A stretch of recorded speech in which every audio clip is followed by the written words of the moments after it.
Chapter 1, The Birth of the Demon King. Aina, what do you see? Fire, smoke, and corpses. Waking up from a great calamity, Aina felt as if she had just been fished out of a river. The Blood clan is about to face a catastrophic disaster, Elder. She trembled with cold as she looked at the face of her sleeping daughter. In 1926, amid swirling snowflakes, Aina Sola, the Blood clan's seer, witnessed the birth of a demon king. An innumerable number of spiders crawled out from an unknown place, moving in orderly fashion towards one direction. The bathroom was leaking water, drop by drop, forming a damp puddle on the floor. Catherine moved along the moist corridor. The girl ahead turned a corner, floating slightly off the ground as if suspended. She quickened her steps, carefully following step by step without being noticed. The girl stopped in front of the bathroom door and opened a notebook in her hand. Her blonde hair framed a face consumed with fascination. Catherine narrowed her eyes and, thanks to the superior vampire vision, saw the words gradually appearing on the notebook. They were fresh as though written by pen ink, sharp and eerie. Good evening, I am Tom Riddle. The familiar name rang out in her mind like a tolling bell. As the time on her watch neared 2 a.m. and Catherine wanted to read more, she suddenly jolted awake. The girl in bed breathed heavily. Silver-green bed curtains hung above her while the sound of Black Lake waters lapping against the window glass echoed nearby. Once again, she woke from this dream. This was Hogwarts, the Slytherin common room. But in that dream, she was also in Hogwarts, though it was Hogwarts 50 years later. Catherine sat up in bed. For reasons unclear, every time she slept at night, she would dream. In these dreams, she attended school in the year 1992, much like her current reality. Every day, different things happened, but without fail, she always woke at exactly 2 o'clock in the morning.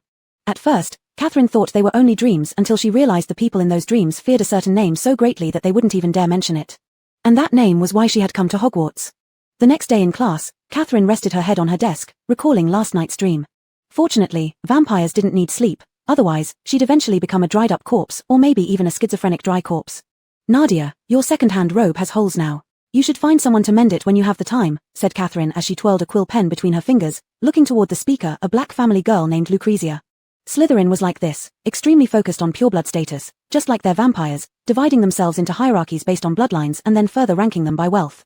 A pureblood family like the Blacks spent most of their days either studying or creating problems for dirty-blooded ones. Don't trouble yourself over me. You might want to focus on getting rid of those zits on your face instead. Catherine gestured toward her own face, prompting Lucrezia to hurriedly pull out her mirror to check herself. Lucrezia glanced left and right, catching sight of someone walking towards them in the reflection of the mirror. Her eyebrows arched immediately. Oh, isn't that Riddle?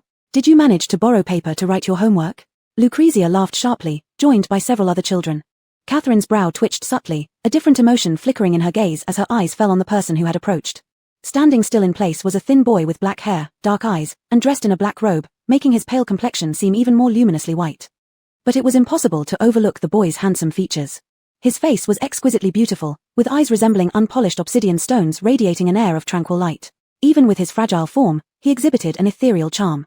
Most importantly, there was something compellingly protective about him. I borrowed it, thank you for your concern, Miss Black, he replied softly, dignified and polite. Just moments ago acting haughty, the girl inexplicably turned red in the ears and fidgeted around anxiously with a few cronies. Who needs your gratitude? And thus, the girl fled hastily. It had only been 1 week since the start of the term, and Riddle rarely spoke, leading the girls to simultaneously admire his good looks yet despise his poverty. Hence the twisted behavior. Riddle sat down, opening his notebook to study word by word. Had Catherine not truly seen the prophesied ending, she would never have believed such a harmless and gentlemanly boy would grow up to become the dark wizard who dominated the magical world. The slaughter of wizards, harm to living creatures, the annihilation of the entire Blood clan. To change all this, the Elder sealed away her vampiric traits, painstakingly disguising her as a human child and sending her to Hogwarts in search of a way to stop him from becoming a violent and bloodthirsty man. It was the sole hope, and also an exceedingly faint one. Catherine couldn't help but remember the question she had asked her mother. But mother, he's just a child now, why not just kill him? Catherine was puzzled. Aina shook her head. Dear, anything against the will of heaven comes at a cost. His life, from the moment of his birth, was destined to be extraordinary. It's not something anyone can simply take away. One mistake could trigger an incalculable butterfly effect. Killing Voldemort is the worst option, Aina said. Riddle sensed the gaze of the girl beside him and paused mid-pen stroke, glancing sideways to meet her eyes. They were blood red, like rich wine. Unlike other children, there was neither disdain nor admiration in Catherine Nadia's eyes. Instead, they harbored some emotions that he couldn't quite decipher. Riddle slightly curled the corners of his lips. Nadia, is something wrong? Did you remember my name? Catherine asked. I heard it on sorting day. What's your name then? Catherine asked knowingly, deliberately trying to get him to say what she already knew matched the words in the diary. Riddle's dark eyes looked at her as he obediently replied, My name is Tom Riddle, Nadia. That's good. My name will accompany you for the time ahead, so it's only proper that you've remembered early. Catherine smiled in satisfaction. The smile paired with her face resembled a defiant rose. He watched her turn back to her textbook, still chuckling softly. He returned his focus to his notebook. Riddle had just lied. The reason he remembered Nadia's name wasn't from the sorting itself, it was her gaze. When Nadia first entered Hogwarts, both the older students and the freshmen paid her immediate attention. She had flawless white skin and an appearance too striking to ignore, standing out instantly in a crowd. Her long hair, as dense as black seaweed, swayed gracefully behind her when she walked. Paired with her audacious yet alluring crimson eyes, she caught the admiration of many upperclassmen.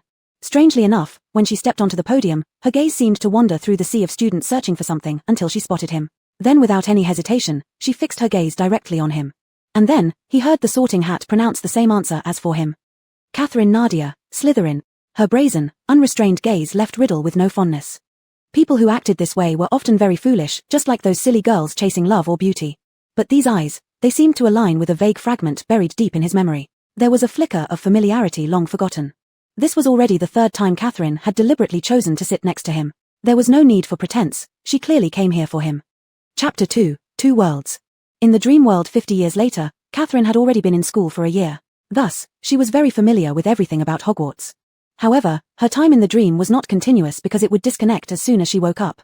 The reason Catherine could still maneuver so effortlessly in this world is that, no matter when she re-entered it, her unexperienced memories would be automatically loaded.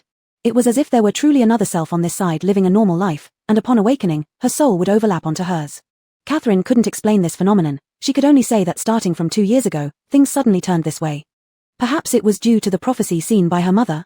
Nonetheless, all of this within the dream provided great assistance for what Catherine intended to accomplish. Last night wasn't the first time she had snuck out of the dormitory at midnight. She often conducted major events in the middle of the night. For instance, during her first year, her body could not yet fully adapt to human food. Feeling extremely hungry at night, she ventured out looking for blood and accidentally stumbled into the classroom where the three-headed dog was sealed. Just as she took a couple of sips, she ran into Potter and the others. Potter, the chosen one. The only child who survived the killing curse after Voldemort's rise. Because of this, Catherine had been quietly observing just what made Potter different from other people. She initially thought her being a Slytherin would limit her interactions with Gryffindors, disrupting her research. But unexpectedly, their group had a friendship ambassador. Her presence helped ease the tension between the two houses. Catherine, what are you thinking about?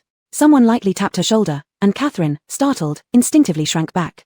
Theodore, you're here. Catherine smiled slightly. Despite having known Theodore for over a year, she still involuntarily recoiled from his dark eyes, especially after seeing Voldemort. Theodore didn't look like Voldemort, but frankly speaking, from his hair to his eyes, even to his demeanor, there was an unmistakable air of indifference and danger. Catherine, where did you go last night? Upon hearing the gentle, soft voice, Catherine immediately smiled brighter and walked to the girl who had spoken. I took a risk, Catherine said to the kind and adorable girl named Ella Windrin. This gentle and cute young lady was the friendship ambassador. If taking more points off Slytherin counts as a big risk, Draco sneered coldly. The girl named Ella glanced reproachfully at the blonde boy and pinched Catherine's arm. I know you won't get caught. Catherine didn't bother to argue with Draco. Having lived for several hundred years, she had met many people. Although the young master of the Malfoy family had a sharp tongue, was childish, and rather obnoxious, he was indeed a qualified childhood companion. During the sorting ceremony, many boys had been attracted to her looks and natural advantage of the vampire clan, but Catherine didn't think much of it. However, Draco never looked up from the beginning and merely conversed with Ella. As long as Ella treated her well, Catherine didn't care much about his childish remarks. A group of them went to other classrooms after class. The Slytherin group always marched both neatly and arrogantly, led by Draco. They exuded an aura of dominance that Catherine quite enjoyed. In comparison, the Slytherins 50 years ago were even more feudal and mean-spirited. Perhaps it was because the new term just began, making the atmosphere seem exceedingly oppressive. But lately, the situation in the school could not exactly be described as peaceful either. Someone heard animal cries in the middle of the night, and others were startled by spiders falling into the bathwater while bathing. Theodore walked beside her, and Blaise unconsciously rubbed his arms. Do you feel the sudden drop in temperature? Just as he finished speaking, Catherine saw a group of students gathered in the distance. They were from other houses. Only when they got closer did they see that they were all staring at a wall, a bloody red wall. By the pool of water beneath it lay Filch's cat, petrified. The Slytherin group stopped, everyone staring at the terrifying words on the wall. Gasps spread among the crowd. The Chamber of Secrets has been opened. Beware, enemies of the air. The blood-red warning formed chillingly. Flitch, the caretaker, screamed hysterically as he questioned Potter who was present at the scene. Fortunately, Dumbledore arrived in time, stopping him from choking Harry Potter's neck. We have absolutely nothing to worry about. The enemies of the air must be those Muggleborns. Anyway, it has nothing to do with noble Slytherins. Draco broke the icy silence first. Are the people who don't deserve magic separated by bloodline or by house? said a small wizard from Slytherin, though he was a half-blood. That wall of blood and the petrified cat had chilled him to the bone. This question momentarily stumped Draco, but he quickly regained his composure and firmly stated, our great founder, Salazar Slytherin, must have had his own criteria for judgment. Those who enter Slytherin are not failures. Didn't you see? It's those few Gryffindors present, Pansy commented. Even though Dumbledore vouched for them, who knows if Potter really did it? Potter? Does he even deserve to be the heir? Draco sneered. Catherine quietly listened to their conversation. In the eyes of pureblood wizards, being an heir seemed like an honor. The Chamber of Secrets, was it targeting children with impure bloodlines? Who could possibly be doing this? Catherine immediately suspected Riddle first. But she quickly remembered that Riddle was an orphan, so she actually didn't know his blood status at all. She knew far too little about Riddle. The real-life Riddle was still just a boy, humble and courteous, yet always maintaining a distance from everyone else. Chapter 3, Transformation Class. However, time in dreams refers to the future, meaning that there must be traces of him left in this world. Hogwarts will have them. Back in the dormitory, the lights in many rooms stayed on all night as everyone discussed the petrification of Filch's cat. Catherine found Ella sitting by the bed, lost in thought. During their first year, because she couldn't bear long exposure to sunlight when entering the human world for the first time, she always dressed up heavily during Quidditch class, making people suspect she had a contagious disease. Only Ella was willing to switch dormitories and live with her. From that moment on, Catherine made up her mind to become a lifelong friend with Ella. Only Catherine would find it somewhat amusing. Could she and Ella be considered an intergenerational friendship?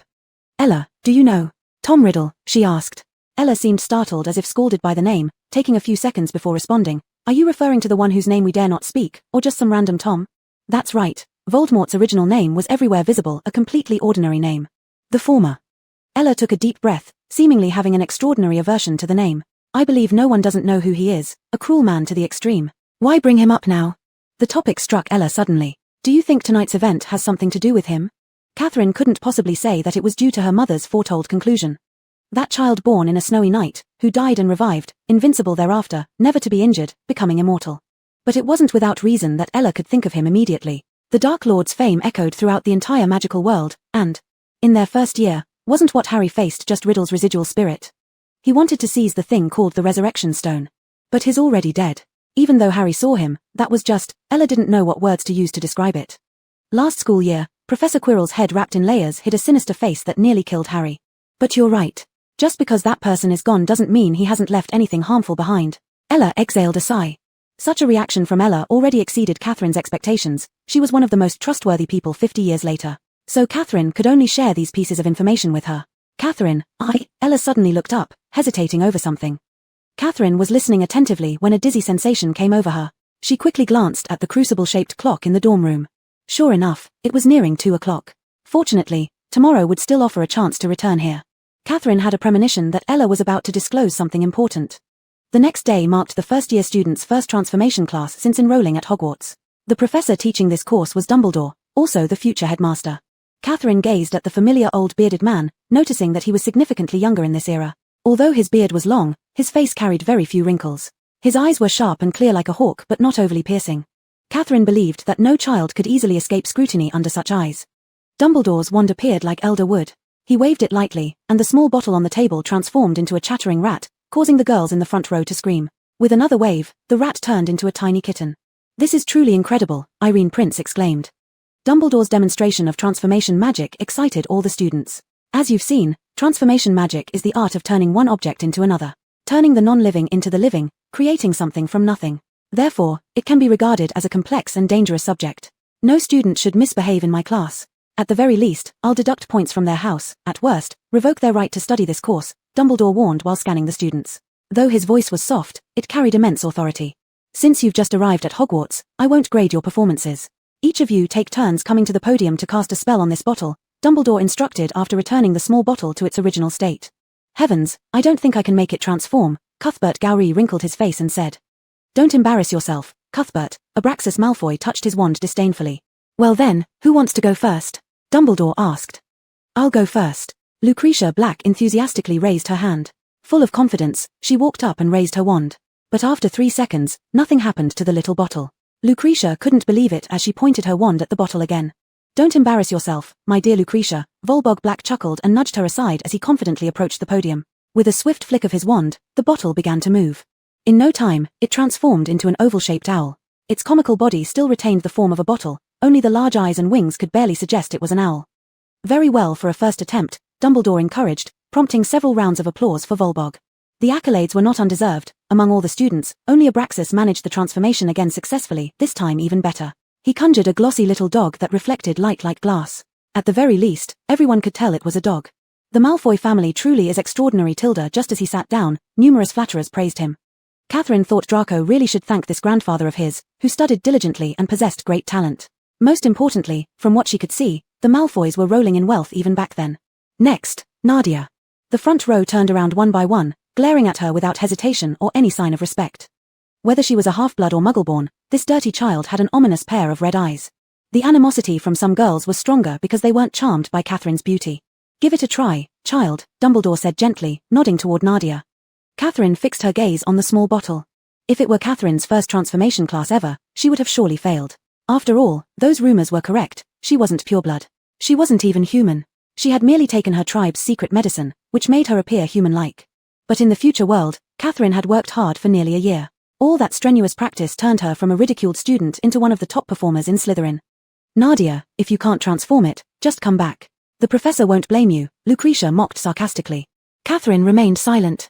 Raising her wand, she gently tapped the bottle on the table. Chapter 4, The Unfortunate Boy. The wand in her hand seemed to respond, warming up in her grasp. The small bottle trembled, stretched outward, and gradually sprouted feathers, a beak, transforming into a sleek white bird.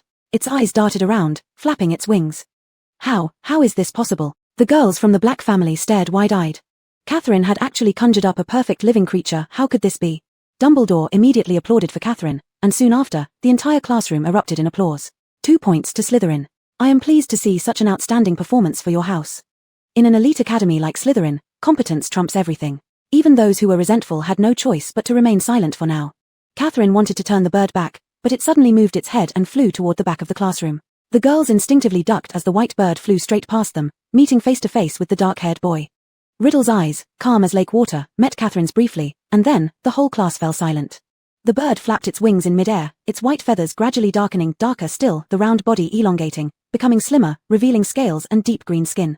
Riddle took 2 steps forward, extended his hand, and the green snake smoothly landed on it, its long eyes curling around its body as it flicked out a red tongue. In that short span of time, Riddle had directly transformed Catherine's bird into a snake. Moreover, the form of the snake was entirely different from that of the bottle, an accomplishment far exceeding the problem set by Dumbledore. Abraxas was the first to react. He stood up and applauded. The classroom then exploded with unparalleled screams. Such difficulty was not something all upperclassmen could handle, let alone freshmen. This boy had achieved it on his first try, a testament to terrifying magical power and talent. Riddle smiled at his classmates, looking every bit as gentle as usual. But Catherine could see through it. There was no warmth in Riddle's gaze. He was simply proud of his unmatched ability. Dumbledore's expression wasn't as delighted as one might have expected. He merely gazed kindly at Riddle. Tom, what you've done surpasses anything I've seen from a new student. 5 points to Slytherin for you. At this moment, the students of Slytherin truly felt joy, even though both Catherine and Tom were looked down upon in their eyes. Now, they'd scored points for their shared house, a pride shared by all. Only Catherine couldn't bring herself to smile. Shocked, she felt a chill running down her spine. Faced with Riddle still in his childlike form, even with the prophecy, Catherine had not fully grasped the concept of the Dark Lord. It was unimaginable how the boy before her, born a half-blood orphan, could transform into the absolute authority of purebloods with just his frail frame. It was almost like a fairy tale or the ultimate fantasy of someone from the lowest echelons. After all, her previous impression of Riddle was just of an unfortunate boy. But right at that moment, Catherine understood. All the hard work and practice she had put in over more than a year paled in comparison to Riddle's natural talent. With just a wave of his wand and a light incantation, he could turn a simple bottle into a lifelike snake. Just as in the vampire hierarchy where high-ranking earls and low-level servants differ vastly from birth, so too did they here. Someone like this, after a few years of education, would inevitably reach a level of strength hard to fathom. Riddle turned his dark eyes toward Catherine. This girl's attention always followed him, it annoyed him deeply. But despite his irritation, Riddle didn't reject her pursuit. Because Catherine Nadia was the second best person in this class after him, someone who wasn't worthless. Valuable people are worth exploiting and manipulating. Tom, how did you manage to pull that off earlier? Can we discuss it?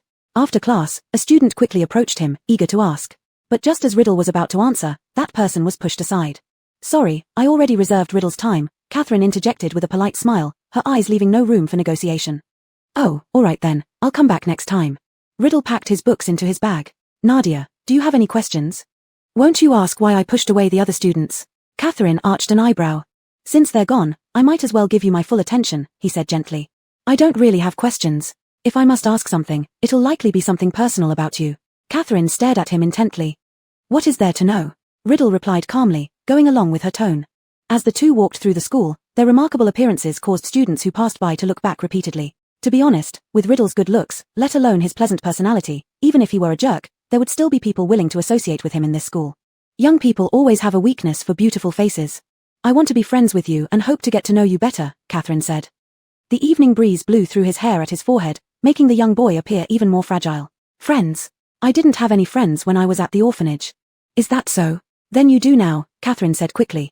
The two stood near the edge of the corridor as the afterglow bathed Hogwarts like a temple, and his face looked exquisitely carved as if it were a sculpture placed within a shrine. All those who tried to approach me met with some misfortune, big or small. So they say I bring bad luck, Riddle said indifferently. Catherine had heard rumors since Riddle was personally brought from the orphanage by Dumbledore, and things in the magical world spread tenfold. In the orphanage, he wasn't ever a popular child. In that case, none of these incidents are your fault. Riddle maintained a calm expression as if he'd already forgiven everything in the past. Nadia, I don't care about such trivial matters. Suddenly, Catherine's ears twitched. She quickly moved from her spot, pulling Riddle over just in time. The very moment Catherine dodged, a loud crash came from above. A flower pot from a high floor shattered completely into pieces on the ground. It was clear how disastrous it would have been if the pot had hit her head. Are you all right? Catherine asked, glancing at Riddle beside her. I'm fine. Riddle smiled slightly. Glad you pulled me along fast enough. It was then that Catherine noticed that though his eyes were dark, the pupils naturally tilted upward, showing more white beneath them, creating an inexplicable air of malevolence. Chapter 5, True First Encounter. The falling flower pot from before may not have been an accident, it very likely came from his hand. Most children wouldn't be that agile. The speed at which that flower pot had been thrown left no room for escape. Unfortunately, Riddle didn't know she was a vampire. Her 5 senses were sharp, though they were dulled by medication, they still far surpassed those of a human being. He meant this to intimidate her into giving up. Unfortunately for him, Catherine had never known what it meant to back down when things got tough. And Riddle knew even less that Catherine had already met him before.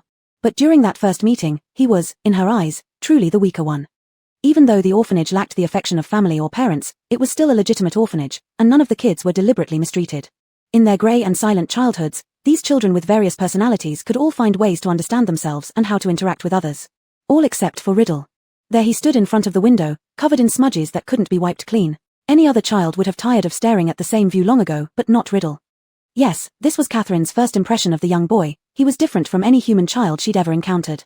Vampires are an extremely territorial race, but due to her prestigious position within the clan, Catherine rarely paid attention to such rules. She moved freely wherever she pleased. The blood of children is extremely delicious because it's pure, free of contamination. If targeted by a lower-ranked vampire, it could spell disaster. Catherine occasionally frightened the children, then made herself invisible when they complained to the adults, leading to rumors in the orphanage about a red-dressed ghost. But this boy showed no fear.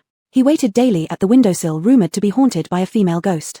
Catherine soon realized that his hands always bore open wounds, bleeding continuously. Are the people at the orphanage abusing you? She appeared suddenly, but the boy didn't flinch, merely turning his head toward her. In the silence of the room, other shadows appeared as he raised his face. His deep, dark eyes stared at her intensely. No one is abusing me, miss, he replied, gazing into her red eyes. They all say there's a red-cloaked ghost here, but I know you're not her. Catherine smiled, radiant and bright. She sat on the balcony, observing this intriguing child. You're very brave. Her red dress fluttered slightly in the breeze, vivid like a beating heart. No, miss. He shook his head absent-mindedly, picking at his wounds with his fingers, allowing more blood to seep out. She quickly realized he was harming himself. Catherine frowned. Only like this will they stop chasing me and hitting me, he said matter-of-factly, as if discussing the weather. This boy looked to be around 7 or 8 years old, quiet and introverted, and stunningly beautiful, with features so delicate they resembled porcelain. Catherine immediately jumped down from the balcony and squatted in front of him. Hurting yourself is not a good solution. Hurting? He repeated the word curiously. As he stared at the beautiful woman placing her fingers gently against her lips and licking off his blood with her tongue in an odd yet mesmerizing movement, Riddle felt a tickle in his throat. Miss, do you think there are? He paused, searching for words. People with special abilities in this world?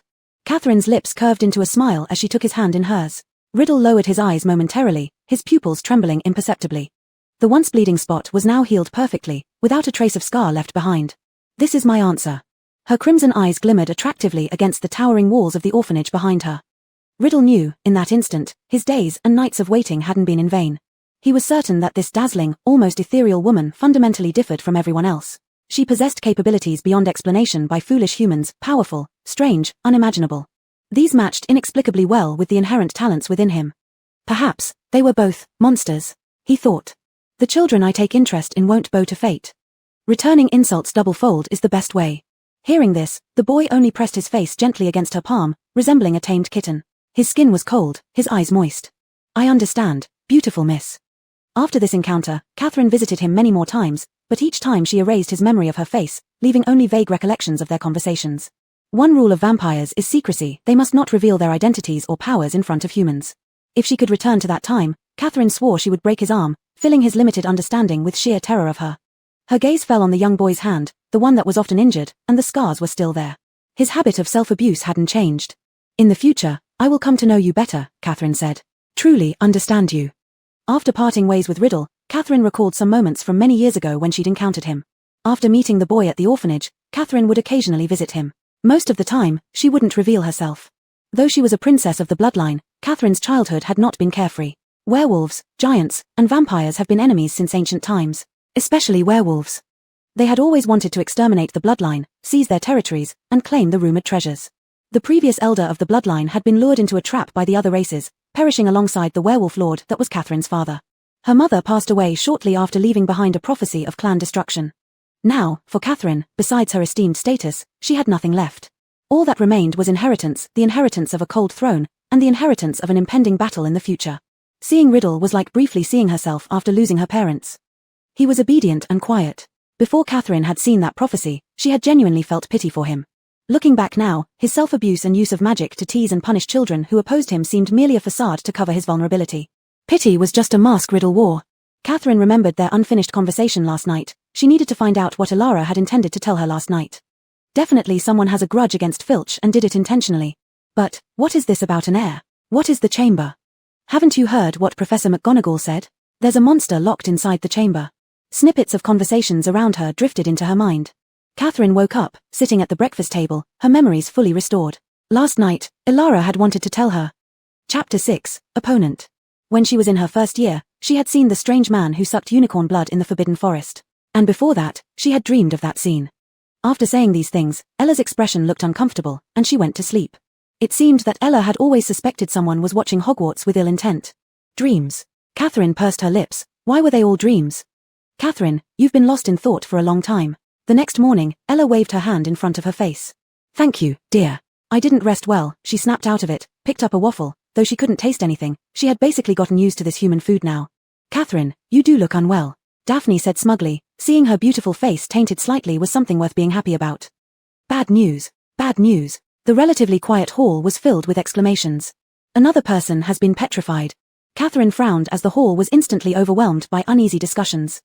It was done by the person behind the chamber, yet they didn't even know who the current heir was.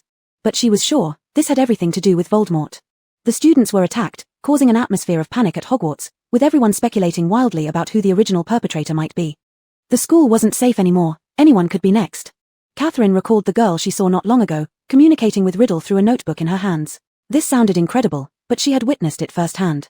There were others in this school wanting to figure out Voldemort, and she knew exactly who to find.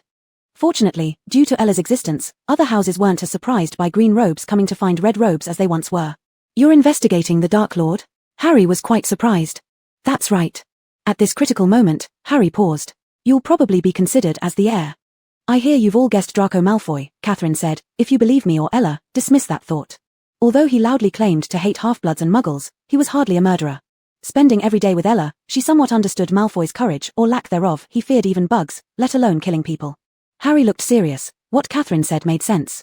Malfoy was merely a second-year student. Despite his usual arrogance, could he really cause someone's death? That would overestimate Malfoy too much. Could it be? Ron's face immediately turned pale, similar to when he saw spiders. Hadn't that person died a long time ago? Ron always assumed the Dark Lord left only some followers behind. But our knowledge about VO, the Dark Lord, is very limited, Harry said. A person described as dead in others' mouths has nothing more than terrifying stories from years ago. It doesn't matter, just make sure you come tell me if you find anything. Catherine believed that finding the right balance was the hardest thing in the world. She couldn't reveal everything about the diary. If the heir and his cohorts found out, it would hinder her future actions. She could only stay hidden and look for more information about Riddle. As soon as Catherine returned to the common room, she felt several meaningful gazes wash over her. Daphne propped her chin on one hand and said, "Is Gryffindor that great?" Pansy glanced at Ella nearby and hinted, "I bet it's great. Otherwise, Why are students from our house so willing to go there? Draco looked upset, but Theodore spoke first. People suspect Draco is the heir, but after Catherine visited today, those rumors have clearly decreased. In other words, Catherine isn't ignoring her own house's honor, she's working to solve the problem. Theodore usually speaks little, making it seem like he isn't the leader, with more authority resting in Draco's hands. But in fact, the Knott family was no small player either, and Theodore himself was the most capable in comprehensive qualities among these kids. Upon hearing Theodore's words, Pansy snorted disdainfully, awkwardly pulling Daphne's hand and walked away. The rest were weighed down by today's events, and soon, the common room was left with only Theodore who hadn't moved and Catherine still standing where she was. Before him lay a disheveled chess game. Theodore enjoys playing chess alone, a proud habit. Catherine had heard rumors about how excellent Theodore was at chess, but he rarely played against others, preferring instead to challenge himself. The number of opponents who could catch his eye was probably very few. Catherine sat across from him, carefully watching as he slowly placed each chess piece. Do you have something on your mind? He didn't look up. The cold, youthful voice still carried a trace of immaturity, sounding less harsh than his demeanor suggested. Is there anyone in this world without worries? She replied. Theodore's finger paused over the white piece. There are. Those who don't trouble themselves needlessly. Not troubling oneself needlessly, what a profound saying. But sometimes, people aren't seeking out their own troubles, it's just that when the storm is coming, one can't help but be concerned. You know how to use such difficult words. Catherine lowered her head and smiled faintly. She had lived for hundreds of years. In her previous existence, she hadn't felt the passage of time, didn't need sleep or food. For species that truly live forever, the eternal life humans yearn for feels more like a curse, leaving her oblivious to the flow of days. After becoming human, she realized the meaning of sunrise and sunset, of hard work and rest, and the chaos of day and night inversion.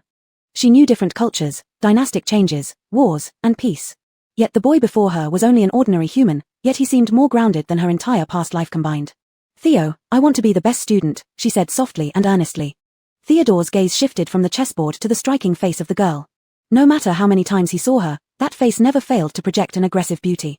The first time they met, she captured almost everyone's attention in the great hall. But what made him remember her instantly wasn't just her appearance, it was her confident stride toward the stage and the ambition in her eyes, wanting to dominate everything. That expression made her beauty shine so brightly that no one who saw her could forget her. It was precisely this unique arrogance that allowed Catherine, not born into a pureblood family and lacking in talent, to firmly stand her ground in Slytherin. At least, after 1 year, from being mocked and oppressed, she had gained acceptance, not hatred, from Draco-led pureblood group.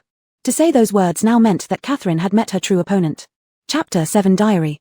Do you want to surpass me? He asked with his mouth, but he didn't think her rival was himself. Catherine nodded. I know I can't catch up with you in learning, but at least I need to be as good as you or get close to you, only then do I have hope. Though I know you like to be alone, I still want to ask if you would agree to study with me. Catherine instinctively licked her lips. I think we should be friends. Catherine felt her heartbeat become nervous. After becoming human, she could feel such a vivid heartbeat. She was actually a bit tense. If she were refused, she wouldn't immediately find someone else who could help her. Dumbledore was the only wizard in history that could make Voldemort feel wary, but Catherine's current strength couldn't attract much of his attention. Even though they had only briefly interacted a few times in class, Catherine could tell Dumbledore was a cunning old fox, and convincing him about the bloodline's prophecy of doom required evidence. Are there any terms for exchange? He picked up the black chess piece again. Catherine hesitated for a moment, then immediately replied, Sure, within my capacity, you can ask anything. Good, he murmured quietly. She didn't expect he'd agree so easily. Really? Catherine's eyes widened in surprise. Because Theodore spoke for her today, she had more courage to speak up, but she hadn't thought Theodore would really agree to this troublesome task. She jumped off the sofa, ran to his side, and gave him a big hug. Whether it was her imagination or not, she felt Theodore's body stiffen suddenly when he sensed her embrace, as if he completely didn't know what to do. After Catherine let go, Theodore turned around and left the couch directly. You haven't finished your game, she reminded him. We'll continue tomorrow, he said indifferently, walking into the boys' dormitory. Catherine smirked, the tension in her heart dissipated. No matter what, she had achieved her goal. She must become stronger and make Riddle regard her more highly. Catherine also prepared to go back and sleep, but paused momentarily in the next instant. She noticed a string of small spiders crawling regularly beneath the stone door, heading outward, while hearing an extremely low sound, faintly surging from all sides. Catherine held her breath and gently pushed open the common room's door, following the path of the spiders. It wasn't the first time she had seen them. Last time, she soon saw the red-haired girl. The diary, someone brought out Riddle's diary, and whenever the diary appeared, someone would turn to stone. So, would taking away and destroying the diary solve the chamber crisis? Catherine conceived this bold idea. At the very least, something belonging to him, she always wanted to get it. As expected, Catherine saw that figure again. This time, she stood in front of the bathroom mirror as before. Through the mirror, Catherine finally saw her face. It was Ginny Weasley, Ron's sister. Her eyes vacant, she stood there only gently stroking the diary in her hand, where new words continuously appeared. One outside the diary, one, hidden within its pages. They were exchanging thoughts. The dim light of the bathroom cast upon her, and the dripping water echoed.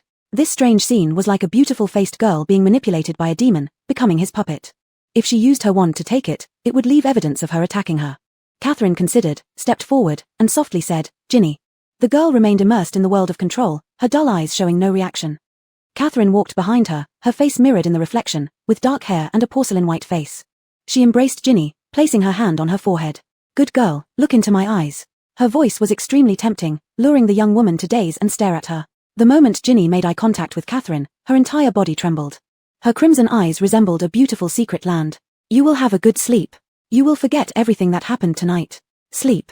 Catherine whispered. Under her soft incantations, Ginny gradually closed her eyes, and the diary slipped from her hands, caught by Catherine. Next, Catherine placed Ginny in a clean and safe spot, making it appear as if non-magical objects caused her fainting spell. The writing on the diary disappeared. Catherine took it straight back to the dormitory. Yora had already fallen asleep deeply, and Catherine tucked it under the covers. Using a quill, she tried to write a line on it. "Hello, I am your new friend. I will be better suited to be your friend than that girl." Receiving no response, Catherine wrote another sentence, "She can't even protect your diary well." It seemed like there was a brief silence before the response came, "You're very welcome. What's your name?" Catherine let out a cold snort. This riddle was truly pragmatic, wasn't he? Whoever had the ability to obtain the diary, he would befriend them, completely disregarding the previous girl's safety, without a single care. Catherine wrote down her name in large letters, Catherine Nadia. The fragment of soul within the diary hesitated for a moment, for this name stirred a familiar sensation within him. Yet he couldn't recall where he'd heard it from. Such a thing had never happened to him before. "Nadia, hello. I am Riddle, Tom Riddle." His name reappeared once again, and Catherine felt an odd sensation about it. "Nadia, would you be willing to tell me about what's happening at the school these days?" he asked, his tone gentlemanly but laced with seduction. "I'd be happy to, dear Riddle," Catherine replied with a wide grin. She was more than eager.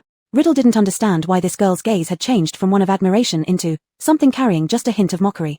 At times she flipped through the book in her hands, other times she paused and looked at him. But all along, the page in her book hadn't changed. How could he possibly know that Nadia had become friends with a part of him yesterday? "Nadia, as a girl, aren't you ashamed?" Lucindra Black stormed into the classroom and complained unhappily. She had heard that Catherine had been trailing after Riddle, and other students wanting to ask questions even had to wait for her permission. Catherine yawned. She had chatted with Riddle's diary until 2 o'clock last night, leaving her sleep-deprived human body exhausted. "You can sit next to Tom too, I never said no," Catherine lazily replied. "Me? When did I ever say I wanted to sit next to him?" Lucindra's face turned red with embarrassment, stomping her feet. "Tom, do you think I lack shame?" Catherine propped her chin on her hand and asked him directly. Chapter 8 The King of Garbage. She was a vampire, and living without so much concern for propriety or morality. She would stop at nothing to achieve her own goals. For humans, did just sitting together really mean that much? And anyway, they were just kids. Tom lowered his gaze, his voice barely above a whisper. "Nadia, don't talk about yourself like that. People who get involved with me shouldn't feel sorry either." Catherine's bright eyes shifted as she shrugged her beautiful shoulders in what appeared to be a gesture laced with mockery, capturing several stares from around. Her arrogant tone irritated Erica Lutin greatly. "Don't think you're showing off during the transformation class makes you something great, essentially. You're nothing more than filthy half-blood." Erica didn't finish before someone tugged on her sleeve deliberately. Realizing this, Erica came to understand that Riddle wasn't pureblood either. In fact, he might not even be half-blood. Erica turned and walked away while Catherine leaned on the table, tapping his textbook. "Study hard, I'll copy yours when I wake up." After saying that, she closed her eyes. Riddle continued jotting down notes of magical history, and after a few lines, glanced sideways at the girl already sound asleep next to him. At the orphanage, he had never seen kids like her. The others there were either trying to bully him or start some conversation with him. Especially the girls, it seemed like among them, there was a kind of competition centered around him. Whoever could manage to make him open his mouth, a quiet one usually, was considered the best and special one. Intentional proximity would often result in hatred if rejected, eventually making them fall into the group of bullies. But Catherine lacked that feeling. So why was it? Could it be because of his talent? Here, a faint sense of pride arose within Riddle. To him, nothing mattered more or fascinated him more than ability. The first time he realized how different he was, he felt every drop of blood coursing through his veins roaring and excited. This allowed his charming yet repulsive face to find its place. He wasn't merely a frail waste. He possessed a power that no one else had, something hidden deep within his body that he controlled, which Dumbledore later told him was called magic. Riddle's dark pupils shrank slightly, like a very well-hidden python. Memories brought back to a gloomy day. Most children in the orphanage didn't want anything to do with him, but there were always a few exceptions. They mocked Riddle under their breath for being poor, having only 2 sets of clothes year-round, worn out and never replaced. He had no friends, no relatives visiting him, he was just like real garbage. And they differed from him, they at least had visitors. They secretly took Riddle's things and threw them out, laughing aloud at Riddle's desperate searching. That wardrobe contained nothing but rags, things no one else wanted, but he collected them as treasures. A few kids hid by Riddle's door, watching as he got up from the front of the wardrobe, his gaze turning toward them. A little girl shivered momentarily, incredulous, rubbing her eyes. When she looked again, Riddle was already at the door, appearing calm. She instinctively retreated half a step. Just then, Riddle had turned his head, and his eyes seemed red. That strange red light flashed quickly, almost like an illusion, yet now, that chilling coldness remained. Looking at Riddle's seemingly harmless face, the lead child laughed freely. "Tom, do you like those old scraps? I have plenty in my room, I can give them to you." "Ha ha ha ha, king of junk collectors, Tom Riddle." "No, it sounds better calling you the king of garbage, Riddle." A boy and a girl chortled, chiming in deliberately. "You can take them if you like," Riddle said flatly, intending to walk around them. "Riddle, don't leave yet." A boy, taller than Riddle by half a head, blocked Riddle's path. "Today the lady allows us to go out to play, wouldn't it be great if we all went?" These few people had already planned before coming. Today they would properly teach this conceited boy a lesson. Some stupid kids always said bad luck followed those close to Riddle, foolish superstition made worse by his perpetually glum demeanor scaring them. But they were unafraid. Riddle was merely a skinny child. The younger girl hesitated due to the momentary fear earlier. "If Riddle doesn't want to go." The preceding girl immediately turned to glare at her. "Kelly, if you regret it, go back. Don't hinder us from playing with Tom." Kelly swallowed, glancing at Riddle and then at her 2 heinous friends, ultimately retreating due to the fear she felt. Her eyesight was excellent, so what she saw just now, it couldn't have been an illusion. Marianne mocked Kelly as she left. "So, Tom, are you going?" Riddle's gaze was downcast, his expression unreadable. "Let's go." The 3 went to a river not far from the orphanage, where many people were fishing and strolling by the bank. This was one of the fixed spots the orphanage allowed them to visit, and many locals recognized the children from the orphanage. But Marianne and Dominic clearly had other intentions. They skirted the shoreline, leading Riddle deeper into the coast. The further they went, the more remote it became, with no sign of people left. Only the slightly greenish river water and some dilapidated caves remained. Marianne and Dominic were the tallest and strongest kids in the orphanage, enjoying bullying others. After exchanging a glance, Marianne turned around to face Riddle, who hadn't said much since they set off, pointing at a nearby cave. "Have you heard about this? They say the cave was abandoned after a murder case years ago. Many people used to come here to visit." Dominic feigned a terrified scream. "Oh, a murder case. I know, it's rumored that the murderer has never been caught. We came here today to explore. Tom, do you dare to come in with us?" Marianne grinned wickedly. Standing by the river, Riddle appeared pale against the gloomy sky accentuated by the grey, large broken stones. His complexion was ashen, as though exhausted. "Chem. Seems like I underestimated you, Tom. Many murderers revisit their crime scenes to admire their work." Marianne deliberately whispered, creating a chilling atmosphere. "Since Tom isn't afraid, let him lead the way," Dominic smirked. The entrance of the cave was surrounded by clusters of grass as tall as a person, and the inside looked pitch black and endless, resembling the depths of hell. Chapter 9: The Cave. Tom's eyes looking downward, walking towards the cave. Marianne and Dominic were a little surprised. This scruffy king actually dared to go in. Instead, it was these 2 who felt a bit hesitant. They could faintly smell unpleasant odors at the entrance of the cave. But by this point, they wouldn't give up such a great opportunity. They could only pinch their noses and walk inside. There was almost no light inside, they could barely see Riddle's shadow ahead. Riddle walked at a leisurely pace. The cave wasn't narrow, but decayed and dirty sights were everywhere. That foul smell became even stronger as they went further in, like the stench of something rotting after it died. Marianne guessed it might be dead rats or something worse. But in this environment, it would be best to discard those thoughts. Dominic took out a ghost face mask from his bag that he had prepared earlier, signaling Marianne to act. It was far enough here, their purpose was to play a prank on Riddle. Marianne immediately caught the signal, pretending to cry unconvincingly on the spot. Did you hear any sound?" Dominic quickly put the mask on his face and said, "What sound?" In reality, there was no sound in the cave except for the footsteps and breathing of the few people present. Tom's steps slowed slightly, "Seems like there is." Dominic found himself smiling behind the ghostly mask. "What sound?" He fell for Marianne's trick. Marianne patted Tom's left shoulder and then secretly sprinkled steel balls on the ground. After Dominic scared him, he would run away in panic. Then those beads would come into play. Tom would certainly want to fall but not be able to fall, want to run but not be able to run. Just thinking about the amusing scene soon to happen made Marianne burst out laughing. Dominic didn't disappoint. In the instant when Tom turned around, he tightly pressed the whole ghastly mask on the back of his head. The grotesque face completely filled the boy's eyes, and Dominic let out several eerie calls that truly gave an eerie feeling within the cave. As expected, Tom indeed took several backward steps, the steel balls under his feet spinning, making his steps look funny, just like skating on the ground, staggering side to side. A loud laughter suddenly erupted in the cave. Marianne wished there was a camera at the moment to take a picture of Tom's state, but the cave was too dark. They could only see shadows and couldn't see his flustered expression, significantly reducing the effect of their mischief. But it didn't matter. Their purpose was to make this odd child understand who was the boss in the wood orphanage. After going back, they still had ways to torment him. However, very soon, the two of them realized there was no sound around. Marianne squinted her eyes. Tom was no longer nearby. Where has he gone? Isn't it obvious? Definitely scared and ran away recklessly. Dominic said disdainfully. Marianne coldly snorted. I thought he was quite tough. Isn't it said that getting close to him would bring bad luck? It looks like he himself is the one bringing bad luck. Dominic pulled off the mask. But we have to find him. Once he gets lost and can't return, we are still responsible. I don't want to get into trouble. Marianne shrugged. What could possibly happen? It's so close to the orphanage, he could easily go back himself. The two continued aimlessly inside for dozens of meters without seeing Tom's figure. Marianne stopped walking. He just doesn't want to come out, let's leave him alone. Not wanting to continue looking for Riddle wasn't because of anything else, but because Marianne has felt chilling winds ever since she entered. But she couldn't find where the wind came from. That sensation may have been magnified by the darkness, causing her heart to feel some apprehension unconsciously.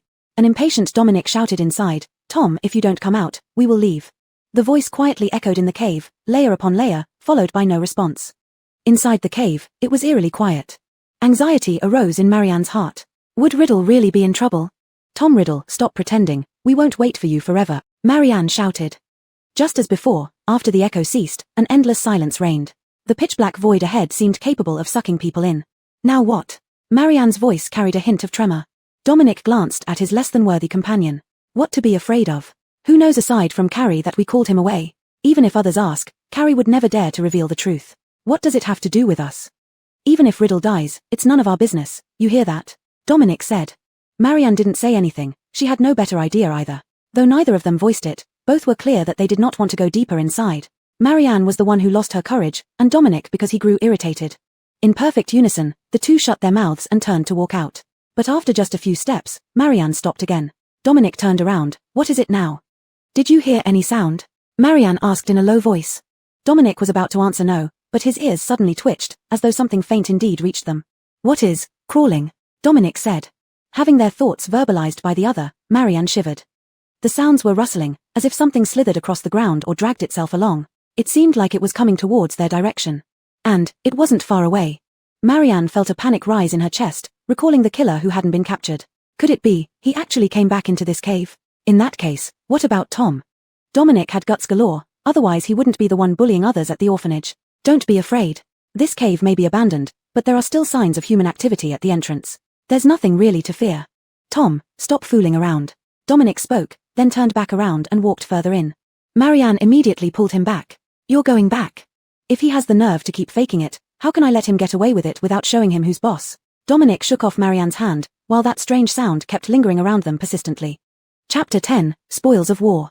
Marianne was stuck in place, hesitant to move. Just as she decided to follow Dominic, a sudden chill crept up her ankle like something cold and slimy brushed past her foot. Marianne leaped into the air and ran towards Dominic. Something just passed by, Dominic. Dominic furrowed his brow, already regretting bringing her along. What thing?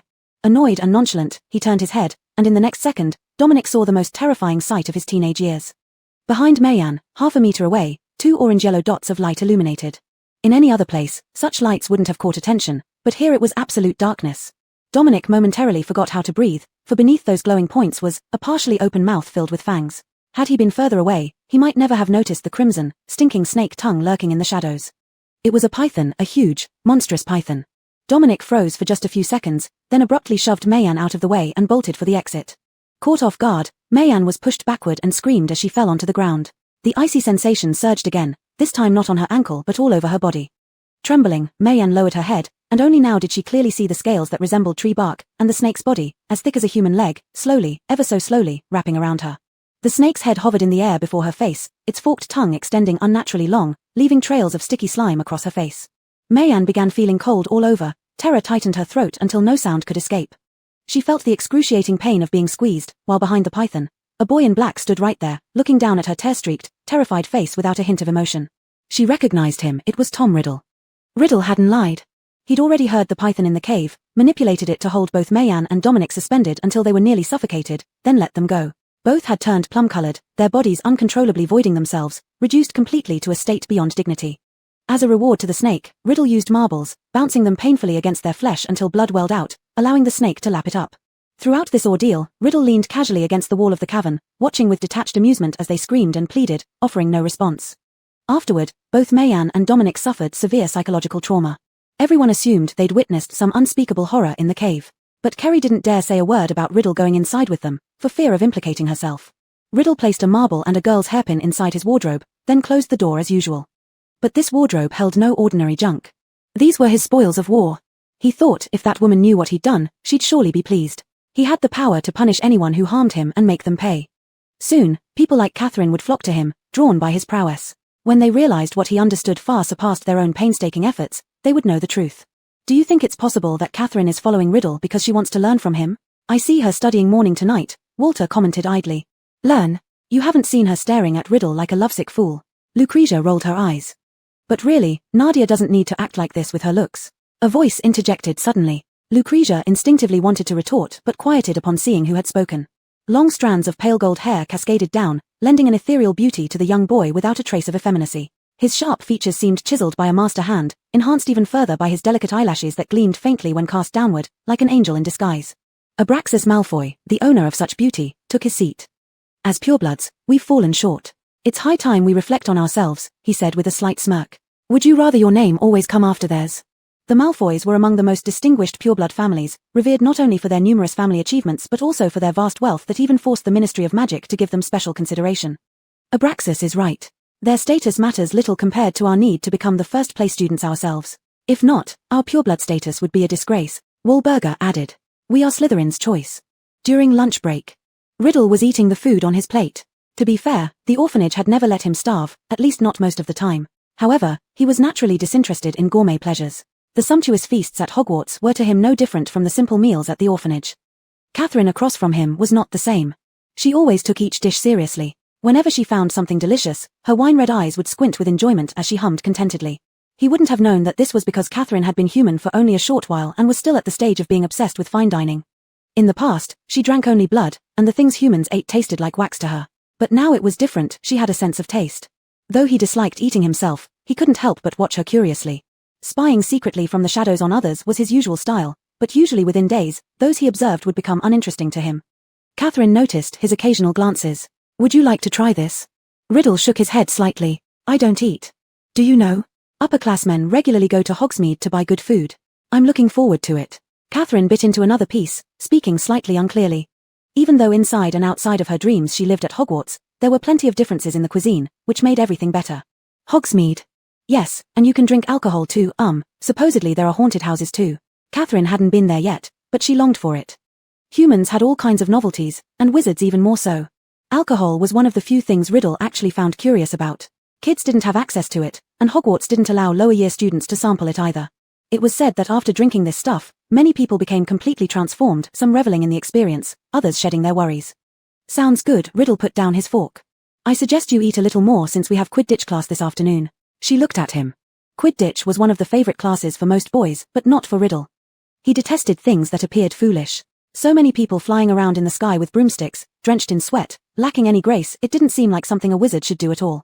But among students, it was extremely popular. There were competitions held both at school and internationally. Catherine tilted her head to look out at the overcast sky outside the window.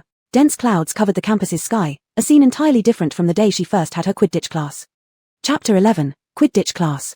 In the dream of the world 50 years later, she was all wrapped up like a dumpling when she first stepped onto the field. Because her body had not yet fully adapted and still maintained the characteristics of a vampire, she could not be exposed to the fierce sun for long. The students all mocked her, suspecting she had some contagious disease. If Arya hadn't been willing to switch dormitories with others, she might have ended up living alone. Living alone wasn't a big deal for Catherine, who was accustomed to solitude.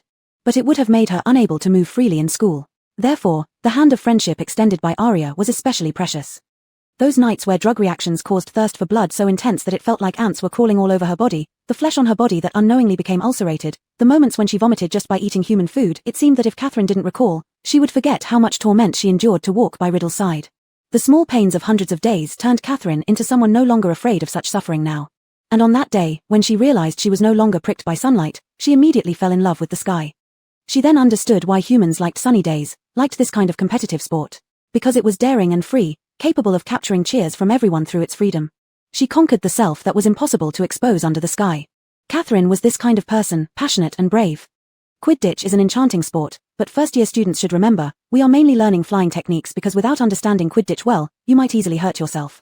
The professor said in front of the queue. My dad taught me at home, and I will definitely sign up for future matches. Some students were whispering already. Riddle inspected the broom in his hand. This was the teaching broom of the school, handed down through countless batches. Its bottom part was warped and frayed. Do you dislike it? Catherine approached, her gaze falling on the broom. Riddle's eyebrows barely twitched, disliking being guessed correctly about his thoughts. No.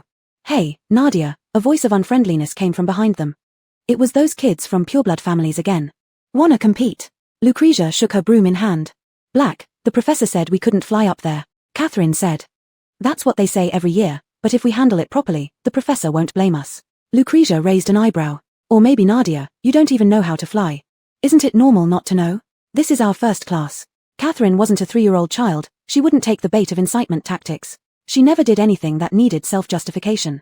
Okay, so you're not competing with me, then. Riddle, I think you shouldn't hang around with people like her all the time. You are the student the teachers praise the most. Lucretia looked at Catherine disdainfully. Riddle didn't speak, absorbed in studying the broom in his own hands. However, this also drew the attention of other boys. Lucretia, don't you think Riddle can't fly either? Saying this hurts other people's self-esteem too much? Upon hearing them mention Riddle, Catherine immediately became interested. Lucretia didn't expect those boys to say that, but she was curious in her heart as well whether Riddle was as good at Quidditch as he was in studies. Catherine suddenly had an idea.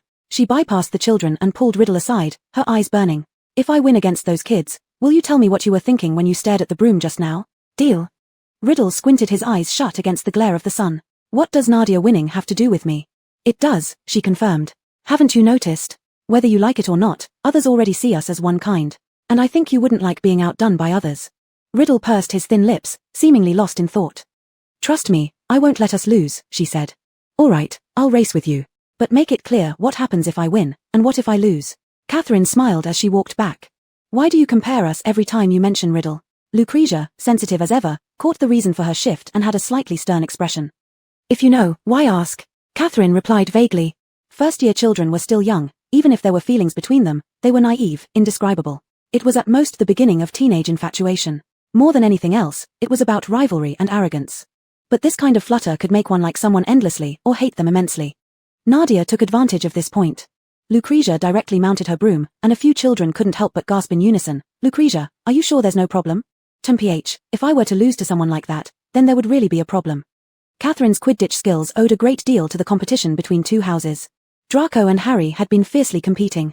After Draco returned, he told all of Slytherin that even if they weren't playing matches, everyone in Slytherin must know how to fly, otherwise, it was a disgrace to the house. Thus, under Draco's drive and somewhat forced upon them, everyone had no choice but to practice Quidditch. However, she had been unable to fly for quite some time due to her fear of sunlight, let alone the troubles she faced after starting to fly. Fortunately, Theodore was also one who didn't like flying. His skin was very pale, different from her paleness as a vampire. Theodore truly disliked going out and exercising. It's hard to believe, both of you are dumber than Goyle and Crabbe. Draco brought ARA around in a circle after, looking at them with disdain. But Theodore is better than Catherine. You two need more practice. Show them well next Quidditch class. Draco's expression changed uncontrollably whenever mentioning those Gryffindors. Thus, Theodore formed a struggling student group for Quidditch with Catherine. For the overall honor of Slytherin, they occasionally agreed to practice together. The two of them flew side by side, not too far from the ground, still seeing squirrels scurrying on trees. Catherine, are you a little afraid of heights? He suddenly asked. Catherine froze. She thought she had hidden it quite well with her carefree attitude. Actually, back home, she had been mocked before, a vampire being afraid of heights. But she was indeed born with this fear of high places, terrified of the sensation of falling. Yeah, a bit. Then I'll fly behind you, Theodore said softly. People who are afraid of heights often feel insecure because they lose control. If anything happens, knowing that someone is behind you to catch you will make it much easier. So, do you just dislike it? Catherine asked. Not that I dislike it, Theodore paused momentarily, I just don't like noisy places, but now. He hesitated again, now it's fine. Chapter 12, Any Means Necessary. No wonder you like reading books and playing chess the most every day, as well as staring at those bottles and jars, Catherine laughed. It seemed that Professor Snape must have the same thoughts as Theodore, liking quietness, even silence.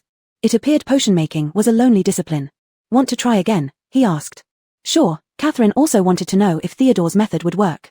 She took a deep breath and slowly ascended to a higher altitude. Before a minute had passed, she turned back to confirm Theodore's position. The young boy was right behind her, about half an arm's length away. His face did not show the same panic and fear as hers. He sat steadily on his broom with a calm expression. He really was right there. Catherine's tense nerves suddenly relaxed, and her body became less rigid. Catherine glanced back from time to time, and each time, Theodore maintained the same distance from her. It was a very strange feeling. It seemed that nothing in this world was absolutely terrifying.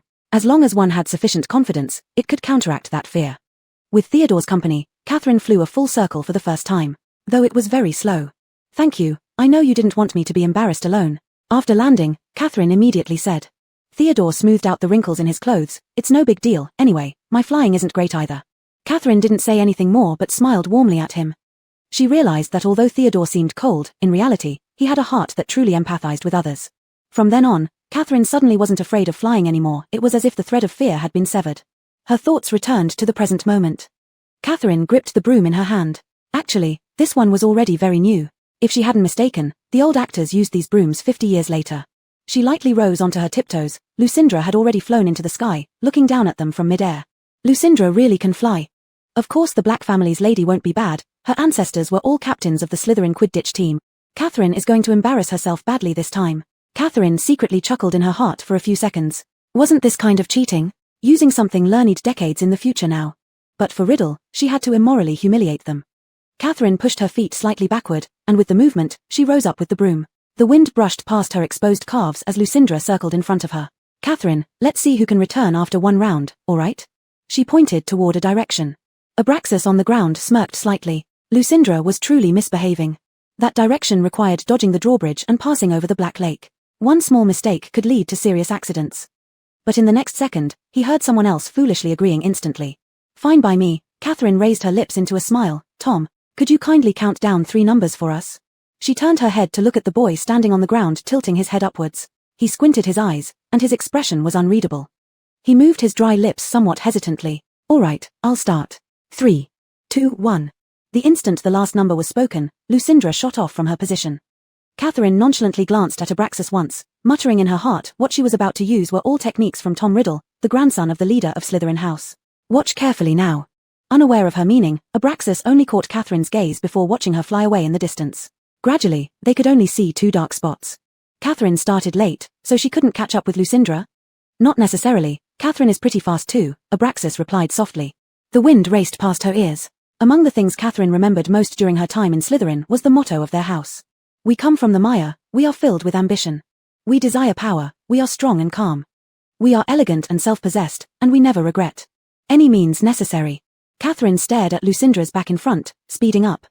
According to her understanding of Quidditch, Lucindra in front of her now felt as obnoxious as if trying to stop her from catching the golden snitch. Without hesitation, she dashed beside Lucindra and together they flew into the narrow bridge cave. Did you do that on purpose? We could have flown elsewhere. Lucindra shouted in alarm. It's true we could have flown elsewhere, but the only place to quickly overtake you is here. Catherine whistled and swiftly closed the gap between her and Lucindra, scaring her into moving aside. Are you crazy? Are you planning to crash into me? Lucindra screamed. Catherine was completely mad. But Catherine didn't move closer at all. Instead, she used the moment when Lucindra dodged to the side to fly forward and overtook her. You, treacherous, cunning. Lucindra's face was distorted with anger, but Quidditch was like that.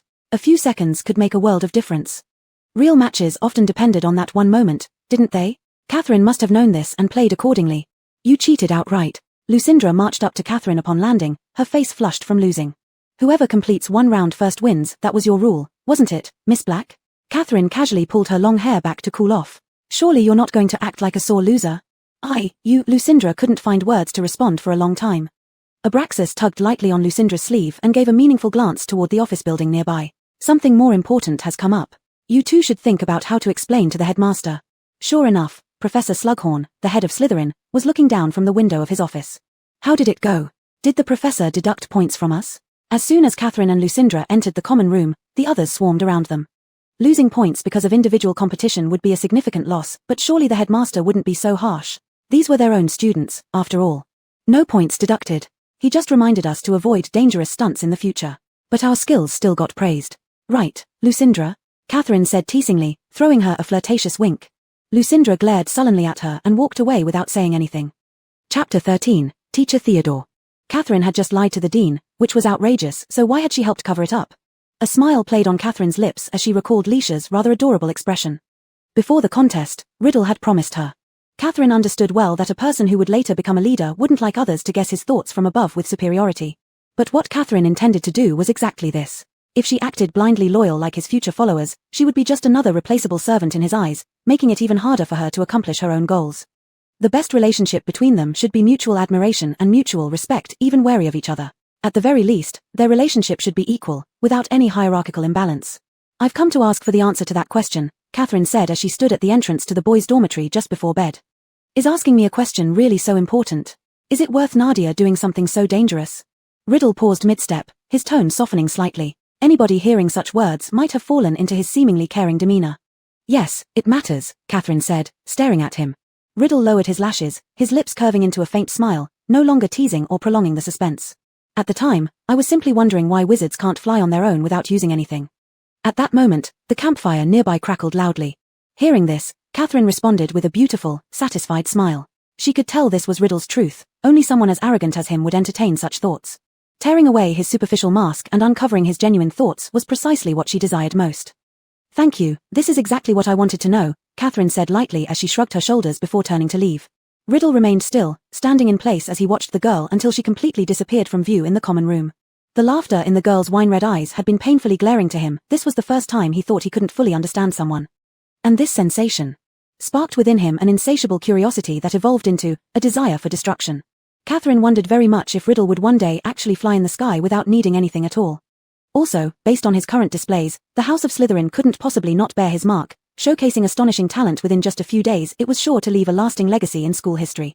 The next morning, Theodore found a warm cup of milk placed where he usually sat, with a piece of paper underneath that read, "Thank you," with a smiling face. The handwriting was unmistakably that of the girl. What Theodore didn't know was that Catherine was thanking him not only for agreeing to tutor her but also for their previous camaraderie playing Quidditch together. Blaise yawned as he came out of the dormitory, slapping Draco's somewhat groggy shoulder roughly. "Theo, have you already come back from breakfast?" Blaise asked. It was indeed possible for Theodore to have returned by this time after reading a book. Theodore's eyes were focused on the note. "No." Blaise responded lazily but then suddenly widened his sleepy eyes. "You didn't go. Then who gave you the milk?" Theodore remained silent, drawing the attention of others in the common room due to Blaise's shout. Daphne wrote quickly on her assignment. "Blaise, don't overreact. There have always been quite a few girls who liked Theodore." Blaise walked over to Daphne. "Liking Theo isn't surprising, but there's a cup of milk on his table. You get that?" Upon hearing this, Daphne's eyebrows arched in shock. That did sound very strange. Everyone knew Theodore was a perfectionist compounded with severe cleanliness issues. They always handled his books and notes with extreme care. No one was ever allowed to touch his things casually, not to mention placing anything directly on his territory. And what was strangest of all, Theodore wasn't angry. "Let's go to breakfast," Theodore decided, not wanting to engage in his friend's gossip. This was a secret shared only between him and Catherine. In the magic history class, Theodore passed over several thick notebooks. "You need to read through all these within this week." Catherine took them, having no idea what they contained. These your notes?" She briefly flipped through them and realized they were all written in Theodore's handwriting. Though it's not what we learn in class." Catherine's mouth opened slightly in surprise. "So your meaning is you are independently studying knowledge meant for higher grades?" Theodore blinked. Something like that." "What does something like that mean?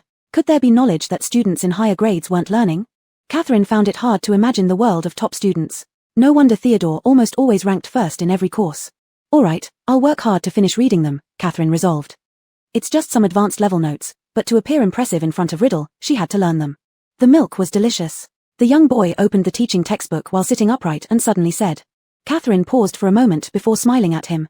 "I'm glad you liked it, Teacher Theodore." Theodore coughed twice unexpectedly. While studying, Catherine didn't forget to cherish the brief moments of clarity during her dreams to search for traces of Riddle's legacy left in Hogwarts. Generally, school celebrities leave their honors in the trophy display room. Here, Catherine saw the name of Harry's father and also that of her blonde classmate Draco's grandfather. She carefully examined each one, thinking she would quickly find Riddle's name, but it wasn't as easy as she imagined. This made Catherine realize that in his 6 years here, Riddle must not have been someone who liked showing off. On the contrary, he had probably carried this manner of being mild-mannered and polite all the way through. Finally, next to a row of shining golds, there was an inconspicuous award. Special Contribution Award. Catherine furrowed her brows. Among so many awards she had seen, this was unique, one of a kind, and belonged to Tom Riddle. Moreover, judging from its wording, there was no clue as to why it was given. "What is a Special Contribution Award?" Did Riddle make the school rich overnight by donating galleons from Gringotts? It was clear that he wouldn't. Riddle's financial condition was worse than hers, a supposed muggle-born witch. But catching glimpses into his past left behind such marks in time felt strangely intimate. Catherine seemed to leap over thousands of days and nights directly to see the result of how this young man grew up. Unfortunately, she didn't like this result. Catherine took out her diary and had thought up the opening line for today. Mr. Riddle, I know you already. Is that so? Where did we meet, Nadia? Catherine smirked slightly at the corner of her mouth. I knew the 12-year-old you. There was silence from the other side for a while, presumably considering the possibility of what she just said. So are Nadia and I friends? Catherine replied, that is bound to happen sooner or later, Mr. Riddle. Why do you say that? Because both me and Riddle are the same kind of people. I need him. He needs me. Catherine did not lie in her last words. Riddle sought relics of vampire royalty, and she required Voldemort's downfall. How could they not be interdependent? I can sense a heavy burden in your heart, Nadia. Perhaps we really are friends. Can you show up? I would be happier if you could appear. For the first time, the other side didn't answer her question. She wanted to know what was inside this diary. Was it a spell he had cast? Or something else? Carry me with you, and I'll come to you when the right time comes. Just as Catherine assumed he wouldn't respond, these words appeared on the diary. Chapter 14, Eccentrics and Eccentrics. Catherine's daily timeline was simple: classroom, library, and occasionally keeping an eye on what Riddle was up to. There weren't many Slytherins in the library, not because they disliked studying, but because these arrogant children all held a proud belief that they were different from those diligent bookworms. They were elites, so they secretly worked hard behind closed doors. On this point, Catherine could guarantee that the so-called bookworms in the mouth of the Slytherins, the Ravenclaws, probably didn't think too much about it. Ravenclaws were the embodiment of reason and wisdom. They wouldn't waste time worrying if others saw them studying. It would be silly to do so. Catherine could see that among the 4 houses, the Hufflepuffs were the happiest. Most of the Hufflepuff students were warm and simple, radiating a sense of peace. So, it wasn't strange that Catherine was mocked behind her back. She held a few books she had just taken out, and in the gap between the bookshelves, she saw a familiar face. He was actually there too. Only one bookshelf separated them. Riddle's face, magnified slightly, appeared before her, confirming Catherine's thoughts. He looked like a beautiful painting amidst the old book covers. Do you want to come with Nadia and me for potions class later? Riddle saw her and spoke first. The potions class was taught by the headmaster, and it was considered the most disciplined lesson for the Slytherins. Riddle and Catherine were paired together. The uninformed students from other houses liked watching the two of them stand side by side, as their appearances seemed perfectly matched. Catherine naturally noticed those gazes. She leaned slightly forward, letting Riddle see her. Have you noticed? Everyone thinks we look good standing together. He focused seriously on taking notes and said, exceptional people always attract each other. Catherine could hear that this statement was just his way of brushing off the situation. Catherine lowered her eyes and watched him work. Every step followed the professor's instructions meticulously. His somewhat thin fingers were immersed in dirty ingredients without hesitation. The professor temporarily left the classroom. She was just about to help put something in when Braxia suddenly appeared out of nowhere. That thing last time, don't think I'll thank you for it. She pouted, passed by Catherine, and accidentally bumped into the hot cauldron in front of Catherine, causing scalding water to spill onto Catherine's arm without warning. The sharp pain quickly spread along sensitive nerves, and the skin reddened instantly. Braxia's expression also showed a bit of surprise. She had only wanted to bump Catherine slightly. Why did the cauldron move instead? Oh no, Nadia's arm has been scalded, someone whispered. Professor Slughorn quickly entered the classroom, his gaze shifting between the 2 female students before turning toward Riddle. Tom, what happened to Catherine's arm? Braxia tried to say something in her defense, but for a moment, she didn't know what to say. Riddle respectfully put down the things in his hands. Miss Black bumped Nadia. It seems quite clear. Braxia, for your recklessness, I must punish you by making you accompany Catherine to get treatment and copy today's potion formula 100 times, the professor told her. Braxia's lips moved slightly, looking at Catherine's arm, and ultimately chose not to argue further. After Catherine left, Riddle stared at the cauldron she had overturned on the table, lost in deep thought. Braxia helped lift Catherine's arm, which already had a few alarming blisters. But Catherine's expression still appeared very composed. I didn't even hit your cauldron.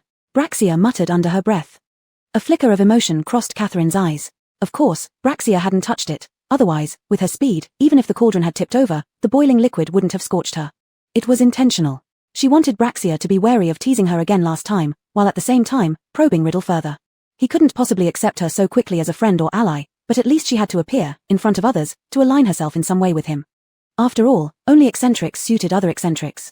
Sitting on the infirmary bed, Catherine wasn't overly concerned about her burn. However, due to the additional ingredients in the potion, they worried it might leave unappealing marks, so they advised her to stay for observation. Looking at her arm covered thickly in ointment, Catherine mused, humans were indeed fragile. Even capable wizards couldn't avoid the suffering of flesh wounds. But the real, sharp pain she felt right then truly placed her into the realm of human experience. Suddenly, footsteps echoed from the door. In the next second, a young black-haired boy appeared at the entrance, one hand pulling the door open, his gaze locking on her. "You've come." Riddle sat by the bedside, his gaze sweeping over Catherine's arm as he softly asked, "Are you still in pain, Nadia?" "No." Catherine reclined on the bed. Riddle's beautiful eyes, like jewels, steadily looked at her. They were the only two people in the hospital wing, and it was quiet and intimate. "Nadia, you seem to have a lot on your mind," Riddle said. "If you're facing any trouble, you can talk to me." Catherine looked at him, this obedient and polite child, who was now probing her. "Can't you tell? I was just dealing with it today," Catherine whispered. She knew that he would surely discover that she had done it intentionally. Riddle's expression remained one of concern, as if he knew nothing. "Is that so? That's great. Nadia, you are very good at protecting yourself." Despite Riddle's excellent academic performance, which earned him special attention from teachers and classmates, this was Slytherin. Pureblood, honor, family, wealth, these luxurious titles weren't available to everyone, but here, almost everyone possessed some of them. Yet Riddle was merely a poor orphan of unknown blood status. Other than his talent, he had nothing. Chapter 15, Night Hunt for the Magic Mirror. What he wanted certainly would not be a person nobler or happier than him, coming with an air of salvation to say, "Let's be friends." "Of course, because I'm always alone, Riddle," Catherine said the sentence she had prepared in advance. His eyes looked at her calmly, just like two different species of venomous snakes sizing each other up. "You won't be alone anymore, Nadia. You can trust me," he said slowly. Catherine curved her lips and placed her hand on Riddle's, patting it friendly. "Here it comes. He is seeking the scent of prey from his body." In the world of dreams, Catherine once heard about a mirror, which Illa told her about. But that mirror could no longer be found in the dream world. Dumbledore had put it away. That mirror could display one's deepest desires without error, Catherine thought. Perhaps Riddle should take a look at this mirror. Although he might not necessarily tell her the truth. It was no easy task to look for the mirror at night. The Hogwarts curfew was no joke. Catherine had been out prowling for 2 nights already, going to many obscure corners but couldn't find the mirror. Logically, it wasn't supposed to be small, it should have been very noticeable. Catherine stepped back from the fruitless corridor, turned around, and there appeared a shadow in her sight. Invited into the office, Catherine looked at Dumbledore nervously. It seemed that people changed depending on their circumstances. She would never have thought before that she would actually worry about losing house points. "Miss Nadia, why are you still wandering around the campus at this time?" Dumbledore didn't mention the matter of house points but poured her a cup of honey grapefruit water instead. The light sweetness entered the nasal cavity. While drinking, Catherine observed Dumbledore's office. Very neat. From the arrangement of the room, one could see that he was a very disciplined person. "Professor Dumbledore, to be honest, I'm looking for something," Catherine said favorably towards Dumbledore. "Can you tell me what it is? Maybe I can help you." Catherine nodded. "Of course, Professor, it's a mirror. It allows one to see their most desired thing." Dumbledore's profound eyes looked at the girl. "Why do you want to find it?" "Because I want my friend to see inside himself and then conquer it, defeat that vain future." The girl's tone rose, as if victory was certain. A trace of unnoticed expression flashed through Dumbledore's eyes. "Nadia, you are the first person who doesn't want to go see the mirror herself." "Because I understand myself very well, Professor," Catherine smiled faintly. "How could I let false desire control my life?" Dumbledore took a sip of tea. It's difficult for a person to realize the importance of reality, and even harder when facing unattainable things in the real world and maintaining true sanity. "Yes, Professor, the latter is clearly much more difficult. I can't guarantee that I can do it, but the meaning lies in that I will challenge it," Catherine said softly. In the common room, everyone was divided into several groups doing homework. Abraxas was surrounded by people from all sides, waiting to borrow from him. Actually, many also wanted to peek at Riddle's work, but Catherine always occupied Riddle's time. The most helpless thing was that Riddle himself did not stop her, making others somewhat hesitant to approach. "You can lend it to others after I finish. I need to modify this part and make it the same as yours." Catherine knew what he was thinking. He wanted to solidify his position in Slytherin. He couldn't have her as his only friend. Riddle paused his writing hand, and while Catherine was writing, she raised her eyes to look at him. "Being idolized is not bad for us. From the first meeting until now, Nadia had grouped them as us." Riddle's evaluation of Nadia was useful, but he preferred solitude. There were a few moments when he experienced different emotions in her, which counted as her greatest value. These fresh emotions made him exceptionally unable to reject Nadia's repeated overtures. "I have a surprise for you today." Nadia looked at her classmates working hard nearby and lowered her voice. "Another surprise?" "That's right, and it will surely be something you'll like." Catherine raised an eyebrow. Riddle put down his quill and sat quietly there, as if waiting for her to produce the surprise. Catherine leaned close to his ear and whispered mysteriously, "After your roommate falls asleep tonight, I'll wait for you outside the common room." After speaking, she walked away holding a pile of books. Riddle rubbed his itching ear as if her warmth still lingered near. Blatantly breaking school rules. It wasn't unexpected for this to happen to Catherine Nadia. After all, she was a girl who dared to speed even in the sky.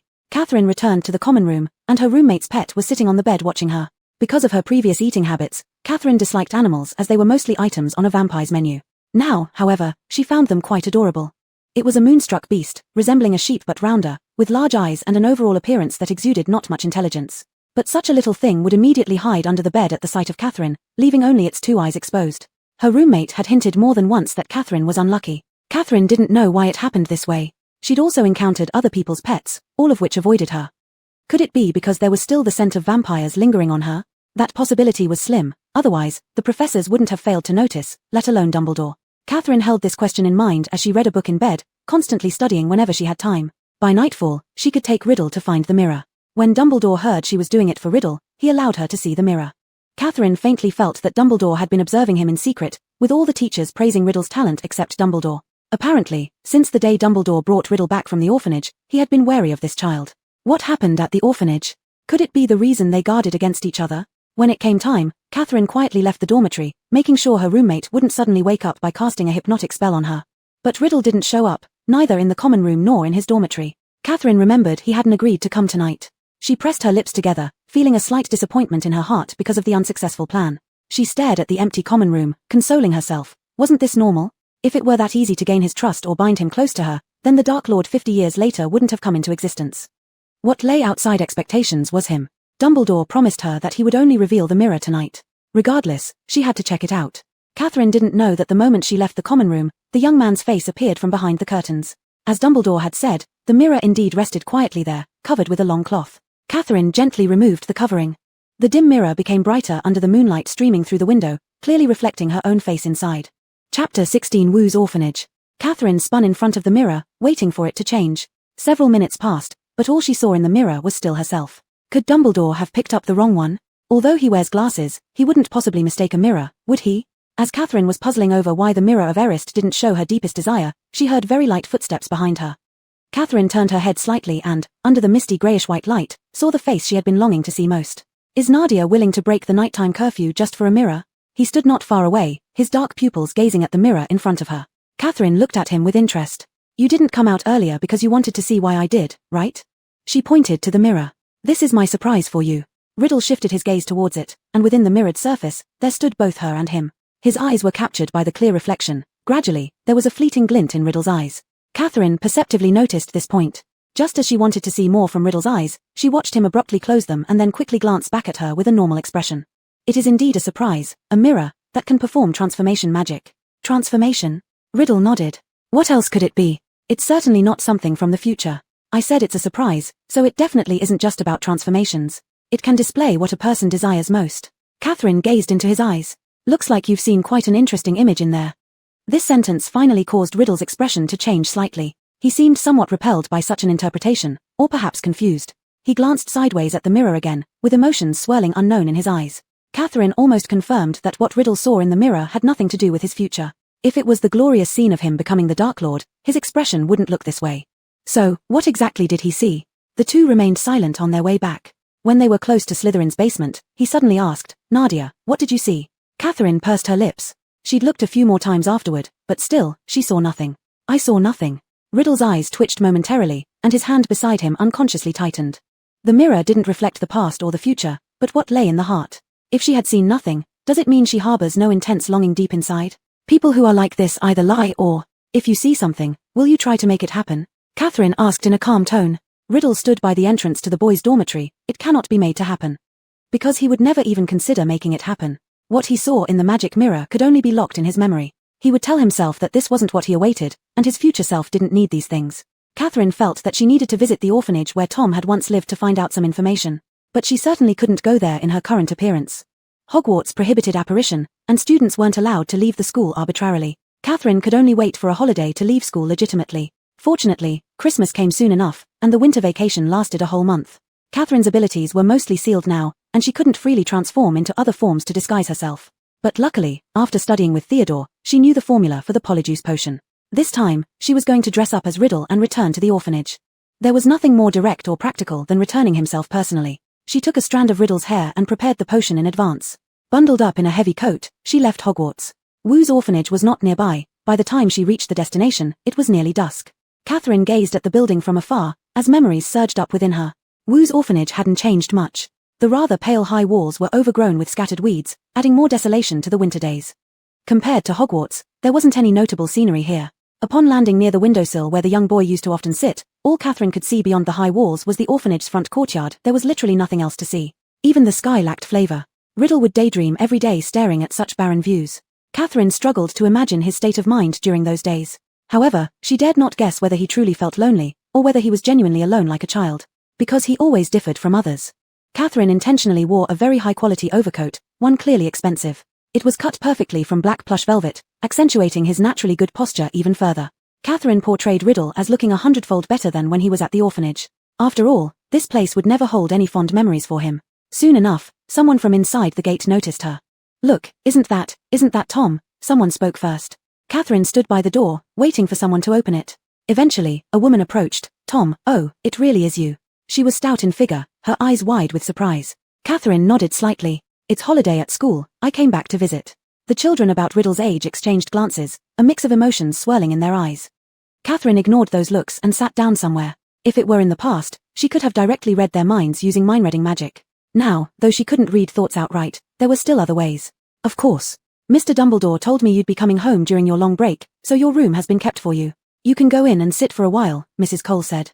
There was some evasiveness in her gaze as she looked at Riddle, even though she had already hidden it quite well, but Catherine still noticed it. Catherine followed Mrs. Cole into the room.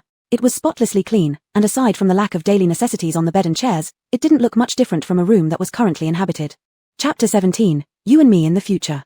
The corridor looked just as it had several years ago, shabby and worn. Just stepping inside for a few minutes, Catherine already felt a bit oppressed. Those gazes, the subtle inquiries, and silent observations carried unclear emotions that fell upon her. It was as if she were some special object on display in an exhibition hall, yet you couldn't go mad over this, you'd only look crazier that way. If she had to stay here forever, she would accept it. But Riddle had been to Hogwarts, free, educated, rule-bound, and with a place where he could showcase his abilities. How could he possibly want to come back like Dumbledore said? She sat at the edge of the bed, the blanket coarse. "Mrs. Cole, there's no need to be so formal with me. I'm just passing by for a quick visit." Mrs. Cole gave an official smile. "Of course not, Tom. This place will always be your home." Catherine stared at Mrs. Cole sitting in the chair. She could sense this woman didn't like Tom. At the moment their eyes met, Mrs. Cole's expression suddenly became vacant. Catherine had used the vampire's power to briefly control her mind. "Mrs. Cole, I'm curious about what you all discussed when Dumbledore visited," Catherine asked. Uttered in Riddle's tone, this question carried an extra note of seduction. Mrs. Cole's vacant face froze for a few seconds before she replied, "He said that their school would invite you. Honestly, I can't imagine why any school would come looking for you." Catherine furrowed her brows. Even without hearing the tone, the words themselves were filled with disdain and belittlement. "And then, she hesitated again, "he personally entered your room to talk to you. I could tell you were in good spirits after, since you were the first child to receive such an invitation." Catherine realized that Mrs. Cole's memory had been erased, all she could recall was irrelevant information. There must have been more between Dumbledore and Riddle, some other conversation or action beyond what Muggles could see or hear. "Do you think I've changed at all, Mrs. Cole?" Mrs. Cole nodded. "Yes, you did change after Mr. Dumbledore's visit. Your relationships with the other children at the orphanage also improved significantly, and you even started giving them gifts. It appeared Professor Dumbledore's arrival had transformed Riddle greatly." Catherine mused quietly. There was nothing more to learn here. But after making this trip, Catherine's determination deepened. She couldn't let Riddle return to this place. Before the polyjuice potion lost its effectiveness, she left the orphanage. As she departed, she could feel many people breathe a sigh of relief. Catherine looked out at the gloomy weather outside.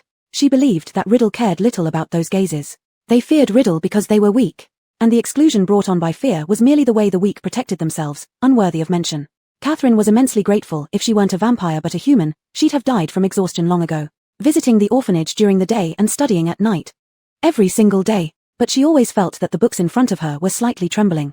She thought it might be her imagination, but upon stopping to observe, she noticed the diary by her side was moving. She flipped open the diary, and Riddle's handwriting appeared on it, hastily scribbled. "Did you get up early today just to deliver milk to that boy?" Catherine responded without hesitation. "Yes, to thank him for his help. Is he also a friend of Nadia's?" "Yes. Nadia, have you ever considered that I can help you too?" Upon reading this, Catherine made sure her expression remained unchanged. She wasn't certain whether the content in the diary had vision. Thorsha thought that when the diary was closed, he couldn't do anything. Letting Riddle's diary help her? She wasn't reckless enough to use a bigger riddle to counteract a smaller riddle until she understood what exactly he was. "How can you help me? I can sense your thoughts, Nadia. You want to become stronger. I can assist you with that." "Indeed, but it's not something I can achieve just by wanting it. No, if you desire it strongly enough, nothing will stand in your way. Humans are the masters of everything." Without a doubt, some of Riddle's ideas resonated with hers. Birth and capability were excuses given by the weak, while the strong would resolutely trample over any obstacles that affected them, step by step, reaching higher levels. Nadia, you should become the person you want to be. My friends are always like this. Catherine drew two little figures in the diary, with the background being the hospital wing, their hands holding together. This is us 50 years ago. The white paper of the diary slowly revealed letters. It will also be us in the future. The charm we are learning today is the levitation charm. Everyone try your best to make the feather in front of you float. Oh, of course, if you don't succeed that's okay, we can take our time. Watch my gestures, first a wave and then a flick. The key is to pronounce each syllable clearly. In charms class, there was a feather in front of everyone. Many students were waving their wands, but the feathers showed no reaction. Catherine recalled her scene in the dream world during charms class. At first, almost everyone had similar difficulties except for Hermione Granger.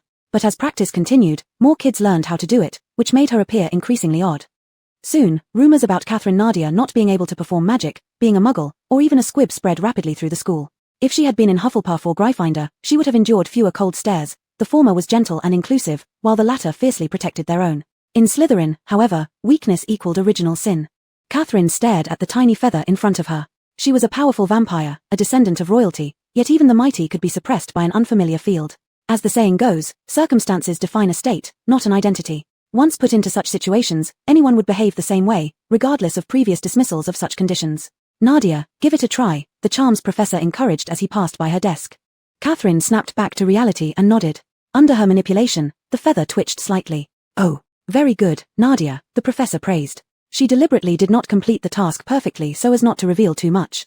Just as this voice fell silent, another gasp arose from across the room. Catherine glanced over and saw, in the middle of a surrounded table, a feather steadily floating in the air. Good heavens, let me see which child has succeeded. The professor quickly approached, and the students automatically stepped aside. Riddle sat there, his face bearing a modest expression. It's you, Riddle, the professor exclaimed happily. Riddle will earn 5 points for Slytherin, no doubt about it. Riddle raised a smile tinged with a bit of shyness. Seated in the center surrounded by the professor and students, he seemed like the main character of the entire class. Chapter 18, Only Cowards Would Talk So Much Nonsense. The professor looked happier than ever, the light in his eyes like he had spotted a treasure. He turned to look at Catherine. Nadia is quite good too, add 1 point to Slytherin. By the end of the class, Slytherin had gained 6 points. The other houses could only watch enviously, powerless to intervene. Having Riddle was like having a bug that gave constant bonus points. Riddle almost always received special attention from the professors in all his classes. It wasn't just because of his obvious talent, that eager, thirst-for-knowledge look in his eyes satisfied every teacher. After attending a few classes from other houses, many students from those houses thought Tom Riddle was already the leader of Slytherin. Ignatius Pruitt watched Riddle coldly and sneered, it's truly laughable. A bunch of trash that's been screened out actually thinks someone like this can stand firm in Slytherin. Ignatius was a typical pureblood supremacist, and his words resonated with many. Riddle had indeed earned Slytherin quite a few points, but within the house, no one was going to willingly accept a person of unknown origin as the top student in Slytherin. And in their arrogant eyes, the children from the other houses were those who had been rejected by Slytherin. Abraxas listened silently to their discussions. As the sole heir of the Malfoy family, he didn't care about these fleeting moments of fame. These kids were still too immature. Bloodlines were certainly important, but they weren't everything for being an outstanding wizard. The more Ignatius spoke, the angrier he became, his eyes flashing with a hint of malice. Give him a taste of something powerful. Bruxia tilted her head. Ignatius, what do you plan to do? Ignatius smirked. What do I plan? You're already worried before I've even done anything. The few of them had grown up together. As the daughter of the Black family, Bruxia always had lofty ambitions and was used to ordering them around. Unexpectedly, upon arriving at Hogwarts and meeting Riddle, Bruxia's attitude towards him improved significantly, and she began to pay a lot of attention to him. This made Ignatius indignant. How could he swallow this insult? Who's concerned about him? Bruxia immediately countered, I'm just telling you not to do anything stupid and bring shame to the house. This statement should be directed at that narcissistic king, not us, Ignatius snorted coldly. Slytherin's dormitory was located underground at Hogwarts, so usually only Slytherin students would pass by there. The dark cellar was both cold and quiet, with Ignatius leading a group of boys crouched behind the walls of the cellar. Riddle returned and encountered Ignatius' unfriendly expression face to face. Look who it is. Our great genius Riddle from our house has come back. Riddle didn't stop, just nodding slightly to them. Ignatius mocked, now that you've been favored by the professors, you don't even see us anymore. Well, that's expected. I heard Muggleborns are exactly like this. You're right, Ignatius. What kind of rules would they follow? Seeing the bottom of a well and thinking that's all there is. Several of them blocked Riddle's way, looking at him curiously. I heard you're an orphan. Dumbledore personally went to fetch you from the Muggle world. Christmas is coming soon. If you beg me, I'll let my family's servants give you a place to stay. How does that sound? Let me think, cellar. Or perhaps garbage heap. I'm sure you wouldn't be picky, would you? Ignatius said with a tone full of mockery and threat.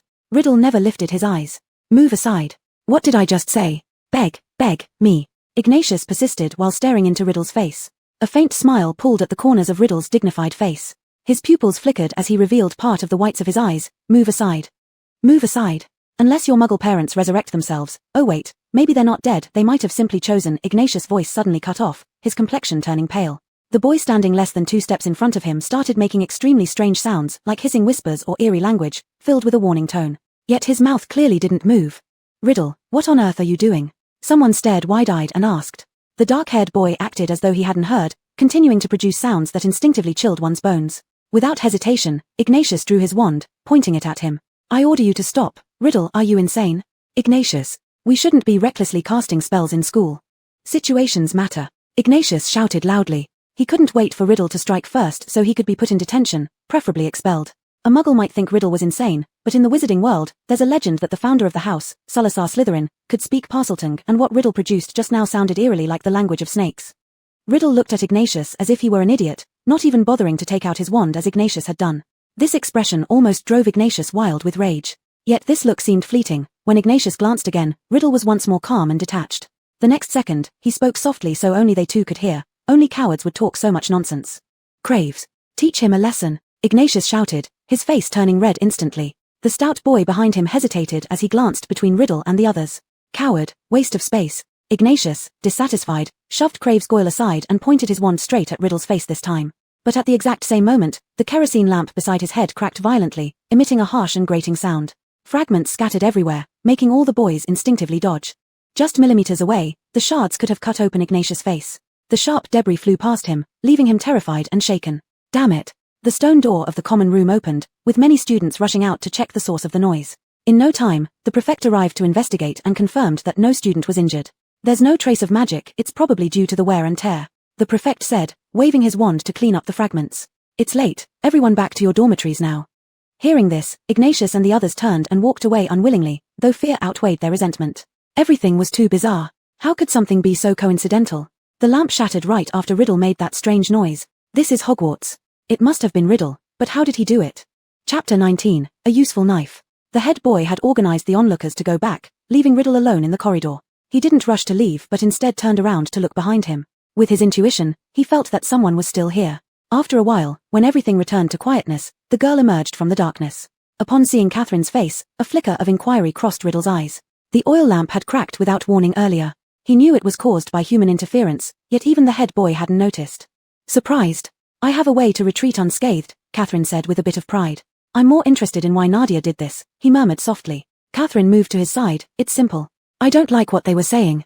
Riddle's face in the dim light looked somewhat weary. I don't need protection, Nadia. She had shown interest in him beyond normal attention from the first day she came to Hogwarts. That could be explained as being attracted to his appearance or valuing his abilities. But today she risked getting discovered just to act on his behalf. Such behavior was too deliberate. If she sought nothing in return, that would be strange indeed. Precaution and suspicion were innate in him. He couldn't help but reevaluate this girl mentally. I don't think you need protection, Riddle. Catherine shook her head, but their words are grating to me. I merely wanted to punish them for that. Grating. He remembered how Catherine was constantly mocked by them both openly and covertly. Riddle withdrew his gaze with understanding. Those are trifles, not worth our anger. He didn't want to dwell on these trivial matters like those vulgar people do daily, but he had to admit that since coming to Hogwarts, he had become increasingly curious about his own background. He was sure that his mother must have been a muggle, otherwise, she wouldn't have died so easily. All the gifts he was born with were inherited from his father. No, anger is one thing, punishment is another, Catherine replied with an arrogant tone as she walked with him towards the common room. I won't allow anyone to try to insult either me or my friends. Riddle said nothing in response. Catherine was juggling between two worlds. The attitudes of the two versions of Riddle towards her were different. She could clearly feel his guardedness toward her, but Catherine thought it was genuine. Now he could be seen pretending or showing emotional changes at times. But the Riddle in the diary had already been entirely cloaked in sugary exterior. Riddle returned to bed, reminiscing about the events of the day. Similar incidents had happened countless times during his childhood, those envious or disdainful individuals always causing trouble for him. The single beds in the dormitory were wider and softer than the ones in the orphanage. Often comfortable living made people forget pain and aspirations, but he reminded himself continuously never to forget what he intended to do. He would completely leave that stupid orphanage behind and step on all the foolish people beneath him. Catherine, this slightly mysterious girl, might turn out to be his first useful knife. The next day, Catherine planned to go to the Great Hall for breakfast, holding Illa's arm. Before they reached the entrance, she saw Harry and the others standing near a corridor discussing something loudly. "It has been this way since she woke up a few days ago," Ron exclaimed, pulling his hair. "We were too negligent." It took her professors and classmates noticing that something wasn't right. Hermione wore a grave expression. "We need to find Professor McGonagall quickly." Harry considered. "Yes, but do you think this has anything to do with the chamber?" Catherine had excellent hearing. She understood they were talking about Ginny those days. Wasn't that when she had held the diary? "But the professors say the chamber has a monster, and the victims were petrified.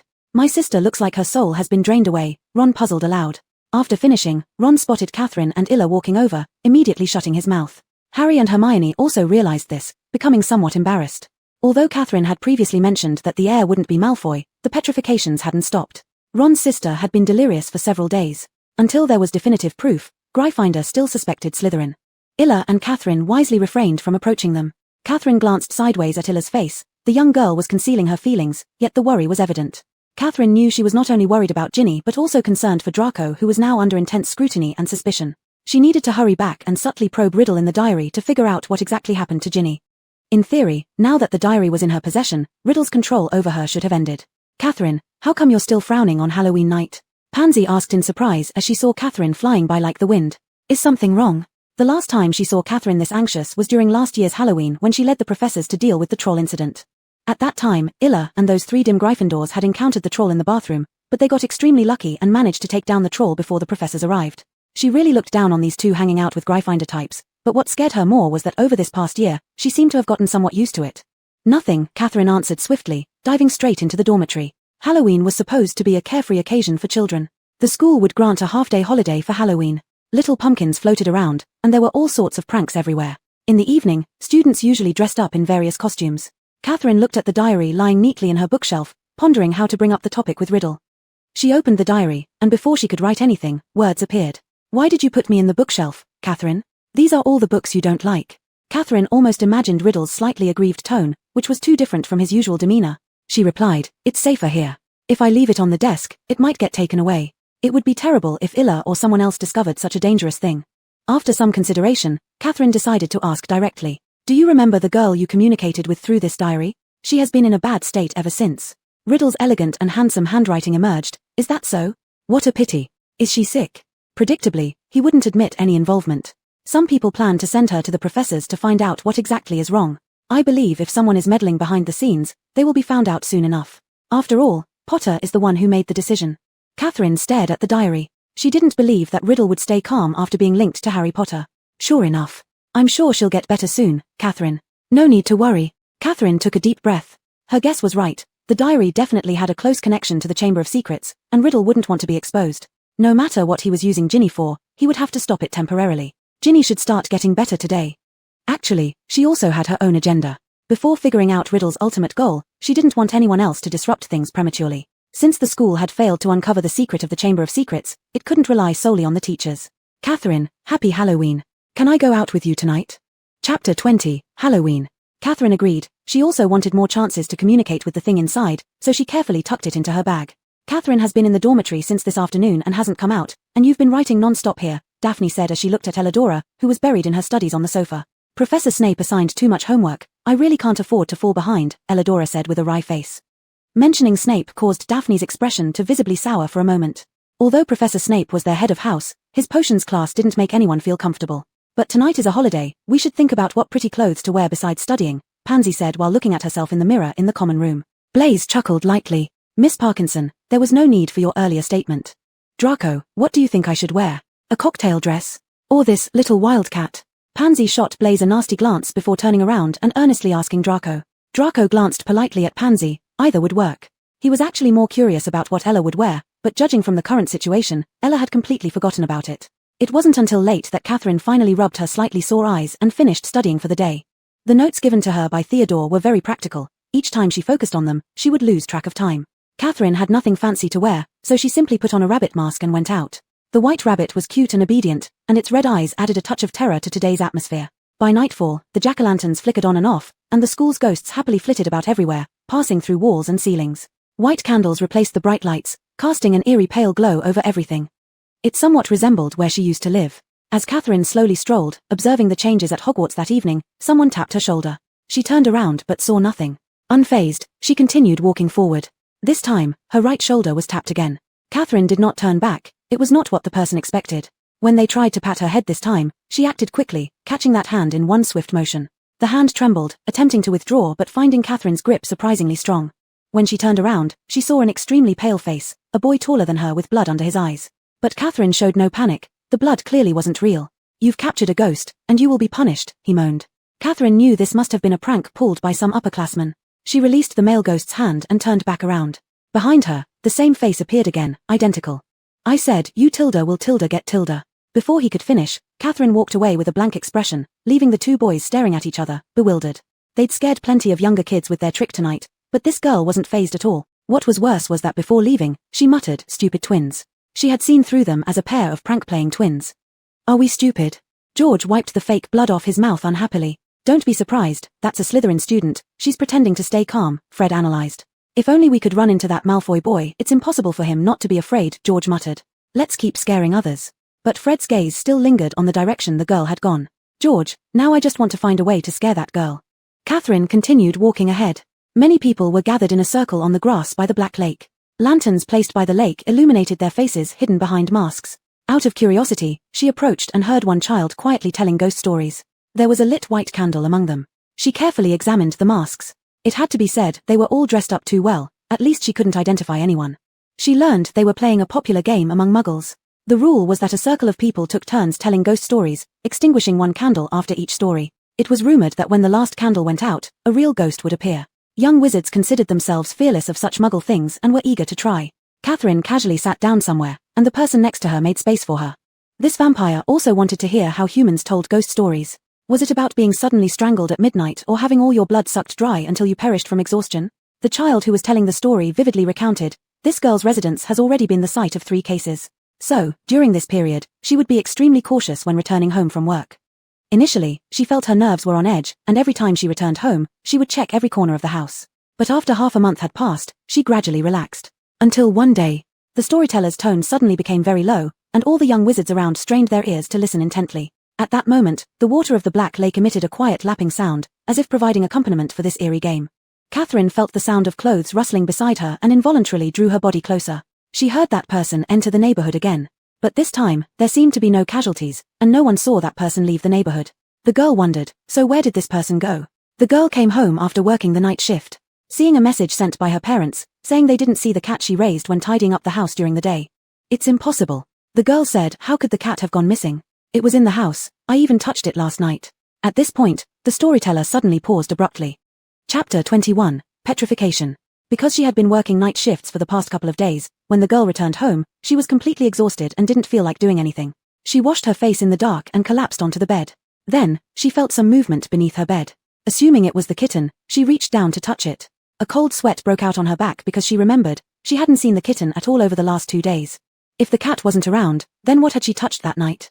That furry thing, the thing under her bed. The story abruptly ended there, leaving many of the listening children thoroughly frightened. Everyone understood. The thing the girl mistook for a cat was actually the murderer who had been hiding under her bed. If she just looked down, she would meet those terrifying eyes. "My goodness, it's not a ghost, but how is this more terrifying than one?" a child said fearfully. "What are you afraid of?" "It's only because muggles are helpless. If anyone dared to hide under my bed, I'd beat them senseless," a proud female voice declared. Catherine recognized it as pansies. "Exactly, something so trivial is nothing for wizards," someone agreed. "But even in the wizarding world, there are such ghosts." The person beside Catherine spoke indifferently. The voice sounded familiar, but she couldn't place it right away. "Yes, no matter where, those who are weaker always live in fear," Catherine concurred. "Even if one has enough power, a gentle heart can still be exploited by wicked people and dragged into the abyss. Such is the plight of the bloodline." Suddenly, Catherine felt her bag move slightly. At the same time, it felt like her mind was being invaded. Visions of something sliding across the floor flashed through her thoughts. Greyish walls, an icy sensation, as if crawling along her skin. Catherine shook her head vigorously, pulling her consciousness back. That peculiar feeling quickly dissipated, yet a sense of danger surged within her. Something had just attempted to control her, thankfully. It failed because she was a vampire. Catherine immediately stood up from her seat. Losing balance due to the slick grass underfoot, her dazed body stumbled forward. Just as Catherine thought she'd fall, the person beside her steadied her with firm hands. Catherine drew in a sharp breath, lifting her gaze to see a plain black and white mask, belonging to a boy with black hair and black eyes like smooth pebbles. Catherine moved her lips slightly. "Theodore, is that you? Are you all right?" Theodore withdrew his hand, gazing into her eyes. Catherine tightened her grip on her bag. Riddle's diary was inside, so she couldn't say anything. I'm fine. I just feel a bit cold. I'll go get another layer. Alright, I was thinking about going back anyway. Theodore adjusted his robes. Catherine felt a premonition of doom welling inside her. Clutching the diary tightly in her bag, she knew tonight wouldn't be peaceful. I swear, I heard it again. That voice. On the lively Halloween, Hermione was enthusiastically collecting miniature pumpkin stickers when Harry hurriedly called her over. It was all Gilderoy Lockhart's fault. Lately, he kept making Harry do chores in his office and thought it was a great favor. Harry's ears were continuously filled with the faint hissing sound, on and off. He initially thought it was an auditory hallucination, but its frequency grew so high it started driving him insane. What troubled Harry even more was that no one else could hear it. He cautiously questioned Lockhart, but Lockhart claimed he heard nothing. Unable to figure it out alone, Harry pulled along Ron and Hermione, anxiously searching everywhere and asking repeatedly, "Did you hear it? It's here. In the wall." But the confused expressions on their faces dashed the small hope that had ignited in Harry's chest. Was he going mad? Ever since the start of this term, this strange phenomenon followed him without any pattern, driving him restless and anxious. "This isn't the first time you've mentioned it, but I don't hear anything, Harry," Ron murmured softly. "Harry, I don't hear it either," Hermione said helplessly. "I understand it. I can feel it. The monster lurking in the shadows exudes killing intent," Harry muttered. "It's coming. It's ready to begin its slaughter." Hermione looked uneasily ahead. "There are too many people around today, everywhere. If the monster truly appears, it won't achieve much. No, it won't stop." Harry's voice was low and slightly trembling. "It will do something." Ron stared blankly at Harry. Ginny seemed clearer-minded today, but for their questions, she appeared oblivious, as if these recent lethargic days were merely illusions created by their minds. He thought things had finally settled down.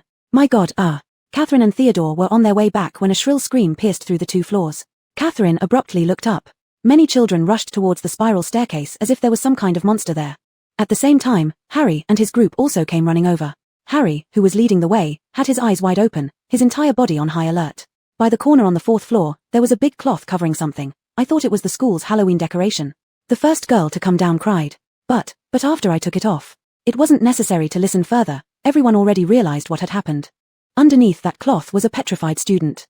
Theodore glanced at Catherine slightly with concern. Though covered by the mask, he could feel Catherine's emotional state wasn't good. Harry didn't linger here long. He continued running towards the other direction.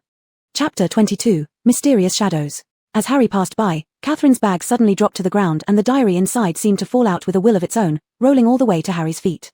Catherine tried to pick up the diary, but Harry had already bent down before her. Tom Riddle. Harry read aloud the name written on it. Catherine's crimson pupils shrank momentarily. Riddle had always wanted to kill Harry, and the diary was his. But Harry merely glanced briefly at the diary and then handed it to Catherine. "Is this yours, Catherine?" "Thank you. I don't know how it fell out so suddenly." Catherine took it back and forcefully stuffed it into her bag. At this point, Catherine was convinced that tonight's events were definitely related to Riddle. After he had himself brought out, another student was petrified.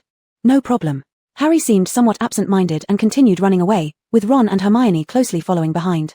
Theodore's gaze had been fixed on Catherine ever since. The diary emitted a strange aura.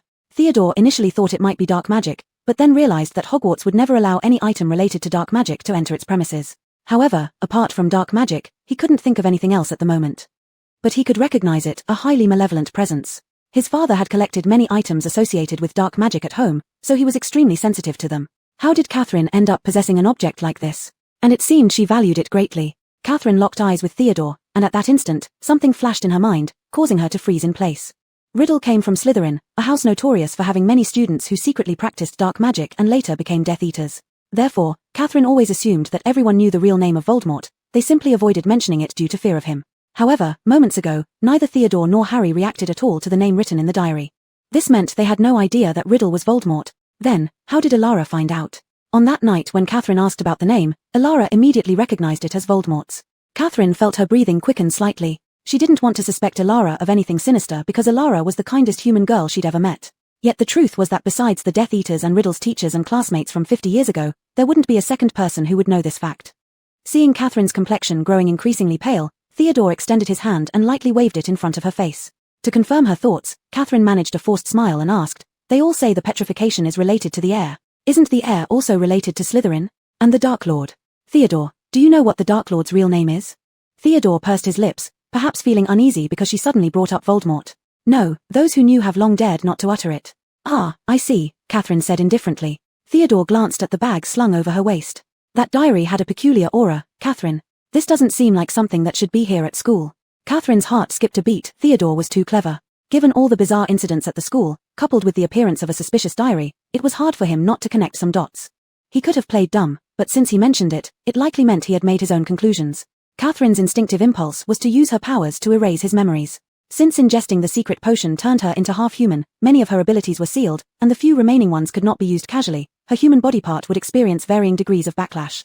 Thus, unless absolutely necessary, Catherine preferred not to harm herself unnecessarily. But if discovered by Theodore, it was too risky. She couldn't explain why she was carrying that diary. While she pondered these things, he spoke again. It resembles one of those odd items bought in Hogsmeade. I've seen similar ones before. Catherine instantly relaxed. It's just an ordinary diary, Theodore.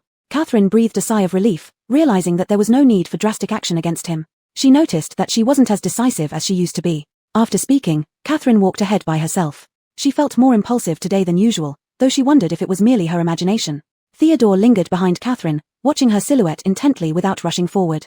Due to yet another student being petrified, the previously bustling campus fell silent. This marked the third petrification incident. The first incident involved Filch's cat, the next two were students. The ghostly decorations still adorned every corner of the school, but the children who looked at them no longer felt excited. Even those ghost stories that seemed absurd in the night now began to appear terrifying. You shouldn't listen to ghost stories at night, Daphne regretfully said. Draco frowned, his face expressing frustration as he said, please remember your identity properly, you're a witch, Daphne. So when Draco is scared of bugs, does he forget he's a wizard?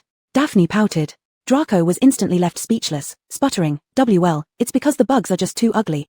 He instinctively glanced at Elara for her reaction, but to his surprise, Elara, who had been daydreaming beside him, unusually missed this perfect chance to ridicule Draco thoroughly. After returning, Catherine placed the diary on the table. On the exposed pages, Riddle's mood seemed pretty good. Thank you, Catherine. The Halloween campus was really interesting. Catherine didn't intend to waste any more time playing around with him. During this period, Riddle acknowledged they were friends, but she of course wouldn't take that seriously. She believed that even if she didn't bring it up, Riddle would likely present his intentions tonight. It's unfortunate that something happened at the school. The festivities can only proceed halfway. What happened? Are you okay, Catherine? Catherine quickly scribbled down. The chamber. The creature inside attacked the students again, and this is already the second child to be petrified. Chamber. Has it reappeared after such a long time? Catherine immediately asked, do you know about the chamber? Of course I do, Catherine. This diary dates back 50 years. If you wish to learn, I can share some information with you. I'm all ears. When speaking of the chamber, his handwriting became messy and hurried, as though he couldn't wait to tell her everything. Back then, they told us it was just a legend, something that didn't exist. But that was a lie. When I was in my 5th year, the chamber was opened, and the beast attacked several students. In the end, it killed one. I captured the person who opened the chamber. They were expelled. However, Professor Dippet, the headmaster at the time, was ashamed due to what happened at Hogwarts, so he forbade me from revealing the truth. They announced to the public that the girl died in an unusual accident. They gave me a shiny, engraved medal for my efforts, warning me not to speak out. But I knew it would happen again. The monster is still alive, and the person capable of releasing it has not been contained. Medal? Was it referring to that Special Services Award? Did the award come because Riddle caught the person who opened the chamber? Catherine's mind raced furiously. Catherine, are you worried about the chamber? I can show you something. His words appeared once more on the paper. Show me. What do you mean? I can bring you into my memories, specifically to the night when I caught him. Chapter 23, Entering the Memory. After Riddle spoke, the diary seemed to be blown by a strong wind, its pages rustling and stopping at a certain page. Gradually, a window formed on the diary, like a square television screen. Catherine picked up the diary and was surprised to find that this window was expanding. A suction force from within pulled her in, leaving her suspended in the air. Catherine felt her body leave the stool and fall headfirst into the gap of that page, entering a swirl of colors and lights. Soon, Catherine felt her feet touch solid ground. She calmly stood still, observing the blurry surroundings until they became clear. It was an office, one she recognized easily. The sky outside the window was filled with red clouds, indicating it was around sunset. Catherine looked around the office and identified it as the headmaster's office of Hogwarts from her timeline with Riddle. Seated there was their old headmaster. There was a knock on the door outside the office. Come in, the elderly wizard in the chair said in a weak voice. Catherine turned to the door and saw a face both familiar yet slightly different from her memory, a boy of about 15 or 16. It was Riddle. He removed his pointed hat, revealing a silver prefect badge shining on his chest. Catherine observed him. The unique handsome features belonging to young Riddle remained, now matured into a more masculine appearance, shedding the innocence of childhood. He was 2 heads taller than the present-day Catherine, and much sturdier than the 11-year-old Riddle, no longer frail but still slender and pale. Ah, Riddle, the headmaster said. You wanted to see me, Dippet Professor? Riddle asked, appearing somewhat nervous.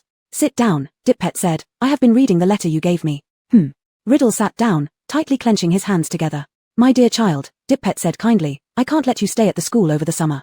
You must surely want to go home for the holidays. No, Riddle almost immediately replied, I'd rather stay in Hogwarts than go to that. You'll be spending your holiday in an orphanage, right? Dippet asked curiously. Yes, sir, Riddle answered, his complexion changing slightly. Are your parents muggles? I'm a half-blood, sir. My father is a muggle, my mother a witch. Both your parents. My mother died after giving birth to me, sir. They told me at the orphanage that she only managed to name me, Tom, after my father, Riddle said. Dippet sympathetically clicked his tongue. This is how things stand, Tom, he sighed. We had hoped to make special arrangements for you, but under the current circumstances. You're referring to all these attacks, are you not, sir? Riddle asked.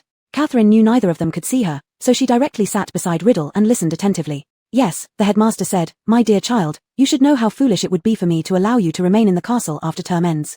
Especially after the recent tragedy where that poor girl died. You'll be safer in the orphanage, won't you?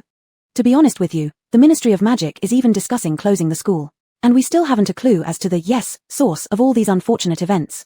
At this, Riddle's eyes slightly widened. Sir, if that person were caught. If everything stopped. What do you mean? Dippet asked, somewhat excitedly. Riddle, do you perhaps have knowledge regarding these attack events? No, sir, Riddle hastily replied. Disappointed upon hearing his denial, Dippet showed a hint of frustration. Well, you may go, Tom. Riddle walked out of the headmaster's office with heavy steps. Catherine followed him. She could tell that Riddle's no earlier wasn't exactly a denial. He knew about the chamber but couldn't say outright. Catherine followed him down the revolving staircase. She was right next to him. Riddle was lost in deep thought, his face showing no expression. He bit his lip, eyebrows slightly furrowed. Then, as if suddenly making up his mind, he quickly walked away. They did not encounter a single soul along the way. Finally, they arrived at the great hall entrance where Dumbledore stood, calling out to Riddle from the marble staircase. What are you doing, Tom, wandering around so late? Dumbledore's appearance made this memory even more interesting. I was on my way to see the headmaster, sir, Riddle said. Well, off to bed with you then, Dumbledore said, gazing at Riddle with that familiar, penetrating look. It's best not to wander the corridors these days. The school has already, he let out a heavy sigh and then bid Riddle good night before walking away. Riddle watched him until he disappeared from sight, then quickly strode down the stone steps leading to the dungeons. He arrived at the potion classroom where Snape taught. No light source had been lit, and Catherine could only make out Riddle standing motionlessly by the door, staring down the corridor outside. His handsome face was as still as if it had turned to stone, waiting like a statue. After what felt like an age, Catherine heard soft footsteps approaching through the corridor. Riddle followed silently into the darkness after the sound, and soon Catherine heard a door creak open, followed by a raspy whisper. Come here, over here, come, inside the box. Catherine perked up her ears. The voice seemed somewhat familiar. Chapter 24, The Truth of the Secret Room? As she was pondering whose voice it was, Riddle suddenly quickened his pace in front of her, and Catherine hurriedly followed. In front of them, a burly boy's dark silhouette squatted before an open door, with a large box placed beside it. Good evening, Rubeus, Riddle said sternly. The burly boy slammed the door shut and stood up. What are you doing here, Tom? Riddle took a few steps closer. It's over, he said. I have to report you, Rubeus. They're discussing closing Hogwarts if the attack events don't stop. What are you saying? I know you didn't mean to kill anyone. But beasts aren't ideal pets. I guess you just wanted it to stretch its legs, but it didn't kill anyone, the big boy said, stepping back and leaning towards the closed door protectively. Catherine could hear strange rustling sounds coming from behind him. Rubeus, Riddle advanced again. The parents of the dead girl will be here tomorrow. Hogwarts can at least assure them that they'll kill whatever harmed their daughter. It wasn't him, the boy roared, his voice echoing down the dim corridor. He wouldn't. He would never. Stand aside. Riddle seemed to lose patience. His voice dropped low as he drew out his wand. His spell flashed like a sudden bolt of light, illuminating the hallway. The door behind the big boy burst open with immense force, knocking him against the opposite wall. Something emerged from the door. Squinting against the bright light, Catherine saw a monstrous creature crawling out. It had a fur-covered, low body, a tangled mass of black legs, many shiny eyes, and 2 razor-sharp pincers. It was it was a colossal spider. Riddle raised his wand again, but the monster fled in panic, colliding with him, and swiftly dashed through the corridor before vanishing. Riddle staggered to his feet, watching its retreating back as he raised his wand again. But the big boy lunged at him, grabbing his wand while shouting loudly, "No!" Then, everything spun around. Darkness surrounded them. Catherine felt herself falling, landing heavily on the bed in the Slytherin common room. Riddle's diary landed on her body afterward. To avoid your fall hurting when you return, I took the liberty to move you to the bed, Catherine. The diary wrote. Catherine breathed deeply. This memory was not only clear but vivid. She personally witnessed Hagrid and his enormous, monstrous spider. Although she had little interaction with Hagrid, she knew that Alara and the 3 Gryffindor children always maintained a good relationship with him. If she hadn't known Riddle, she might truly have believed that Hagrid opened the Chamber of Secrets. But because she did know him, she couldn't blindly trust these memories. Typically, memories can only be erased, not twisted. So what Riddle showed her must have happened. He indeed received an award from Hogwarts due to the evidence he presented. However, Catherine believed that it wasn't the real Chamber of Secrets, nor the real beast of the chamber. If that monster escaped, then who was responsible for the murders 50 years later? Catherine closed her eyes. What Riddle did was to shift the blame for opening the chamber onto Hagrid, who knew nothing about it. From her conversation with the headmaster, his purpose was to prevent Hogwarts from closing and going back to the orphanage. No wonder that year Hagrid was expelled and could only remain in Hogwarts as a caretaker. The dead girl. Catherine hadn't seen her 50 years ago, so she probably hadn't come to school yet. She was likely a student from a lower grade than them. Catherine gazed at the blank pages. That night, when the petrifying incident occurred, the diary had been with her all along. She tentatively guessed that the previous attack events were controlled by Riddle using the diary on Ginny. Because during the 2 times she saw Ginny, she had no self-awareness and could only communicate matters Riddle wished to via the diary. Thus, tonight's event must also have been Riddle controlling someone. Alara's cool and gentle face appeared in Catherine's mind. If Alara wasn't an accomplice of Riddle, how did she know Riddle's name? She was pondering this when the dormitory door creaked open, and Alara walked in with a weary expression. Catherine discreetly put away the diary and asked with concern, "Alara, why does your face look so pale?" Alara lifted her head dazedly, her lips curving into a faint smile. "I'm fine, dear. I'm just a little tired." Catherine nodded. "There have been too many things happening in school recently, haven't there?" Alara sat down at the edge of the bed absent-mindedly. Her cat jumped onto her lap, purring with playful noises. Catherine had not realized until now that there was a cat in the dormitory. Fortunately, animals cannot talk, or they might have revealed what they had witnessed earlier. "Draco's kitten really is affectionate," Catherine said as her gaze softened slightly towards the small creature. This little thing named Candy was the only animal that wasn't afraid of her. Yes, animals are the most innocent. As Alara stroked its chin, Catherine couldn't help but feel a suspicion toward her due to tonight's events. It seemed that Alara was also different from her usual self. "The person who opened the chamber, he is Slytherin's heir." The sentence kept echoing in Catherine's mind. Only someone from Slytherin would help Voldemort. As she thought about this, Catherine reached out instinctively to pet Candy, but the white kitten suddenly leapt closer to Alara, glaring at Catherine with an almost resistant look. Alara hesitated for a moment, surprised by the unexpected reaction. After all, Candy was usually very friendly with everyone and every animal. Catherine withdrew her hand. Tonight was the first time she felt the 2 hours before dawn stretched so long. Before long, Christmas break arrived. Students who filled out the forms could go home for the holiday, but the school also welcomed those who wished to stay. Even though many students went home, Hogwarts didn't take any shortcuts during the holidays. The campus was filled with Christmas trees of all sizes and delicious apples of peace. With winter deepening, Hogwarts became very cold, and Catherine had to wrap herself in a coat over her robe. Riddle, however, appeared unfazed by the chill, still wearing just his uniform, though the pale skin on his face took on a rosy tint from the cold. Humans really have far too many festivals. There were at least a dozen throughout the year. And people looked forward to these celebrations because they brought gifts and gatherings. Catherine pondered for a while. If vampires celebrated each holiday, their long lives would become even longer. All the money would be spent on presents. The dessert is delicious. Catherine sat opposite Riddle, rubbing her hands together as she savored the Christmas-exclusive mini cakes. She used her fork to lift off the red nose of the Santa figure topping and compared it playfully with Riddle's nose across the table. "So cute," she muttered under her breath. Riddle didn't respond, his cold stiffened hands slowly performing the action of eating. Despite plenty of hot food on the table, including scalding curry soup, he never touched them.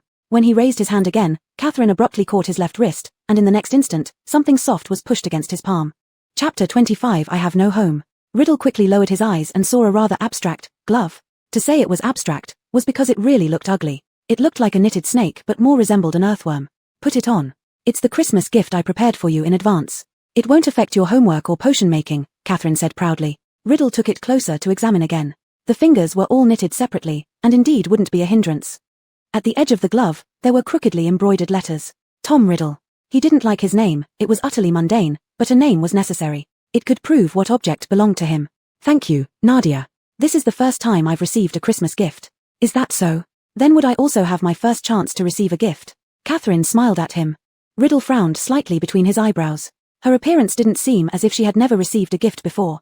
"Do you not believe me? You can check back in the common room." "I really haven't received any." Catherine shrugged. I also didn't prepare gifts for anyone else. Actually, she had thrown away all those anonymous gifts she had received. Those boys who liked her looks while looking down on her for not being a pureblood, she wouldn't bother with their gifts. Riddle didn't care, maintaining his gentle demeanor. "I couldn't possibly go check the girls' dormitory, could I?" Catherine shook her head. "But if you wanted to, no one could stop you. Anyway, there weren't many people left in the school." Riddle did not continue with this topic. He put on the gloves, and when his hands hung by his sides, Catherine realized that the style might look a bit strange. Catherine rarely favored places very much, but Hogwarts counted as one. Although getting here had brought many bad memories, this place itself was flawless. Like the beautiful scenery in her eyes right now, all seasons favored this place. Hogwarts in the snow suited Riddle well. The two aimlessly strolled around the school, and Riddle asked, "Do you miss home?" Catherine gazed at the sculpture not far away, completely covered with snow. "I don't have a home." Riddle felt a slight surprise. He hadn't expected to hear this answer. In fact, a long time ago, Catherine no longer had a home. After her father was surrounded and killed, and her mother went missing, Catherine no longer had a home. "I don't have parents anymore, Tom." She called his name instead of his surname. For those without parents, even Christmas has nowhere for them to go. That statement was also sincere. Centuries of time, though vampires become numb over these endless years, they cannot deny the yearning for warmth. The more numb someone becomes, essentially, the more they yearn for a specific place to belong in this world. To want a person who comes solely for them. Riddle slightly turned his head and looked at the side face of the girl. "Catherine, what kind of people were your parents?" Tom softly asked. The winter air at Hogwarts was cool, making one's mind increasingly clear. Hearing his question, Catherine began recalling her parents. It really needed recalling since it had been so long. My father was idealistic, and my mother was compassionate," Catherine said. "They fit each other, right? Can you still remember what they looked like?" Tom looked at her face. I guess so. My eyes resemble Dad's, most features are like Dad's, and my figure resembles Mom's." Catherine narrowed her eyes in reminiscence. "My dad was handsome. In comparison, my mom didn't stand out much in terms of appearance, but he fell in love with her soul. That's how it goes, souls, they always loved using that word." Catherine gave a somewhat helpless smile. Tom listened intently, then took a few steps forward, walking backward. "So how about me? Can you guess what my parents looked like?" Tom deliberately lowered his head so that his face could align with Catherine's gaze. Catherine blocked the sunlight with her hand, seeing a high-definition, flawless face. Whether it was age 11 or 16, this face was outstanding and hard to overlook. It wasn't difficult to imagine how good-looking Tom's parents were. At least one of them was unforgettable at first sight. "Maybe your parents are similar to mine. Your dad is a handsome guy, and your mom is sensitive," Catherine said offhandedly. "Do you think I would be pureblood?" he asked. Catherine paused. She recalled in the dream world, when she saw the memory in the diary where Riddle personally admitted he was half-blood. But something troubled Catherine. If Riddle's mother was a witch and his father a muggle, why did Mrs. Riddle die after childbirth? Catherine had a hunch, maybe the cause of his mother's death was one of the knots in Riddle's heart. "Does it matter? You're smarter than any pureblood." Catherine raised an eyebrow. "I'm the same. Those so-called pureblood supremacy doctrines are foolish, aren't they?" "Many years ago, the founder of Slytherin held such a view," Riddle said. "I've heard of it. But the sorting hat still placed us in Slytherin. Suppose we weren't purebloods and the founder was still alive, would he kick us out of the house? Then where would you go?" Catherine thought this idea was utterly foolish. Why would someone worship another person's words as if they were the ultimate truth? People often do this when those words benefit them. But many non-purebloods also fell into chaos, trying to masquerade as purebloods. They forgot their origins and meanings. It's truly meaningless. What matters is how you think, not how some great person thinks. Even if someone is great, they cannot be right about everything they say or do, Catherine said. Tom wanted to know about his parents. That was normal. A teenager couldn't possibly fully come to terms with their own origins. She didn't know who Tom's parents were, but clearly, his biological parents deepened Tom's obsession with bloodline. As Tom walked, he subconsciously recalled the red-clad woman from the orphanage. She often spoke to him like an elder, and would let him lie down on her cold lap. She was always very cold. If there was anything about female memories, he probably could only think of that woman. In the distance, the cheerful laughter of children playing came, and Catherine and Riddle fell into an unspoken silence. Ever since seeing that memory, Catherine had developed an indescribable emotion toward Riddle. Perhaps it was because she truly saw the boy he would become later, or perhaps it was because she witnessed his real cruelty. The monster in the Chamber of Secrets killed a girl 50 years ago, yet Riddle felt no remorse for it. He only panicked when he risked being sent back to the orphanage for the holidays and decided to terminate the Chamber's activities. The method he chose was framing a classmate he trusted and an innocent creature. Catherine knew this was just the beginning. If 16-year-old Riddle made her feel danger, then Lord Voldemort would only be more formidable. To achieve his goals, Riddle wouldn't feel guilt, nor would he have any repentance. He would only choose the decision that seemed correct at the moment and maximized his benefits. Chapter 26, I Chose You. The two of them sat down at a set of steps. "Catherine, do you feel sad?" He looked at her. Her hair was pitch black, and in the falling snow, it didn't seem out of place but rather added an indescribable beauty. "Being sad is the most useless thing," Catherine said, resting her chin on her hand. "Instead of sadness, I want to have a family again." As large snowflakes descended, it wasn't as cold when the snow fell. A trace of confusion crossed Riddle's eyes. "Have, again?" Catherine nodded firmly. "Exactly, choose your own family." Catherine tilted her head and smiled. "Sounds cool, right? Bloodlines aren't something I can pick myself, but future family members, I can. As soon as I think about that, I don't care much about temporary loneliness anymore." Riddle had to admit that Catherine was different from every child he'd known before. Every time he thought he understood her, she would surprise him in unexpected ways. It wasn't just his curiosity sparked by her differences, there were many ways someone could be different, and almost everyone had their unique traits. But Catherine's uniqueness had no pattern. Her thoughts, actions, everything about her defied prediction or expectation. She acted as if she was completely free and unconstrained. If forced to sum up Catherine, she was whimsical and perhaps even a little insane. Thinking of this, Riddle suddenly remembered something and opened his mouth. So, what you mean is, you chose me. Catherine had once told him that at Hogwarts, he was her friend, her family. Catherine was catching snow with her hands, and then, she turned around and flung it all onto Riddle's sleek black hair. Caught off guard, Riddle felt the icy touch, instinctively grabbing a handful of snow and hurling it back. The snow splattered across Catherine's coat, making her laugh heartily. Her red eyes gleamed like fairy flowers blooming in winter. Right, Tom, I chose you. She admitted freely without hesitation.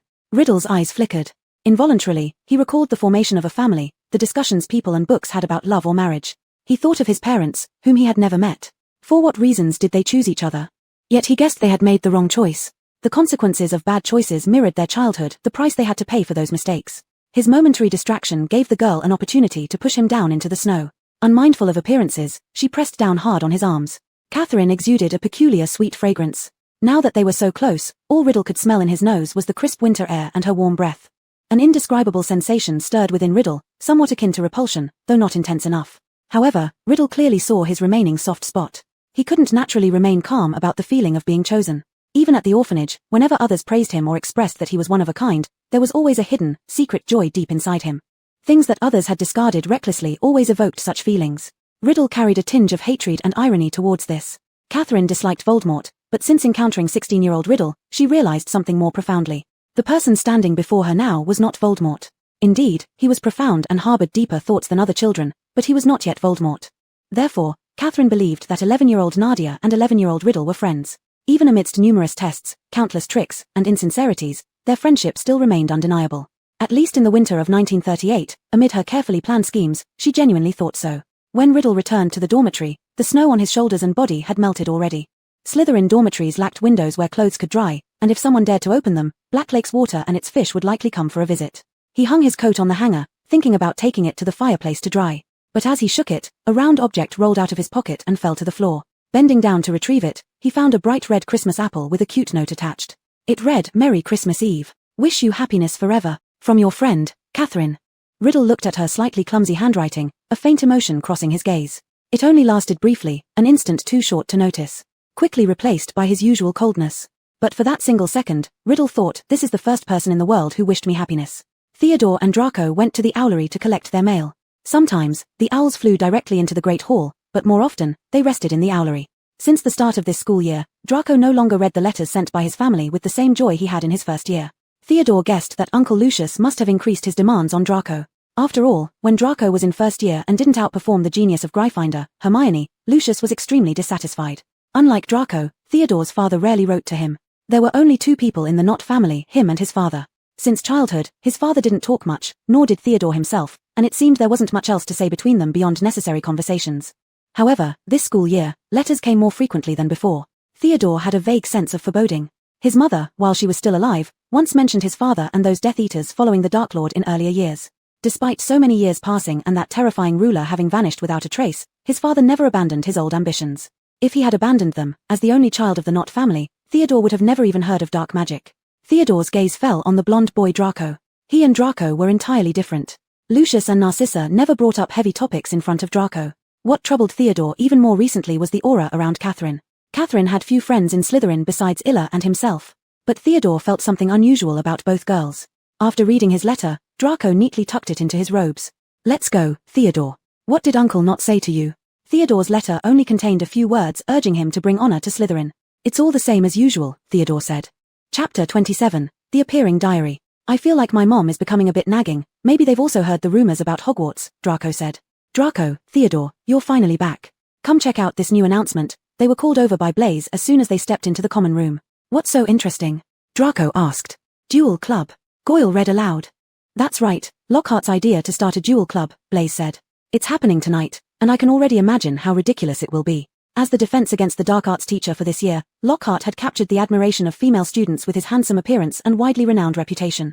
However, in class, Lockhart hardly taught them anything useful, and there were many embarrassingly absurd blunders. At 8 o'clock in the evening, the long dining tables in the great hall disappeared, and along one wall emerged a gilded stage, illuminated by hundreds of floating candles above. Once again, the ceiling turned as black as velvet, and almost everyone from the school had come, packed together shoulder to shoulder. Then Lockhart walked onto the stage, dressed in a purple robe, dazzling. Catherine uncomfortably sniffed. Every time she smelled the pungent perfume coming from Lockhart, which men rarely used except for show-offs who were peacocks among humans, making her feel greasy. She remembered how the garlic smell from Quirrell in her first year almost made her faint, not because garlic supposedly repelled vampires according to legends, but simply because it was too foul. And next to Lockhart, it wasn't anyone else but Snape, still in his usual black attire, standing expressionlessly. Lockhart waved his hand to call for silence, then shouted loudly, "Gather around.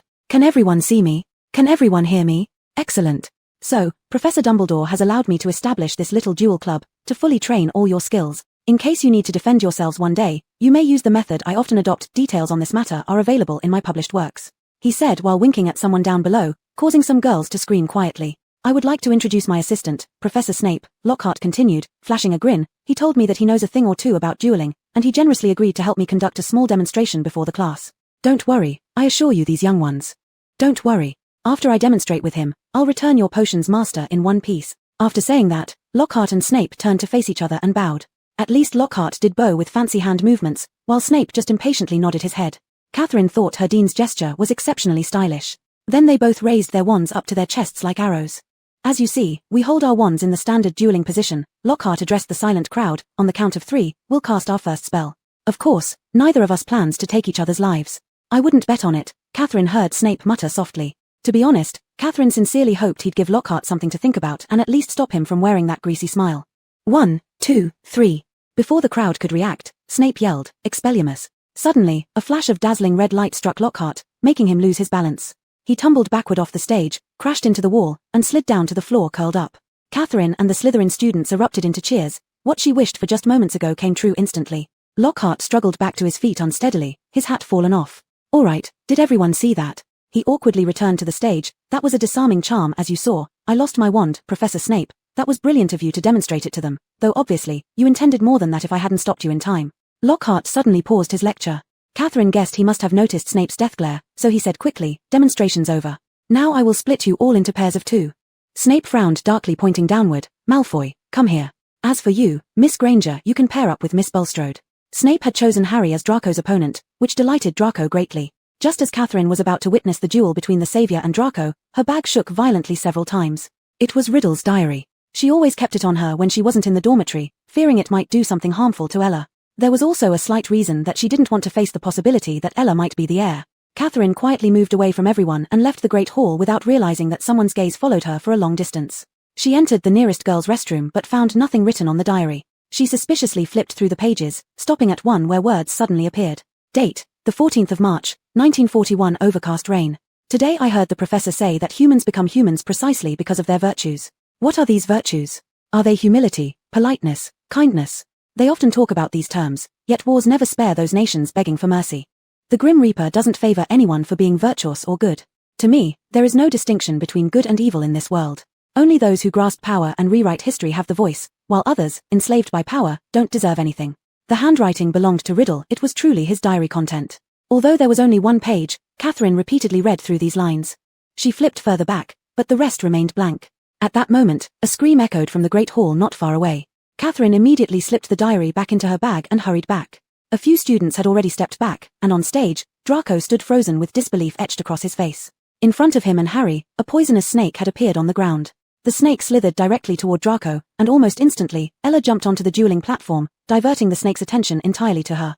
Draco's face turned paler immediately. Catherine watched as Snape nonchalantly approached to handle the sudden threat. However, the next second, everyone's attention was drawn to a strange, chilling tone. Harry's eyes were fixed intently on the venomous snake wriggling on the ground, his mouth slightly open, uttering sounds akin to the hissing whispers of a snake. And the snake itself hesitated in place due to the sounds Harry emitted, its eyes flashing with a strange light, as if it could understand what Harry was saying. Snake, Parseltongue. No one knew who said it first, but soon the entire hall was filled with an asphyxiating atmosphere. Though it lasted only a mere dozen seconds, it felt like half an hour had passed to the onlookers, until Professor Snape came over and removed the snake. The students watching remained stunned. Parseltongue is a very rare ability to communicate with snakes. It was said only the descendants of Slytherin could possess such a trait. Yet Harry, a Gryffindor, was capable of speaking Parseltongue. Almost subconsciously, everyone linked Harry with the Chamber of Secrets belonging to Slytherin. Catherine looked at Harry on the stage with a complex expression. While she was surprised to find out Harry could speak Parseltongue, she discovered something even more alarming. She could understand Parseltongue. Chapter 28, he appeared.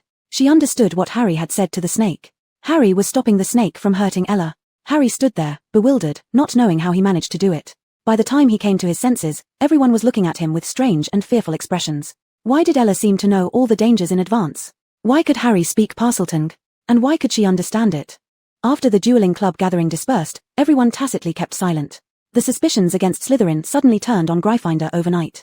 Blind people are always foolish. Some of them seemed to have forgotten that Harry was their personally crowned savior and what Harry had done for Gryffindor. Catherine could hear the conversations about Parseltongue in the common room from her dormitory. She turned around to change clothes. Since Riddle last told her that Halloween was lively through the diary, she knew Riddle could see her. So she left it in that old bookcase. When she turned back, intending to grab her robe, Catherine was startled. There was a person behind her. That pair of beautiful, bright black eyes stared at her as if observing her for an unknown length of time. She recognized him instantly because she had seen him in her memories. This was Riddle. Catherine quickly examined him. His body looked almost like a real person, but on closer inspection, he appeared somewhat translucent, not physical. But what mattered most was that he had come out of the diary. Catherine glanced toward the door of the dormitory, and Riddle guessed her thought. Don't worry, no one else can see me except you. Catherine took 2 steps closer and looked at Riddle's face. How did you manage this? I told you I would appear when the time is right, Catherine, he said gently. But I can only exist within a limited range of the diary. That's why I wanted you to carry me with you. Catherine pondered silently. So her previous guess was correct. Riddle's abilities were limited. He couldn't simply go outside himself but instead had to mislead others. Catherine, am I the same as the me you've known? Riddle asked. Similar, but not quite. Catherine sat down on the bed, then remembered how Riddle suddenly appeared just now.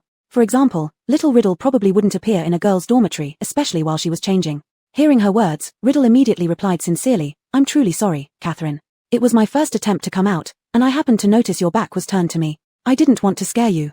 Though Catherine wasn't really angry, still, Catherine has always been beautiful, Riddle praised. This didn't make Catherine happy. Instead, a new thought came to her mind. Riddle, last time you mentioned the Chamber of Secrets in the diary. I'm interested. He gestured for her to continue. Don't you think the heir's mindset is fascinating? Catherine said. The one who opens the chamber wants to clean up the school, right? Riddle's dark eyes looked at her and nodded slightly. Perhaps. But unfortunately, the school will never allow such things to continue. Once it gets severe, it will be like 50 years ago. It'll face closure. Catherine lay back in the chair, letting her black long hair spill over. I, like the past you, don't want to leave Hogwarts. Why? Riddle asked. Would you want to return to the orphanage? Of course not, right? I'm also an orphan. If Hogwarts closes down, I'd have nowhere to go but to wander the streets. Who will treat me differently because I'm a magical child? Who will give me a house or gold galleons? Catherine said mockingly. Riddle seemed surprised by Catherine's comments but merely stared at her. Catherine suddenly leaned forward from the stool until she was close to Riddle. Despite the clear height difference, he was sitting and she was standing, so she pressed herself over the bed, towering over him. I understand you, Tom. Unlike others who only know you as Riddle. We are friends, you know. Facing the sudden closeness of the girl, he tilted his head up and calmly nodded. I've always known, Catherine. Catherine smiled faintly. So you should know there's nothing you can hide from me. What does Catherine refer to? He whispered softly, as if talking directly into her ear. Catherine chuckled lightly. Ginny Weasley. You controlled her and made her do many things. But unexpectedly, I took you away from her, and now you're trying to find someone else to help you continue what you planned. So, what kind of person am I in Catherine's heart? You must believe it was me and not someone else. What kind of person you are doesn't matter. Honestly, can anyone who let the chamber monster kill that girl be a great benevolent person? What matters is that I am friends with this person, so I understand this fact well. Catherine replied immediately. Riddle quietly looked at her, as if contemplating the truth behind her words. After a long while, he also curved his lips into a smile. I understand you too, Catherine. Your story is interesting, but obviously it's not the truth. Chapter 29, Now You Have a Gift. Catherine couldn't help but marvel at his deceptive nature. If she hadn't known the prophecy in advance, and if she hadn't spent her days with young Riddle, no matter how much she thought about it, she would never have imagined that the Riddle in the diary could be the mastermind behind the opening of the Chamber of Secrets. But now, she increasingly doesn't understand what Riddle's purpose is. 50 years ago, Hogwarts would have closed the school, just like 50 years later, and he certainly cannot eradicate all half-bloods and muggle-born wizards. Catherine, your topic is interesting, but I need to go back into the diary for now. I need more energy to stay out longer, he said. Catherine raised an eyebrow. What kind of energy? You will find out. Riddle finished speaking, then turned into a wisp of nothingness and returned to the diary. No wonder Riddle always enjoyed having deep conversations with others. Apparently, Ginevra had unknowingly given him quite a bit of energy through some method. Catherine temporarily didn't know what kind of energy Riddle absorbed from Ginevra, But she suspected that something was taken from herself too. Those fragmented yet vivid scenes in her head on Halloween Day have kept Catherine looking for answers. It wasn't impulsive for Catherine to try and expose him in front of Riddle. She had carefully considered it. This 16-year-old figure isn't the real Riddle. He can't exist without the diary, and he relies heavily on the person who found it. Understanding exactly what he wants to do is more useful than pretending to befriend him. Moreover, Catherine does not believe she should fear someone who has no physical form. Hogwarts is in unprecedented crisis where even the slightest rumors can put students on high alert. As night fell, Catherine took her toiletries to the bathroom. Before she reached the door, she heard someone crying. It was moaning Myrtle. She was sitting on the toilet seat, covering her face with both hands, as if it were the most sorrowful moment. "Beautiful girl, why are you crying?" Catherine asked. Myrtle peeked through her fingers, sobbing, "Beautiful girl? Thank you, but I don't think this describes me. Oh heavens, whether alive or dead here, whoever it may be, they can still insult me." Catherine washed her face and responded vaguely, "Who insulted you? Let me take revenge for you." Myrtle cried even louder. "The events recently have been truly upsetting, haven't they? There's no joy for me here." Complaining bitterly, Catherine had gotten used to this long ago. 8 days out of 10, Myrtle cries, often soaring up high into the air before throwing herself violently into the toilet and splashing water everywhere, so the bathroom floor is always wet. As Myrtle went on talking, she became extremely agitated again and disappeared into the cistern. When Catherine came out of the washroom, there were several puddles by the door. She stepped over them and noticed a cluster of small spiders crawling along. These spiders kept heading toward outside the castle. Catherine observed their route. They seemed to be going towards the Forbidden Forest. The Forbidden Forest, one of the areas clearly prohibited by Hogwarts rules, unless accompanied by Hagrid or a professor as part of a detention punishment, no student is allowed to enter. In their first year, because of wandering around campus late at night, Professor McGonagall punished 3 Gryffindor children and Draco to serve detention in the Forbidden Forest. That night, they encountered Voldemort drinking unicorn blood there. Catherine knew about unicorns, creatures even vampires dare not touch due to their pure nature. Vampires already possess immortality and do not need to murder unicorns for longevity. Even lower-level vampires hunt chickens and ducks instead of attacking unicorns, fearing dire curses. Yet, he showed no hesitation to survive and achieve his unfinished ambitions. Riddle fears nothing. Have you seen Riddle's new clothes? After Christmas vacation ended, many people noticed the expensive coat he wore. Catherine gave him the clothing as a gift after visiting the orphanage. How could he afford such fine clothes? Ignatius said, frowning. Maybe he was only pretending all along. Perhaps Riddle is actually the wealthiest among us, Wulfric joked.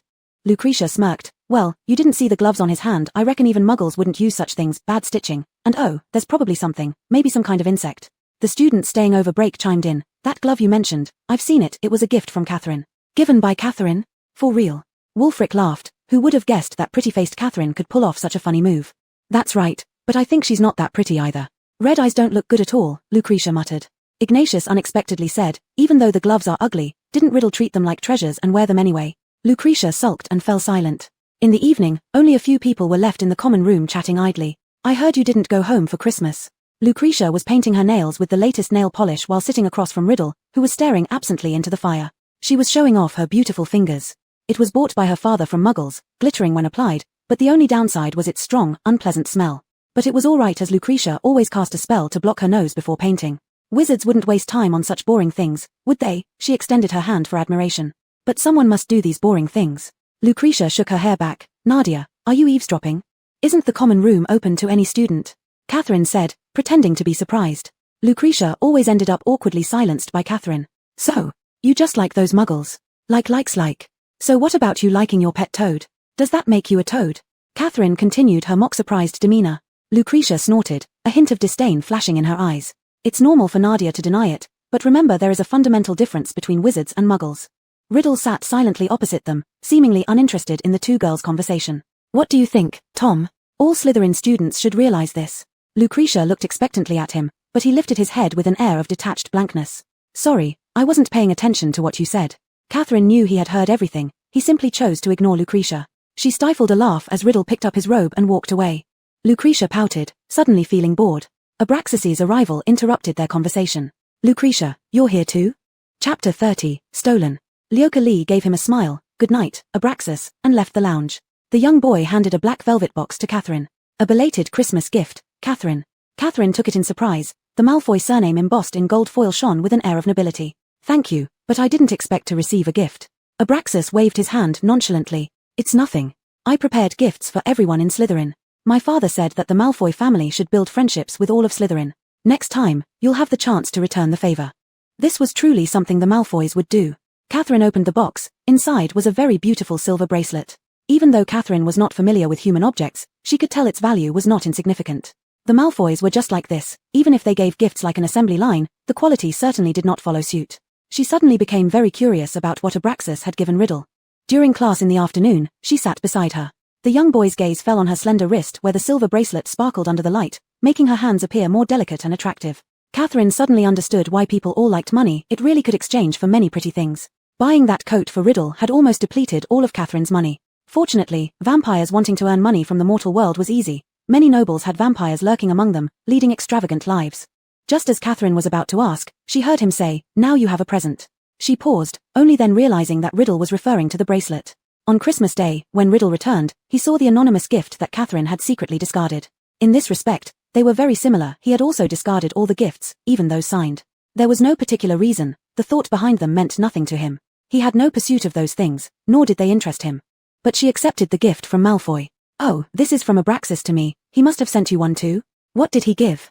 Catherine asked. "It's already here," he said. Only then did Catherine notice that there was an additional copy of the complete book of spells under Riddle's arm, a collector's edition. That's how geniuses exchanged gifts. Not discarding this gift was because Riddle wouldn't openly do things to make people dislike him, and secondly, the book was useful to him. Quite a good book. Catherine looked at his side face as usual, at his somewhat thin lips lacking color. Naturally, an image surfaced in her mind, him bending over the unfortunate unicorn in the dark and rugged forbidden forest, the eerie moonlight reflecting on his silver blood-covered mouth. Even though she was a vampire, she still found that sight deeply uncomfortable. Riddle seemed to sense the flicker of emotion in the girl's eyes, and his eyelashes lowered subtly. Catherine felt she needed to adjust her mindset. Although she didn't hate the 11-year-old Riddle inwardly and knew clearly that it wasn't Voldemort yet, the more she knew, the more complex her feelings became towards Riddle. Catherine sighed, rolling over in bed. When she arrived in the dream world, her mind was still preoccupied with thoughts about Riddle. She habitually opened the old bookshelf, intending to pull out the diary, but Catherine abruptly froze in place. In the bookcase, the diary she was so familiar with, was gone. There were only Ayla and her in the dormitory. No one else could have entered. Catherine searched everywhere in her desk but couldn't find it. She opened her bag next, but it wasn't there either. Catherine had to consider one possibility. Ayla had found the diary. Catherine certainly wouldn't be as stupid as those who thought Harry would be the heir. Who would help their parents' murderer commit bad deeds? This thought alone was impossible. Therefore, at the moment, the person Catherine still suspected deep down remained her favorite friend. But there was no time to think too much now. If the diary really fell into the heir's hands, then everything would be disastrous. Catherine immediately left the dormitory. It was just getting light outside, and many early risers were heading to the Great Hall. Why did Ayla leave the dormitory so early? Catherine looked around the Great Hall but couldn't spot the girl anywhere. However, she saw Harry and Ron. Catherine quickly walked over and asked, "Have you seen Hermione?" Ron shook his head. "No, we haven't seen her this morning, but Hermione has been spending a lot of time in the library lately. Maybe she's there." Catherine nodded, but before she could move, they heard panicked discussions coming from outside. "My goodness, it's Slytherin. How could this happen? Get out of the way. All of you, get out of the way." Catherine and the others ran out and saw the blonde young boy forcefully pushing through the crowd around him. He rushed inside in a hurry, only to see the girl lying on the stretcher in the infirmary, her body rigid. Upon recognizing the face, Catherine's eyes involuntarily trembled. It was Ayla who had been petrified. Even the previously calmest house at Hogwarts was now thrown into panic. This monster attacked indiscriminately. The phrase enemy of the purebloods meant nothing now. Hermione Granger was by Ayla's side, sobbing uncontrollably. The freckles on her tear-streaked face made her look like a pitiful little deer. Ayla was quickly taken to the hospital wing, and the school dismissed all irrelevant people. Only Hermione, Draco, and Catherine remained in the room. "Hermione, what exactly happened?" Catherine asked. The next second, the platinum blonde head leaned over, and with a huff, he plopped down on the other side of the bed. What happened? When it happened, Ayla was with Granger, and she had one of Hermione's mirrors. But only Ayla ended up this way. Catherine looked at Hermione, who, for once, stayed quiet despite Draco's harsh words. Hermione must be feeling very guilty. Although everyone said that waiting for the mandrakes to mature would yield the antidote against petrification, looking at Ayla's condition, Catherine still felt uneasy inside. Just this morning, Catherine had still suspected Ayla of having something to do with the Chamber of Secrets. Her clear, pure eyes were always so likable, but now they just lay lifelessly rigid. Chapter 31 Harry's Guess. The mirror slipped from my hands and Ella instinctively tried to catch it, and really in those few seconds I saw with my own eyes that Ella turned into petrified stone right in front of me. Mirror. Catherine thought. Ella wasn't usually that reckless. She must have panicked for some reason. Hermione and Ella had agreed to meet in the library. I wanted to exchange homework from potions class. Hermione sniffed as she said, "Behind the second-to-last bookshelf, it was our secret base. After that, we were going to leave." I wanted to check if my hair was messy. Just as I picked up the mirror, Ella suddenly looked very upset and took the mirror from my hands. Hermione closed her eyes unwillingly as she recalled that fleeting moment. Mirror. Catherine thought again. Ella wasn't usually that reckless. She must have panicked in that situation. What happened to that mirror? Where is it? Catherine asked. It's here. Draco pulled it out with an irritated look at Hermione. To punish her, I don't plan on returning it to Granger. Catherine looked somewhat amused and exasperated at childish Draco. He really hadn't inherited a shred of his grandfather's steadiness. Catherine examined the mirror carefully. It was just a very ordinary one used by girls. Why did Ella react so extremely upon seeing it? Catherine held the mirror higher. It certainly couldn't be possible that the monster appeared in the mirror itself. She checked her left side and then her right side in the mirror. Catherine's gaze fell on a painting behind her. A mirror can reflect things around and behind oneself. Could it be that there was something behind the two girls at that time? Catherine had a terrible thought, but if this was true, why didn't Ella run away immediately instead of snatching the mirror? Since Ella was petrified, Draco directly skipped classes. He ignored any classmates or prefects who came looking for him. Only when Professor Snape personally came to take him away did he reluctantly follow. Clearly, such a situation exceeded all students' and teachers' expectations, even causing panic among the Slytherins. Ella was pureblood after all. After the daytime classes ended, Draco sat pale-faced in the common room. No one dared approach him, except Theodore. I've already written to my dad. Dumbledore is without doubt the worst headmaster I've ever seen. I can't believe Ella lies motionless like that, all because of his incompetence. Draco spoke low, as if squeezing every word between his teeth. When we make the antidote, all the petrified students will be saved, Theodore consoled him. However, Theodore understood the bond between these two. Draco wouldn't let go easily on whoever hurt Ella. But driving Dumbledore away isn't a wise move. Theodore knew some information about the chamber from his father. During the previous opening of the chamber over 50 years ago, no student from Slytherin was attacked. Instead, a Muggle-born girl died. But things were different this time. And the one entity behind the diary fears only Dumbledore. Catherine hadn't found the diary yet. Riddle's plans changed. Maybe his initial goal, as before, was to cleanse the school, but not long ago, for reasons unknown, he altered his course. Suddenly, Catherine remembered the day of Halloween, when the diary fell to the ground and was picked up by Harry. Harry, yes, Riddle's only and most preoccupied opponent. The figure hidden behind Quirrell last year failed to act against Harry. Once Tom Riddle within the diary realized Harry's presence, now, Riddle's new goal could very well be solely killing Harry Potter. Hermione felt restless in Gryffindor as she repeatedly reviewed all information related to the chamber with Catherine. Ever since school started, inexplicably dying chickens, spider swarms moving outward during the night, Harry hearing that strange sound frequently, and the symptoms associated with being petrified. She increasingly felt like there was a familiar creature in her mind linked with all these characteristics.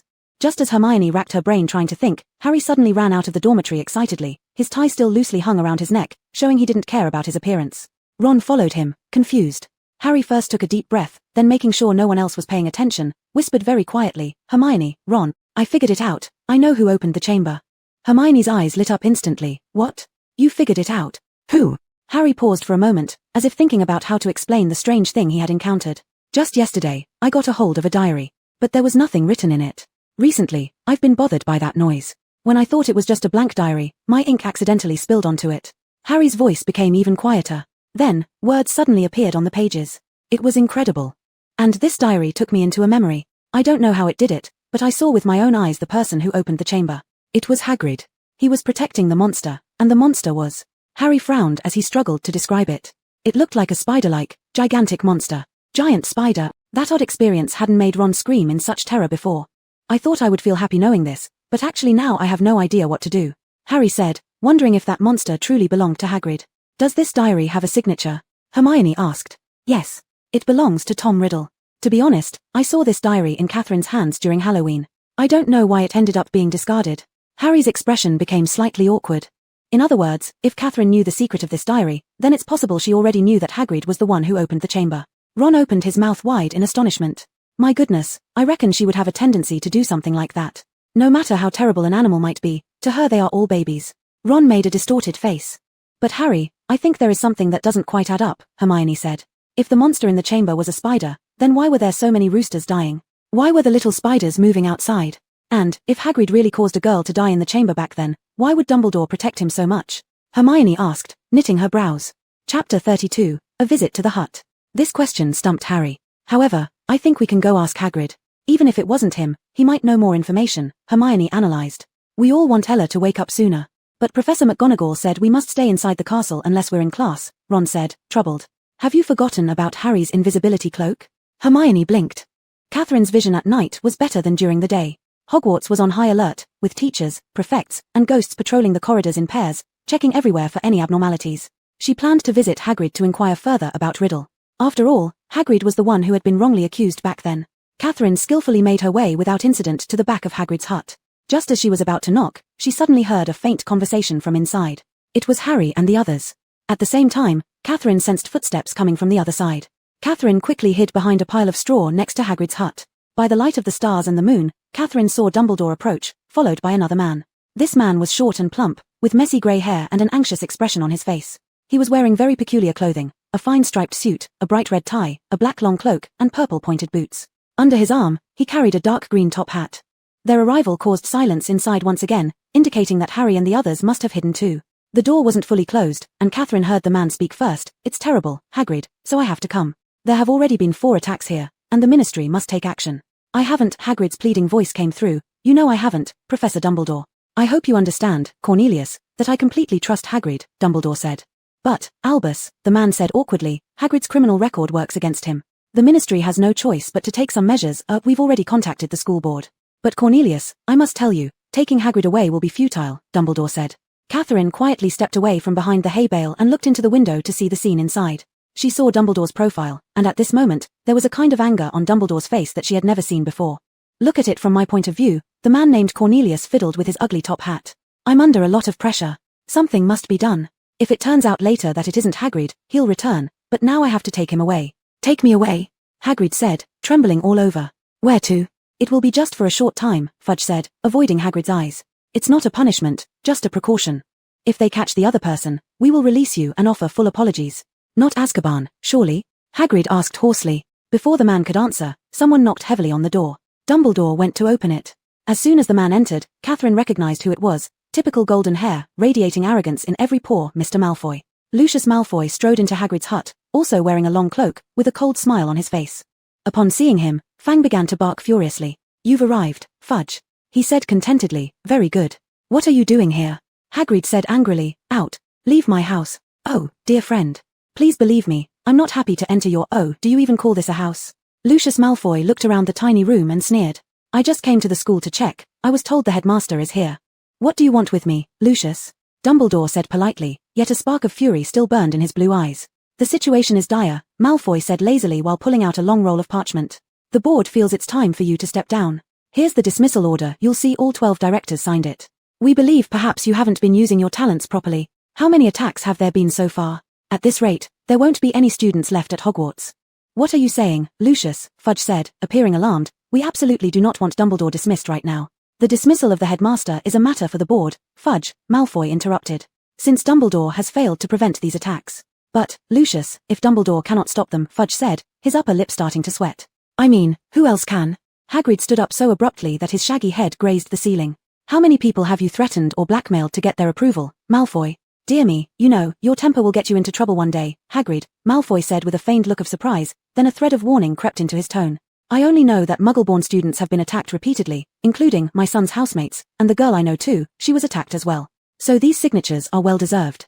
Mentioning Ella being petrified made Hagrid fall silent for a moment. After a while, he gritted his teeth and said, "Anyway, you can't take Dumbledore away. If you take him, the students will have no protection at all, and it won't be long before there's murder." "Hagrid, calm down. If the board wishes me to leave, I shall, of course, step aside."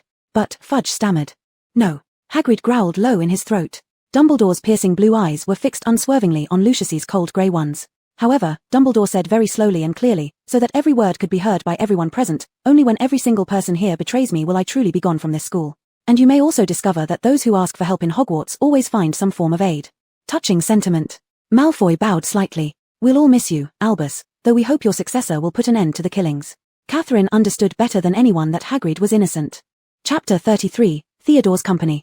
The first time she came to Hogwarts, her control over this small and fragile body was very low. She wrapped herself in a big blanket, completely unsure of where to go. It was Hagrid who warmly guided her to the queuing area. He was diligent and responsible about his job. All of this was orchestrated by Riddle, leading everyone 50 years ago and 50 years later to suspect Hagrid. She couldn't allow that man to take Dumbledore and Hagrid away. As long as they found that diary. Catherine impulsively wanted to climb in through the window. Just as she tiptoed, a pair of cool hands came from behind, grabbing her waist and pulling her forcefully backward. Caught off guard, Catherine was dragged down into a haystack. The prickly dry grass scraped against her calves, but she immediately extended her claw-like hands and choked the person's throat. When their eyes met with those clear and calm eyes, Catherine paused, quickly withdrawing the sharpness from her fingertips.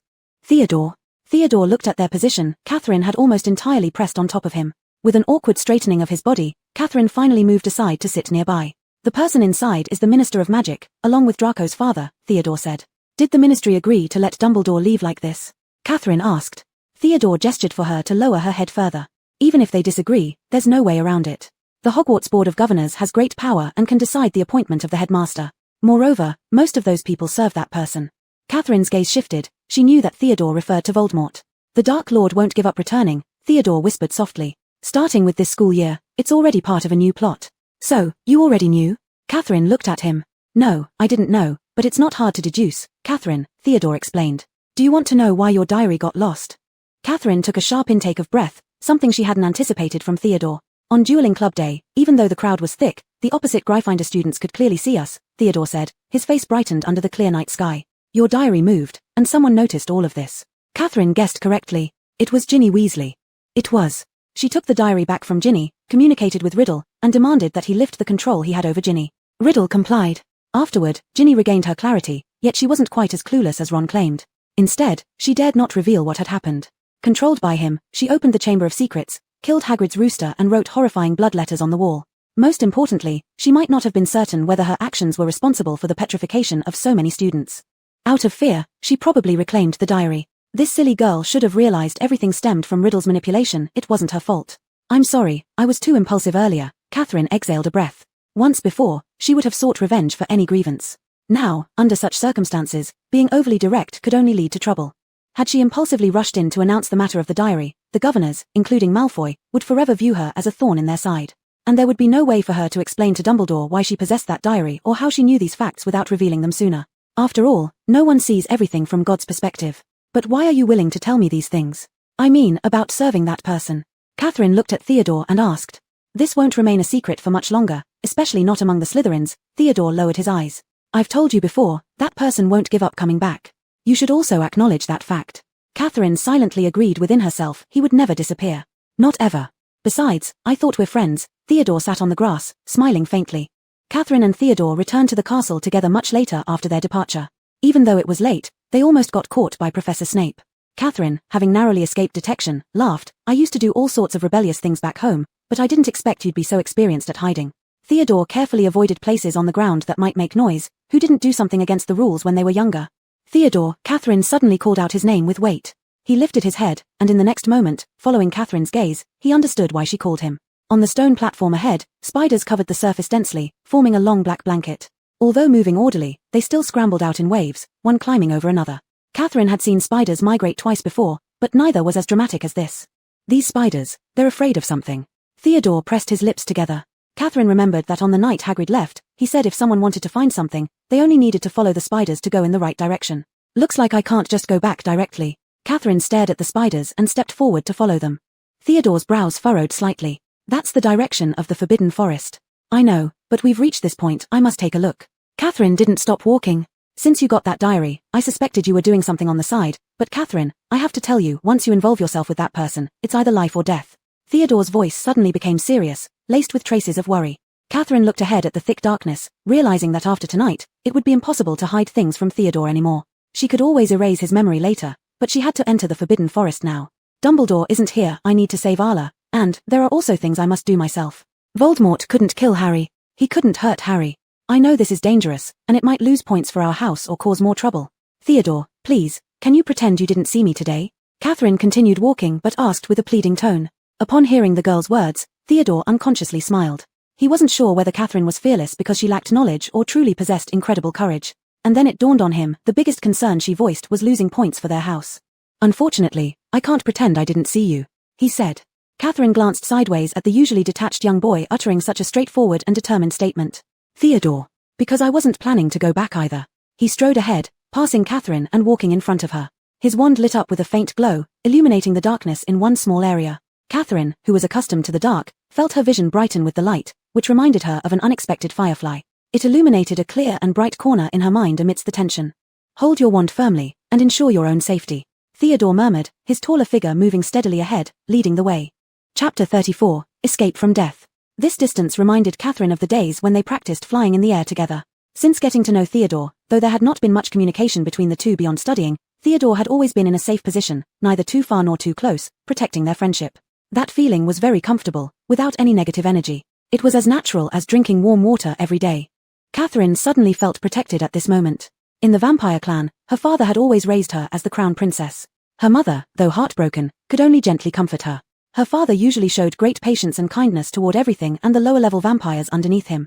But he was always strict with her. She couldn't have moments of vulnerability, nor could she retreat. This shaped Catherine's temperament, strong, impulsive, but fearless and unwilling to lose.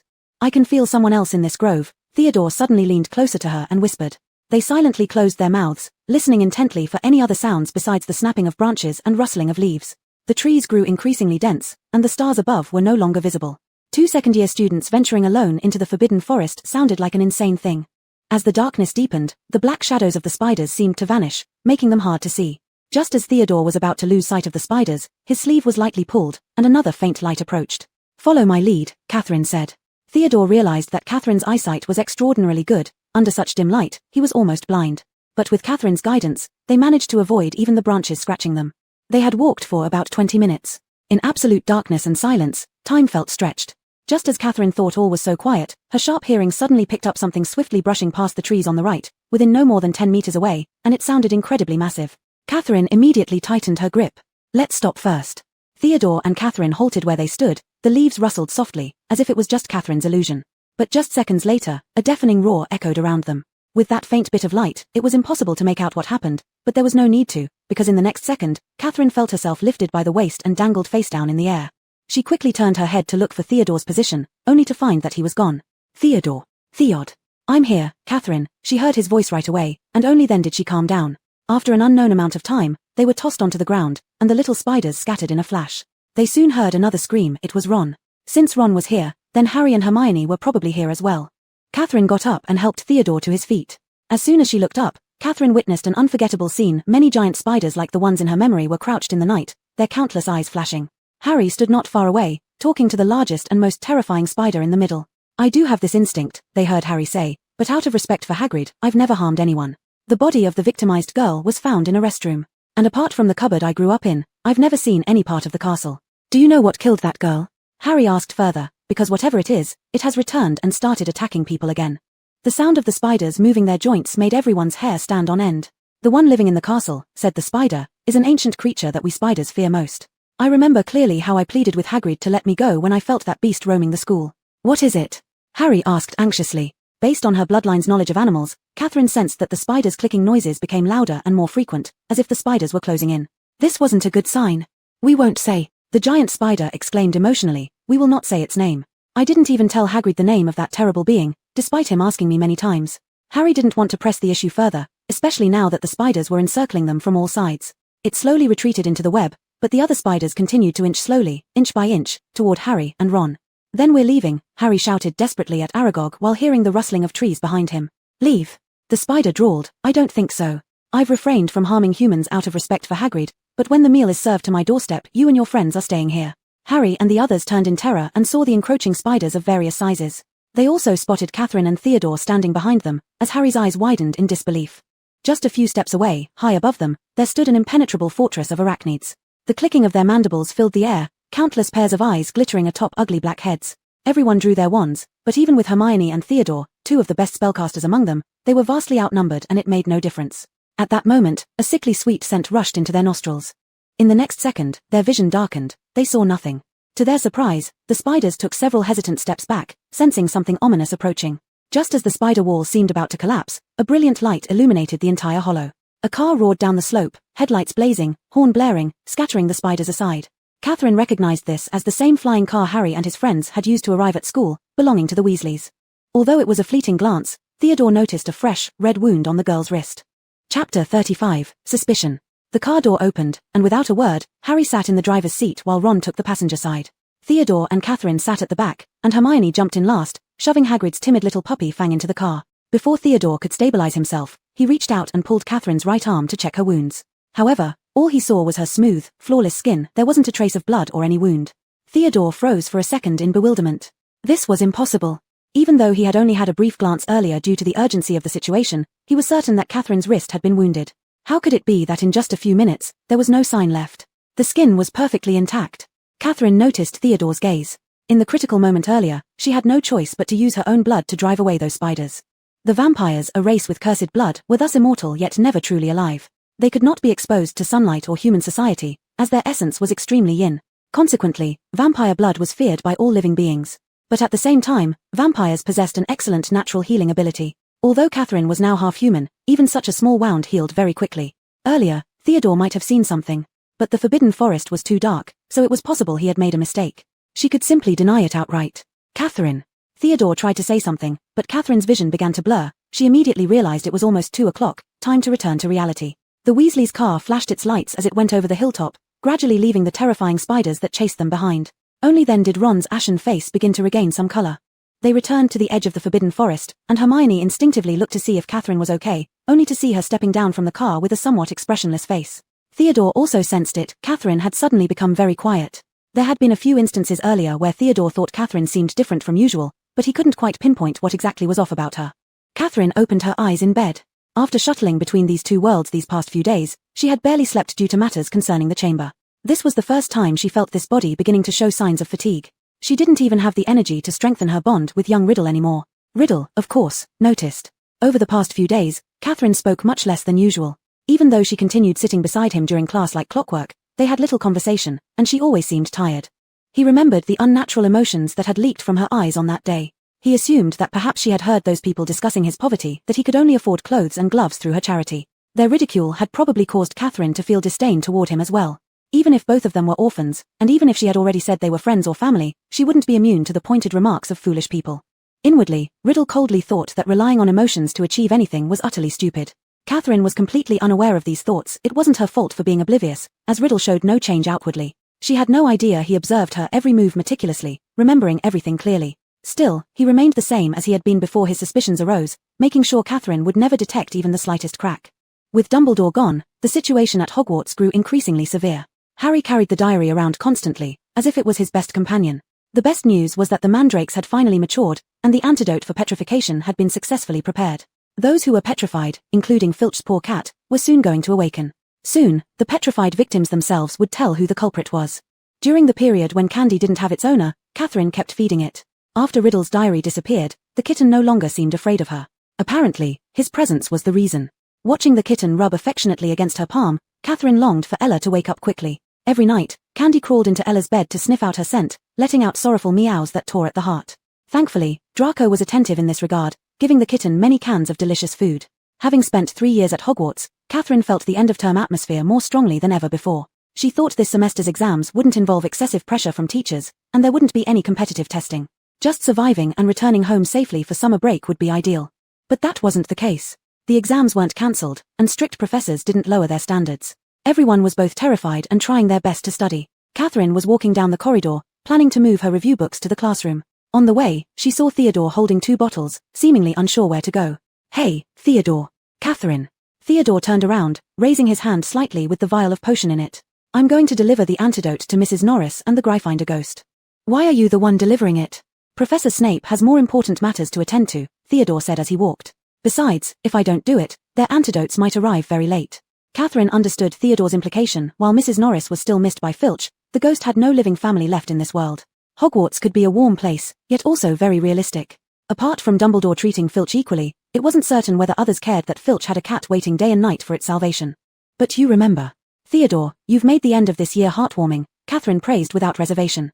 "The matter may not be over yet. The monster hasn't been caught, nor the heir," Theodore said with a heavy gaze. Upon hearing this, Catherine fell silent too. Though there were no further attacks after this, Catherine, who knew Riddle's true plan, couldn't help but worry. After delivering the antidote, Catherine and Theodore returned together to the Great Hall, only to see Ginny waiting anxiously outside, her eyes darting at every passerby and making her jumpy like a startled bird. When she saw Catherine, a flicker of hope lit up in the little girl's eyes, and she ran straight toward her. "Nadia, I need to talk to you." Chapter 36, Someone is Lying. Ginny looked very troubled, as if something was stuck in her throat. Her gaze flicked towards where Theodore was standing, her face filled with unease and tension. Theodore took a step forward knowingly. "I'll go in first, Catherine." "Okay." Only when Theodore had completely walked far away did Ginny lower some of her guard. The little girl was very pretty, her auburn hair making her look like a warm little sun, but now all she felt was trembling fear. This stirred the compassion of Catherine, who had been alive for hundreds of years like an old monster. She reached out and touched little Ginny's hair, softening her voice as she said, "Don't be nervous, just take your time to tell me what's on your mind." Ginny paused unexpectedly. Because of her brother, she knew that Alara Winden, the girl from Slytherin, was gentle, but she hadn't expected this Catherine to be so gentle too. This was entirely inconsistent with their family's impression of Slytherin. Perhaps it was this gentleness that reduced the tension in her heart a little. She started, "I'm sorry, I took the diary. I know you were trying to help me." At first, Ginny also suspected that the heir might be Catherine, but after Alara turned to stone, she dismissed that idea. Besides, Catherine wasn't a pureblood. "But, because of my own reasons, I took the diary. I tried many ways to get it." Ginny thought back to how she spent all her savings to buy the invisibility potion, which made her feel like the rest of her life would be grey. "But most importantly, after it came into my hands, I lost it again. I overestimated myself. At first, I thought Riddle was my friend, but..." Ginny couldn't continue. She found herself unable to go on. Could those things really have been done by her? The mandrakes were about to wake everyone up. When they find the mastermind behind everything, she, as the accomplice, would be doomed too. "Ginny, this has nothing to do with you.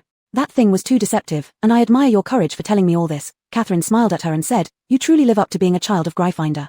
Ginny's lips moved, unprepared for Catherine's praise. "Do you know? I know," Catherine said. "Now the problem is that we don't know who has the diary," Catherine said, then something suddenly caught her eye. She abruptly stopped talking, focusing her gaze tightly on a spot inside the Great Hall. Behind where Harry and Ron were sitting, a boy dressed in Slytherin prefect robes stood there, arms crossed, gazing past the tables and students toward Catherine at the door. He seemed completely real, even the details of his clothing probably could be clearly seen, so much so that Catherine's heart instinctively contracted when she saw him for the first second. Riddle wore a calm and relaxed expression, seeing two girls who once owned his diary talking, without showing any extra emotion. When a student passed through him, Catherine finally exhaled. Her expression frightened Ginny, who turned around to look at the place Catherine was staring at, only to find that there was nothing there except Harry. Except for her, no one else could see Riddle. "Ginny, protect yourself. Don't approach Riddle anymore," Catherine said cautiously, speaking his name softly. She confirmed it, Riddle was looking for her now. She pretended as if nothing happened as she entered and sat down in front of the Slytherin table. Sure enough, after Harry and the others left hurriedly, under the seat lay the diary. Riddle had found Harry, and now it was going to return to her hand again. It seemed he had already done what he wanted, and now he wanted to keep using her. Catherine, holding the seemingly heavy diary, turned into the restroom. "Long time no see, Catherine. Didn't you always want to know about the chamber? I can show you firsthand." "Hermione, you should give the diary back to Catherine," Hermione said. Ron looked at Harry, "But we are suspecting." "Don't suspect anymore. Ron, from Malfoy onward, the people you've suspected have nothing to do with the Chamber of Secrets. Now do you still think it's something a second-year student could pull off?" Hermione said irritably. Ron didn't expect Hermione to suddenly become so angry, and shut his mouth out of shock. "Riddle knows a lot about what happened 50 years ago, so I've kept communicating with him. And luckily, he always replied patiently," Harry said. "Hermione, Riddle told me that Catherine has communicated with him as well." "You mean? Catherine must know everything, yet she hasn't said anything," Harry said with a complicated look. "Maybe she fears the truth will be known by others." "But Harry, I really don't think a 12-year-old could have done all of this," Hermione repeated. "And there's more. I thought of something extremely important." Hermione massaged her temples. "Right before Alara turned to stone, we looked up a lot of information in the library, and I saw it then, but I forgot. It was only today that I found it again." Hermione took the book from her dormitory. "Take a look." This book was huge and ancient, its yellowed pages looking even more like an antique under the light of the common room. "Our country has many terrifying beasts and monsters, none stranger or deadlier than the basilisk, also known as the king of serpents. This snake can grow to be quite enormous and usually lives for hundreds of years. It is hatched from a cockatrice egg by a toad. The basilisk kills in an alarming way. Apart from its deadly venomous fangs, its stare can kill instantly. Spiders flee from the basilisk because it is their mortal enemy, and the creature will hastily retreat if it hears a rooster's crow, which is fatal to it." Ron read on, feeling increasingly uneasy. "The basilisk. That's right. Don't these traits match perfectly? Most importantly, Parseltongue." Harry suddenly realized the implication. Yes, the strange noises he had been hearing all along, the ones he spoke unconsciously, were the language of snakes. No wonder only he could hear them. "So, someone must be lying." Hermione narrowed her eyes and said. "Darkness is a natural result of absence of light, but it evokes fear in most people." Riddle naturally assumed the beautiful girl beside him would feel equally afraid, but Catherine had already stepped into the circle of dark light. Catherine hadn't expected such a complex maze beneath the bathroom. After she agreed to enter the chamber, she watched Riddle open the entrance with Parseltongue, shedding any pretense that he wasn't involved with the chamber. As he softly conversed with the little snake beneath the faucet emitted a brilliant white light and began to spin rapidly. Then, the sink started moving. Catherine watched in awe as the sink slowly vanished from view, revealing a massive pipe wide enough for a person to crawl through. The bathroom had never been so quiet. Catherine already understood what awaited her. Moaning Myrtle didn't cry, nor did she appear. What could possibly make her this terrified? It could only be the thing that caused her death. The girl who died in the Chamber of Secrets incident 50 years ago was Myrtle. Chapter 37, Possession. The lighting was dim. Catherine lit up her wand and, as she looked at Riddle who was floating beside her, she felt that everything had become somewhat surreal. She was in the dreams 50 years later, going to find the chamber with the riddle from the diary. Every element of this sentence sounded so utterly unbelievable. The further they went inside, the lower the temperature became, seemingly completely isolated from the ground. The damp, cold air gradually covered them, very much like Professor Snape's classroom. Catherine could imagine that whatever survived here must be a cold-blooded animal. "It's a bit cold here, isn't it?" His voice, which had lost its youthful naivety, echoed near her ear. In the next second, a slightly warm light enveloped Catherine's surroundings. There seemed to be a trace of a smile in Riddle's eyes. Catherine politely turned her gaze away. "Thank you." She was 100% on guard against him. "We're here." Riddle slowed down his steps. This gentlemanly demeanor of Riddle's didn't need any pretense. He was simply accustomed to instinctively making actions beneficial to himself. Before Catherine could say anything, Riddle first pointed to a dark corner ahead. "It's right there," he said. The visibility here was really quite low. Catherine looked around but didn't notice anything different. It was still the same architecture, all greyish and dingy. All the colours were as if unified. Visually, it was all soaked in dampness. Riddle suddenly got closer, bending down by her ear, urging her to carefully look at the pillar straight ahead. This time, Catherine noticed something unusual. There were slowly flickering light spots on it. No, something wasn't right. Those lights could move. Catherine's eyes darkened slightly. It was the eyes of an enormous creature. As if sensing that the girl had discovered it, the massive thing began to squirm, crawling towards Catherine from the column it had been coiled around. Its eyes also fully came into view before her now. Its golden yellow pupils resembled circular lamps, reflecting half of her shadow. It was a python, so enormous it seemed imbued with some magical essence. At the moment their gazes locked, Catherine felt her body stiffen instantly, as if every nerve and drop of blood in her body had been frozen. Luckily, it was just stiffness. It did not get worse. This monstrous python was the beast in the chamber, and the source of all petrification stemmed from it. "You truly live up to being my chosen one. You haven't been killed by the basilisk." There was a trace of surprise and admiration in Riddle's tone. Catherine turned her head to look at him. Originally, those who directly met the monster's eyes would die. That's how Myrtle perished, while others only became petrified. Those fragmented pieces of information gathered in Catherine's mind. It was about the eyes. Madame Pince likely saw the eyes of the giant snake in the puddle outside the washroom door, and Illa through Hermione's mirror. "Although I don't know why, you were lucky enough not to have died as soon as you entered." Riddle's lips curved into a nonchalant smile. "It was hard to imagine that the person who just used a spell to warm your body brought you in here just for you to die immediately.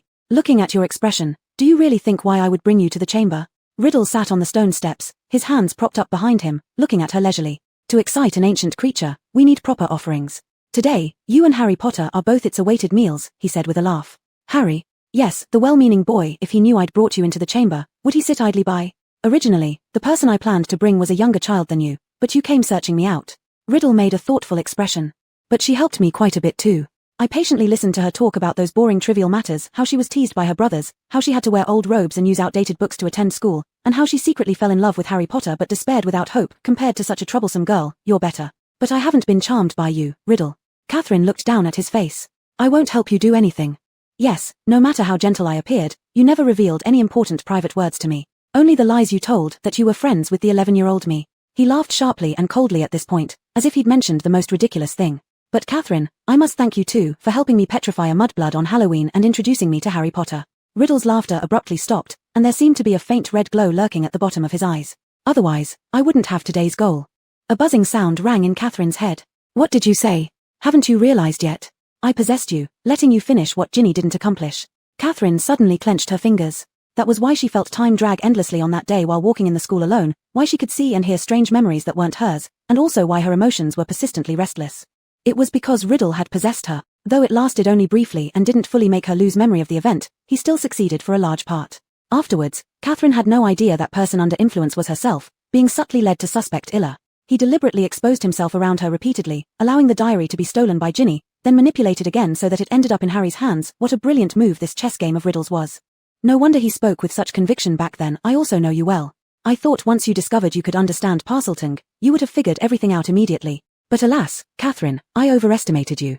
The handsome Riddle entirely erased the gentle demeanor he'd shown before Catherine, replacing it with an arrogant expression. Though it surprised her, Catherine soon calmed down. Her game of chess with Riddle wasn't over yet. Chapter 38, Maneuvering. "Even so, I'm not lying. You and I are indeed friends." "Oh really? Then I'd like to know why the 11-year-old me would choose to be friends with you. To be honest, Catherine, you're beautiful and efficient, but you lack stability and strength." Riddle walked around her a couple of steps, his eyes filled with assessment, far inferior to that great Harry Potter. In the last sentence, Catherine detected a tone of sarcasm. It's because you're not that Riddle. To be precise, you're nothing but a fragment of soul. Catherine looked at him coldly, without any fear in her heart. A fragment of soul? He raised his voice slightly at the end, repeating it. At that time, I was unwilling for all my efforts to come to naught, so I preserved the 16-year-old me within those pages. Thus, one day, through luck, I could guide another person along my path, completing Salazar Slytherin's noble cause. Do you call this a fragment of soul? Catherine said nothing, just stared at him. Riddle didn't understand what Catherine was talking about. More precisely, he wouldn't think anyone could mean what she meant, because no one knew about his act of splitting his soul. This doesn't matter anymore, Catherine. You always have fierce emotions inside, though you don't know why they arise. Moreover, you can resist some of my control. You're not entirely useless. Riddle nodded slightly with a bit of satisfaction by the end. So, dear friend, I believe sacrificing you would be most perfect, right? As you said, we were friends when we were 11. Riddle spoke both cruelly and indifferently. To him, Catherine's death was like the death of an ant. He had been playing a role with Catherine throughout, exploiting everything about her. Tom Riddle needed no friends, Voldemort even less. You don't want to know why I said fragment of soul? It's because I know your secret. Catherine was taking a gamble. In the prophecy of destruction her mother once mentioned, the Snow Knight-born Dark Lord sought immortality, sacrificing parts of his soul to the death god. Later, after he learned the treasure of vampires could ensure immortality without such a painful cost, he set his sights on that treasure. How did he perform the sacrifice? Catherine had already made a guess. March 14, 1941, overcast with rain. Today, the professor said that people are humans precisely because they possess good virtues. What is a good virtue? Humility, courtesy, kindness. These words are often spoken, yet war has never spared the nations begging for mercy. Suddenly, Catherine began reciting the diary page she once saw. She noticed that with her voice, Riddle's originally composed expression finally showed a trace of astonishment. Continuing to look into his eyes, Catherine recited, "The death god won't show anyone favor simply because they are kind or wonderful. If you ask me." Shut up. How do you know? Did you peek? No one could see. Riddle whispered cautiously. I said, I am your friend.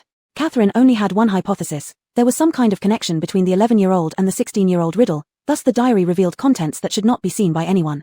And within this diary lay many secrets, meticulously recorded during his schooling days, and the most crucial fact was that among the fragmented souls sacrificed to the death god, one was hidden here. This was exactly what she now saw, Riddle hovering in the void. Impossible.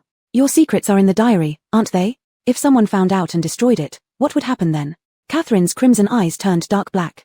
Her stiff legs moved step by step toward him, while the young boy's expression became increasingly icy cold, an ice cold born of anger. During this brief moment of walking, Catherine rapidly contemplated the topic of immortality. If Riddle hadn't split his soul back then as a complete human, would he still pursue the treasure of vampires? But if she managed to preserve Riddle's diary, would it aid in protecting vampires? Could she gamble on the notion that Riddle would spare her family out of friendship? There were no maybes left. In the real world, she still had a chance to stop him from splitting himself, but in the dream world, he had already become Voldemort. Even in dreams, Catherine couldn't face the fate of one day witnessing her entire race slaughtered. Now, she had no other choice but to spare him. So it seems you know something, but you're threatening me, Catherine. Nothing can threaten the great Lord Voldemort. Just you, and that lucky boy who escaped. Yes, just us. A clear and bright voice sounded from behind them. Catherine turned her head to see Harry standing straight despite his face being smeared with dust, looking somewhat disheveled. He was breathing heavily, but his green eyes carried an astonishing and dazzling light. Harry Potter, have you enjoyed these days of communication with me? Riddle's mood lightened up again at the sight of Harry. Harry, don't look into that basilisk's eyes. Catherine immediately warned him. Take a look, is this the friendship between Gryffindor and Slytherin?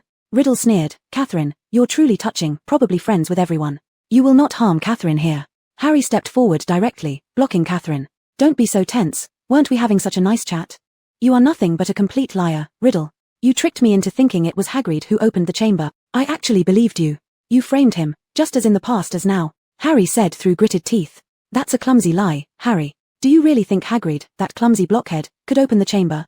Is he worthy to be the heir? Riddle stared intently at Harry. Instead of those dull topics, I have a question for you, Harry. What? Oh, an infant without any extraordinary magic defeated the greatest wizard in history. How did you manage to escape safely, leaving only a scar while Voldemort's power was completely destroyed? Now, his hungry wolf-like eyes gleamed with a strange light. You are not the greatest wizard, Riddle. Harry retorted. The greatest wizard in the world is Albus Dumbledore. Everyone says so. Even in your powerful days, you didn't dare attempt to control Hogwarts. Dumbledore saw through you when you were a student, and he still makes you tremble even if you've been hiding all this time. Catherine had to admit, this boy Harry was brave. Despite facing Lord Voldemort, he didn't back down and remained outspoken, delivering words like daggers. Riddle's facial expression twisted slightly, even making his otherwise handsome face look ugly. Catherine suddenly felt pity for him, a kind of pity he himself couldn't possibly recognize. To discard his Muggle father's surname, he gave himself a new name and vowed to accomplish the desires of his ancestor, Salazar, yet his own mother, who shared his blood, had also abandoned him without hesitation. What Riddle sought was merely Salazar's name, perhaps gaining that would ease his shameful mentality a little. Chapter 39, Struggle. Yes, Riddle, you knew Harry had exceptional abilities, and yet you dared to come here as nothing more than a broken soul. Or do you believe that the strength of the Great Serpent can reverse your past failure? Catherine's voice was not loud, but every word made Riddle's expression even worse. Though it sounded this way, he was dangerous, his influence, including his claim that he had absorbed Ginny and her energy. Catherine didn't know if Riddle now possessed the ability to cast spells. Just as Riddle was about to speak, he suddenly froze. Music came floating from somewhere unknown. Riddle abruptly turned around, staring at the empty chamber. The music grew louder. It sounded illusory and otherworldly, mysterious and ethereal, yet somehow invigorating. Catherine felt her heart quicken with its rhythm. As the music drew nearer, the closest pillar to them erupted into flames. A deep red bird descended from the heavens, as large as a crane, playing its peculiar music against the arched ceiling. It had a golden tail shimmering brightly, long like a peacock's, and a pair of radiant golden claws holding onto a ragged parcel. A second later, the giant bird flew straight toward Harry. It dropped the tattered object at Harry's feet before perching heavily on his shoulder. It rested quietly on Harry's shoulder, warmly pressing against his cheek while steadfastly gazing at Riddle. It's a phoenix. Riddle also glared at it venomously as he said this. Fawkes? Harry asked in surprise. That thing. Riddle redirected his gaze toward the ragged item Fawkes had dropped earlier, is the broken sorting hat from the school. Catherine focused her eyes and saw it was indeed the hat. Filthy, crumpled, patched up, it lay motionless at Harry's feet. Riddle burst into laughter again. He laughed so hard that the dark chamber trembled slightly, as if 10 Riddles were laughing loudly all at once. So this is what Dumbledore sent to protect you. A singing bird and a broken hat. And with this, do you feel brave enough now, Harry? Riddle's eerie gaze turned toward Catherine. Do you think such a person could defeat me, Catherine? Before you die, I will make sure you understand who has truly won. At this moment, Harry felt Catherine beside him grow increasingly weak. Even though she stood firmly in place, he could sense it. The reason Riddle could persist here, engaging in dialogue with them for so long, was because he kept draining Catherine's life force. I don't want to dwell on meaningless topics, Harry. Let's get back to the point, Riddle frowned as he questioned him. In my future and your past, we have encountered twice. Twice I failed to kill you. How did you manage to survive? Harry was quickly thinking, evaluating his chances of victory. The Riddle in front of him held a wand. He, Harry, had Fawkes and the sorting hat, but neither of these things was much help in a duel. Add to that Catherine and the wand in her hand, perhaps there was still a chance. He knew Catherine excelled academically. However, her present state of weakness contrasted with Riddle's form becoming clearer and more substantial. But only Catherine knew that the basilisk could only freeze her human side. Her vampire nature remained unaffected. The monster couldn't kill a vampire. Nevertheless, whoever won today, it wouldn't end well for Catherine. Why do I lose power when I encounter you? I'm unclear about myself too, Harry. But I know why I couldn't kill you. Your mother died to save you. He paused briefly, trying hard to suppress the trembling of his body brought on by contained anger. She prevented you from killing me. I've seen the real you. I saw you last year too. You're reduced to just scraps, barely alive. All your former greatness has led you to this hiding away, transforming into some hideous creature, disgusting. Riddle managed to force an ugly grin onto his face. Something flickered in his eyes that Catherine couldn't quite catch. Ah, so that's how it is. Your mother died to save you. Yes, that is a highly effective countercurse. In the end, there's nothing extraordinary about you after all. Do you know why I've been puzzled about this truth? Because there are some strange similarities between us, Harry Potter. You must have noticed it yourself. We are both half-bloods, orphans, raised by muggles. We might even be the only two Parselmouths since Great Salazar Slytherin himself. We even look somewhat alike. But it turns out you only escaped from me by sheer luck. It wasn't luck, Riddle. What you don't understand. He has the protection of his mother's sacrifice, while you do not. Catherine's voice pulled Riddle's gaze back to her. This made him burst into a harsh laugh again. Mother's protection? As laughable as this friendship you speak of, Catherine. His eyes were now entirely filled with an eerie red glow. Harry Potter's mother couldn't survive despite so-called protection, and neither will you. How foolish of you, Catherine, to choose this cowardly boy over me. Enough. I'm about to teach you two a lesson. Harry, let's duel.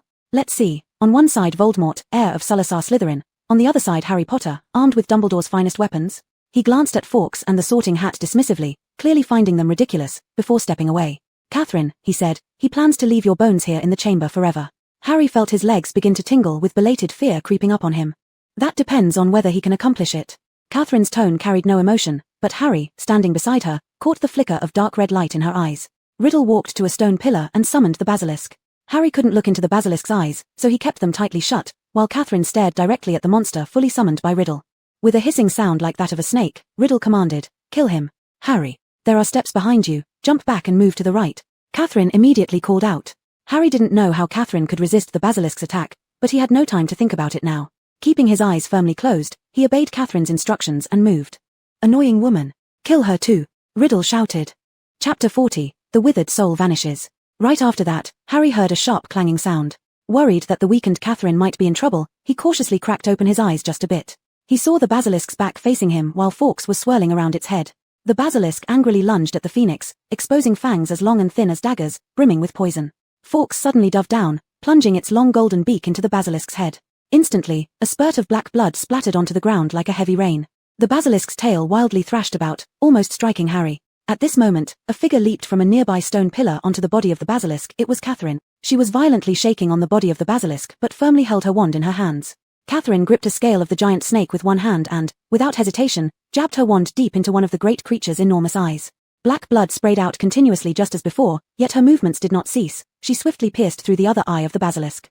Harry marveled at Catherine's courage. The python let out cries of agony and struggled even more fiercely, nearly throwing Catherine off. At this point, Harry noticed that the basilisk's face now had two gaping holes oozing blood. It had lost its vision. "Don't stop. You can still smell him. Kill Harry Potter," Riddle screamed. Meanwhile, raising his wand to aim at Catherine who was atop the basilisk, he roared furiously, "Crucio, Cruciatus Curse." In the instant the green light shot towards her, Catherine flipped off the basilisk and nimbly evaded Riddle's attack. Despite falling from a height of several meters, she landed firmly on the ground. Due to its severe injuries to its eyes, the basilisk essentially no longer controlled her. But Riddle hadn't seen this. He thought he had thrown Catherine off the basilisk. Her eyes turned increasingly red as her crimson tongue lightly licked her parched lips. The ancient beast's blood coursing through her veins stirred the vampire genes within her into motion. The basilisk seemed to sense something strange, growing uneasy. Yet, Riddle wouldn't allow it to stop. The blind basilisk could only continue following his commands, blindly charging toward the position where Harry was located. Harry tumbled under a rock wall, and simultaneously, a heavy sword studded with a red gem fell out of the sorting hat.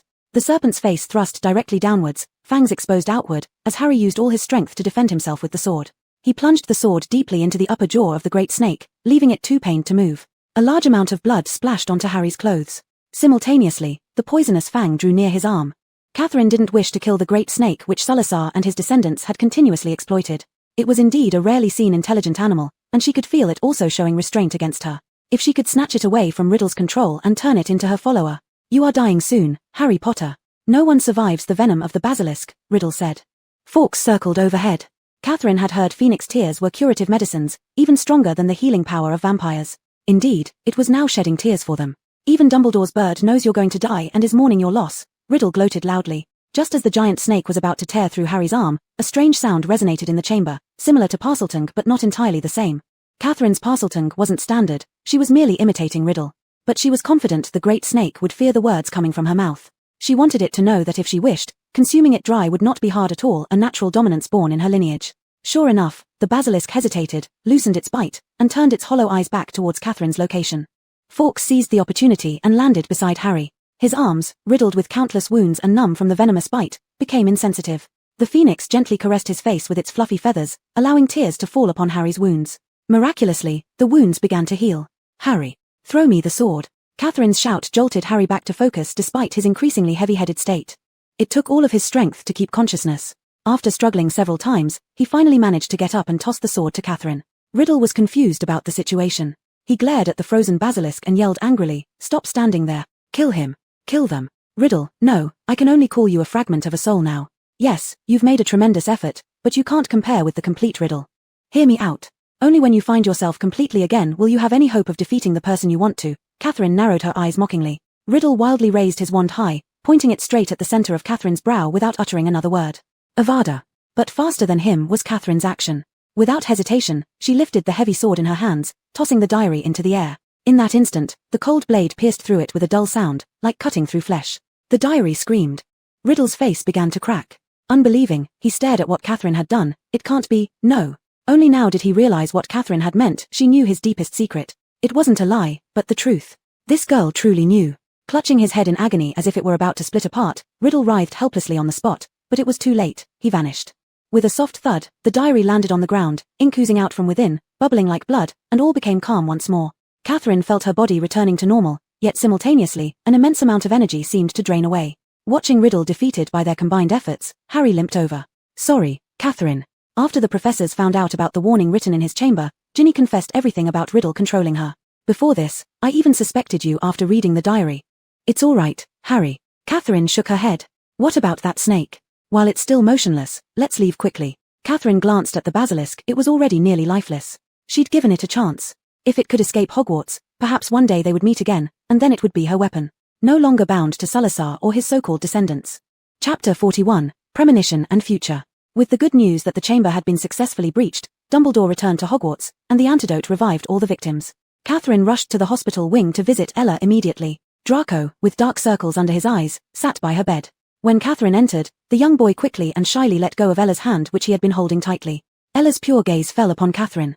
Draco, I need to have a word with my sister, Ella said softly. I know, every time you two talk, I'm not allowed to listen, Draco complained bitterly. And here I was worrying about you for so many days. It'll just be a moment, Draco. Don't be so petty, Catherine laughed. I don't care anyway, Draco muttered as he walked toward the door, but he still turned his head to look at Ella once more before leaving only after making sure she was truly fine. Everything is over now, isn't it, Catherine? Ella clasped Catherine's slightly cold hand. The current crisis has ended. Catherine replied. Catherine. I'm glad you and Harry weren't injured. She closed her mouth for a brief moment before speaking again after a while. The diary you were carrying, does it belong to Voldemort? That's exactly what I wanted to discuss with you. Catherine looked into Ella's eyes, which could always calm her down. When Candy began distancing herself from me, did you already sense something was off? No, much earlier than that, darling. Ella closed her eyes. I had a dream where I saw you opening that diary, and then, Ella suddenly started coughing. You're still weak, rest properly. We can talk about the rest later. Catherine immediately pulled up the blanket around her. It doesn't matter when we talk, Catherine. Ella took a deep breath. Maybe you can't believe it. In my first year, I dreamed of the future, and it came true. That's why I was so scared. There was no need for Ella to continue. Catherine understood. Ella's dreams always became reality in the real world. In her first year, she dreamed of Voldemort feeding on unicorns, and it happened when they were sent to detention in the Forbidden Forest. In her second year, she dreamed of Catherine and that diary, which made her assume that Catherine was somehow connected to the Chamber of Secrets. But out of their friendship, Ella didn't want to believe it and decided to bear it alone. Unexpectedly, when the basilisk appeared behind Hermione's mirror, Ella acted without hesitation and saved Hermione, but got petrified herself. Riddle was an expert at probing others' thoughts. It was hard to say whether he was unaware of what Ella, who shared a dormitory with Catherine, was thinking. I believe you, Ella. I trust everything you tell me, Catherine said gently. But Ella's premonitory dreams made Catherine feel an odd sensation. Ella only dreamed in fragments, yet why did Catherine's own dreams about the future seem so continuous and vivid? Could it be that she visited different timelines through her dreams? It was quite possible, because little Riddle's diary affected 16-year-old Riddle's past. Did the elders perhaps use some special method without telling her?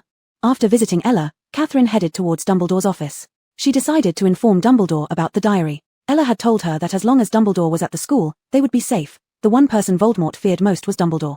However, showing her dreams to others would result in severe backlash. Even revealing these few words to Catherine left Ella very uncomfortable. Catherine faintly felt that this was unnatural. Neither herself nor Ella seemed to naturally possess such abilities. Having lived among the vampires for hundreds of years, Catherine had heard of certain forbidden arts. Their unusual abilities strongly resembled these prohibited techniques.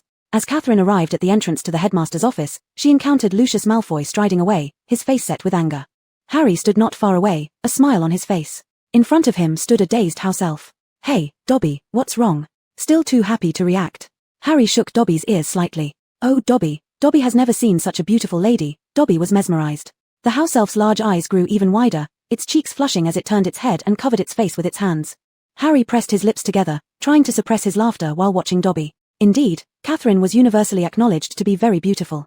After sharing life and death experiences in the Chamber of Secrets, Harry's impression of Catherine became even more profound. Miss Catherine, please come in, Dumbledore's voice called out from inside the office. Catherine and Harry nodded and entered the headmaster's office. The door closed slowly behind them, and Dumbledore sat leisurely in his chair with his eyes closed. Professor Dumbledore, did you know I would come to see you? Yes, Catherine. Dumbledore replied without opening his eyes. Though I temporarily left the school, I trust you remember my words from that night. Catherine recalled the night outside Hagrid's hut when Dumbledore had left her with those words. So that night, you already knew I was there. Of course. You and Harry are all passionate students. You wouldn't stand idly by in matters concerning the school. I'm very pleased. Today in the Chamber of Secrets, you helped Harry, or it might not have been so easy to resolve. Dumbledore slowly opened his eyes. He looked at Catherine with a kind and peaceful gaze, one that seemed more penetrating than merely insightful. So I assume nothing can escape your notice.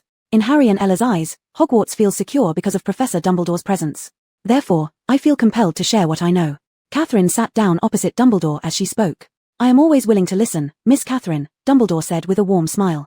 Riddle used the diary to control me and Ginny, but he encountered Harry on Halloween and changed his target. Catherine leaned back in her chair, absent-mindedly playing with her long hair. I already know this part, Miss Catherine. You are one of the few who managed to escape the basilisk, Dumbledore stated. Catherine deliberately avoided this topic. She didn't want her true identity to be discovered. During my dealings with Riddle, I saw records from 50 years ago in his diary. Oh, Dumbledore raised an eyebrow, clearly intrigued. That's why I wasn't entirely resolved to destroy the diary just now.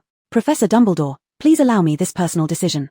I believe this diary holds great significance for our understanding of Voldemort. Catherine spoke quickly, somewhat worried that Dumbledore might refuse. There are still things about this school that I don't know, such as how surprising it is that beginning with your year, the relationship between Gryffindor and Slytherin has become less tense than before. And then there's the fact that as 12-year-olds, you've demonstrated extraordinary abilities. Dumbledore praised generously. But Catherine, you must surely have guessed what was inside it. Because I do know, that makes it even more valuable. Catherine smiled confidently. After all, nothing could be more truthful than the account of the person himself. Indeed, then may you keep this diary safe. Chapter 42, I dreamed of the grown-up you. Catherine did not expect Dumbledore to agree so readily. You agreed. So, Professor, you believe what I've said? In fact, when I sent the owl with the letter to you, as my student, I already trusted you. But more importantly, it's because of your performance in school. Facing Voldemort, you helped your friends with great calmness. And this diary has already lost its dark magic influence. It is safe in your hands. Catherine looked at Dumbledore's eyes behind his half-moon glasses. She thought she roughly understood why Riddle would fear this elderly man before her, not just because he was the famous one in the wizarding world, but also because of his calm demeanor that seemed to know everything. After the battle in the Chamber of Secrets, Catherine felt very exhausted today and had fallen asleep while studying with Riddle. The final exams were coming up. Riddle was memorizing magical history, and a small gap in the library window let in faint cicada chirps from outside. The sounds were indistinct, as if they came from a dream. Catherine's face was close by, and when she slept, her striking red eyes closed while her black hair made her look somewhat delicate. The difficult winter had passed, and he still wore the gloves Catherine gave him and the coat she bought for him. In reality, Catherine herself didn't even own a warm and pretty coat, or any of the things that young ladies typically had. In summer, those girls would secretly wear beautiful dresses during breaks, but Catherine always seemed to be in her school uniform, all year round. This school year was about to end, and he wouldn't be a first year anymore soon. Riddle's thoughts wandered far. The appearance of Dumbledore was one of the most important days for him. Because Dumbledore came, he no longer had to be the powerless muggle, no longer had to live among fools, thinking about how to find a good adoptive family, and then how to please two strangers. But he knew Dumbledore didn't trust him, nor did he like him. It was like that from the very first sight. Dumbledore must have listened to the people from the orphanage, who warned him against trusting him, refusing to treat him like any other child learning magic. All his possessions burned away under Dumbledore's spells, what Riddle had asked him to do to prove he was a wizard. Although they were restored later, Dumbledore required him to return those trophies to the children. Riddle arrived at Hogwarts with nothing. But he was used to that anyway, whether cold or hot. As long as the body lived, it was fine. Yet, Catherine took it to heart. Isn't that stupid? Not taking care of oneself and yet seeking friendship. A burned wardrobe could leave a stronger impression than anything else. She was similar to someone blurred in his memory, yet different. That person was strong, though after her spell, he couldn't remember her face anymore. But there was one thing she definitely didn't know, his occlumency was excellent. Her curse failed to make him forget everything. Only the face. He would find her eventually. Riddle turned around and found that she woke up, though he didn't know for how long. She rested on the table, quietly looking at him. There was an emotion in Catherine's eyes that he couldn't quite understand. Nadia. Catherine slowly sat up and replied, I think I dreamed of the grown-up you. His eyebrows furrowed quickly as he waited for her to continue. 16-year-old you, very handsome, even better than now, Catherine stared at him. Riddle raised his left eyebrow slightly. Catherine continued, and you became better. Also, you gained a partner that no one else would have. Catherine referred to the giant snake. He straightened his spine curiously. In your dream, was there no misfortune for me at all? There was some. Riddle heard another unexpected answer. Catherine's expression looked like she was recalling something rather than just narrating a dream. Losing that important partner, does that count? And its departure brought you no benefits, just loss. Riddle shook his head. I would never do something so unprofitable. Catherine carefully observed his expression. He truly didn't feel that he would do such a thing. Then it was even easier to explain why 50 years later, he tried twice, and neither his fragmented soul nor his servants succeeded. He was too confident in everything about himself, so confident that he underestimated his opponents and stumbled because of this overconfidence. A sudden thought flashed in Catherine's mind. If they were to praise him now and encourage his arrogance, he would make increasingly reckless decisions and eventually fall from a great height. Wouldn't that mean there would be no Dark Lord? But this thought only lasted a moment. Riddle was arrogant, not stupid. Still, over 7 years, surely there must be many ways to ruin the efforts of the future Dark Lord. But I want to know, who was my partner in your dream? Perhaps you will find out later. Catherine blinked. She couldn't tell him now. The timeline's version of him didn't yet know about the Chamber of Secrets. And in the future, he had already lost the poor giant snake, and his soul had been pierced. The winter break was coming soon. As expected, Riddle was the top student in Slytherin. The headmaster was very pleased. Tom often gave perfect answers in class, earning plenty of points for Slytherin, ensuring the house cup would likely be theirs this year. Everyone was laughing and packing their luggage to go home, even Catherine was tidying up. Students were not allowed to stay in the school once the term ended. Tom sat on the couch, waiting for Catherine to come out. Many people invited the top student to visit their homes, but Tom politely handled the invitations without agreeing to anyone specifically. Chapter 43, Go With Me. He couldn't afford a present to bring, and anyway, it was just a visit, which meant nothing to him. When Catherine went out, she saw the black-haired boy sitting alone on the sofa, his uncovered indifference quite obvious. The sofa had caved in deeply, as if he had been sitting there for a long time. Hey, want to have dinner together in the hall? Catherine waved at him. Where will you spend your holiday? Riddle answered her question with another question. Anywhere. Catherine shrugged indifferently. For her, wherever could do. She couldn't return to her tribe. Her movements were secret. Since her father's departure, many branches of the royal family had cast covetous eyes on the throne. Riddle didn't say anything, having dinner with the young girl, then walking together to the astronomy tower. Clear skies stretched endlessly, countless stars shining brightly above their heads. Catherine smiled and teased, how come I never noticed these stars so bright during class? Bathed in the starlight from the astronomy tower, she squinted and looked at Riddle's side face. His dark pupils stared at the night sky without blinking, looking troubled despite how well he had hidden it. When Riddle was thinking, he would be more silent than usual. This silence from Riddle carried a massive sense of fragility. Do you like those stars? Riddle, watching her continuously stare at the night sky, asked. Catherine nodded, I like them. Why? They are just cold stones, aren't they? There was a trace of disdain on Riddle's lips. During astronomy classes when observing them, zooming in revealed that many planets were actually very ugly. Isn't eternity a terrifying thing? Catherine murmured softly, like the immortality of their vampires. Among the vampire clans, many fell in love with humans, engaging in brief romances with them. They helplessly watched their lovers age with time, tormented by illness until death before their very eyes. Then they continued enjoying the immortal life they must forget. Some vampires, throughout their long lives, fell in love with different people to alleviate the pain from the last one, but no matter what method they used, no matter how long their lovers lived, they couldn't escape death. Eventually, they became numb and even sought suicide. For vampires, death is a demanding wish. Powerful vampires cannot be killed by sunlight or crosses. Unless their hearts are destroyed and their bones crushed to ashes, not even death can be clean. Is eternity scary? This was the first time Riddle had heard such a claim. People are much better at hearing oaths containing words like forever. Chasing eternity is what people seek all their lives, whether it be emotions, wealth, or lifespan. But the stars eternally gaze upon all nearby planets, Earth included. Yet these celestial bodies will eventually vanish one day. This eternity has an ending, Catherine said quietly, her tone giving Riddle a strange feeling. As if she had personally traveled to the planets to see them. All long journeys will eventually come to an end. No matter how much time there is before destruction, we should treasure every moment. Catherine smiled and looked at Riddle. Like you and me, because we will die, the memories of us watching stars together now will stay with me for a long time. At this moment, Catherine really wished she were just a witch, subject to birth, aging, sickness, and death. That way, she wouldn't need to run around for honor and could selfishly live her life. Because it was too long, endlessly long, she was in conflict. On one hand, she got along well with Riddle, while on the other hand, she thought about how to destroy his destined future. She befriended people 50 years into the future, yet remained acutely aware in her heart that she was different from them. Riddle gazed at Catherine. As she spoke, it seemed as though her eyes were filled with flowing light. Suddenly, he felt a sharp pain in his temple. More than once, he felt that the girl in front of him bore an inexplicable resemblance to the woman who lost her appearance in his memory. But he knew that was impossible. One was an adult woman, the other a teenage girl. Most importantly, that woman's strength allowed her to perform magic without using a wand. Similar to someone using only non-verbal spells. Only top wizards could achieve that. Due to a fleeting lapse just a moment ago, the words Riddle had hesitated to say since the evening slipped out. Catherine, I don't want to go back to the orphanage for the holidays. Catherine froze in her distant look. His words still seemed to reverberate in her ears. This was probably the first time he formally addressed her by name rather than surname. All along, she had also called him Riddle instead of Tom because she had noticed he disliked the name Tom. Moreover, they weren't close enough for such intimacy. You can go with me, Catherine almost blurted out. Even if he didn't say it, she had already made up her mind. She wouldn't let him return alone to that orphanage where there was no sunlight. Really? Me? He tilted his head. But I'm not sure where I'll be. She grinned mischievously, maybe on a garden bench, or perhaps under a bridge. Riddle rarely smiled, but now his lips curled slightly as his gaze joined hers on the same star. Or maybe in the Black Lake. Catherine intended to return to her old haunts. She had once found a 2-story attic that was unoccupied. The owner might have moved away, or might be gone for good. Sometimes she stayed there to experience life among people, and now taking Riddle there would be just right. But it had been at least decades since she had last been there, so it was probably in disrepair by now. Returning to the Muggle world meant they couldn't use magic. They didn't know how long it would take to tidy up. Riddle's luggage was minimal, just a few clothes and some study supplies, so he conveniently carried Catherine's as well. In just 1 year, Riddle had grown quite a bit, and standing next to Catherine, he gave off an increased sense of security. Catherine thought that when Riddle had goals in mind, he was absolutely a perfect person.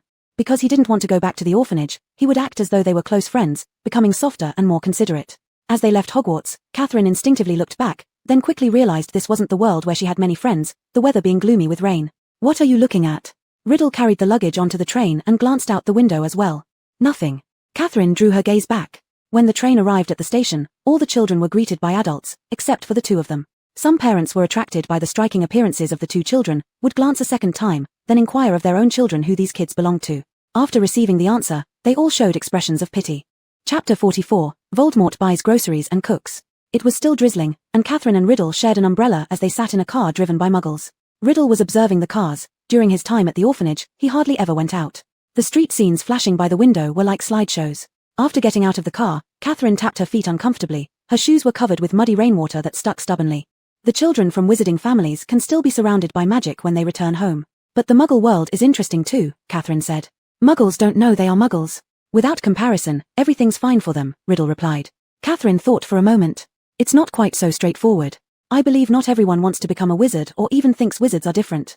Don't you think the laws protecting Muggles are also discriminatory against wizards?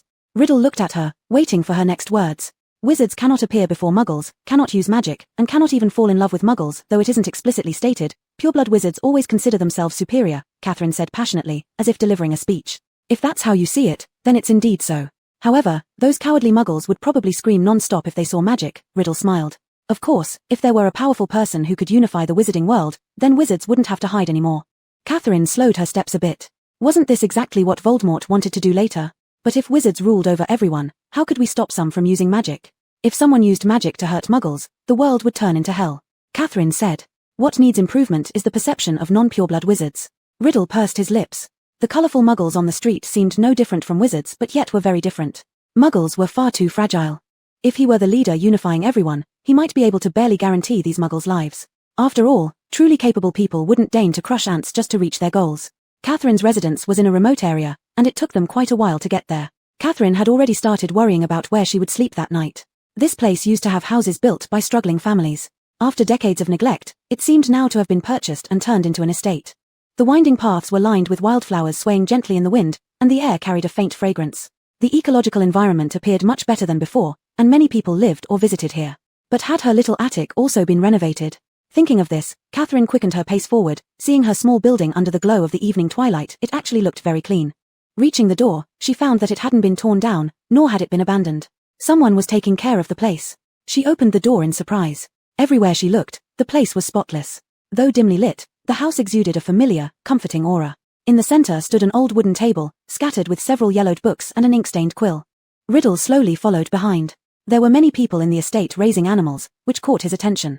As he got closer, he saw that the indoor arrangement was very tidy, and the space was larger than he expected. It was 2 stories. On the first floor was mainly the dining and cooking area, along with a sofa and a large empty cabinet. The other side of the space was like a balcony, decorated with a few flower pots and a reclining chair placed peacefully there. Upstairs, in the attic, there were 2 rooms facing each other, with a narrow corridor, plus a bathroom. One room had a window open, large enough for half of one's body to stick out. Catherine wasn't sure whether to bring her luggage inside. This house didn't look like it belonged to nobody. Still, at the moment, she had nowhere else to go. They couldn't really let Riddle live on the streets. "Which room do you prefer?" Catherine asked. "It doesn't matter to me," Riddle said, standing in the middle of the 2 rooms but glancing casually toward the window. Catherine gestured toward the other room. "Then I'll be here. Can you take care of dinner? I saw they sell vegetables in the estate. Here's some money for you to buy groceries." Catherine took some coins out of her pocket and handed them to him.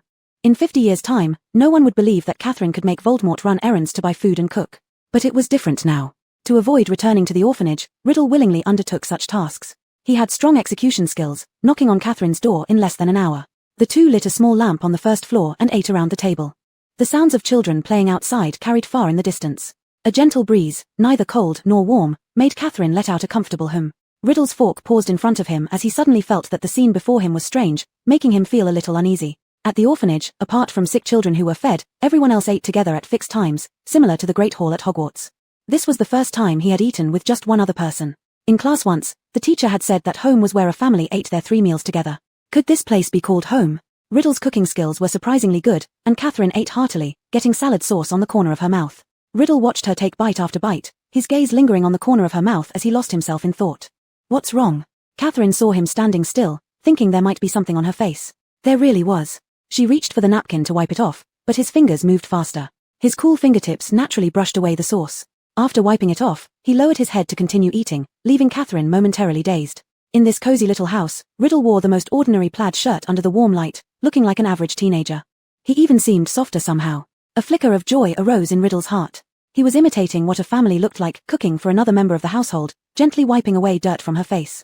Did this mean he was becoming less like the freak those people talked about? Will our money last? Riddle asked. Perhaps. If we only eat cheap dishes every day, Catherine replied somewhat awkwardly.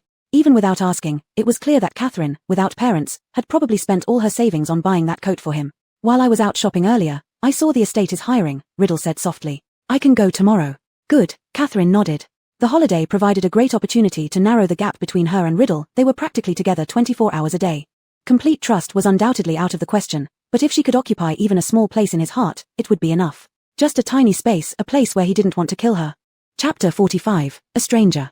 Before the vacation, Catherine and Ella strolled together at school. Catherine mentioned Theodore inviting them to spend the holidays at the Malfoy Manor. Catherine was a bit confused, as she had never heard of someone inviting friends over to another person's home. Ella noticed Catherine's confusion and whispered, "It's because of Theodore's father. The way he disciplines Theodore." Ella slightly furrowed her brows, as if unsure how to describe it. Though it's strict, Mr. Not is different from Uncle Lucius. We're all pureblood children, but the number of times we've been invited to his house can be counted on one hand. Uncle not only invites us for major occasions, Ella said. Then doesn't Theodore feel very lonely? Catherine couldn't imagine living without freedom. No friends could come over, and they couldn't go out themselves, only staying at home. Speaking of Theodore, the only ones close to him are Draco, and rarely does he socialize with girls, Ella remarked.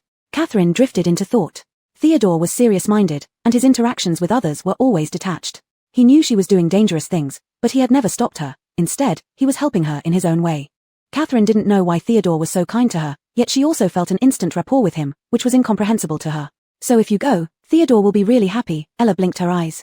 I can tell that Theodore likes having you as a friend. Catherine narrowed her eyes. I would love to go, but Mr. Malfoy would probably throw me out immediately. We have a way, Ella smiled cunningly. When I was little, I just walked in, and Uncle Lucius got a headache whenever he saw me. Why? Doesn't Draco like you? Catherine was surprised. Ella shook her head. Even though we're all purebloods, the Wendlings family are in business. My parents built their fortune from nothing, which can't compare with generations of the Malfoys being wealthy merchants. Moreover, not only are the Malfoys successful in business, they also. Ella fell silent halfway through, giving Catherine a knowing look. Catherine understood what Ella meant. Draco acted so arrogantly at school, and those pureblood children followed his commands, not simply because of wealth. Catherine patted Ella on the shoulder affectionately, saying, "All right, you're my hope. I'm really curious." "All right, see you during the holidays," Ella smiled sweetly. Riddle was highly efficient, taking up part-time work at the estate early in the morning. Catherine sneezed. Sleeping was much better than hibernating in a cold coffin. She descended from the attic and poured herself a glass of water. Her drowsy eyes suddenly caught a figure outside the window. It looked like an adult man from behind. Catherine had an ominous feeling. Wasn't this the current owner of the house coming back? She quietly hid by the door, revealing only one eye to observe. The man in front of the door wore a dark grey coat and stood tall. In his hand, he held a large white watering can, watering several flower pots in front of the house. So it seemed. Nevertheless, no matter what, Catherine decided she would have to continue living here, at least for this holiday. Catherine deliberately coughed, aware that her current appearance made her seem like a pretty child who should still be somewhat easy to deal with around adults. The man paused slightly in his actions, slightly tilting his head, and Catherine caught sight of his face. The man wore a black mask, revealing only a pair of beautiful eyes under his pitch-black hair. From these eyes alone, Catherine could tell that he was likely quite handsome. The grey coat looked especially good on him, exuding a distant, elegant demeanor. His gaze landed on her face. Being stared at by those eyes created an illusion of gentle regard. "Big brother, are you the owner here?" Catherine decided to take the initiative. The man turned off the watering can and shook his head. "No, my lover is the owner here." Catherine licked her lips. Lover, it seemed that made little difference. "Who do you live with?" Before she could think about how to approach, he asked her first. His voice sounded pleasant, likely only in his mid-20s. Catherine immediately puckered her lips, looking pitiful, staring at him with tearful eyes. "With a classmate of mine. He, like me, has no parents, so we can only temporarily stay here. Big brother, we have nowhere else to go. We can pay you rent money." The man lifted his eyes to look at the house behind her, his expression carrying an emotion that Catherine couldn't quite decipher. It was like a wave, rolling through his eyes momentarily before disappearing. She's always liked it here, I know. Catherine hadn't caught what he had said, stepping closer. What did you say, sir? Nothing. You can stay here. There's no need for rent, just take good care of these flowers. He held the watering can and pointed to the blooming flowers. Water them every 2 days, with the amount that fills one vase. After giving the instruction, he prepared to leave. Catherine hadn't expected it to go so smoothly. Was he really allowing them to stay? She thought for 2 seconds and hurried after the man, saying, Sir, please wait a moment. She went back inside and took out her neatly packed books and quill. These are yours, right? Yes, thank you, little one. The man accepted them.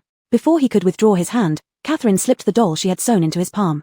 It was something she had practiced on while making Tom's gloves, though the doll ended up looking much better than the gloves. It was a simple sniffle toy. A golden galleon was sewn vividly onto the sniffle's mouth. Thank you, sir. Both you and your lover must be very kind people. She smiled cutely, playing the part of an innocent child. You're welcome. The man looked down at the doll in his palm, then left along the path leading out of the estate. Catherine happily returned to the house, only to find a bunch of flowers she didn't recognize in front of the flower bed. Did that man leave them? It was too late to catch him now. To express her gratitude for his help, Catherine found a suitable bottle, placed all the flowers in it, hoping they would survive. The white flowers swayed gently in the breeze, resembling roses but not quite identical. They were pure and beautiful. Thank you, Catherine murmured, caressing the flowers. Chapter 46, Protection.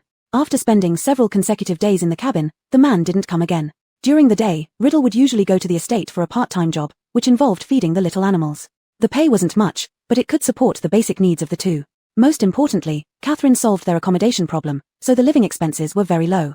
Catherine spent every day at home studying, reading books, watering flowers, and appreciating them, living quite contentedly. Every evening, Riddle would return home on time, but tonight the twilight had almost turned orange-red and there was still no sign of the young man returning. Catherine slipped on her slippers and stepped out a few paces to greet him, but she couldn't see him coming from afar, making her suddenly uneasy. Beside the small house lived a chubby aunt with her husband and 2 children. The aunt smiled as she greeted Catherine. Are you coming out to meet your brother?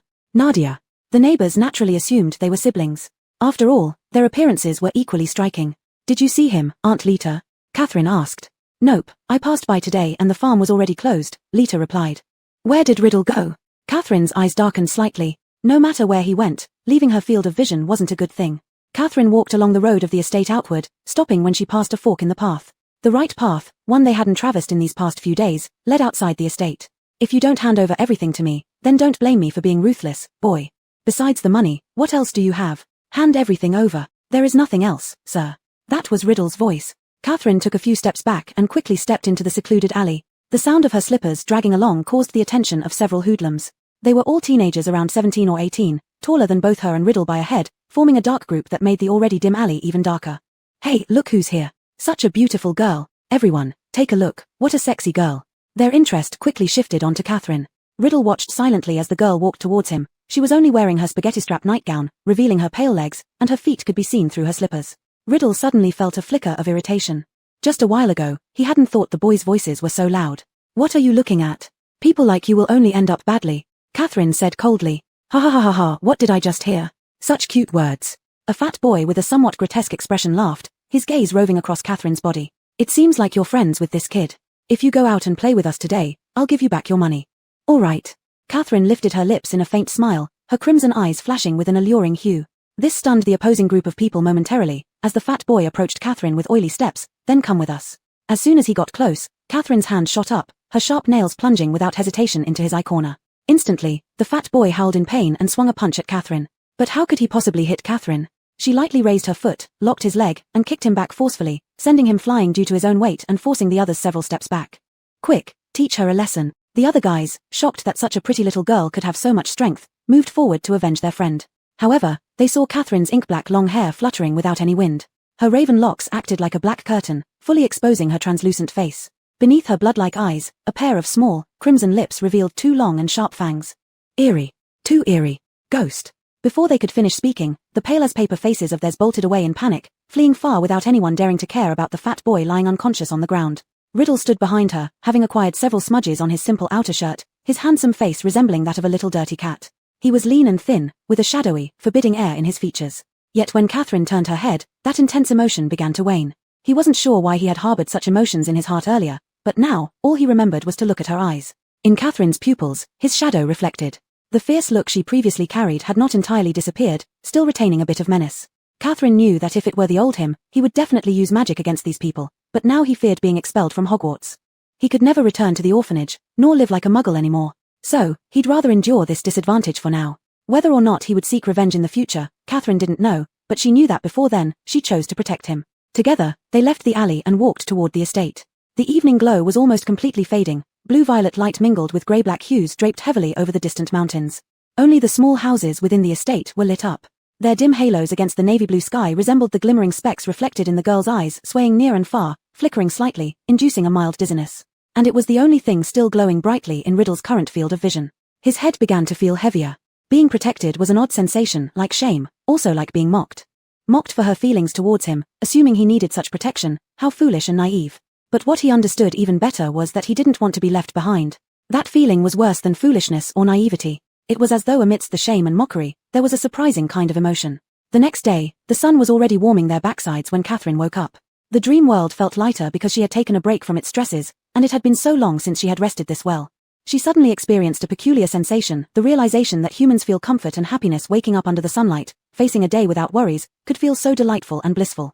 This was something she had never felt before. Catherine stretched lazily, removed her nightgown, and reached for the strapless dress she had carelessly tossed on the bed's edge. She pulled it halfway on when the door gently knocked twice. Riddle opened the door, his handsome face appearing behind it, and as their eyes met, the door slammed shut again. For several seconds, she caught the brief moment after the young man froze and quickly averted his gaze. Catherine wasn't at all bothered. In her eyes, Riddle was just a kid, but his reaction was genuinely adorable. Far cuter than the lingering soul of 16. After putting on her clothes, Catherine walked down the stairs. She was still a few steps away when she saw Riddle downstairs bustling about preparing breakfast. Chapter 47, A Little Shy. He poured the warmed milk into 2 cups and, upon seeing Catherine, quickly lowered his head. I just informed you that you can come down for breakfast. Was he a little shy? But Catherine found it hard to believe that Riddle would feel shy. How do you know how to do everything? Catherine was shocked by the scene in front of her as she saw the layout of the first floor. Although yesterday the house was also clean and tidy, today all the furnishings inside had been thoroughly wiped again, as if they were shining with reflected light. And there were fresh vegetables on the table. Riddle had carefully washed them after pouring the milk. Even though in the wizarding world, house elves take care of most of the housework, cooking remains a way people express love and family. Draco often bragged in front of them about what delicious food his mother Narcissa Malfoy sent him, something made by her own hands. In reality, Riddle had yet to fully recover from that strange sensation he experienced the day before. Before sleeping, he had almost warned himself not to be surprised or let meaningless emotions arise because of such a ridiculous feeling. But his brain obeyed him less than ever this time. He kept recalling that one moment, as if she had cast some kind of spell on him. So when he opened the door at that second, his sight immediately fell on the face that had occupied his mind almost all night. Yet, she didn't seem to cover herself despite much of her skin being exposed. Her eyes met his directly without any hesitation or concern, and her actions remained unaffected as he had imagined. He thought most girls, nearly all of them, in such a situation would panic and cover themselves. What a strange girl, too strange for him to understand.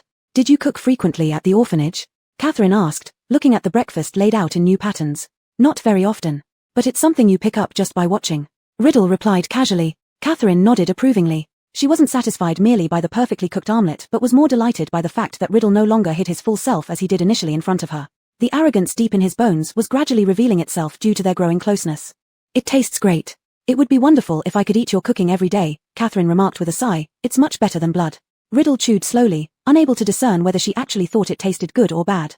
And also, what difference does it make between eating meals made by one person continuously or dining on meals made by 100 different people? Are you thanking me in this way?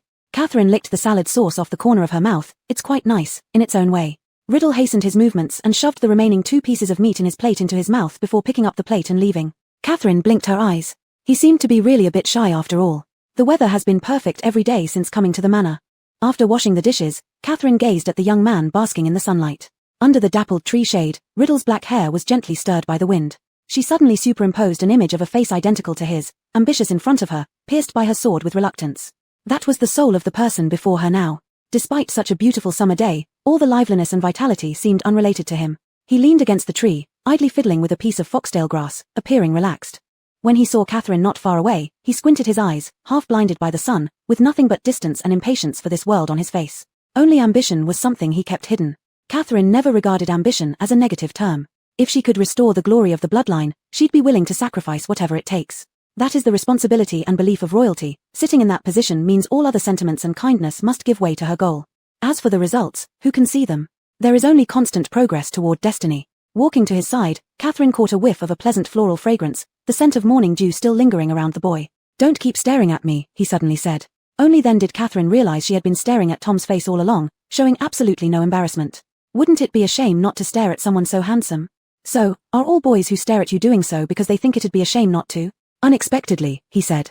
Catherine laughed. Appreciation of beauty is normal. Tom spared a glance at her, seemingly surprised by such direct acknowledgement.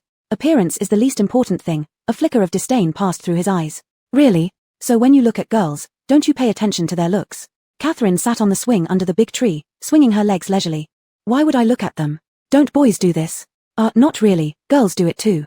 Catherine added, "People all like beautiful things. Anyone who can be deceived by a face is destined to be someone else's slave for life," Riddle said without thinking. After saying that, he pressed his lips together and looked at Catherine. The grass was heated up under the sun. "Do you also like pretty people? Didn't I just compliment you?" She hugged one side of the swing and raised an eyebrow at him. Riddle fell silent, closed his eyes completely, and lay down on the grass. Not long after, he sensed some rustling next to him. Turning his head, his vision slightly unfocused because he just opened his eyes, strands of her hair dropped and brushed across his face, tickling him until he instinctively grabbed them. Catherine had lain down beside him. The sunlight filtering through the gaps in the leaves could only be described as dazzling. She stretched out her hand and let the light stream onto it. So beautiful. Her hair emitted a warm scent. "I'll take a little nap, don't wake me up." At such intimate proximity, he didn't feel strange at all. During these days living together, with only a narrow corridor separating them, she would often barge in without even knocking, assertively invading his personal space in an almost natural way. Even the air around him carried her scent now. In the past, he hated such intrusions. He particularly disliked how other children used to enter his area without permission. But with her, he never felt disturbed or interrupted. It seemed as if everything she did around him was normal. Lying there on his side, he stared at her sleeping face for a long time. He thought deeply. Having someone constantly around isn't unpleasant. Especially when that person is useful, like Catherine. But only so long as she never does anything to disappoint him. Chapter 48, Ella's Invitation. For instance, choosing him solely because of his face, a shallow reason, or expecting something from him because they thought there was deep friendship between them. Fortunately, she hadn't shown any of the things he disliked in these aspects. What he detested most was abandonment and betrayal. If it belonged to him, then it could only be his. Regardless of how those belongings were defined by others, in his eyes, there was only a difference between what was his and what belonged to others. Like gloves engraved with his name, they would forever be his. His ambiguous expression revealed obsession. After the few people fled at the alleyway that day, his eyes became unbearably painful, unable to open and see anything. When would he ever let go of those presumptuous muggles? Perhaps when he was in a good mood, their punishment might end. Or maybe he'd simply forget, leaving them disabled for life. Hogwarts only said not to use wands and magic, but he naturally had an awful ability to bring misfortune. Seeing something they shouldn't have seen, they deserved to pay a price. Especially, if it was something of his. Riddles. Ella really did write a letter to Catherine. In her dreamlike vacation, Catherine chose to stay at a long-term rental inn recommended by Hermione. The inn owner knew Hermione's parents, so only a small rent was required. The location and environment were decent, but honestly, being alone without her roommate Ella or Tom Riddle living across the way, Catherine found herself feeling somewhat out of place. Occasionally, Hermione would pass by and invite her out for strolls. After the Chamber of Secrets incident, Hermione and her had grown closer. After all, she had helped Harry in the chamber. Catherine opened the letter delivered by Owl. The edge of the envelope was decorated with a string of little strawberries. Ella made even the envelope adorable. "Dear Catherine, we will visit the Malfoy Manor tomorrow. Don't worry, I've inquired, Uncle Lucius won't be home, and Aunt Narcissa is very pleasant. We'll play a large game there, waiting for you at the manor." "Oh, Theodore said he'd come to pick you up." Theodore? Catherine had just been wondering how she was going to find the Malfoys' house. But Ella didn't say when he would come. The next day, while Catherine was still lying in bed, commotion started downstairs in the inn. It seemed someone's arrival caused a small disturbance. Catherine hastily removed the sleep mask from her face and peeked out the small window beside the bed. She saw several girls around her age standing outside the stationery shop opposite the inn. They were all looking in this direction, creating some chatter. Below, near a long table, stood a tall young man having a conversation with the shopkeeper. His side profile was strikingly attractive. He was dressed in a navy blue suit, highlighting his maturity and composure beyond his years. This was the first time Catherine had seen Theodore in formal attire. Indeed, handsome people always catch attention wherever they are. Teenage boys easily stir the hearts of young girls. Compared to Theodore's elegant appearance, Catherine had nothing suitable to match. After rummaging through her luggage, she could only find one decent white dress. Catherine simply adorned herself minimally before heading downstairs, not wanting to keep him waiting too long. Some bold girls were already trying to flirt with Theodore, but the young man had his own methods of handling such situations, much like he did in school. He politely distanced himself from the enthusiastic girls. Over time, paired with his perpetually calm demeanor, almost no girls gave him gifts during holidays anymore. Draco and Blaze's tables, on the other hand, were always piled high with presents. After all, no girl likes offering affection only to receive coldness in return. As if sensing something, Theodore turned around. Catherine, wearing her plain white dress, entered his line of sight. Her appearance caused the girls around Theodore to fall silent and drew appreciative glances from many men. Catherine lightly gathered her seaweed-like long hair, letting a few strands gently drape over her shoulders, adding a touch of charm inadvertently. Even though the dress was so unremarkable, it shone beautifully on her. "Did you just arrive?" Catherine smiled as she walked towards him, each step mesmerizing those who watched. Realizing he came for her, the surrounding girls scattered in disappointment. The girl who tried initiating a conversation earlier looked particularly disheartened, her budding feelings shattered. Some girls tend to feel inferior because of such superficial matters. But Catherine believed that in matters of love and being loved, looks were the least important. Only low-grade men would criticize a woman's appearance in love. "Yes. Let's go," Theodore softly replied, and they began walking, one after another. A light breeze rippled the surface of the lake, sparkling in the sunlight. After several rains, the air carried a fresh, damp scent of earth, pleasant and invigorating. Two worlds, the same season, but they felt different. "Today we'll use flu powder," Theodore said as he led her into a private room at a cafe. His eyes flicked quickly over the hem of her dress before he removed his suit jacket. Theodore wore a black shirt underneath, his tie perfectly knotted. Catherine could already imagine what he'd look like in the future, probably working somewhere prestigious like the Ministry of Magic, somewhere he deserved to be. The next moment, he handed her his coat. "Tie it around your waist. Traveling by flu powder can be uncomfortable, especially in a skirt." "Ah, okay." Catherine had never used it before. Theodore stood in front of the fireplace first, sprinkling a handful of pink powder inside. "Just copy me, Catherine. Clearly say Malfoy Manor's name, and you'll arrive there." Catherine nodded, watching as green flames erupted from the fireplace. Then, Theodore stepped into the fire and vanished. She followed his example. As she loudly pronounced the manor's name, she immediately felt dizzy, as if being hurled through a crowd at hundreds of times normal speed. She wasn't sure if she'd actually collided with anyone, but her shoulder hurt, and she could feel her skirt being lifted by fierce winds. Fortunately, Theodore's coat stayed securely wrapped around her body. After a while, Catherine gradually slowed down and began recognizing her surroundings again. She landed on a patch of grass, entirely alone. As Catherine wondered if she'd taken the wrong route, Ella's voice suddenly came from behind her. "Catherine, over here." Turning around, she saw Ella bounding towards her, wearing a bright yellow sundress like a cheerful daisy. Only then did Catherine realize this grassy area belonged to the back of Malfoy Manor. Chapter 49, The Capture Game. The pureblood children were all nearby, and Theodore had arrived as well. At a great distance from this land stood the back gate of the manor. Catherine knew the Malfoy family was wealthy, but she didn't realize just how rich they were. Even the surrounding forests were under the Malfoy name. "Catherine really is beautiful," Bole chuckled as he watched the two girls approaching from afar. "Indeed, my father said that the most beautiful creatures in the world are Veela. Maybe Catherine is a Veela," Goyle said blankly. Draco glanced at Goyle with his usual disdain.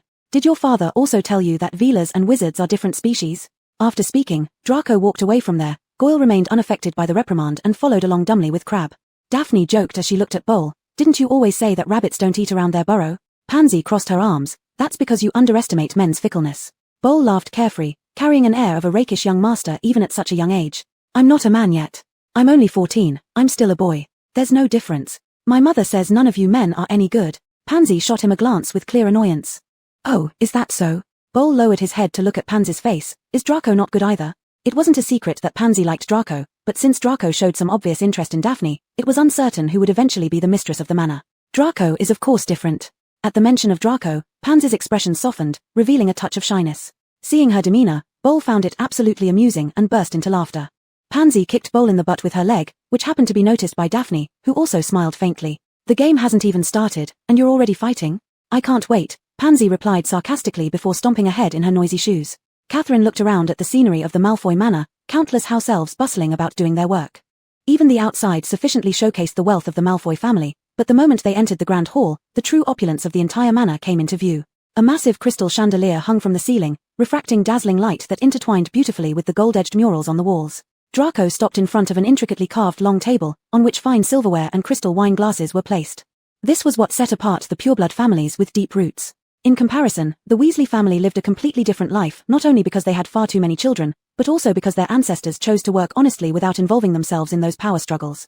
"I'll prepare a banquet for you tonight, but before that, we're going to play a real-life game." Draco sat at the head of the long table, speaking like a true host. "See these stickers? We will divide into 2 teams, find and tear off the other team's stickers for 1 point each. Meanwhile, I've hidden a treasure map somewhere in the manor with the help of the house elves. The first to find it can declare victory directly." Draco slightly tilted his chin, looking very proud. "You should know my style. The treasure I've placed is definitely worthy of being called a treasure." But to ensure fairness, I assure you, I don't know where it is any more than you do. Exactly, Draco has been generous from a young age. Bole lazily snapped his fingers. I can't wait already. Alright, let's draw lots to decide the groups. Draco took out a bucket of lots. Ilara drew first, looking a bit nervous, probably worried about not ending up in the same group as Ilara. After everyone finished drawing, Draco immediately checked Ilara's lot and then slumped heavily back into his seat with a sour expression. Theodore slowly scanned Catherine's lot. Theodore was on the same team as Draco, Daphne, and Pansy. Ilara, Catherine, and Bole ended up on a team with Goyle and Crab. Pansy pursed her lips. They have 5 people, we have 4, this isn't fair. Draco coldly glared at Goyle and Crab, who didn't know what had angered him. Don't worry, Pansy. These 2 trolls make it unfair anyway. Catherine understood and stealthily covered her mouth to stifle her laughter. They could all be on Ilara's team, while Draco couldn't, making him furious. Daphne was pleased with the grouping. The 2 smartest people in Slytherin are on my team, we're bound to win. The 2 groups separated quickly. Given the enormous grounds of the manor, they soon lost sight of each other. Ilara held Catherine's hand and said, no matter where I hid from when we were little, Draco could always find me. This time, I plan to run farther. Alright, be careful. After parting with Ilara, Catherine turned around and saw Blaise standing still in the original spot. Do you want to find a place to hide together? Blaise arched an eyebrow and asked. Blaise's appearance was different from that of Draco and Theodore. He had a wheat-colored complexion and his eyes were cunning and bright. He was the only one dressed casually today, wearing a simple yet stylish shirt with the collar slightly unbuttoned, perfectly fitting his usual carefree personality. Hiding together might not be more dangerous if we get caught. Blaise wagged his finger. I can protect you if you get caught. Just make sure your sticker isn't torn off. I don't need protection. Catherine winked at Blaise. But if you need protection, just call my name. After saying this, Catherine walked away confidently. Blaise curved his lips. This game might be described as a violent one but could also be called a game of hide-and-seek. However, for the sake of winning, someone had to come out to look for the other team or the treasure. Catherine, of course, would look for the treasure. Theodore's coat was still with her here, so she could indulge in some risky moves like climbing trees. In no time, Catherine climbed up the highest tree in the courtyard, one of the high points in the estate. With her vision, she could easily see the location of quite a few people. Sure enough, she soon noticed members of the other team heading towards the west side inside the manor. She could check the east side first. Using this strategy, Catherine kept a safe distance from the other team, but she still couldn't find the treasure map. Just then, the high-pitched voice of the house elf was broadcast throughout the estate by a megaphone. Crab was eliminated by Draco. Chapter 50, The Bloodline Crest. Catherine didn't stop her search, which was expected, but soon enough was also eliminated, once again by Draco's doing. The supposed advantage of 5-4 quickly turned into 4-3. Catherine descended underground, where Lucius's collection of fine wines was stored, along with some luxury items Catherine couldn't name. They were all protected by a faint magical barrier. Before certain policies were enacted, there must have been incidents like this. Catherine could imagine what Draco and his playmates might have destroyed here in the past, forcing Lucius to specifically protect these items with magic. Walking past these dazzling items, Catherine returned upstairs and noticed a door she hadn't paid attention to before. Its color was very similar to that of the corridor's wallpaper, and it appeared smaller than the other doors. Catherine opened the door and found nothing but framed photographs inside. Some were casual photos laid out casually, others meticulously mounted. The figures inside moved, displaying different actions and expressions, much like the portrait guarding each house's common room entrance at Hogwarts. Catherine guessed that these people were all past acquaintances related to the Malfoy family. Would house elves hide a treasure map here? As Catherine entered the room, the people in the photos saw her and began talking. At first, their discussions were merely about someone entering, but then their voices grew louder. Oh, we haven't had a stranger in a long time. What a pretty girl. Yes, but this one is definitely not a descendant of the Malfoys, I can tell. Then she cannot know our secrets. Out. Gradually, the overlapping voices became harsh. The originally normal-looking photos suddenly appeared grotesque. She isn't pureblood. Dirty blood. Get out of the Malfoy manor. Sharp curses echoed repeatedly, making one feel bone-chillingly uncomfortable, but Catherine ignored them completely, searching the room. No matter how loudly they shouted, they couldn't escape. Just then, a rolled-up piece of parchment dropped onto the windowsill, loud enough to catch Catherine's attention. She looked closely and saw it was marked with the crest symbolizing royalty within the vampire bloodline. Her first thought was that this came from an elder, but soon, Catherine sensed something odd. This was a world 50 years later. How could an elder be sending messages? Catherine quietly opened the window slightly, ensuring no one was nearby, then opened the parchment. Indeed, it was the bloodline crest. This she wouldn't mistake. There was no content visible within, seemingly enchanted with special magic, allowing only the designated person to see. Could the Malfoy family have ties with vampires? It was truly unbelievable. Before Catherine could restore the parchment to its original form and put it back, sudden footsteps were heard at the door. Catherine realized at that moment, when the letter was delivered, those portraits had suddenly stopped speaking. The easiest 2 targets had already been taken out, so whoever was outside the door mustn't find out that she'd seen the parchment. Catherine hastily hid it in her clothing and sidestepped to hide behind the thick purple curtains. Less than half a minute later, the door opened. Through the curtain, Catherine could only see a shadow enter. Unable to discern height or build clearly. Yet, the arrival of this person caused no frenzied cries from the portraits as they did upon seeing her, maintaining the previous silence. Catherine guessed it was likely Draco on the other side. With the sticky note guarded, Catherine prepared herself for being discovered at any moment. However, this person acted as if no one else were in the room, until suddenly, the portrait screamed again. Dirty blood hiding behind the curtains. Sees her. She has trespassed into the Malfoy home. Catherine's brief moment of relaxation returned to tension. These portraits shared the same snide trait as the Malfoy family members, whether alive or dead, always believing themselves superior to others. Catherine decided to stop hiding, throwing the curtain open only to find someone lunging toward her. Instinctively, she covered her sticky note. A cool aura surrounded this person, distinctly different from the stifling heat of summer. Looking up, her eyes met the downward gaze of the boy. He didn't attempt to snatch her sticky note but instead quickly took her through the open window. Both landed on the small platform between the second and first floors. In the next moment, Theodore single-handedly pulled open the first-floor window and carried Catherine inside with him. Catherine looked at the boy's arms and arm bends in surprise. Though he seemed frail, his arm strength was quite astonishing, and his movements were agile. Just now, he effortlessly carried her weight with his bare hands and landed steadily without any strain. Noticing her bold gaze, as if it could penetrate his black shirt to see inside, Theodore instinctively cleared his throat. Hearing his voice, Catherine steadied herself and properly shifted her gaze to his face. Upstairs, Draco inspected the entire room. The portraits, upon seeing their young master, had changed their demeanor entirely, spouting flattering words that made Draco feel nauseated. Did someone just break in? It wasn't a break-in, it was my invited friend. Draco explained impatiently and was about to close the door and leave. But the master won't allow the secrets of the Malfoy family to be known by outsiders. What secrets does the Malfoy family have? Dad never handles work-related matters here. Draco replied, but soon his eyes lingered on the window that hadn't been shut tightly. Suddenly, Draco remembered how last semester his father deliberately placed the diary capable of opening the Chamber of Secrets into the bag of that poor girl from the Weasley family, along with his father's falling out with Dumbledore and Hagrid. If Draco had never felt anything unusual, that would have been impossible. He knew that his father has always disliked Dumbledore, however. With a complex expression, Draco took one last look at the window before closing the door. If Draco finds you, he will not show mercy, Theodore said indifferently, not letting the person in front notice that his ears under the black hair were slightly turning red.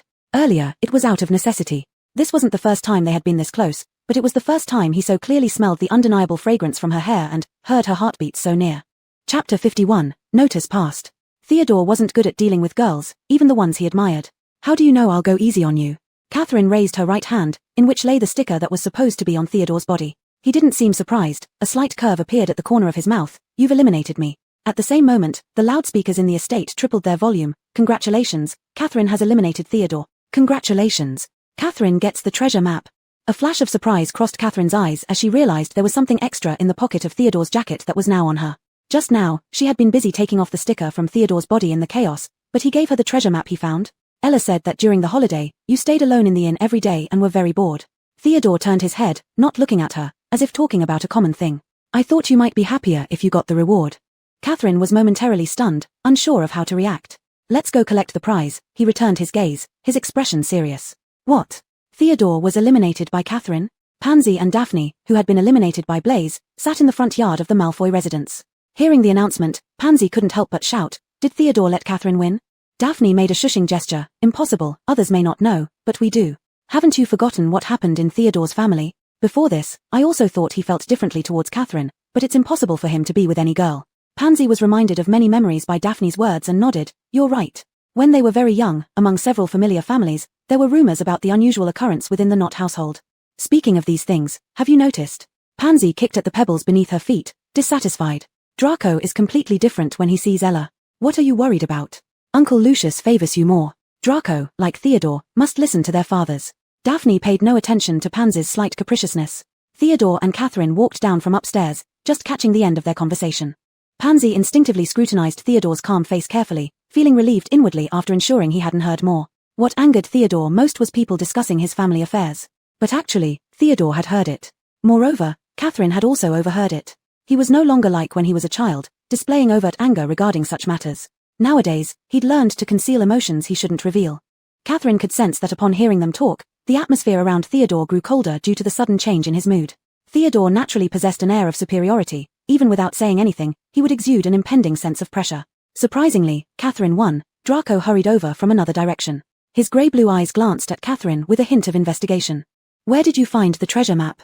Catherine pulled it out of her pocket. It indicated the treasure was a bottle of wine the Malfoys had stored for 100 years, rumored to have rejuvenating effects when consumed. I know this one. A relative of mine wanted to buy it but couldn't find any channels, didn't expect the Draco family to have it. Daphne exclaimed joyfully. This is nothing, I have plenty of such things. Draco put his hands in his pockets, very accustomed to receiving compliments. Still, he didn't forget about what happened in that room, testing Theodore. How did you get eliminated by Catherine? Catherine is very agile, Theodore replied. Draco wanted to say more when Blaise suddenly interjected. Where's Ella? Ella. Draco looked around like waking from a dream. She hasn't come back after the game ended. Has anyone actually seen Ella? Daphne hadn't seen her since the game started. Draco's expression became slightly anxious. Wait for the house elves to bring the alcohol, let me look for her. Catherine knew Draco sensed something, but he clearly wasn't aware of his father's affairs, the alliance between Malfoys and the vampires.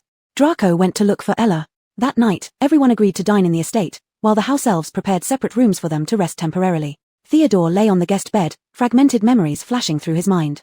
His memory was excellent, partly natural and partly because of his father's deliberate training. Thus, he remembered some events he didn't want to forget very vividly. It was as if he could return to that day.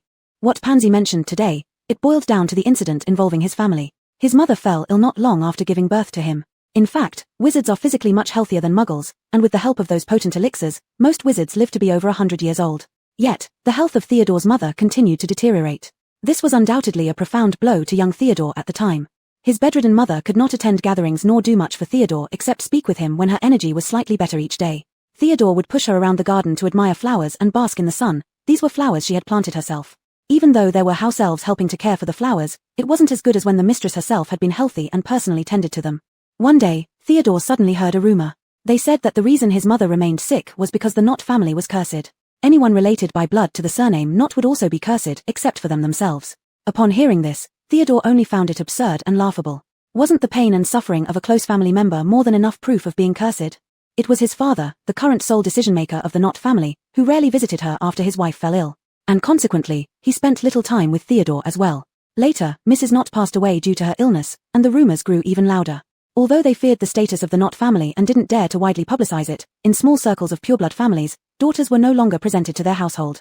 With his mother already gone and still being haunted by such baseless matters, Theodore finally lost patience and one afternoon pushed open the door to his father's study. Theodore strongly resembled his father. The man inside bore a face 6 or 7/10 similar to his own. He wore a black shirt and held official documents required for work in his hand. Expressionless, he stared at his son who had entered without knocking. Is there something you need? Chapter 52, This world is worth it. Sir, have you heard those rumors? Theodore's slim figure stood at the door. He refused to come in. He hated the oppression of this room, he hated the look on his father's face, but other than trembling all over, he didn't know what else he could do. They say Mom died because of a curse, but you know why Mom really died. If it's just a rumor, there's no need to take it seriously, Theodore. He still had that indifferent look, as if the topic being discussed had nothing to do with him. No, how can matters concerning the family not be taken seriously? Mother refused to see you one last time before she left, and they blamed everything on a curse. Theodore's voice became agitated, his face turning completely red. This kind of anger had never been seen before in the usually well-mannered, mild-mannered youth. Is this how I taught you? To speak to your father like this? Is it? The man sat steadily in his chair, his eyes pitch black. But upon closer inspection, one could find the tinge of anger beneath the man's gaze. I only know that my mother taught me to genuinely treat the ones I love. Theodore said each word deliberately, then turned around and left his father's room without looking back. After that, the relationship between the father and son grew even more strained. And from then on, he never explained those rumors again. Since his father didn't care, he would let them spread as they wished. He would rather others think his entire family was cursed than let them know what an unfeeling person his father truly was. Such a father wasn't worth wasting any more words on. Theodore, with his tightly shut eyes, suddenly opened them wide. He was trying to maintain composure, but his trembling lips revealed that he was still submerged in the anguish of that pain. He might never forgive the man who shared his surname. But he hated himself even more. Catherine returned the letter untouched to where it belonged. It turned out Ella had hidden under a large tree in the woods. With the heat of the day, she had fallen asleep while hiding. Draco found her, muttering non-stop by her ear until they got back to the estate. After dinner, there was a sudden loud noise outside the window. In the next second, the night sky over the estate lit up bright as daylight, illuminated by brilliant fireworks. Colorful lights momentarily cut through the darkness. The girls inside the house let out cries of astonishment and ran out of the hall. The splendid fireworks bloomed in the air like golden powder falling, dazzlingly scattering their glow. Everyone's eyes gleamed with excitement and amazement. Draco, are these surprises prepared for us by you? Daphne shouted. It was prepared by Theodore, Draco also yelled in reply. It was as if the entire world had been lit up, every bang accompanied by the cheers and screams of young men and women. This world is good, isn't it, Catherine? She heard him speaking clearly beside her amidst the thunderous sounds. If it weren't for the Wizarding War, if Riddle hadn't become the Dark Lord, such beautiful nights and such splendid fireworks wouldn't be limited joy. But, precisely because of that, cherishing the present moment becomes even more important. This world is indeed worth looking forward to. You're right, Theodore, Catherine smiled. On the way to the villa today, Theodore asked her, do you think you have a chance to surpass your opponent? Yes, my teacher ranks first in the year. Catherine looked at him and smiled brilliantly. And if all my efforts cannot catch up with my opponent, then I am too much of a failure. Theodore chuckled softly. He rarely laughed like this. Occasionally smiling once felt like a spring breeze. Thinking this way will put a lot of pressure on yourself. Catherine looked at him, confused. There are differences in talent in this world. Some people are born with what others don't have, and some people, no matter how hard they try, can't catch up. That's unfair. Theodore spoke indifferently, as if talking to himself. So effort and knowing when to let go, both are equally important. Catherine paused, pondering over those few words. Knowing when to let go, she had never heard anyone else say this before. No matter whether it was the elders of her clan or her deceased father, they had always instilled in her the concept of fighting to the death. But Theodore said that sometimes, letting go can lead to better outcomes. Because in this world, there are still many beautiful things worth stopping for, waiting to be experienced. The light from the fireworks illuminated their faces, making the youthful boys and girls appear especially vivid and genuine. In that moment, Catherine forgot everything. She only remembered this fireworks display and the young man who gave her happiness. When Catherine left the estate, she felt a vague sense of loss in her heart. It's no surprise that humans are social animals. Being with family and friends drives away the unease and cold loneliness. And this feeling can be addictive. Theodore still insisted on sending her back to the inn. As Catherine climbed the stairs and was about to reach the upstairs, she slightly turned around and looked at the youth standing under the moonlight. Thank you for today, Theodore. You're welcome, he said graciously, his eyes shimmering with ripples of light. See you when school starts, he smiled softly, his blue suit resembling the color of the night sky, making his pale complexion with black hair appear even more handsome. See you when school starts, she replied with a smile.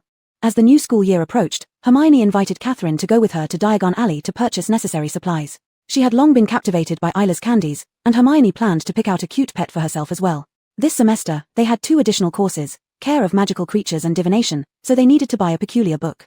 After acquiring the monster book, Hermione seemed somewhat disdainful. They had to work hard to stroke its spine gently to calm the book, which would bite recklessly with its wide-open mouth. There was no doubt that the teacher for this course was likely to be Hagrid, the ambassador for loving animals. I bet those boys will need new wizard robes again, right? Why do we grow so slowly? Hermione complained as they passed a fashion boutique. At the beginning of their time at Hogwarts, she was clearly the same height as Harry and Ron. Let me see. We also need a textbook for the divination course. Oh, and Catherine, come with me to check out the pets. Hermione enthusiastically entered the store. Catherine sometimes admired these wizards for their ability to adopt anything as a pet. In plain sight, there was a large turtle with gemstone-encrusted shells showing off itself near the window. Toxic orange snails were slowly emerging from the edges of their glass cages. Chapter 53, The Gift. There were cats of all colors, a noisy cage of ravens, and a basket of funny mustard yellow soft hairballs humming loudly. On the counter was a large cage containing sleek black rats that were playing some kind of jumping game with their long bald tails. Catherine, which animal do you think I should buy? Hermione asked, her eyes dazzled. Catherine shook her head to show she didn't know. She couldn't possibly tell Hermione that in her eyes, these animals had once only been distinguished by the taste of their blood. Hermione scratched her own bushy hair. If Ella were here, it would be good. She always loves dealing with animals. At this moment, a cage deep inside seemed to attract Hermione's attention. It was a somewhat fierce-looking cat with a flat face, ginger yellow fur that was fluffy and long, and a body larger than that of an ordinary cat, like a mighty lion. Really cool. Hermione fell in love with it at first sight. She picked it up, surprisingly. Although the cat looked fierce, it was very gentle, purring in Hermione's arms. It's you. Hermione carried it out and asked the witch selling the pets, excuse me, does this cat have a name? The witch glanced at Hermione and said, oh, he's called Crookshanks. It's rare, for he rarely behaves so gently towards anyone. Hermione became even happier after hearing that and kept stroking the cat's head with her hand. Just as such a warm moment occurred, Crookshanks suddenly darted out of Hermione's arms. In the next second, a familiar scream emerged not far ahead of them. Catherine focused and saw it was Ron and Harry. This was normal, as today was basically the day all the kids came to Diagon Alley to buy things. Ron shouted anxiously, Scabbers. It turned out Crookshanks was wildly chasing Ron's poor old rat, and Hermione had no choice but to follow their steps. Catherine helplessly shook her head and smiled. That witch quickly shoved the black rat who also wanted to run back into its glass box. Are you together? I just saw that boy's pet. To be honest, such common mice can live for 2 or 3 years at most. Moreover, it looks quite unhealthy. Catherine nodded. Though Ron's rat always looked pitiful, it had a rather long life already. He had been raising it before coming to Hogwarts. Now, it must be close to 3 years old. While Catherine thought about this, she asked, how much is that ginger yellow cat my friend just took away from your shop? After paying the fee on behalf of Hermione, Catherine caught up with them. By then, Ron had already found Scabbers. Hermione, this beast almost tore off my scalp, Ron yelled, his face full off like an aggrieved wimp. At this point, Hermione was entirely captivated by her new kitten. Catherine swore she'd rarely heard Hermione speak in such a gentle tone. I believe it wasn't intentional. You weren't intentional, were you, dear Crookshanks? So what about Scabbers?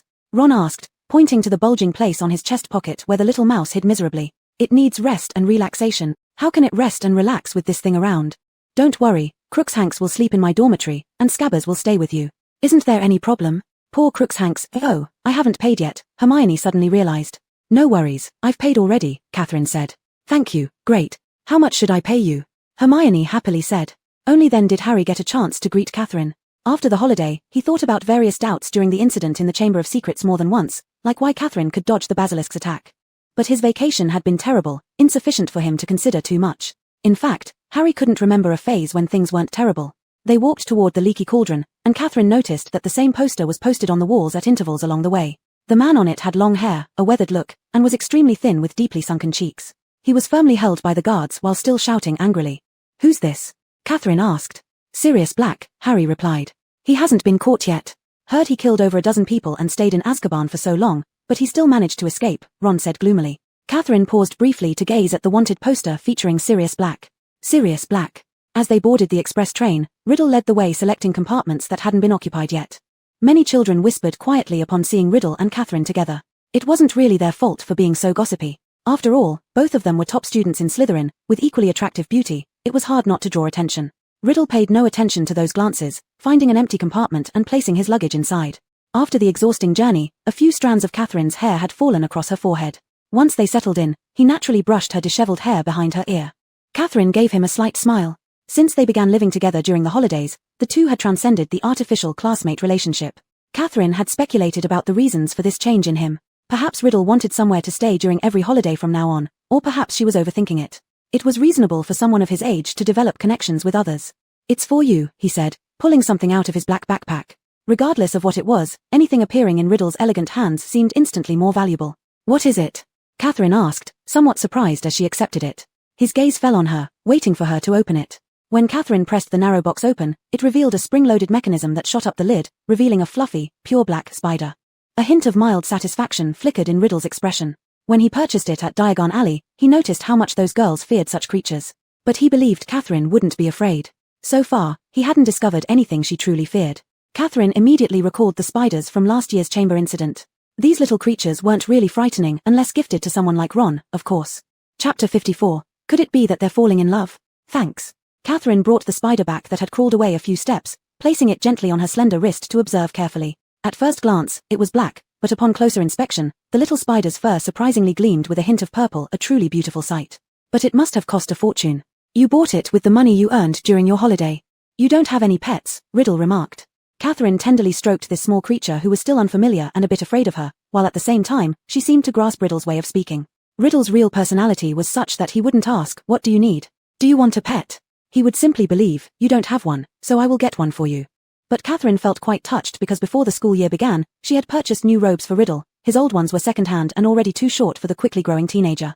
Besides necessary books, there were also many daily necessities. In total, she ensured Riddle completely bid farewell to second-hand market goods. Sometimes Catherine even felt like an elder to Riddle, like his mother. This was entirely unavoidable. Despite her body being 13 years old, her soul was that of a young elder. When dealing with a young teen, she could not simply do nothing. So, his kind of gift was much like a cared-for little animal or child bringing you a lovely return favor. I like it very much, as long as it doesn't wander off and get lost. There are quite a few natural enemies at school for it, Catherine joked, but you don't have any pets either. Why didn't you buy one for yourself? I don't need it, Riddle replied indifferently, gazing out the window at the rapidly passing scenery. The autumn in England turns cold very quickly, and not long after the heat, a chill can be felt in the air. This makes most people's memories of Hogwarts rather cold, though it also brings thoughts of warm fireplaces, soft sweaters, and the like. It's true, having me is more than enough for you, Catherine blinked her eyes. Will you always be by my side? He asked without warning. Catherine didn't expect Riddle to pose such a question, but soon, he continued, there's no such thing as forever, and no one absolutely owns another person. Right. Catherine wanted to deny it, but she couldn't help but admit that Riddle's seemingly pessimistic statement was correct. Over hundreds of years, she had witnessed countless changes in human relationships. Yes, humans cannot know the future. We can only focus on the present moment, Catherine said, observing his expression. He lazily leaned against the carriage, his hair having grown longer, almost covering half of his eye. That shadow unexpectedly made him look especially somber. Riddle was dressed in all black. It seemed he favored this color. It was unclear what he was thinking about, and he did not speak. Even if we knew the future, fate could not be determined for sure. Catherine thought silently to herself. Just like last year, after all the students were in place, the newcomers had to be sorted into their respective colleges. Catherine sat upright, searching among the incoming group of little children. After reviewing those memories in Riddle's diary, Catherine had developed a poor impression of the current headmaster. Not only did he fail to investigate the truth about the Chamber of Secrets, but he also refused to help Riddle. He was truly undeserving of his position. Riddle noticed the girl glancing around, and his dark eyes followed her line of sight. Was there anything special about those children? In reality, Catherine was looking for Hagrid. Did Hagrid also grow so large when he was a child? A mini version of Hagrid would definitely be adorable. And then there was moaning Myrtle, who always lamented over herself. This time, Catherine would rescue this foolish girl who liked to cry on top of toilet seats.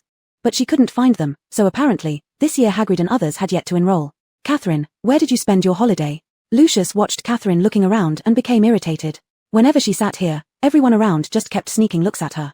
Oh, I just picked a random place, Catherine replied offhandedly. You don't know? During summer vacation, I saw Riddle leave with Nadia, maybe returning together to the orphanage, Ignatius deliberately said sarcastically. The last time, he had been tricked by Riddle, but he hadn't forgotten his desire for revenge. Who told you we went back to the orphanage? Catherine redirected her wandering gaze, fixing it directly on Ignatius's face. Riddle and I found a great place to stay. Ignatius thought he had heard wrong and squinted his eyes. What? You mean you and Riddle? Catherine neither confirmed nor denied it. Ignatius showed a smile full of mysterious meaning, but Catherine just looked at him coldly. What's so funny? If you say anything I don't like to hear again, I won't mind knocking you out of the sky during Quidditch class. Catherine completely failed to notice the expressions on the other children's faces after her words. Neither had she noticed that Riddle had not denied any part of what she said. Ignatius' smile disappeared, and he glared at Catherine. However, he could not shout or create a scene during the start of term ceremony. Catherine no longer paid him any attention. After a short holiday, Riddle seemed to have shed the last vestige of childishness from his demeanor, becoming especially popular among his peers. Even students from other houses would actively greet him whenever they encountered him. Riddle always maintained an air of polite gentleness, equally courteous to everyone. But he did appear closer to Catherine than anyone else. In Dumbledore's class, the rustling sound of students' quills recording notes filled the room continuously. Lou Crease supported her chin, staring at the back of the boy's head in front of her, failing to even realize that her quill had spilled ink onto the parchment. Abraxas beside her lightly tapped the spot that was already stained with ink. This paper is ruined. Lou Crease only then reacted, tearing up the paper in front of her irritably. Do you think? Could it be that they're falling in love? Asked Wall with complete disregard for lowering his voice as he leaned in closer. Dumbledore was reading a book up front, waiting for them to finish copying the notes from the blackboard. Falling in love? We're only in second year, Lou Crease exclaimed, widening her eyes. Is that really so strange? You wouldn't believe how many second-year students are already in relationships, Wall responded with no trace of astonishment at her reaction. But Riddle is so poor, not of pure blood, and an orphan. Lou Crease raised her hand, ticking off the fatal issues about Riddle one by one.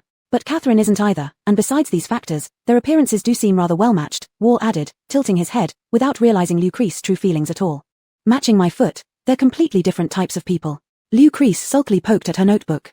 Dumbledore lifted his head at this moment, and Lou Crease quickly lowered hers, staying silent.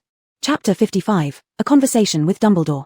If anyone wants to hold some debates unrelated to the class in my lesson, I'd be happy to welcome them, he said slowly. Catherine turned around and glanced at them. She wasn't paying attention in class just now either. She was thinking about what had happened last night in her dream world.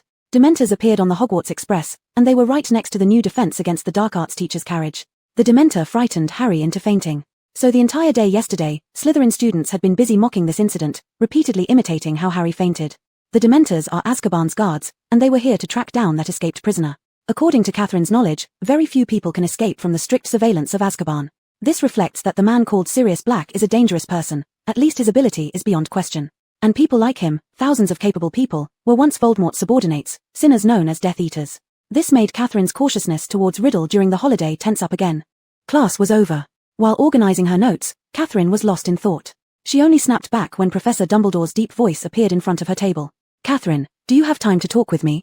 The boy beside her, who had been waiting for Catherine, looked up at Dumbledore. Then I'll wait for you at the common room. Professor, you are really insightful.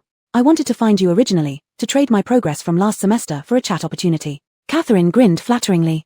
Dumbledore also smiled and said, Catherine, even if you haven't progressed, you can always talk to your teacher anytime. Oh, except during sleeping hours. My sleep quality has never been too good. Catherine followed Dumbledore. I do have a troubling question. Dumbledore knows that this girl has a good relationship with Tom. Over the year, many people have changed their opinions about Tom, even idolizing him. But those truly close to him include only Nadia. Go ahead and ask, child. If someone will be a bad person in the future, should we kill him now? She asked the same question she had once asked her mother. When Dumbledore heard this question, his eyebrows involuntarily twitched. He lowered his head to look at the young girl. I think we shouldn't, child. Why not?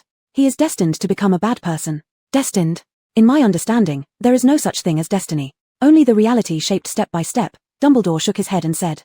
No one can judge him based on the future while he hasn't committed any wrongdoings yet. As Catherine thought about Dumbledore's words, she continued, should we be on guard against this bad person? Dumbledore fell into deep thought as well. It seems I don't have a good answer, Catherine. Whether to guard or try to save him are both processes within that step-by-step fate. So it's not whether or not, but the course of destiny, Catherine said softly. Only the wise ones can occasionally catch a glimpse of true truth within destiny, Dumbledore said, but still cannot fully grasp it all. Catherine pondered over every word Dumbledore spoke. Was Dumbledore initially being cautious of a dangerous child a mistake? Was her own private wish to change a predestined bad kid right? Standing from God's perspective might lead to good answers, but those on the path of fate cannot see the answers. Therefore, discussions of right and wrong become unnecessary. Riddle didn't need momentary salvation. Changing fate appears to hinge on a single thought, but it's actually a matter of fundamental differences. Catherine gradually understood why witches and wizards, including the children, trusted Dumbledore so much. From the time last semester when Dumbledore allowed her to keep the diary in the chamber, she also felt at ease whenever she met Dumbledore. Like seeing her father when she was a child, a person who is strong, kind, and farsighted often can steer clear of all dangers you could imagine in life. How was your holiday? Dumbledore asked lightly. Not bad, and how about you, Professor? I'm still the same old Dumbledore, Catherine. Dumbledore replied. Such an excellent professor seems to have no wife or daughter. Though not strange, many teachers at Hogwarts seem to dedicate their time and energy to these children, just as Professor Snape remains unmarried. Has the person you wished to help considered you as a true friend? Dumbledore asked. His questions always came at the perfect moment, making her feel neither uncomfortable nor hard to respond. I don't know, Professor. But I believe that as long as someone is human, they will definitely have emotions, and they can be influenced by emotions, only the depth varies. Catherine looked up at Dumbledore and said. Not only humans, but any creature that can generate emotions is the same. Children, you are right. Emotions are wonderful things, but often we hurt each other because of them. There was a hint of sigh in Dumbledore's voice, like when do we find it easiest to let go of hating someone? Catherine turned her eyes and replied carefully, after getting revenge. Yes. Dumbledore led her to a tree where its blossoms had not yet fallen. He reached out to pluck one on the verge of dropping and placed it in Catherine's hand. The hatred that can be resolved through retaliation is pure hate, and it dissipates with retribution. But some hatred doesn't fade away even when it rots, because it's mixed with indescribable feelings, Dumbledore said slowly, his tone like storytelling. How complex human emotions are, Catherine murmured. So, that's why people often aren't happy, isn't it? Dumbledore smiled faintly. Don't think about these things, they're too profound for you, Catherine. I will keep my happiness, Professor. She replied with a radiant smile. The temperature of the Slytherin common room drops quickly. Catherine pulled out her coat, but when she stepped out, she realized she hadn't put it on properly. One of her arms wasn't in the sleeve. Riddle, who had been sitting nearby quietly reading, got up from the couch and grabbed the loose sleeve of her jacket, sliding her arm into it. He looked down and tightened her coat around her. This was their ordinary routine during the holiday, and Catherine didn't think anything was amiss. But today her mind was a bit muddled, so she started buttoning up her coat. This action caused the young man's hand to remain suspended in place as he looked at her face with his deep black eyes. I'll make sure it's worn properly, she said. Riddle withdrew his hand and stuffed it into his pocket, but his gaze did not leave her. What did Dumbledore talk to you about today? Just random chatting about taking care of children from special families. He really cares about us. Catherine didn't tell the truth.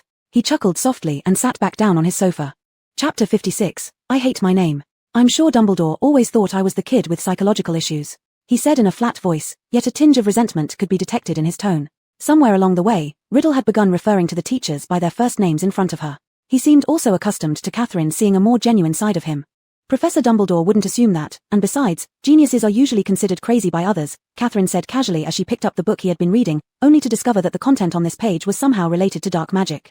Seeing Catherine's slightly furrowed brow, Riddle asked with an air of interest, how can you be so sure he wouldn't think that? You rarely trust anyone so easily, Catherine. His eyes gazed deeply at her, and Catherine propped her arm on the sofa. This book is quite interesting. The restricted section of the library was off limits for students to browse casually, so any book borrowed out had to be regular. Within his capability, Riddle deliberately searched for topics of interest to him, like dark magic. Faced with Catherine's evasive response, Riddle's eyes turned slightly cold. Catherine became someone different once she returned to Hogwarts, compared to how she was outside. In their little house, they had only each other, but upon returning, she appeared distracted by many people. It wasn't the matter itself, he realized what mattered to him was her worth. However, Riddle disliked the look of her trusting others, especially when that person clearly distanced themselves from him. If you find it interesting, you can take it and read, he said. Suddenly, Catherine abruptly slipped her hand inside her clothes, feeling around beneath the chest area. His gaze quickly moved away, unsure of what she intended to do. After about 5 or 6 seconds of searching, she pulled out a black spider. The spider curled up into a ball in her palm, its long legs retracting completely. It seems shame doesn't tolerate the cold well. What did you say? Riddle didn't catch it. I'm talking about shame. Look at it, isn't it chilly? Earlier, it crawled inside my shirt, it tickled. Riddle looked intently at the spider he had given her. You named it Shame? That's right. What do you think of the name? It doesn't seem cool despite its appearance, but it gets shy easily and curls up when you touch its head. Catherine demonstrated for him, and indeed, the spider curled up even smaller, its big eyes round and gazing adorably at Catherine. Every owner gives a name to their pet, Riddle commented, softening slightly the chill in his earlier demeanor. Catherine paused in her movements, remembering something Riddle had mentioned in the diary. He said he detested his mundane name, disliking having the same last name as his father, which is why he renamed himself Voldemort. Such a common name truly didn't suit a boy who resembled a genius. When you named Shame, did you think about it for a long time? He asked. Not really, since it fits its characteristics. But I did observe it for quite some time before deciding, Catherine replied while placing the little spider back in her pocket. Riddle fell silent. The name that was called out everywhere was something his mother left behind before she died. She didn't understand her own son, giving no time to observe her biological child properly, leading to such a meaningless label being assigned to him, a label he found repugnant. Under the faint light of the common room, it just barely illuminated the silver-green common room brighter. Suddenly, Riddle's lips twitched. Catherine, I don't like my name. Catherine, I don't like eating chili. Catherine remembered him saying something similar during the holiday break. The tone then matched now, childlike, almost coquettish. Before that, he ate anything indifferently. After he said it, Catherine took away the dish with chili and never let him buy chili again. Catherine vaguely felt this time was similar, he was waiting for her to resolve his dislike of his name. But how could she fix this? Was she supposed to rename and re-surname him? What are you thinking about? Are you pondering whether I want you to change my name and surname? Catherine lost track of when the youth had sat up closer, leaning toward her in conversation. At this distance, it would look to outsiders like he was teasing her. Yes, I indeed thought about it, Catherine nodded, because naturally, she wanted to solve all his problems. Riddle chuckled, making his entire demeanor appear more handsome. Are you treating me like a pet? You're not as obedient as Shame. But I genuinely have this idea, if you were to give me a new name, one that only you call me by, that's fine too, Riddle whispered. Catherine's expression turned more serious. That day in the chamber, Riddle had said only his closest friends during his school years knew him as Voldemort. And now, he was asking her to come up with a new name for him. Could it mean that her presence had replaced someone else as his friend? Catherine had some reluctance toward naming things, because whenever there was a newborn in her family before, they would always consult her opinion on names. But she wasn't any good at it. She certainly couldn't come up with something cute like Shame. Catherine pressed her lips together. It seemed she needed to go to a muggle bookstore and buy a proper baby naming book. Riddle had considered it seriously. At first, even if only Catherine used the name, that would be fine. With his abilities, he would eventually make more people remember who he truly was. Suddenly, an idea struck her. If she gave Riddle a new name, would the name Voldemort 50 years later change accordingly? Could this be a good way to verify the connection between the two worlds? In the upcoming time, thinking of a good name for you will be my sole, most important task. Her eyes lit up with earnestness as she said this. Is that so? Should I give one to you as well? His voice rose slightly, as if teasing her. Catherine lowered her gaze, avoiding eye contact with him. In truth, Riddle was occasionally a vibrant life form just like other children. Beneath the pretense and melancholy, he also exhibited mischievousness, quietness, disdain, and more lively sides. And today, while she thought about the Death Eaters, she once again felt the urge to harm him. So she avoided his touch and his gaze. She admitted that people were complex. She could spend time with him, helping solve his problems, but at the same time, she could also vividly imagine the cruelest ways to deal with him to achieve her goals. Catherine thought that they could become friends, not just because of her deliberate approach, but because deep down, both of them shared the same cold indifference and cruelty. Chapter 57, Destinies Full of Misfortune. The first class of the day was divination. The classroom was in the North Tower. Although it was already their third school year, Hogwarts was so vast that they had never been there. Too high. I'm going to die of exhaustion, Crabbe said, panting heavily. They were already on the 7th floor but still hadn't reached the destination. The effort of climbing from the Slytherin common room to the divination classroom was indeed quite a workout. As they climbed further, they ascended the last few stairs and reached a small platform where voices could be heard inside. How do we get in? Pansy asked, exhausted and resting her hands on her hips. Only then did they notice a circular trapdoor on the ceiling with a copper plaque attached to it. The trapdoor suddenly opened, revealing a silver ladder placed right before their feet. Catherine noticed that not many people had arrived yet, and at least Harry and his group hadn't arrived yet. This was undoubtedly the strangest classroom in Hogwarts, stranger even than Snape's cold, drafty one full of numerous specimens. In fact, it didn't look like a classroom at all, more like a mixture of an attic and an old-fashioned tea room. There were more than 20 small round tables scattered around the room, each surrounded by upholstered armchairs and plump little cushions. The entire room was lit by a dim red light, with curtains drawn tightly. The warmth inside made it feel rather stifling.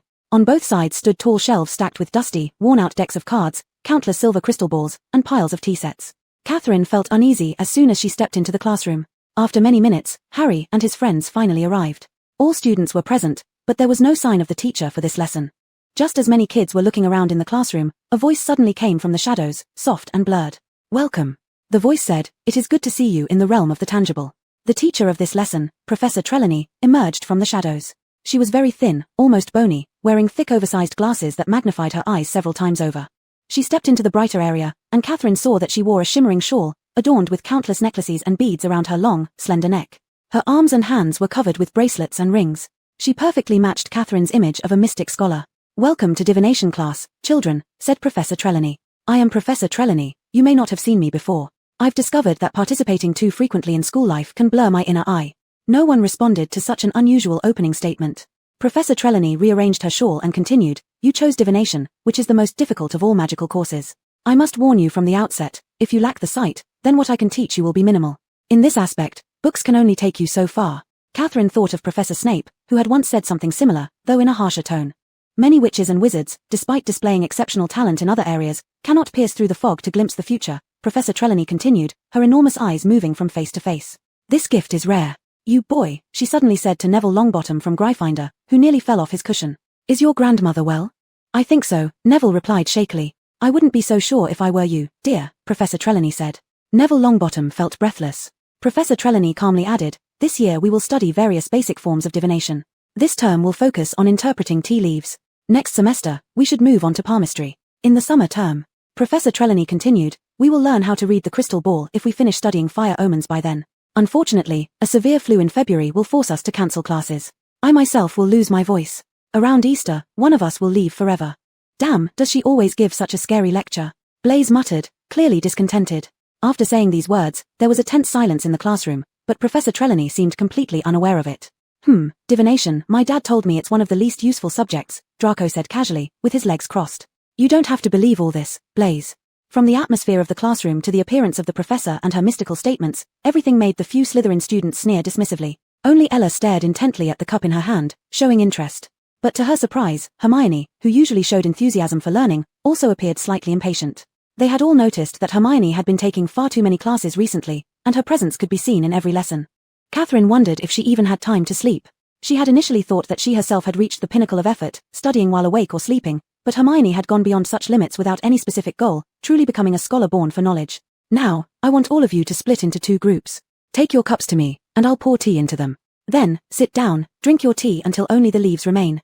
Swirl the leaves around 3 times with your left hand, then turn your cup upside down onto the saucer. Once there is not a drop left, give your cup to your partner for interpretation. You can use the contents of pages 5 and 6 of this book to interpret the shapes formed by the tea leaves. I will walk among you and offer assistance." The students each took their tea and returned to their seats, but it was evident that the majority were not naturally favored by the heavens in terms of divination skills. Catherine couldn't make anything out from her own cup, and the looks on most of the children's faces mirrored her own confusion. Professor Trelawney adjusted her thick glasses and approached the table where Catherine sat today. She examined Catherine's teacup and then looked at the one in front of Ella on her left.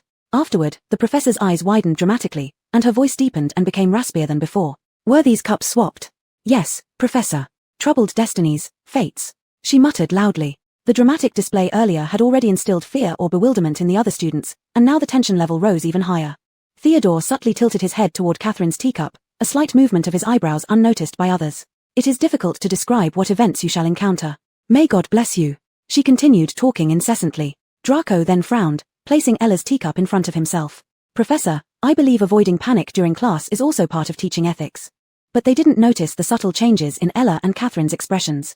Chapter 58, Boggart. Professor Trelawney paid no mind to Draco's words. She swayed her thin body and moved to the other side, stopping in front of Harry's table, scrutinizing carefully. "Falcon, dear, you have a deadly enemy. But everyone knows that," Hermione muttered loudly. Hermione continued, "Everyone knows, Harry and you know who." Harry and Ron stared at her, astonished yet admiring. They had never heard Hermione speak to a teacher like this. Catherine thought Hermione and Draco shared the same idea. They didn't like it when people close to them were cursed. Professor Trelawney still didn't respond. She looked into Harry's teacup again, rotating it. "An attack. Dear, this is not a lucky teacup. Skull, There will be danger ahead, dear. The Slytherins, who had been scornful just moments before, now gaped at Professor Trelawney in disbelief as well. Mentioning you-know-who made the classroom air feel as though it froze.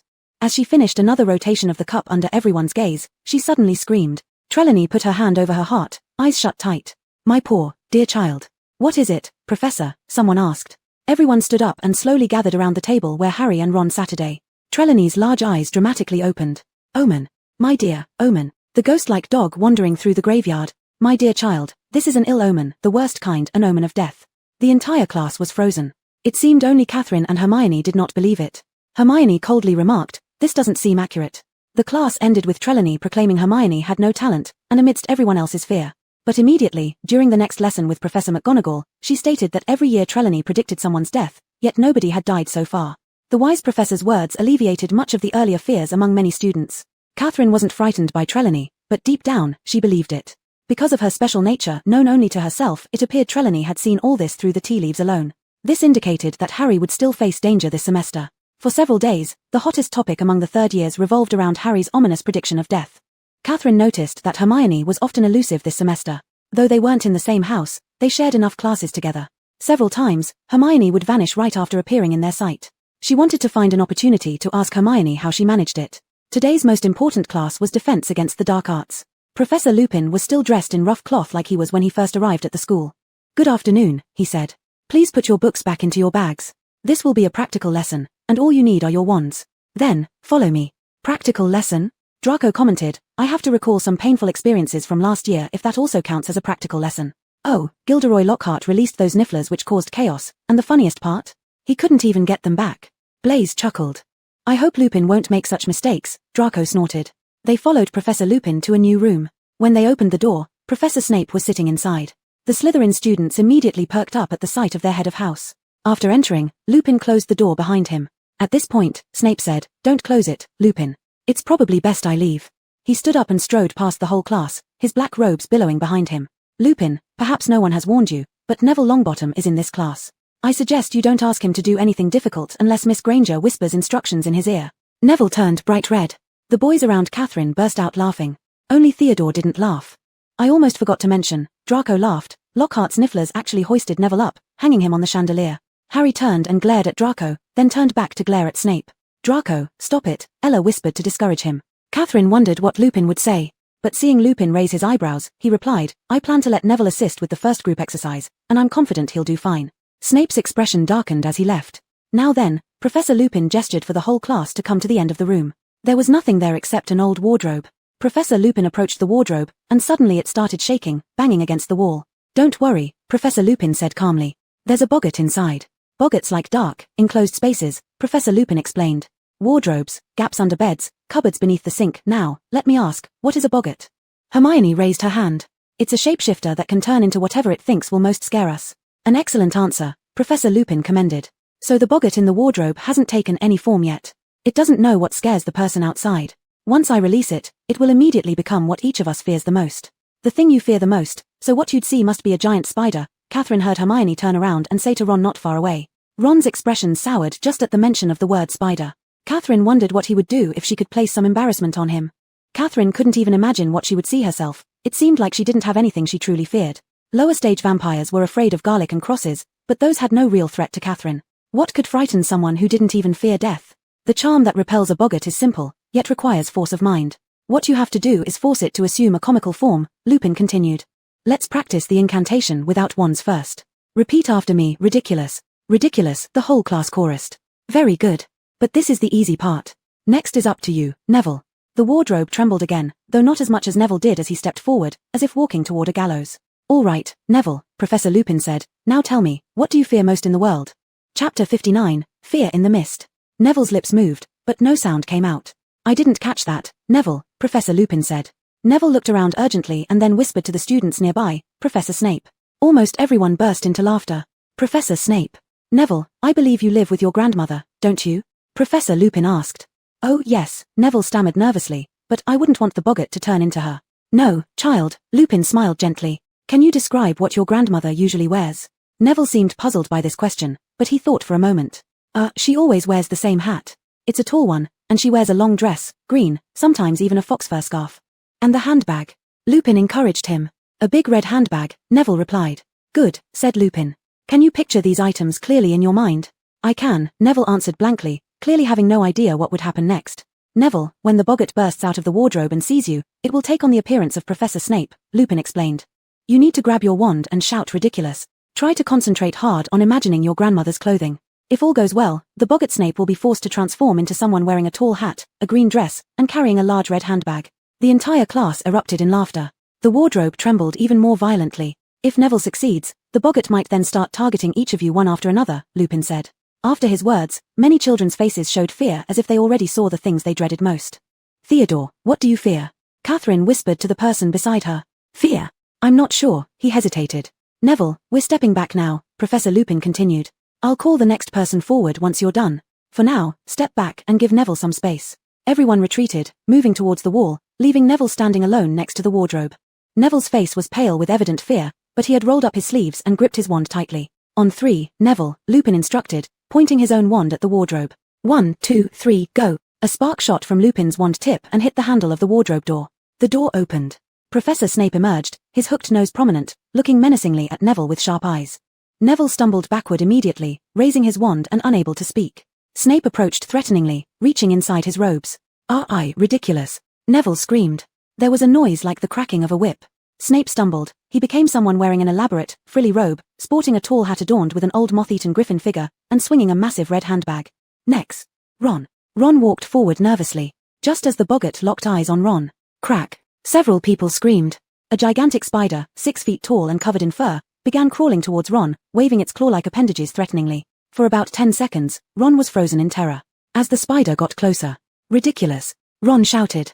The spider's legs vanished, and it began rolling uncontrollably. It rolled until it stopped near Harry, who raised his wand in readiness, but stop. Professor Lupin suddenly called out, stepping forward urgently. The legless spider disappeared, and they saw a silver orb suspended in front of Lupin, who almost lazily said, ridiculous. Catherine Nadia, Professor Lupin called out her name. Harry took a hesitant step back, wondering whether Professor Lupin intentionally avoided letting him face the boggart because of what happened with the Dementor on the train. He feared the boggart would terrify him again. Catherine stepped forward calmly. For some reason, every time Catherine approached Lupin, it seemed as though there was an unusual scent surrounding him. The smell was peculiar, and Catherine felt she'd smelled it somewhere before. The wardrobe shuddered violently again, yet apart from the white mist rising from within, Catherine could see nothing. In the mirror of Erist, all she had seen before was herself. But now, it was nothing but oppressive clouds of white mist. Professor Lupin looked somewhat puzzled. His gaze shifted from the overwhelming fog to Catherine. Catherine had thought that she would never feel fear, but as the indistinguishable white haze drew closer and closer to her, a chilling panic welled up in her heart. She did not understand what she was afraid of, but precisely because of this unknown, primal fear which made her feel like she'd been forgotten, Catherine became more and more entrapped in it, unable to extricate herself. What exactly was concealed within this cloud of fog? Catherine, don't be afraid. Face your fears directly, do not concern yourself with what it truly is. Lupin noticed the confusion and hesitation in her eyes and encouraged her from the side.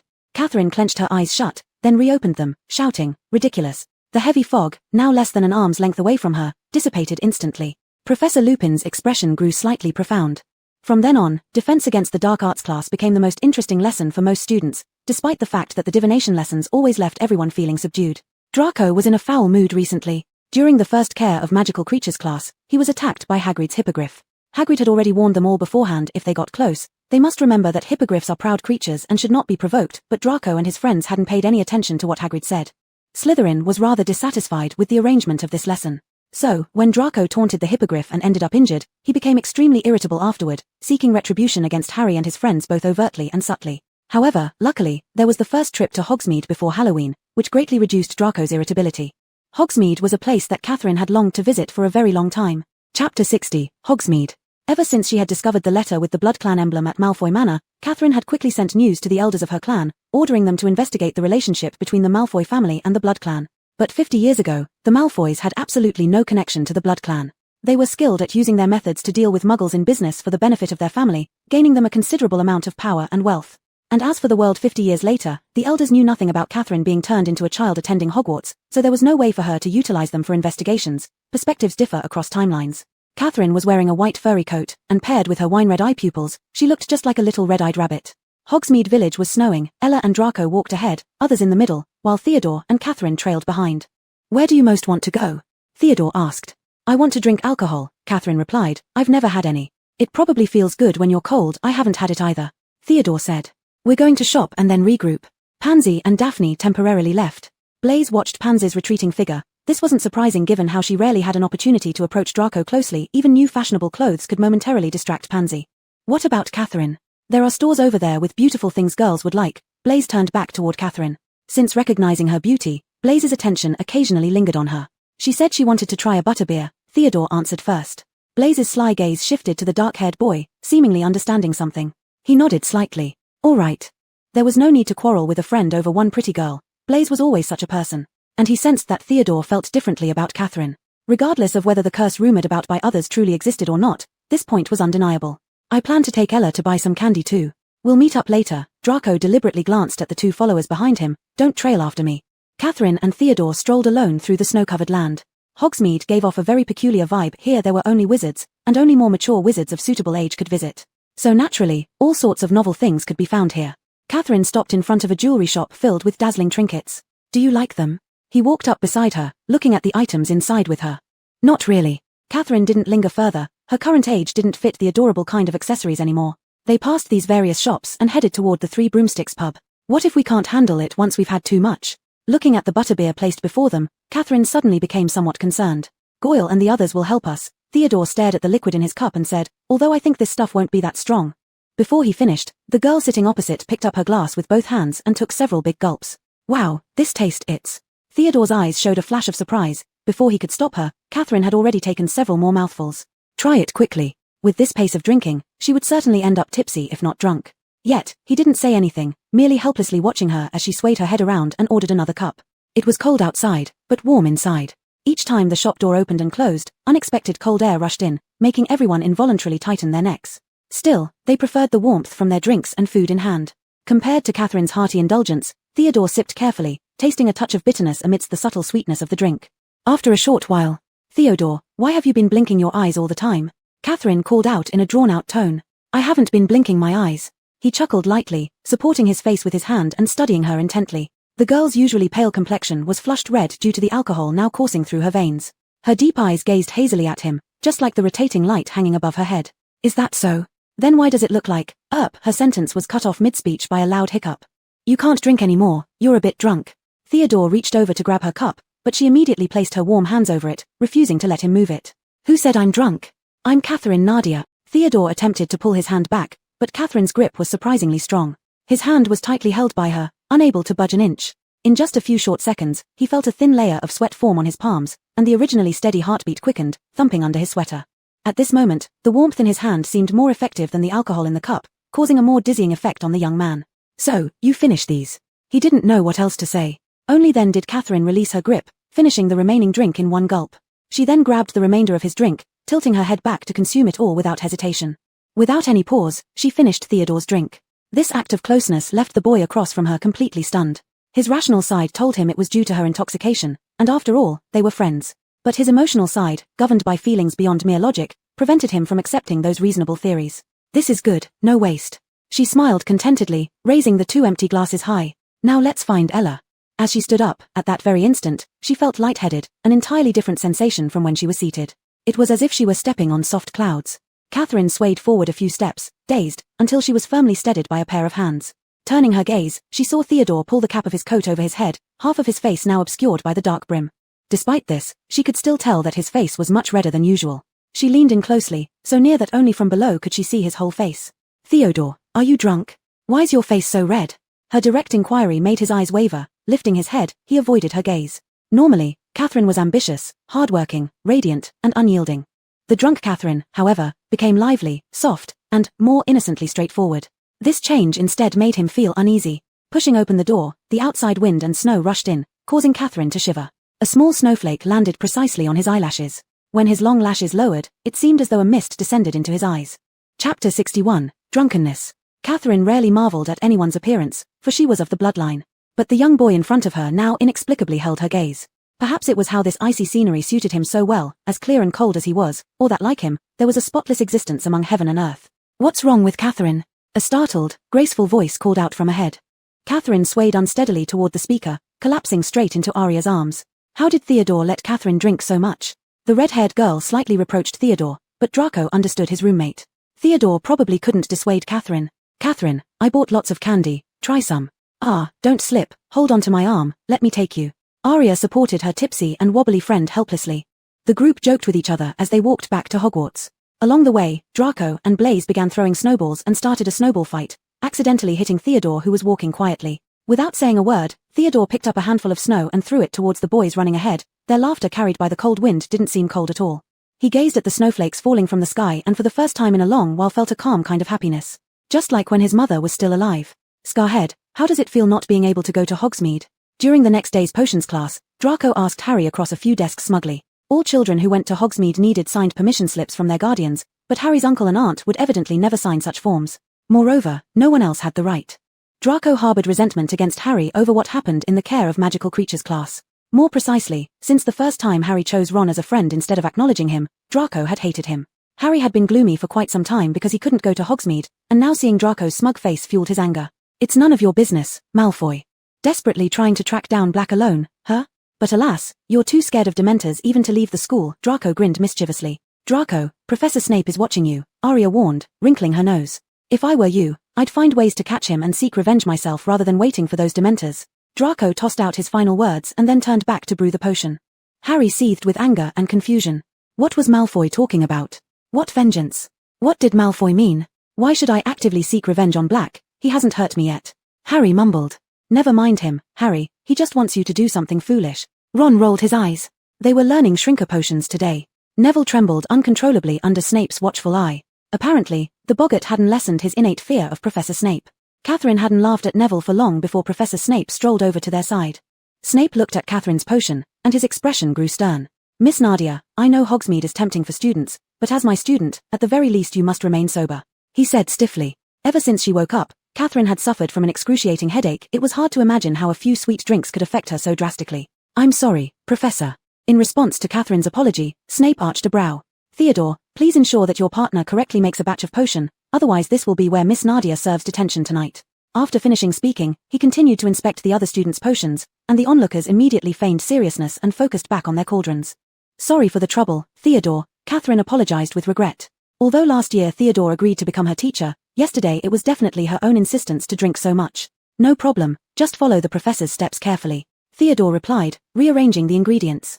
He meticulously watched Catherine's movements. Among all Slytherins, Theodore was best at potions, followed by Draco.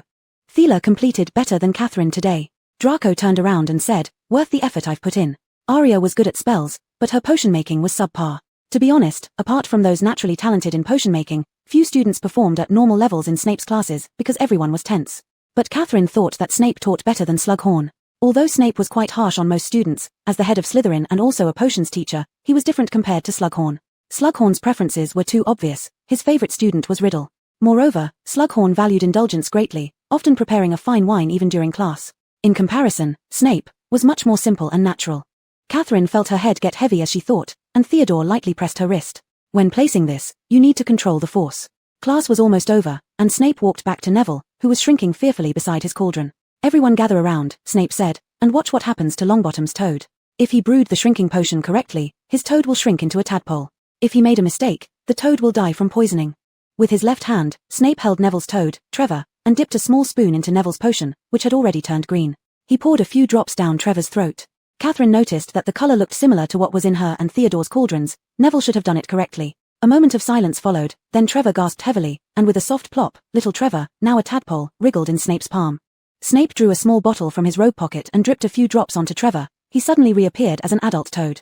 5 points from Gryffindor, Snape said, wiping the smile off the Gryffindors' faces. I told you not to help him, Miss Granger. Class dismissed. Catherine watched Neville's pitiful state and silently withdrew the thought she had earlier. If it had been Neville, he would definitely prefer Slughorn. But why did Snape so specifically dislike Harry and Neville? He didn't treat Hermione or other Gryffindors kindly either, but the only ones he constantly targeted like this were them. Chapter 62, 2 People Punished. A sudden drop in temperature caused their usual charms professor, who taught Catherine and others, to catch a cold. Thus, the school hired a substitute instructor to handle the second-year course for half a month. This professor was also a graduate of Slytherin. Her name was Ernest Strawl. She was a woman around her 30s, very thin and quite tall, certainly over 170 centimeters. She had short hair that stopped just below her ears, black as if dyed intentionally. She wore a brown long coat, and when standing at the lectern, she resembled a tall pole. But what drew the most attention was her face. Despite her short hair covering some of it, you could still see that her face was oval-shaped and large. Although she had only taught 2 classes so far, nicknames about her had already spread among the students. Pancake Face, Chocolate Bar, etc. were all names given to her. Her mouth was very wide, but her eyes were small. More than her ugly appearance, what let students talk behind her back more was her seemingly unwashed hair. It was so shiny due to its pure black color, and the strands stuck to her skin almost like glue. Oh, and one more thing, her vastly differing attitude during class. At this moment, her narrowed eyes were almost slits as they stared at the students below her. I have graded the homework I gave you last time. Now I will announce the scores. Lucretia Black, Grade A. She read out the name, and Lucretia immediately showed a satisfied smile upon hearing it. Wahlberger Black, Grade A. Abraxas Malfoy, congratulations, Grade S. When mentioning Abraxas, her smile widened even more, making her already unpleasant face look even worse. Abraxas responded with a polite smile that didn't quite reach his eyes. After receiving his returned assignment from her, Abraxas immediately folded it and put it into his desk. He subtly retrieved a pristine white handkerchief from his pocket and wiped his fingers. Catherine Nadia. Her voice called out the name, but Catherine didn't look at her because she knew what was coming next. I'm sorry, Miss Nadia, but due to your hard-to-appreciate handwriting, I can only give you a C grade this time. Do you understand? This is the lowest score in the class. No matter how well you've completed it, untidy writing is useless. I hope you can understand my consideration, she said word by word. Since Catherine wasn't human, she never needed to write or study while in the vampire community before. It's normal for her handwriting not to be beautiful, yet after more than 2 years in Hogwarts, though her handwriting isn't pretty, it certainly lets teachers understand what she writes. After all, even Snape, who was always critical, had never complained about her handwriting. Catherine was well aware that she was deliberately making things difficult for herself. Because this teacher was an absolute supporter of pureblood superiority. In this class, wizards born into pureblood families would be praised no matter how poorly they performed. However, for those of mixed blood or muggle-born background, no matter how good their work was, she would always try to suppress them. Nadia, why don't you answer me? You should at least look at me when a professor is speaking to you, right? Getting no response for a while, her tone became increasingly dissatisfied. Sorry, Professor, I slept wrong and hurt my neck, Catherine replied lazily, pretending to massage her neck with one hand but still not looking at her. I'm afraid your neck would be perfectly fine if I didn't teach you a lesson, Nadia, she said with sarcasm, shifting her gaze to Riddle beside her. This time, Mr. Riddle did slightly better, B grade. I asked you to analyze the daily applications of charms, yet you expanded the scope unnecessarily, Riddle. It's natural to want to show off in front of the teacher, and I understand. But sometimes showing off becomes boasting. Next time, remember to stick to the assigned questions, don't try to deviate. As she spoke, her head tilted slightly upward, looking proud. Many students who were usually overshadowed by Riddle watched him gleefully now, along with mocking Catherine. Usually, aren't they all smug? All the teachers adore Riddle, and finally, there comes someone different. It didn't matter much to Catherine. Ernest had treated her and Riddle unfairly in the first 2 lessons as well. During the first class, when Ernest cut off Riddle while he was speaking, the other students went wild with joy. Since enrollment, it was the first time they'd seen Riddle get embarrassed in class. Understood, Professor. Riddle appeared calm and was about to take his homework, but Ernest's hand accidentally slipped, causing the long parchment to fall to the floor. Riddle's eyes flickered as he bent down to pick it up, only for someone else to get there first, retrieving the parchment and shoving it into his arms. Without raising his head, just by the sweet fragrance that reached his nose, he could identify her. Aren't you the one who said you had a stiff neck, Nadia? Professor Ernest questioned, staring at her. Oh, it's all better now, Professor, Catherine smiled sweetly in reply. A soft giggle escaped. Abraxas noticed that he'd let out a quiet laugh and quickly covered it with a cough. Ernest laughed too. Even your classmate finds it ridiculous, Miss Nadia. Abraxas raised an eyebrow. He swore it wasn't Nadia he was laughing at.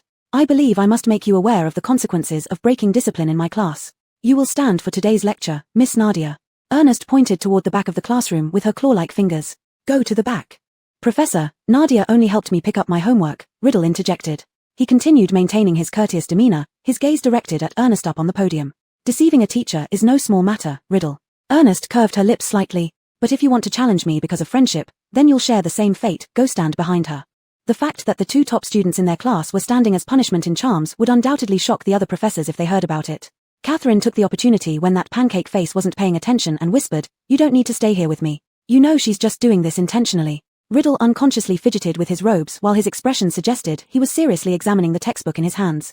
I know, but she won't be smiling for long. What do you mean? The young boy's dark eyes shifted slightly, fixing on Ernest who was pacing around the classroom. A trace of playful smirk flickered in his eyes. Chapter 63, Revenge is a dish best served cold. Catherine had not yet fully understood Riddle's meaning when she saw his gaze tightly following Professor Ernest. They were dividing into different groups to practice spells. Who should I choose? He muttered, asking himself. The next second, Lucretia, who was nearest to Ernest, suddenly screamed. For some unknown reason, the wand in her hand burst into flames, and the sparks flew out from between the branches of her wand, landing on the desks around her, on the robes of her classmates, and even on the greasy hair of Ernest. Instantly, the classroom fell into chaos. Professor Ernest quickly drew his wand, trying to extinguish the fire. All other places with fire were easy to handle, except for her hair. Due to how oily it was, the fire quickly spread across her entire head and then crept onto her coat.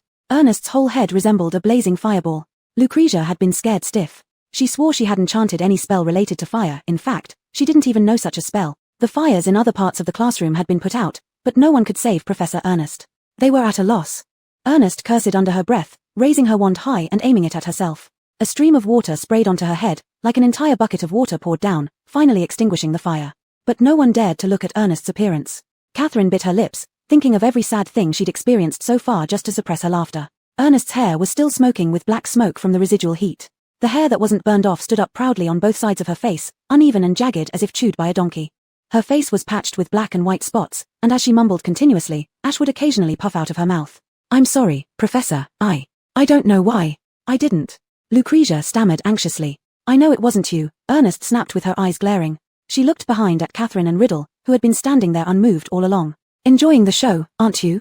Seeing your teacher make a fool of herself indeed, you've underestimated me. I know Miss Black well.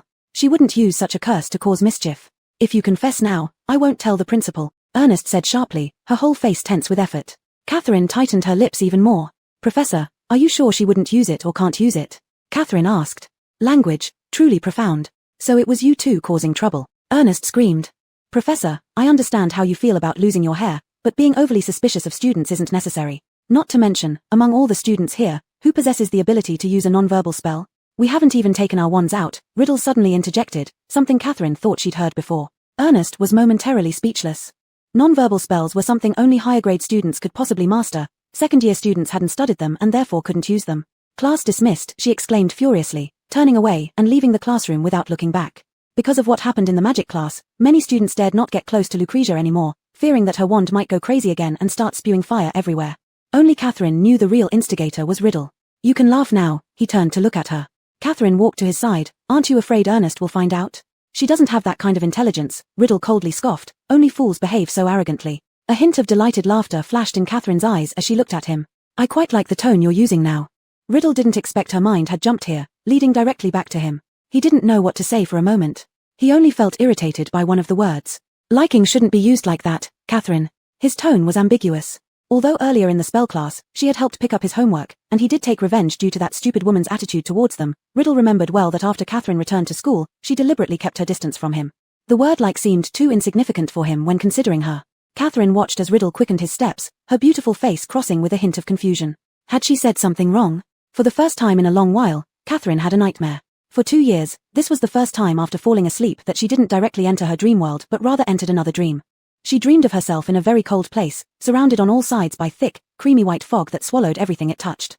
The only identifiable aspect perhaps was the chilly wind coming toward her in waves. Through hearing alone, Catherine could discern that it was a valley. This unknown sense of panic reminded Catherine of the scenario in the Bogot, just like now, as if there was something she greatly didn't want to face in that unclear place.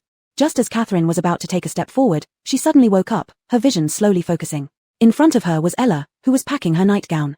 "Catherine, don't forget to bring your eye mask," Ella reminded her. She remembered that Catherine had the habit of wearing an eye mask while sleeping. Her memories quickly returned.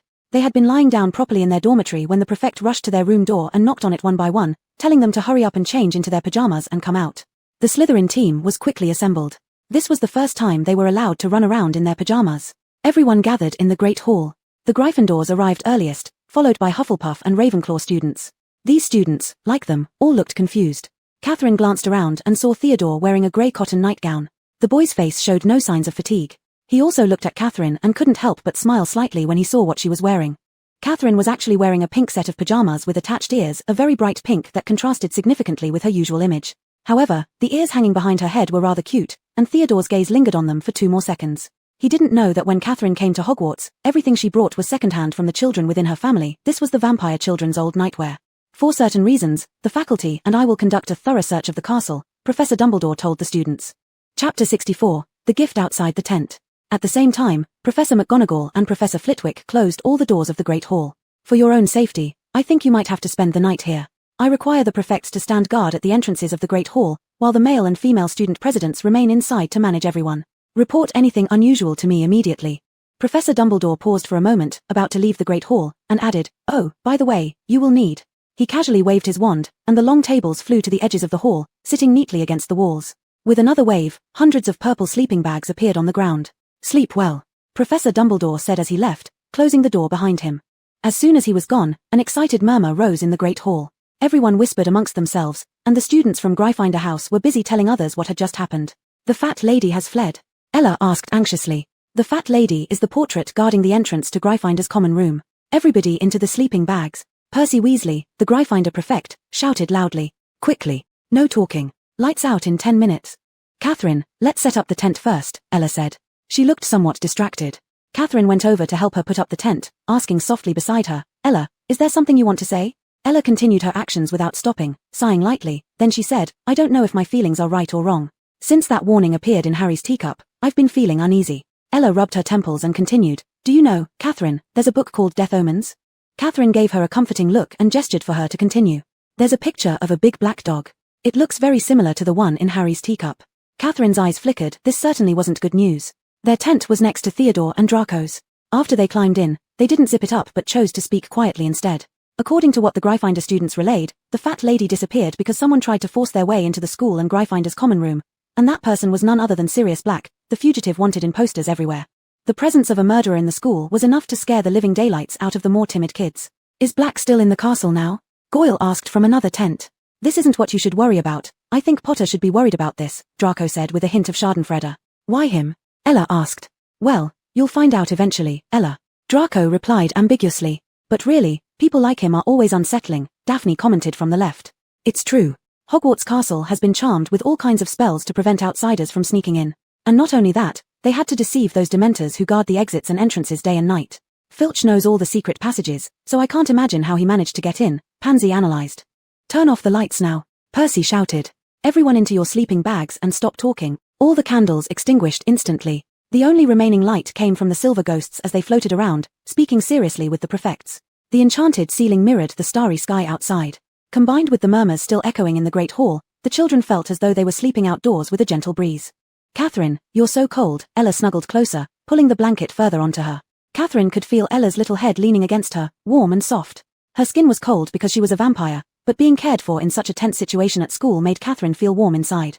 Every hour, a teacher would appear in the Great Hall to check if everything was all right. At first, Draco and the others would keep whispering behind the prefects' backs, but soon Ella's steady breathing made them quiet down. After a while, the Great Hall grew completely silent except for occasional turning in sleep. Catherine tossed and turned, unable to sleep. This was, after all, a dream world, and by 2 o'clock, she'd have to go back. Catherine stared at the stars above her when suddenly, she noticed a streak of light seeping through the purple tent. A line of glowing letters appeared on the tent. "Are you asleep?" It was Theodore's handwriting. Catherine fumbled under her sleeping bag for her wand and responded the same way, "No. Don't be afraid, nothing bad will happen." Theodore thought she was scared. She did indeed feel fear this night, but it wasn't because of the fat lady's escape. It was due to the forgotten fears in her heart that she couldn't recall the reason for. Catherine realized that apart from the mission to stop Voldemort, there were also many mysteries about herself that she couldn't explain. "Look at the edge of the tent." Another line of words appeared. Catherine carefully glanced at Ella, who had already turned over and fallen asleep. She then slowly moved her hand to touch the edge of the tent. She peeked out with one eye, and Theodore's tent was already closed tightly. Lying very near to her hand were a pair of hair clips. Catherine blinked and recognized them as the ones she had noticed when she and Theodore were wandering in Hogsmeade. At the time, she had glanced at these clips a few times, but because she was already hundreds of years old, she didn't buy them. They were adorned with tiny sequins, the kind that little girls loved most. But Catherine had never worn anything similar, as her father wouldn't let her display any childish side like other kids. But Theodore secretly bought them for her. Catherine didn't know whether the feeling in her heart was happiness or surprise, or even astonishment. Yet, she felt that the human heart might feel slightly sore. She gently took the little clips inside and raised them slightly. Under the illumination of the starry ceiling of the Great Hall, the light spots looked incredibly beautiful. This should have been a gift for her childhood. She hadn't expected that someone from an unexpected timeline where she shouldn't belong would come to make up for it. Theodore chose to give it to her at this moment, with a sense of comfort. As Catherine was admiring her gift from both sides, her ears caught the sound of someone talking nearby. They seemed to have been talking for a while, but only now did Catherine, brought back from her joy, notice it. It sounded like Professor Snape. "Do you remember our conversation, Headmaster, right before the start of the term?" "I do, Severus," another voice was Dumbledore's. Catherine faintly heard the tone of warning in his voice. Chapter 65. I have a friend. I must say, it's nearly impossible. Black couldn't have entered this school without inside help. I did mention it when you appointed.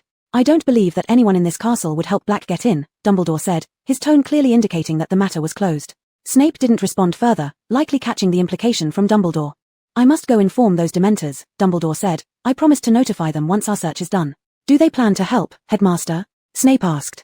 Yes, Dumbledore replied coldly, but I fear as long as I am Headmaster here, they will never cross the threshold of this school. Footsteps faded again, and Catherine soon felt dizzy. It was 2 o'clock in the morning. Professor Snape and Dumbledore's conversation pointed toward the truth about why Black managed to infiltrate the school.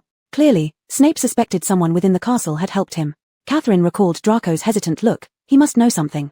If he knows, then Lucius must also know something.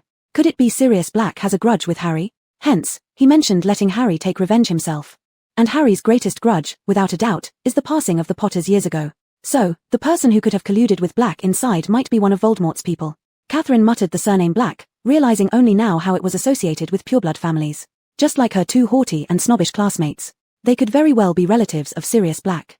Catherine tightened her fingers, recognizing just how intricate the connections were. Catherine realized that since the day she said something wrong, there had been some unnatural tension between her and Riddle. Could it be that even during adolescence, Riddle became unpredictable? Catherine had not stopped searching through relevant resources recently, all for the purpose of finding him a fitting name. But this task wasn't simple. Riddle disliked ordinary names, but excessively flashy ones made Catherine uncomfortable too. All the grand names at naming ceremonies were repetitive and unoriginal.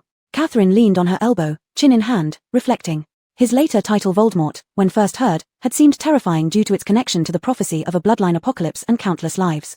However, if you stripped away those elements, Catherine didn't think this name held much intimidation. It carried a bit of juvenile pretentiousness. She flipped through the Bible in her hands. Books like the Bible and holy water were things she avoided recklessly back when she was a vampire. As long as it was merely a book, it didn't matter much, but if it had been read by an experienced monk, it could pose danger, especially for weak or low-level vampires. Sister Nadia, why didn't you and Brother Riddle go watch the Quidditch practice together? A younger student returned to the common room, seeing Catherine sitting alone on the couch. Because of their outstanding appearances and academic performances, many new young students knew them. Catherine smiled kindly at the child. It wasn't that she hadn't gone, he simply hadn't invited her. Speaking of which, the selection of new players isn't over yet. Would Sister Nadia not try out? The younger student asked. I heard your skills are great. Catherine froze briefly before quickly reacting. Oh, her flying episode with Lucius had somehow reached the freshman. Hey, Brother Riddle. The little one suddenly looked up, realizing he'd returned. Riddle raised his hand to greet him, glancing at Catherine and the book in her hand. Well, I'll go ahead then. See you next time. The child skipped off, a mischievous expression still lingering on his face. Did it rain outside? Catherine noticed the edge of the youth's robes were damp. He answered briefly and fell silent. Still strange. From initially faking a desire to smash her with flower pots, to later maintaining a polite yet insincere friendship, and finally considering her more or less as part of his team, Riddle had never acted this way. What are yo? Before Catherine finished her sentence, the young man already turned and walked towards the dormitory. I'm going back. Catherine felt she needed to consult her friends if a boy suddenly kept his distance. What could it mean? The next day, everyone woke up in the Great Hall, generally feeling sore from sleep. Black had vanished, as if he had never been to Hogwarts. Catherine tucked the hairpin carefully into her pocket and headed back to the dorm. Her first action upon entering was to pin it onto her head in front of the mirror. Whether under lamplight or starlight, in any light source, no matter how faint, its beauty stood out prominently. Catherine looked at herself from side to side in the mirror and smiled in satisfaction. Ella quickly noticed Catherine's hair ornament and couldn't help but praise. It suits you so well, dear, it's really beautiful. Thank you, Ella, Catherine replied with an even broader smile. The conversation outside the tent last night was known only to the two of them. Though Theodore hadn't shown up, this secret little action had added a touch of romance. Catherine hesitated for a moment, looking at Ella packing her textbooks, then spoke. Ella, I have a question I'd like to ask you. Ella didn't hear clearly. What? I want to ask you something, Catherine said again. Sure. What does our gorgeous friend need to know? Ella stopped what she was doing and patiently listened. So, if you've always had a good relationship with a boy, but one day he suddenly distances himself from you and ignores you, what could be the reason? Catherine carefully phrased her question. Ella froze for a second, then seemed to think of something as she suppressed a laugh and said, Is it about Theodore? Why would Ella think it was Theodore? Catherine shook her head. No, it's not. It's not my situation. It's about a friend of mine. A flicker of surprise crossed the red-haired girl's face, but Ella soon convinced herself. It was normal for a girl as pretty as Catherine to have several close male friends. Besides, Theodore didn't seem like someone who would behave this way. Still, Ella knew Catherine well enough to see how she could fabricate a story too. All right, your friend, Ella nodded. Did they have any kind of conflict or argument? Chapter 66, Werewolf. No. Catherine said flatly. It was precisely because she couldn't think of any contradictions that she had no choice but to ask Ella. Catherine could never have anticipated that, as a vampire several hundred years old, she would still need to ask a teenage girl for advice about such matters. If only she had indulged in more relationships and made more friends. This wasn't the first time she had such thoughts, and she regretted it each time. No contradictions? That seems unlikely. Ella's little face was full of thought.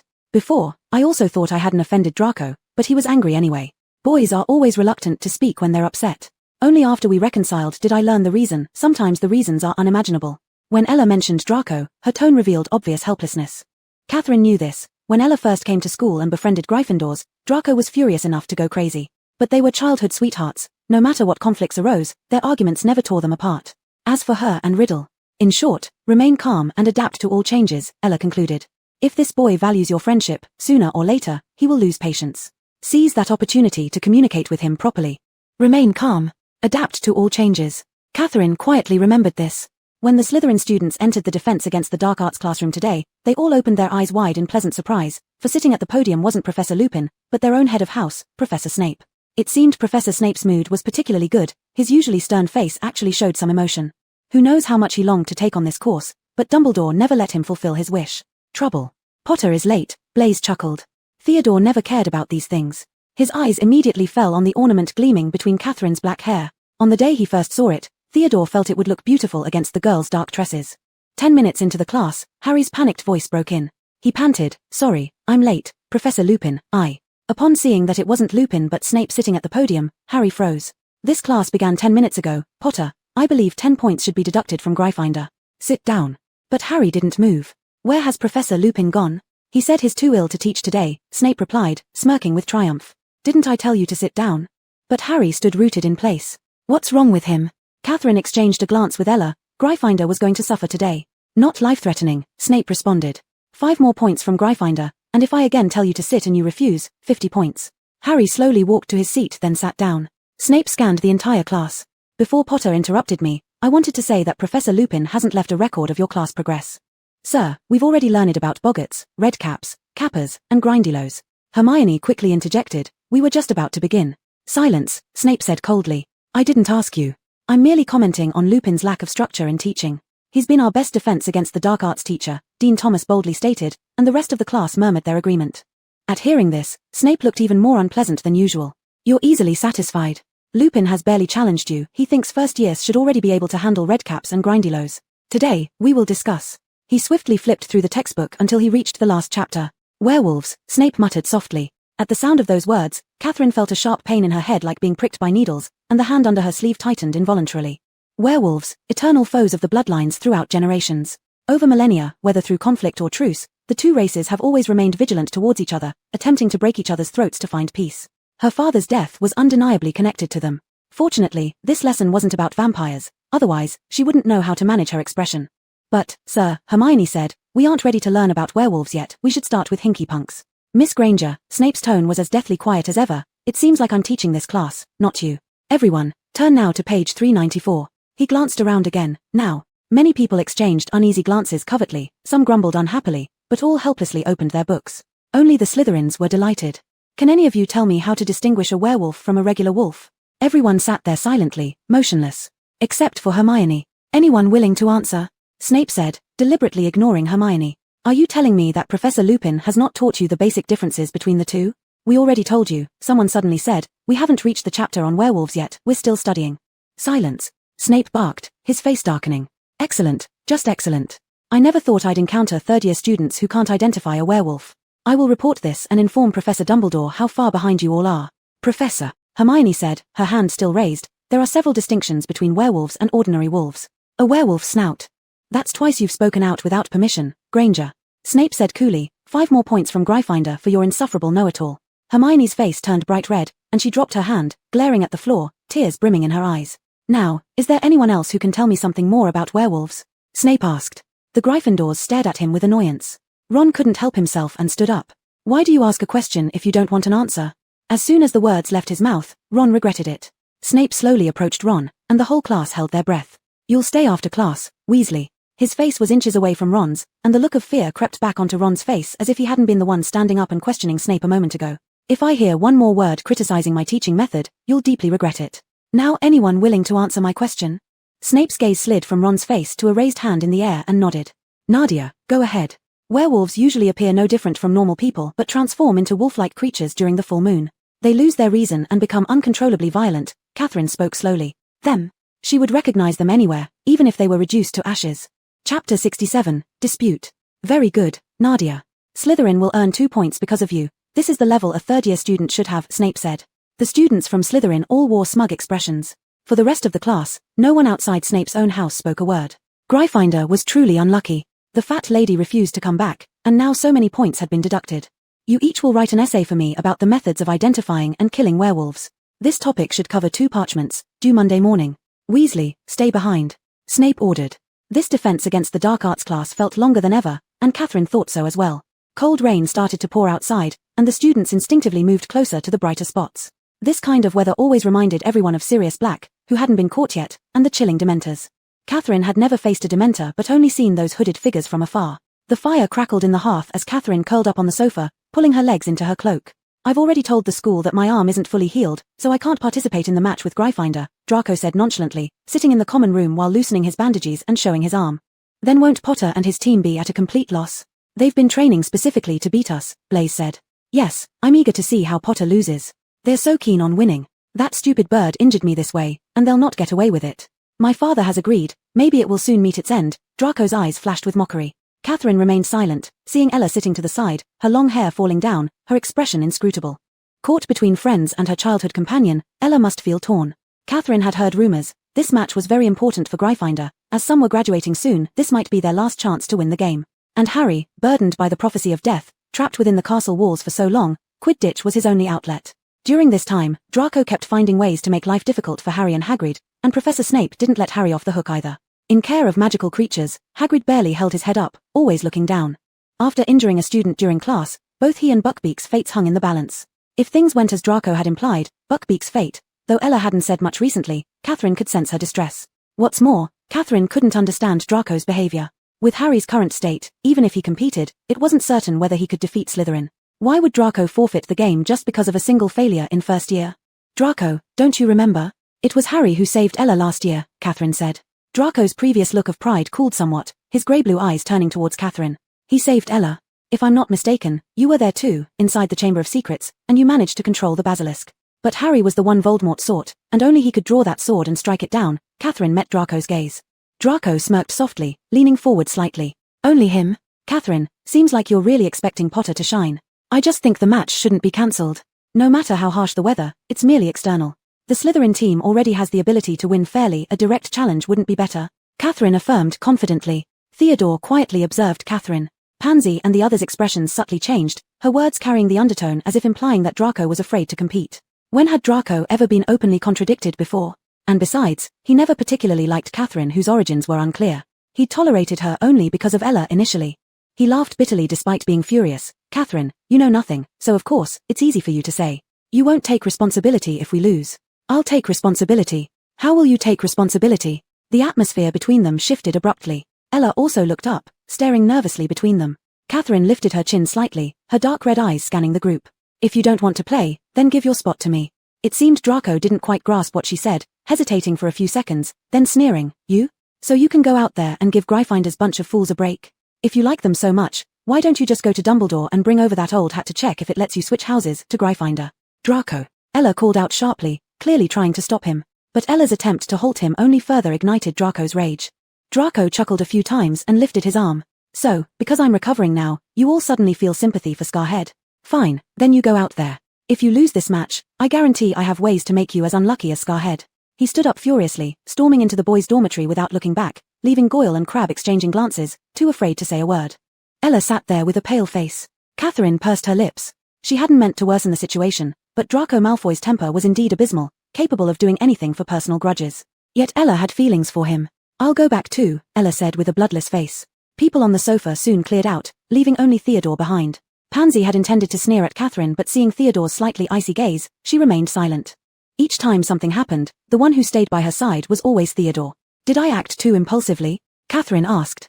As long as it involves Potter, Draco can't keep calm. Theodore replied calmly. Under the lamplight, his eyes calmed Catherine's inner turmoil.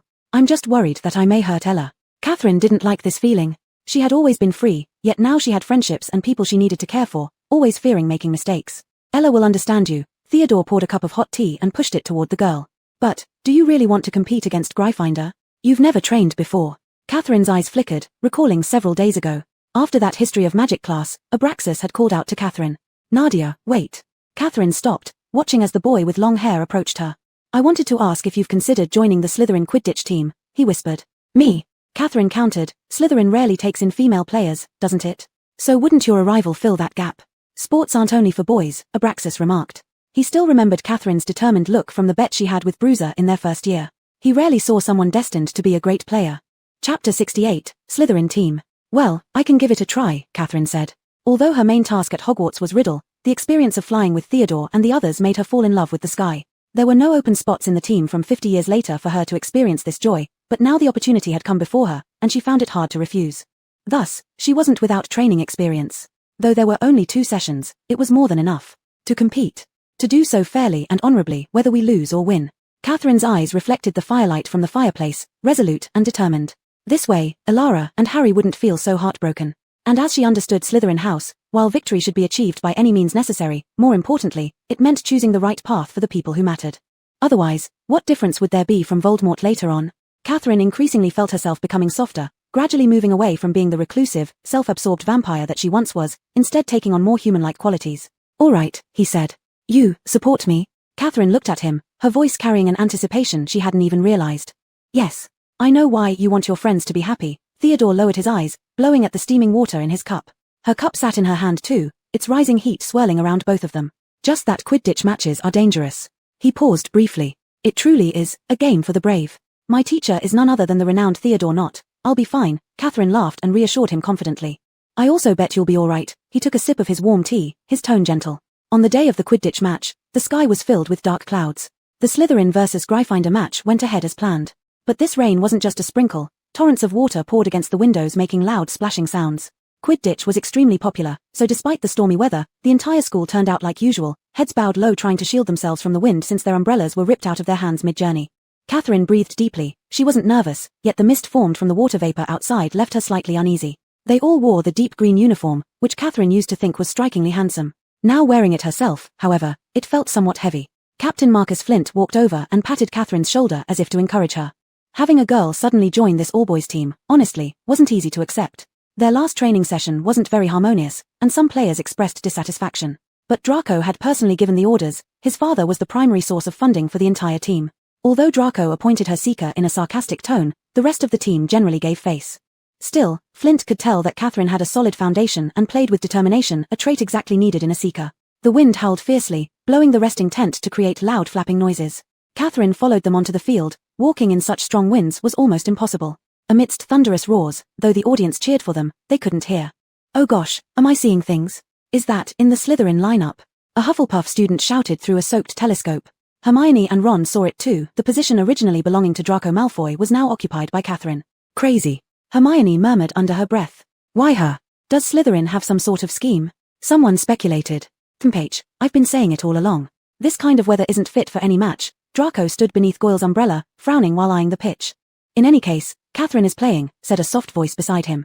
Draco, she represents all of us Slytherins. Draco's lips moved slightly as if wanting to argue something, but upon seeing the tired expression on Alara's face, he forced down his dissatisfaction. He just didn't understand. What was wrong with getting revenge? Only fools would go ahead knowing the difficulties ahead, and only fools would forgive and let those who harmed them off easily. But he couldn't say these words to Alara. He wasn't clueless. He could figure out that Catherine partly challenged him for Alara's sake, but still, he simply couldn't swallow his pride. Harry, of course, had noticed Catherine across the field as well. Raindrops fell onto Harry's glasses, blurring the normally charming features of the girl. It seemed the previous rumors were true. Malfoy did not want to play, nearly replacing the opponents with Hufflepuff. If that were the case, all of Gryffindor's previous practice would have been in vain. Harry didn't know if Catherine was trying to help him, but he still felt a sense of gratitude. But how could he possibly see the golden snitch in such a storm? The captains of both teams approached each other to shake hands. Catherine glanced at the leaking sky above. She then looked down and saw Madame Hooch's lips form the words, "Mount your brooms." Catherine didn't have her own broom. She had been given an old discarded one by the team. Madame Hooch put the whistle to her lips and blew hard, releasing a sharp whistle that sounded like it came from far away. The match began. Catherine shot up into the air. Indeed, human plans couldn't rival heaven's will. She had thought her first game would take place in her original world, but instead, it turned out to be here, in this dream world. Away from any shelter, the wind and rain mercilessly battered the players in the air. Soon, Catherine felt her uniform soaked through with rain, making her feel damp and uncomfortable, and much heavier than before. What was hardest was that it was so cold in winter that her human hands had become stiff with cold, but fortunately, her vision was still clear, allowing her to make out their figures through the rain. Catherine believed the other players probably couldn't see anything at all, they might only be able to spot red or green blurs. As for hearing the commentator's voice, even Catherine could barely pick up on it, let alone anyone else. She glanced toward the stands far away. The spectators hid beneath cloaks and umbrellas blown into strange shapes by the wind. Catherine began focusing all her attention, searching for the golden snitch among the blurred shadows. She needed to face the unpleasant chill creeping over her body. With the thunder rumbling incessantly, the sky grew darker and darker, almost as if night had fallen. Catherine heard they were currently trailing Gryffindor by 20 points. Chapter 69, Breaking Through the Control. The lightning, shaped like a sharp fork, was as if trying to split the sky, making the entire sky emit a terrifying blue glow. Catherine knew they couldn't wait any longer. Suddenly, she saw Harry speeding forward in a certain direction. He must have found the golden snitch. Catherine immediately accelerated towards that direction as well. As the seekers of their respective colleges, it was inevitable that she and Harry would meet on the field. Raindrops fell onto Catherine's eyelashes. Sure enough, she also spotted the swiftly flapping wings of the golden snitch. Harry is an ordinary person. His 5 senses could not control themselves as well as Catherine's during this storm. Catherine could tell that he was having great difficulty riding his broomstick. Yet despite this, he remained firmly chasing after the tiny golden snitch without any deviation. Harry's skills were indeed solid. Just as Catherine thought that the outcome of their match was already determined, Harry suddenly seemed to have seen something else, pausing momentarily in the air. While accelerating ahead to take advantage of the opportunity, Catherine glanced sideways in the direction of Harry's gaze. On the blurred stands, a large black dog was sitting there. The darkness under the gloomy rain was like the most ominous premonition descending. A shock rolled through Catherine's heart, and at that very instant, a strange feeling surged over her like a giant wave. Silence, an utter silence. Although the wind was still as strong as before, it felt like someone had turned off the sound of the wind. Coldness, like a mute fierce ghost, crept silently onto her exposed skin, leaving Catherine unable to hear anything. What had happened? Looking around, Catherine couldn't find the golden snitch anymore. In her peripheral vision, something seemed to be shaking below. Catherine lowered her head. At least 100 Dementors stood beneath her, their faces hidden under their cowls all turned toward the sky. Catherine finally saw the true face of the Dementors. Beneath their tall figures, their hands reached out from their cloaks, stretching toward the sky as if trying to extend even further still. Those hands emitted a faint glow, grey, gaunt, and encrusted with scabs, appearing both dead and soaked in water, decomposing. Their formless faces seemed to open wide mouths, absorbing everything, all joy, all vitality, leaving behind nothing but endless despair. That coldness froze as if it turned into shards of ice cutting into Catherine's body. She felt a sharp pain in her ears, distant screams and cries for mercy echoed continuously. The searing fires brought those anguished groans and the smell of death. It made Catherine's head feel like it would burst. Instinctively, she wanted to loosen her grip on the broomstick to pound on her head, wanting to save those familiar cries of pain. However, in her blurred vision, behind the cold black mass, rose a green sea. A tall banner fluttered wildly in the wind, transformed into green waves, and the words inscribed on it were clear to see. Catherine Nadia, note, means come on or go for it. Catherine's consciousness, which had been drained, abruptly returned. Yes, she was on the playing field. She was Catherine, the vampire princess, not some random small fry who could easily be controlled by these Dementors. Catherine's blurred vision became clear once more. The golden snitch flew past her ear, and she did not hesitate for a moment, casting all fear and coldness aside, chasing after it against the wind. In the icy cold rain, Catherine extended her hand, weaving past red shadows ahead, moving like a flexible snake. After one last sharp turn, Catherine grabbed hold of the golden snitch. Though it felt like a long time had passed since she had come to her senses, in reality, only a minute or two had gone by. She heard the whistle blowing, the match ended. Thinking that the result would soon be announced, what she heard instead was an eruption of shocked cries, and the stands erupted in chaos. Harry! Harry! Catherine turned sharply, spotting Harry's shadow falling rapidly right behind her. Her pupils dilated, and before she realized it, her broomstick was flying toward him, rushing straight to Harry. Not sure if it was her illusion, but after she started heading toward him, she felt Harry's descent slowed down. Just when Harry was about 2 or 3 meters away from hitting the ground, Catherine caught his hanging arm amidst the stormy weather. Using all her strength, she kept her broom steady with one hand while pulling him tightly behind her with the other. Harry, wake up, she grunted. Harry had already fainted. His body was soaked in water, cold as ice. Catherine landed on the grass. The group of Dementors had disappeared. Lifting her head, she looked at the teachers coming over to help her and Harry. She noticed a young man under the green banner looking at her. It was Theodore. Her ears rang with his words from that night. I bet you'll be fine. So that was how it was. Afraid she'd get nervous and lose her bearings during the match, he had prepared the banner in advance to cheer her on. Catherine wiped the raindrops off her face. Knowing he couldn't see her, she still smiled in his direction. Catherine, I'm so glad you're okay. Back inside, Ella wrapped her up in a prepared blanket. Pansy rubbed her frozen hands, still not recovered from what she had seen earlier. That was at least 50 feet high. Harry Potter just fell down like that. Dumbledore was really furious, Theodore said as he walked over to her. I've never seen him that angry before. That's right, I saw him wave his wand. It seemed like it slowed your descent before you hit the ground. Then he waved his wand at the Dementors and shot silver things at them. They left the stands immediately. When the Dementors reached the field, he was absolutely furious about the entire situation. Daphne went on talking non-stop. Compared to all this, you all forgot to congratulate Catherine for winning the match. I saw that amazing moment with my own eyes, Blaise said, his eyes bright as if Catherine's capture of the golden snitch had just happened. Pansy pursed her lips and glanced toward Draco, who hadn't spoken a word since earlier. Do Dementors cause hallucinations? Catherine sat on the couch wrapped in a blanket, the intense pain vividly replaying in her mind. Dementors make people forget happiness, Theodore replied. Today, he had seen through the curtain of rain how Catherine suddenly paused midair because of the Dementors. But this also made Theodore somewhat surprised. As far as he knew, only the Patronus charm could drive Dementors away. Because it was a spell cast using one's happiest memory. The control of those 100 Dementors on the Quidditch field could be imagined to have been terrifying, yet Catherine managed to escape their influence. Theodore unconsciously tapped his index finger lightly against the edge of the sofa. Catherine was lost in thought. Of course, she was happy to win the game, but lately, there were more and more things she couldn't comprehend. Mist, nightmares, black dogs, death omens. Chapter 70, it's truly great having him around. Is Harry's danger today related to that black dog? At night, Catherine stood alone in front of the large glass window in the lounge, looking at the slowly moving underwater creatures outside.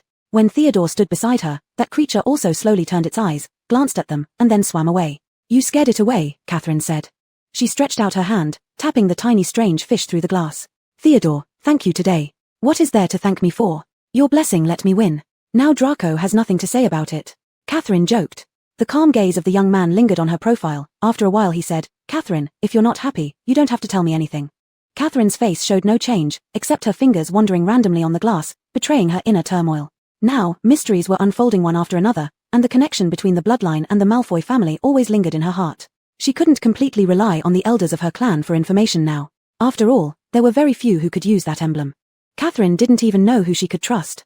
Theodore, I'm just a bit tired. She stretched her arms, arching her back with a cracking sound from her joints. Here, take it. He opened his palm to reveal an aromatic sachet inside. What is this? Catherine asked curiously. If you're tired, you should get a good night's sleep. Theodore pushed the sachet into her hands, his soft gaze fixing steadily on her. It has a wonderful calming effect. Catherine rarely slept and did not need sleep. However, the faint fragrant scent emitted by this sachet made her feel somewhat attached. Theodore, why are we friends? Catherine suddenly asked. Theo's eyelashes flickered. Because, you and I are alike, aren't we? Catherine's eyes flashed with confusion. How could she be like Theodore? Probably no one would think so. The choice between people sometimes only takes an instant. Theodore also looked toward the glass as the creature returned. And in order to guard that instantaneous decision, one has to willingly pay much. Yes, Catherine agreed wholeheartedly. Well, they are all sleepy. If you don't go back, you'll end up watching them sleep. The giant creature that had returned was gazing blankly but, upon closer inspection, seemed to stare at Catherine and Theodore with a slight grudge, as if questioning when they would leave. Catherine couldn't help but laugh. Although Theodore was more mature and calm than children of his age, prolonged interactions revealed that he simply wasn't used to expressing emotions outwardly. Catherine didn't want to admit she possessed human-like fragile feelings, but right now, she sincerely felt.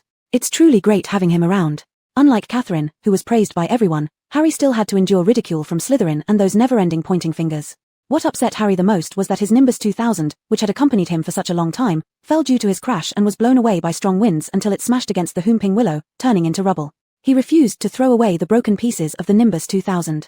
He knew it was foolish, knew that the Nimbus 2000 could not be repaired, yet he uncontrollably had to do this. Others wouldn't understand. It felt like losing his best friend. But compared to these things, the one urgent thing Harry now wanted was to find Catherine. He knew that the day before, Dumbledore and Catherine had saved him. So that day, Catherine must have also seen that group of Dementors. Catherine sat in the hall eating her meal little by little, seemingly distracted. She didn't notice Harry coming over. Catherine, hey, do you have time? I'd like to talk to you, Harry asked awkwardly. He rarely came alone to talk to girls, especially one who was always being discussed and admired. Catherine raised her eyes, noting Harry's nervousness. You want to ask about the Quidditch game, right? Leaving the hall with Harry, Catherine spoke. Exactly. Seeing Catherine getting straight to the point, Harry stopped hiding what he wanted to say. Did you hear anything that day? That was my second encounter with Dementors head-on. Every time he mentioned that day, it seemed Catherine's ears hurt again. She nodded. Harry took a deep breath, his green eyes falling uncertainly, emitting an overall sense of helplessness. They walked to a place where no one else would bother them. Harry's lips moved slightly. When those dementors approached me, I heard my mother's voice as she died. She tried hard to protect me from the Dark Lord's harm. I also heard his laughter before he killed her. His voice trembled slightly. He had thought over this memory hundreds of times alone in the medical wing. The dementors were terrifying, everyone was afraid of them, but only he would pass out when faced with them. Was it because of that kind of painful stimulation? As Catherine listened to Harry's words, her guesses about that day gradually proved correct. She hadn't been hallucinating. If this was true, then both she and Harry had heard real, painful memories from their past. But the problem was, Catherine didn't remember. She could not recall any such big fire, nor those cries of agony like from hell itself. Wasn't it Professor Lupin who helped you on the train? Catherine asked. Yes, exactly. Catherine considered for a moment. We should find a chance to ask Professor Lupin together. I also heard painful memories that day. But you managed to escape, and even saved me. Speaking of which, I haven't thanked you yet, Catherine, Harry said. Anyone seeing a classmate about to fall has to step in and help. It's no need to thank me, Catherine smiled. Fortunately, you told me you encountered the same situation, otherwise I really wouldn't know what to do, Harry said, somewhat embarrassed. His relationship with Slytherin had always been strained, but due to his friendship with Eloise, they came to know Catherine, improving his impression of Slytherin as a result. He remembered Dumbledore's words before, what defines us is not our abilities, but our choices. The house doesn't represent the whole of a person. What made everyone happy was that after the storm passed, Professor Lupin came back to teach. He indeed looked like he had been sick. His old robes hung more loosely on him than ever, and there were shadows under his eyes. Even so, the students still greeted him warmly, eager to tell him their grievances. It's unfair. He just came here to fill in the position. Why did he assign us homework? We don't even know what werewolves are. 2 whole scrolls of parchment. Had you not told Professor Snape that we haven't learned that topic yet? Lupin asked, slightly frowning. Chapter 71, Professor Lupin. He said, but he told us we were too backward. He won't listen to us. 2 whole scrolls of parchment. Everyone looked indignant, but Professor Lupin just smiled faintly. Don't worry. I will speak to Professor Snape, so you don't have to write that essay. This lesson was very enjoyable. Professor Lupin brought a glass tank containing hinky-punks, creatures with only one leg, looking as though they were made from wisps of smoke, fragile and not seeming to want to hurt anyone. The bell rang for the end of class. Everyone packed up their things and headed towards the door, including Harry. Wait a moment, Harry, Professor Lupin called him over. I have something to tell you. Oh, Professor. Harry stopped, then immediately remembered his agreement with Catherine. Please wait a moment, I want Catherine to come with me. The two returned to Professor Lupin. He glanced at the girl and gave an understanding smile. Your excellent performance on the Quidditch pitch is impressive, Miss Catherine, Professor Lupin sincerely praised her. It's all part of my duty, Professor, Catherine replied. Have you heard about those dementors? Harry asked. Lupin nodded. Yes, I've heard.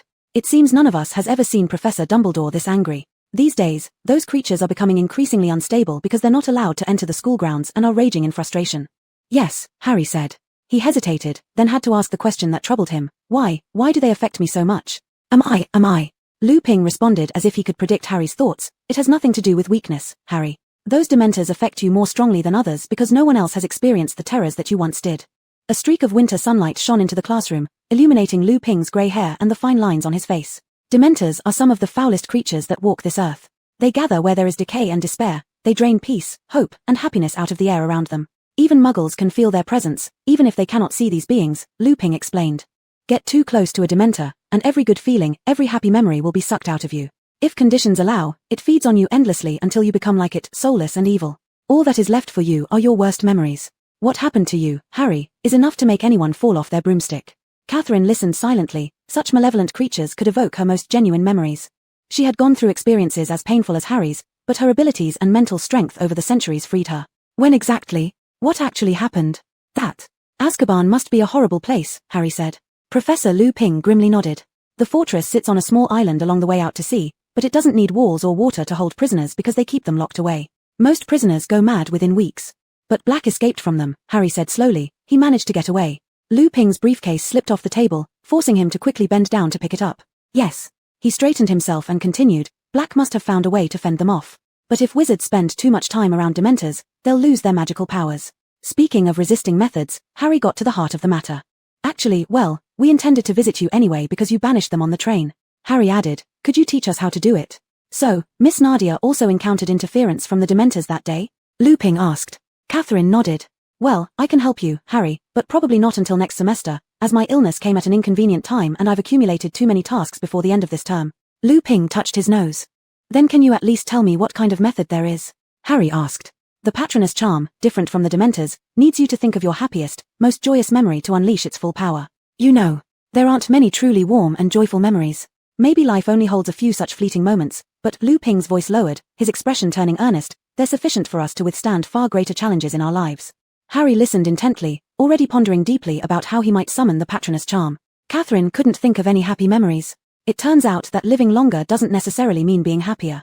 Professor Lu Ping was standing next to Catherine and Harry, and once again Catherine caught a whiff of that scent, bitter with a hint of earthiness. She sniffed the air and turned to ask curiously, "Professor, did you spray something like perfume?" Professor Lu Ping hesitated for a moment before replying, "No, I never use such things." Harry didn't understand why Catherine asked this because he hadn't smelled anything unusual on Professor Lu Ping. Besides, given that his robes were always shabby, it seemed unlikely that Lu Ping would have spare money for luxury items. "Never mind, maybe I'm coming down with a cold. It was too chilly that day," Catherine explained. "No matter what, it's good that you're back." We almost went mad under Snape's teaching," Harry said. "Oh, I think you should call him Professor, lad. I am grateful for the medicine he brewed for me. It has been very effective in treating my illness."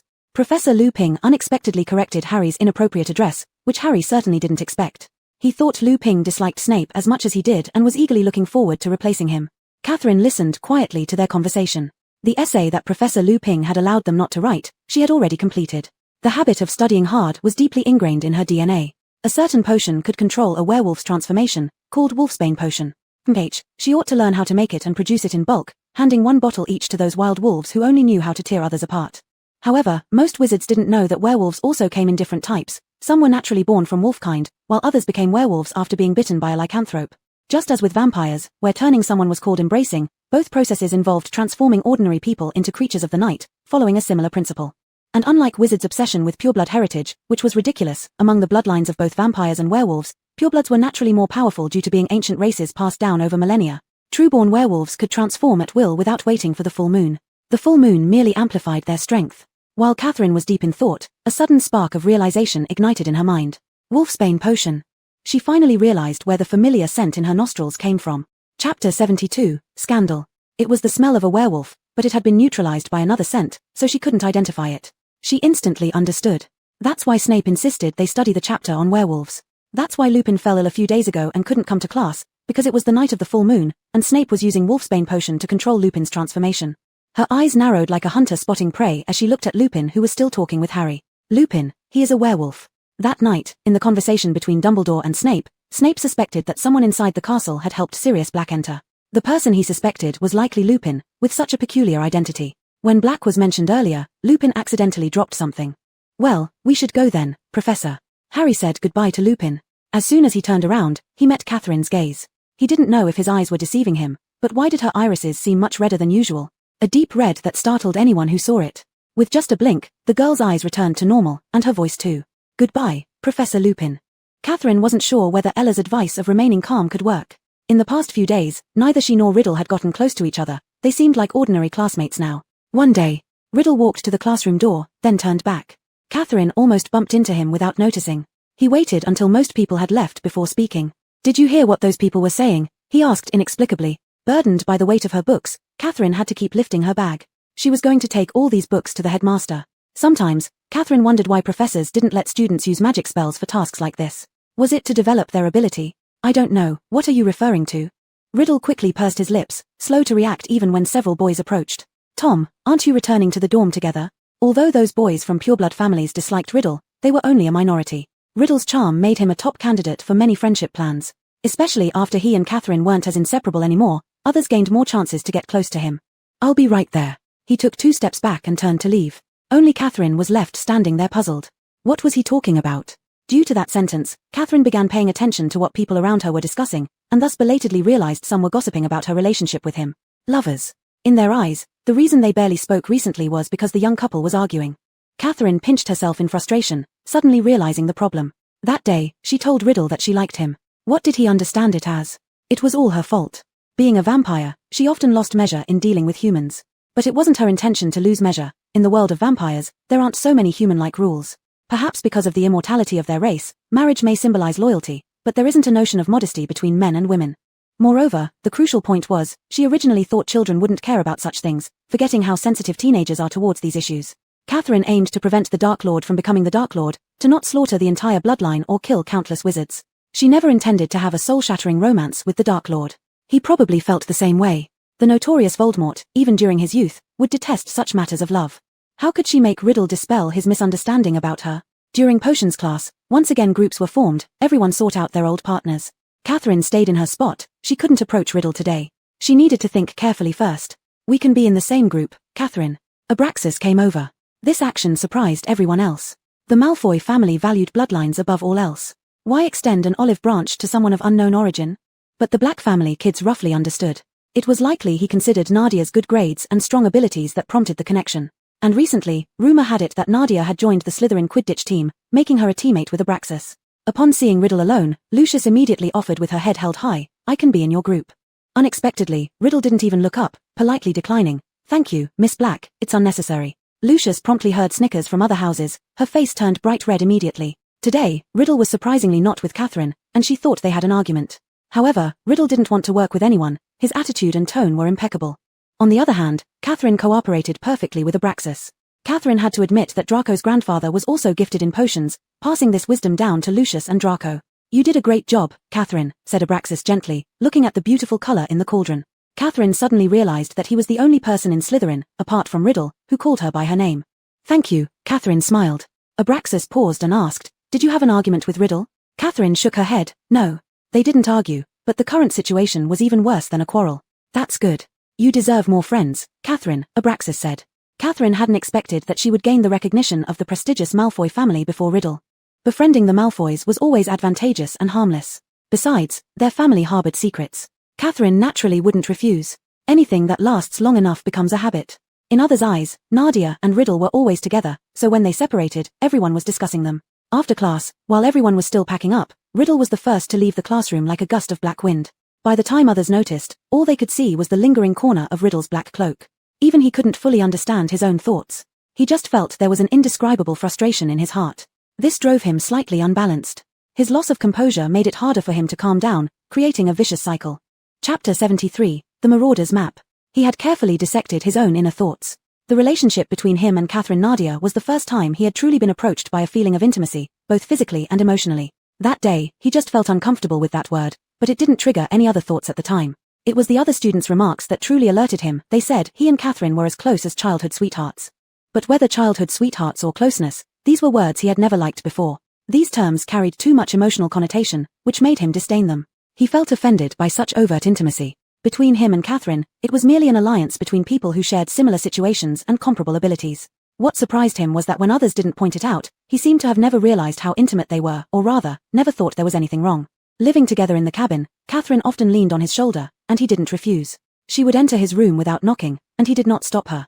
It was as if there was no distinction between genders or morals between him and Catherine. Riddle sat back down in the dormitory, flipped open his textbook, read 2 pages, and then closed it forcefully. This was indeed a strange matter, deeply resisting others calling their relationship intimate, but he cared about its uniqueness. Today, when Catherine brewed potions with Malfoy, he actually felt irritated. It was like a pet should only have one master. A pet cannot show its cuteness and lack of defense to anyone other than its owner. Yes, that was it. Riddle took a deep breath, quickly purged those extra emotions from his mind, and pulled out a diary from a pile of somewhat worn-out notebooks. The quill scribbled across it, leaving marks. Since knowing Lupin was a werewolf, all Catherine's previous good impressions of him had disappeared. Her face darkened as she walked down the spiral staircase. Just as she changed direction between 2 staircases, a furry thing darted past her feet. Catherine quickly picked it up. The girl's crimson eyes stared sharply at the pitiful little rat in her hand. It was Ron's rat. Months had passed, yet it was still alive. The little rat's breathing was rapid as it struggled slightly in Catherine's hand. Not more than 2 seconds passed before a loud warning meow came from the bottom of the stairs. It was Hermione's yellow cat, Crookshanks. "So you've fallen into his hands again." Catherine poked the rat in her hand. "Unfortunately, I'm in a bad mood now. I neither want to help you nor help it. You'll have to figure it out yourself." With that, Catherine lightly twirled the small rat a couple of times and tossed it upstairs. Scabbers hovered in the air for a few seconds, stretched out all 4 limbs, climbed up to the next floor quickly, and rushed off. Crookshanks wasted no time either. Its sharp cat eyes focused immediately, and it pursued the rat closely. Speaking of which, Hogwarts had more than just this one rat, but it wasn't as though Crookshanks cared so much about other rats. No wonder Ron always got worked up about it. Catherine sniffed her fingers distastefully. The scent of this pet was far stronger than that of the black rat sold in shops. She continued down a few more steps, and at the corner of the staircase, she encountered the Weasley twins from Gryffindor. They were tall, with half-long hair, a sunny type of appearance, their brows and eyes almost identical. Catherine always found it hard to tell them apart. One of them lit up upon seeing Catherine approach. He nudged the one beside him, saying, "See? I told you she'd be here." He certainly hadn't expected Catherine could hear. "Really? So you two were deliberately waiting for me?" Catherine stopped, raising an eyebrow. The boy's expression stiffened for a moment, but he quickly replied casually, "Nope, Nadia miss, coincidence." The other one also nodded, "Exactly. All right, then I'll be going." Catherine's gaze flickered with a hint of amusement as she lifted her foot to leave. Fred and his younger brother George exchanged a glance and hurried forward a couple of steps. "All right, we were waiting for you." "What for?" Catherine looked at him. "A few days ago, you saved Harry. We're heading to Hogsmeade soon, and we wanted to treat you to something. You know, Harry can't come, so it's up to us." "Oh, of course, Ron and Hermione are included too," Fred grinned. Upon hearing this, Catherine studied Fred's face for a few seconds curiously. "Is that so? Then why didn't Hermione come find me?" George had his hands in his pockets, feeling increasingly anxious inside as he watched his brother talk to Catherine. After Halloween last year, Fred found this girl quite interesting. This year, during the Quidditch match amidst thunder and lightning, that cool moment thoroughly impressed Fred. He was completely captivated by Catherine and decided to make friends personally. But the brothers, who usually couldn't keep a secret to save their lives, were now somehow unable to speak the truth. "Going out together isn't such a big deal. But you have to tell me, how did you know I'd be here?" Catherine tilted her head, gesturing for them to confess. Fred pursed his lips. It was an ACCI. Seeing Catherine turning away again, Fred quickly changed his tune. "It was a map. We saw you on it." Catherine curiously turned back as George reluctantly pulled out from under his coat a large, square, and very old piece of parchment. It was blank. "We can make it show a map, and then see where everyone is," Fred explained. Catherine reached out to touch the parchment. Despite its tattered appearance, she hadn't expected it to have such a function. She looked up at Fred. "Can I see what it looks like?" Sure," he said, leading her and George toward a more secluded spot. "Here." He took out his wand, lightly tapping the parchment as he said, "I solemnly swear that I am up to no good." Inky lines like spider webs instantly began spreading from where the wand had touched. These lines converged and crossed each other, stretching to every corner of the parchment. Catherine examined it closely. Green capital letters soon appeared at the top of the parchment, proudly presented by the Marauders, Moonface, Wormtail, Padfoot, and Prongs, suppliers of joke products to those wishing to wreak havoc. The parchment displayed the complete and detailed layout of Hogwarts Castle and all its grounds. However, the truly remarkable feature was the small ink dots moving along the map. Each dot was labeled with tiny letters indicating a name. She quickly spotted her own name, close to the names of the twins. She scanned the map thoroughly but couldn't find Sirius Black's name. Could it be that he had really left the castle? Chapter 74, Blood-Flavored Candy. Having learned the secret of the Marauders' map, Catherine arrived as promised at Honeydukes. It was Christmas Day, and a light snowfall in the morning had draped all the buildings in white robes. What Hermione and the three Weasley boys hadn't expected, however, was that Catherine brought someone along. Theodore Knott, dressed in a black velvet coat, followed quietly behind her. A white scarf wrapped around his neck fell slightly forward, accentuating his aloof demeanor. Theodore Knott. He extended his hand first to greet everyone. Ron hesitated for a moment before gripping it firmly. "I've heard about you. I'm Ron Weasley." If he wasn't mistaken, Fred had asked Catherine out under Harry's name, but why did not come along too? "Nadia, do you like sweet things?" But Fred was far less bashful than his younger brother Ron. He nodded politely at Theodore before turning to ask Catherine. Honeydukes was crammed full of Hogwarts students. Not bad. In truth, Catherine loved sweets, especially blood-flavored ones she used to drink. The shelves were filled with an array of colorful candies, large cream peanut candies, glowing pink coconut popsicles, neatly arranged chocolates of all kinds, a large bucket of Bertie Bott's every flavor beans, and floating bottles of fruit punch. There was also a special section of magical candies, little black pepper imps, which made your friend breathe fire from their nose, creamy mint toads, which really hopped in your stomach, crispy sugar quills, and exploding bonbons. These flavors are the most popular. "Let me get some for you." Fred immediately filled a bag. Catherine didn't see Ron and George's expressions turn sour as if they'd bitten into rat droppings. The Weasleys' financial situation meant that Ron often had to rely on second-hand goods, yet here his brother was buying so many sweets. However, Hermione was different from Ron. She had been giggling quietly behind Catherine, something anyone could see, the fact that Fred had feelings for Catherine. "Thank you, but don't spend too much on my behalf. It's just a trivial thing," Catherine politely said. Fred smiled as he gestured to the candies in his hands. "Whenever you're feeling down or craving something sweet, just pop one of these in your mouth, and you'll understand how wonderful they are. They're worth every penny." There was no denying that Fred's smile was bright and unrestrained, shining even through the winter. The Weasley kids always gave off a warm and welcoming vibe. Catherine couldn't find words to refuse further. "All right, thank you, Fred." As soon as she finished speaking, Theodore, who had been silent all this time, suddenly tugged at her sleeve, pointing in a certain direction. It was the furthest corner of the shop, where a sign hung, "Unusual Flavors." Ron and Hermione were the first to rush over curiously, standing beneath the sign. There lay a plate of blood-flavored lollipops. These must be for vampires, I think. Harry wouldn't like them." Hermione mused aloud. Catherine's eyes flickered momentarily, and her heightened senses quickly amplified the scent of blood. She hadn't tasted fresh blood in a long time, so long that it felt like she'd forgotten its flavor. But half of her vampire genes remained unaltered within her. To be precise, her human side was the artificial part. Therefore, when exposed to such a potent smell, Catherine momentarily lost control. In the past, she could resist even the weakest moments of temptation. But now, her nostrils seemed entirely overwhelmed by the aroma. She subconsciously raised her hand, extending toward the plate. "How about this one?" Ron asked, shoving a jar of squished cockroaches under Hermione's nose. "Definitely not," Harry replied.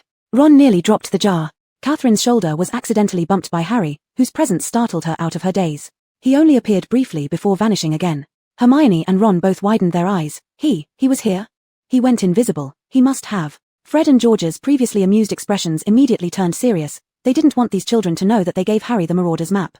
But they assumed it would be a pleasant surprise for everyone. "Is this what you want?" Theodore picked up a lollipop and asked her. His pale fingers made the blood-red candy look even more enticing. "It's quite unique, but I doubt it tastes good." Catherine had already regained her composure, suppressing that primal impulse forcefully. She refused to allow herself to lose herself entirely, even for a fleeting moment. Back in the days of the vampires, what she despised most were those who willingly fell into degradation and lost their minds, low-level vampires. This was not about hierarchy, rather, it referred to the brutal vampires who chose to feed on living human blood. Catherine viewed these creatures as filthy. Unlike light, darkness could last forever once it began. Theodore's gaze landed on her profile, carrying a subtle hint of investigation imperceptible to others. There were many mysteries about this girl beside him that he had yet to uncover. "Even though I'm glad to see you here, if Harry is discovered," Hermione whispered anxiously to the empty air. "That's right, especially with that person still at large. What if he happens to show up today?" Ron added. However, he quickly shifted his tone, as if those words were just to placate Hermione. But today is Christmas, and it wouldn't be easy for him to appear here with Dementors stationed outside the candy shop. Harry deserves a little relaxation. Hermione had no response to that. The group, along with the invisible Harry, made their way toward the exit of the candy shop, where their numbers conveniently helped disguise Harry's footprints. Today, Hogsmeade Village looked like a Christmas card. The small cottages and shops were covered with a layer of crisp snow, with wreaths of holly adorning every door. Magic-infused candles hung in strings from the trees. Catherine took a deep breath of the cool, refreshing cold air, feeling invigorated down to her lungs. Seeing this, Fred mimicked the action by inhaling deeply. "Why isn't there any candy that tastes like snow?" "What would you want snow-flavored candy for?" George asked confusedly. "So we could savor the taste of this Christmas, right?" Fred replied. Chapter 75, Electric Shock. He always let his imagination run wild. But Catherine thought this sentence of his was quite appealing. If all the feelings and flavors experienced were retained, it would also be a happy thing. After all, people always realize the value of something only after they've lost it. The group walked toward the tea house, Ron casting several wary glances at Theodore who hadn't said much, and whispered in Hermione's ear that not Catherine called as Malfoy's good friend. "Are you sure he won't tell Snape about Harry sneaking out?" If Snape knew, Harry probably wouldn't dare to leave Hogwarts ever again. Hermione couldn't be certain. She completely trusted Catherine, but she couldn't do the same with Theodore. Everyone knew that Not and the Malfoys had a deep friendship. "That's why I said Harry shouldn't take this risk," Hermione muttered. Ron rolled his eyes. His thoughts often differed from Hermione's, especially since Crookshanks came along. This semester was hard enough for Harry already. What harm could come from stepping out for some fresh air? "I don't know why he followed us either." Fred only invited Catherine, Ron grumbled as he absently brushed snowflakes off Hermione's hair. Hermione glanced at Ron like he was an idiot. Boys seemed to have some kind of innate delayed reaction when it came to these things. It was obvious. Not and Fred had the same goal. Both liked Catherine, or at least, both harbored some affection for her. "Have you tried butterbeer?" Catherine asked as she removed her coat and hung it on the back of her chair, looking at the teacup in front of her, which looked similar to beer. "Oh, just a little. Ron wouldn't let me drink too much," Hermione pouted. Well, turns out Ron was right, Catherine admitted sheepishly. A vampire getting drunk, that was embarrassing. "Harry, this looks kinda creepy," George suddenly interjected, sidestepping the cup floating by itself in midair and sipping automatically. Though wizards were everywhere, such a spectacle was practically telling everyone that someone was invisible nearby. Harry's teacup immediately dropped to the table. Catherine stifled a laugh, catching sight of the slight curve on Theodore's lips as well. Everyone chatted idly about interesting events at school. Catherine suddenly realized that under such circumstances, Theodore might feel uneasy. After all, Theodore didn't really have ties with Gryffindors. Had she known Harry would sneak out too, she wouldn't have invited Theodore along. Thinking of this, she lightly nudged the boy's hand resting on his thigh beneath the table. Little did she expect that there would be static electricity between them. Catherine recoiled her fingers from the shock, hearing the distinct crackle. Theodore, startled, lifted his wrist abruptly. The others seated across looked at them curiously. Theodore instinctively pinched his ear with the hand propped on the table. "Nothing, just felt something bite me." Hermione leaned down to look under the table, searching around. What could it be? Ron swallowed a mouthful of hot tea, nervous. "It better not be a rat." Hermione couldn't help rolling her eyes. "Aren't you the one who keeps a pet rat?" Why are you scared of rats? I'm just not scared of Scabbers, it has been my companion for too long. The rest, Ron answered. Catherine licked her lips. Theodore sure knew how to talk. With just one short sentence, it mentioned both being bitten and rats. She was overthinking. Obviously, he fit perfectly here. Hey, isn't that the Weasley gang? And the know-it-all miss, yes, and our esteemed Slytherin seeker. Too bad though, he's just a reserve. As the group was laughing and chatting, a teasing voice came from behind them. Theodore turned first, seeing Draco and Goyle standing behind their table. Elara wasn't there. Malfoy, we aren't interested in welcoming you, Hermione snapped coldly. Without Elara present, she saw no reason to give Malfoy any face. George firmly blocked Harry's position and quickly hit Harry's cup. I don't need your welcome, disgusting know-it-all. Professor Snape is absolutely correct, Draco smirked, curling his lips. Catherine, having fun with this bunch of Gryffindors? Even specifically inviting Theodore as if that makes you more popular? Hermione's face turned scarlet instantly. Just as she was about to retaliate, Catherine held her back. Draco's words didn't bother her at all. At heart, he was just immature and didn't like being contradicted. More importantly, Draco was very clear in his mind that everything Catherine did was for Elara's hopes. What he could not accept the most was Elara helping Gryffindors and those who befriended Gryffindor.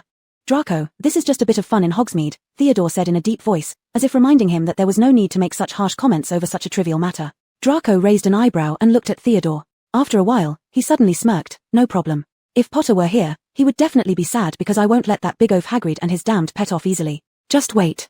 Not only will you lose in Quidditch, but you'll also lose in this matter. I believe we'll see results soon.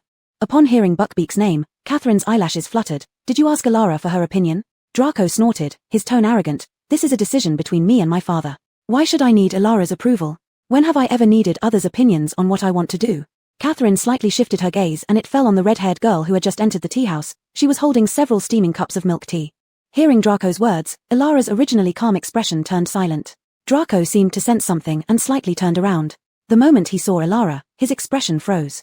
Because of the matter concerning Buckbeak and Catherine, Draco and Elara had quarreled quite a few times recently. But those 2 sentences earlier felt unusually distant and hurtful. Chapter 76, Searching for Harry. Pansy and Daphne walked in closely behind, carrying various sizes of desserts in their hands.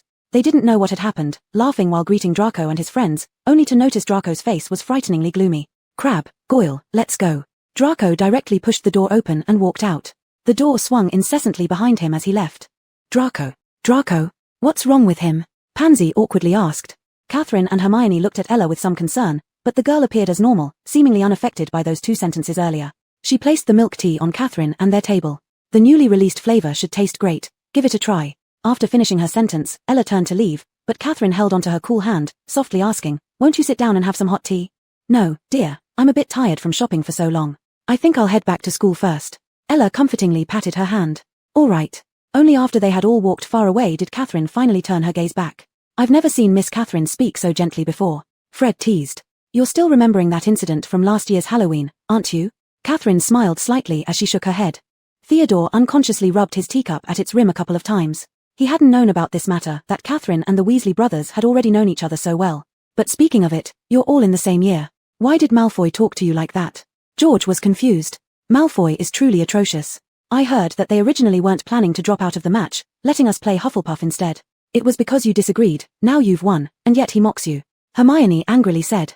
Catherine quickly glanced at Theodore nearby. The relationship between him and Malfoy, more than deep friendship, was bound by family interests. He had surprised her by managing to help her speak up earlier.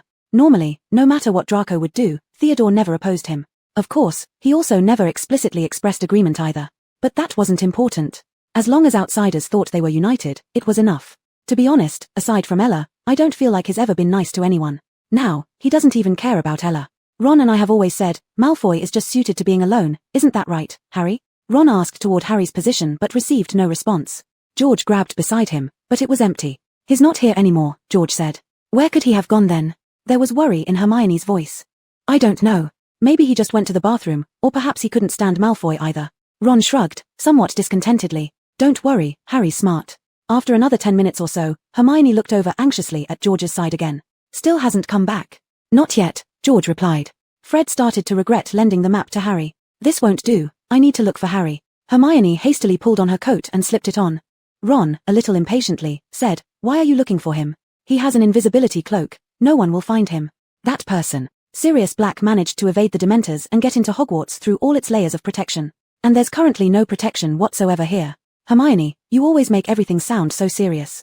I'm not asking you to come with me, okay? Without further ado with Ron, Hermione prepared her coat and hat, turning her eyes toward Catherine across from her. Catherine, would you like to come with me? Sure. Catherine nodded. Among them, only these two girls were present. So what should we do? Should we head back? George looked at both groups and questioned. Given Theodore was still around, which might cause awkwardness, Catherine drained her teacup. It's getting late anyway. You guys head back first. Hermione and I will find Harry, then we'll return. Catherine looked at Theodore, who gave a slight nod. Take care, Catherine. Hey, you. Ron wanted to say something, but Hermione had already pulled Catherine away. Boys always act without considering consequences. I can't stand it. Once outside the tea shop, Hermione hugged her arms tightly as she quickly spoke. Hogsmeade was large. Searching aimlessly like this, it was unknown when they'd find Harry. Secretly, Catherine used her abilities, soon detecting Harry's scent. Hermione, come check this way. However, every time she used her ability, Catherine's body became overly sensitive afterward. She certainly couldn't enter that candy shop again now. Catherine could sense Harry was inside the tavern ahead, yet they couldn't see him. Worse still, both her and Hermione saw Professor McGonagall and Hagrid inside. Of course, how could they forget? For the teachers, this was a relaxing weekend as well. But we have to go in and look.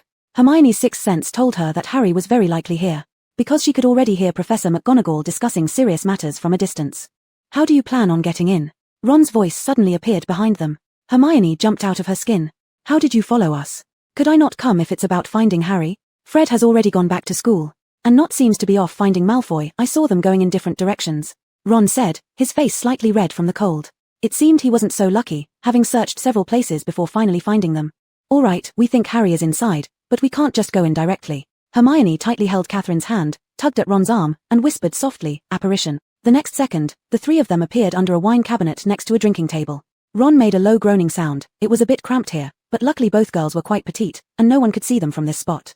Catherine also felt squeezed and tried raising her arm for some stretching when she heard Harry's voice. Don't crowd me, it's me. So you are here after all. Hermione whispered. Harry pulled down his invisibility cloak a little, making a shushing gesture. Potter trusted Black more than any other friend. They graduated with that trust intact. When James and Lily got married, Black was the best man. Then they even appointed Black as Harry's godfather.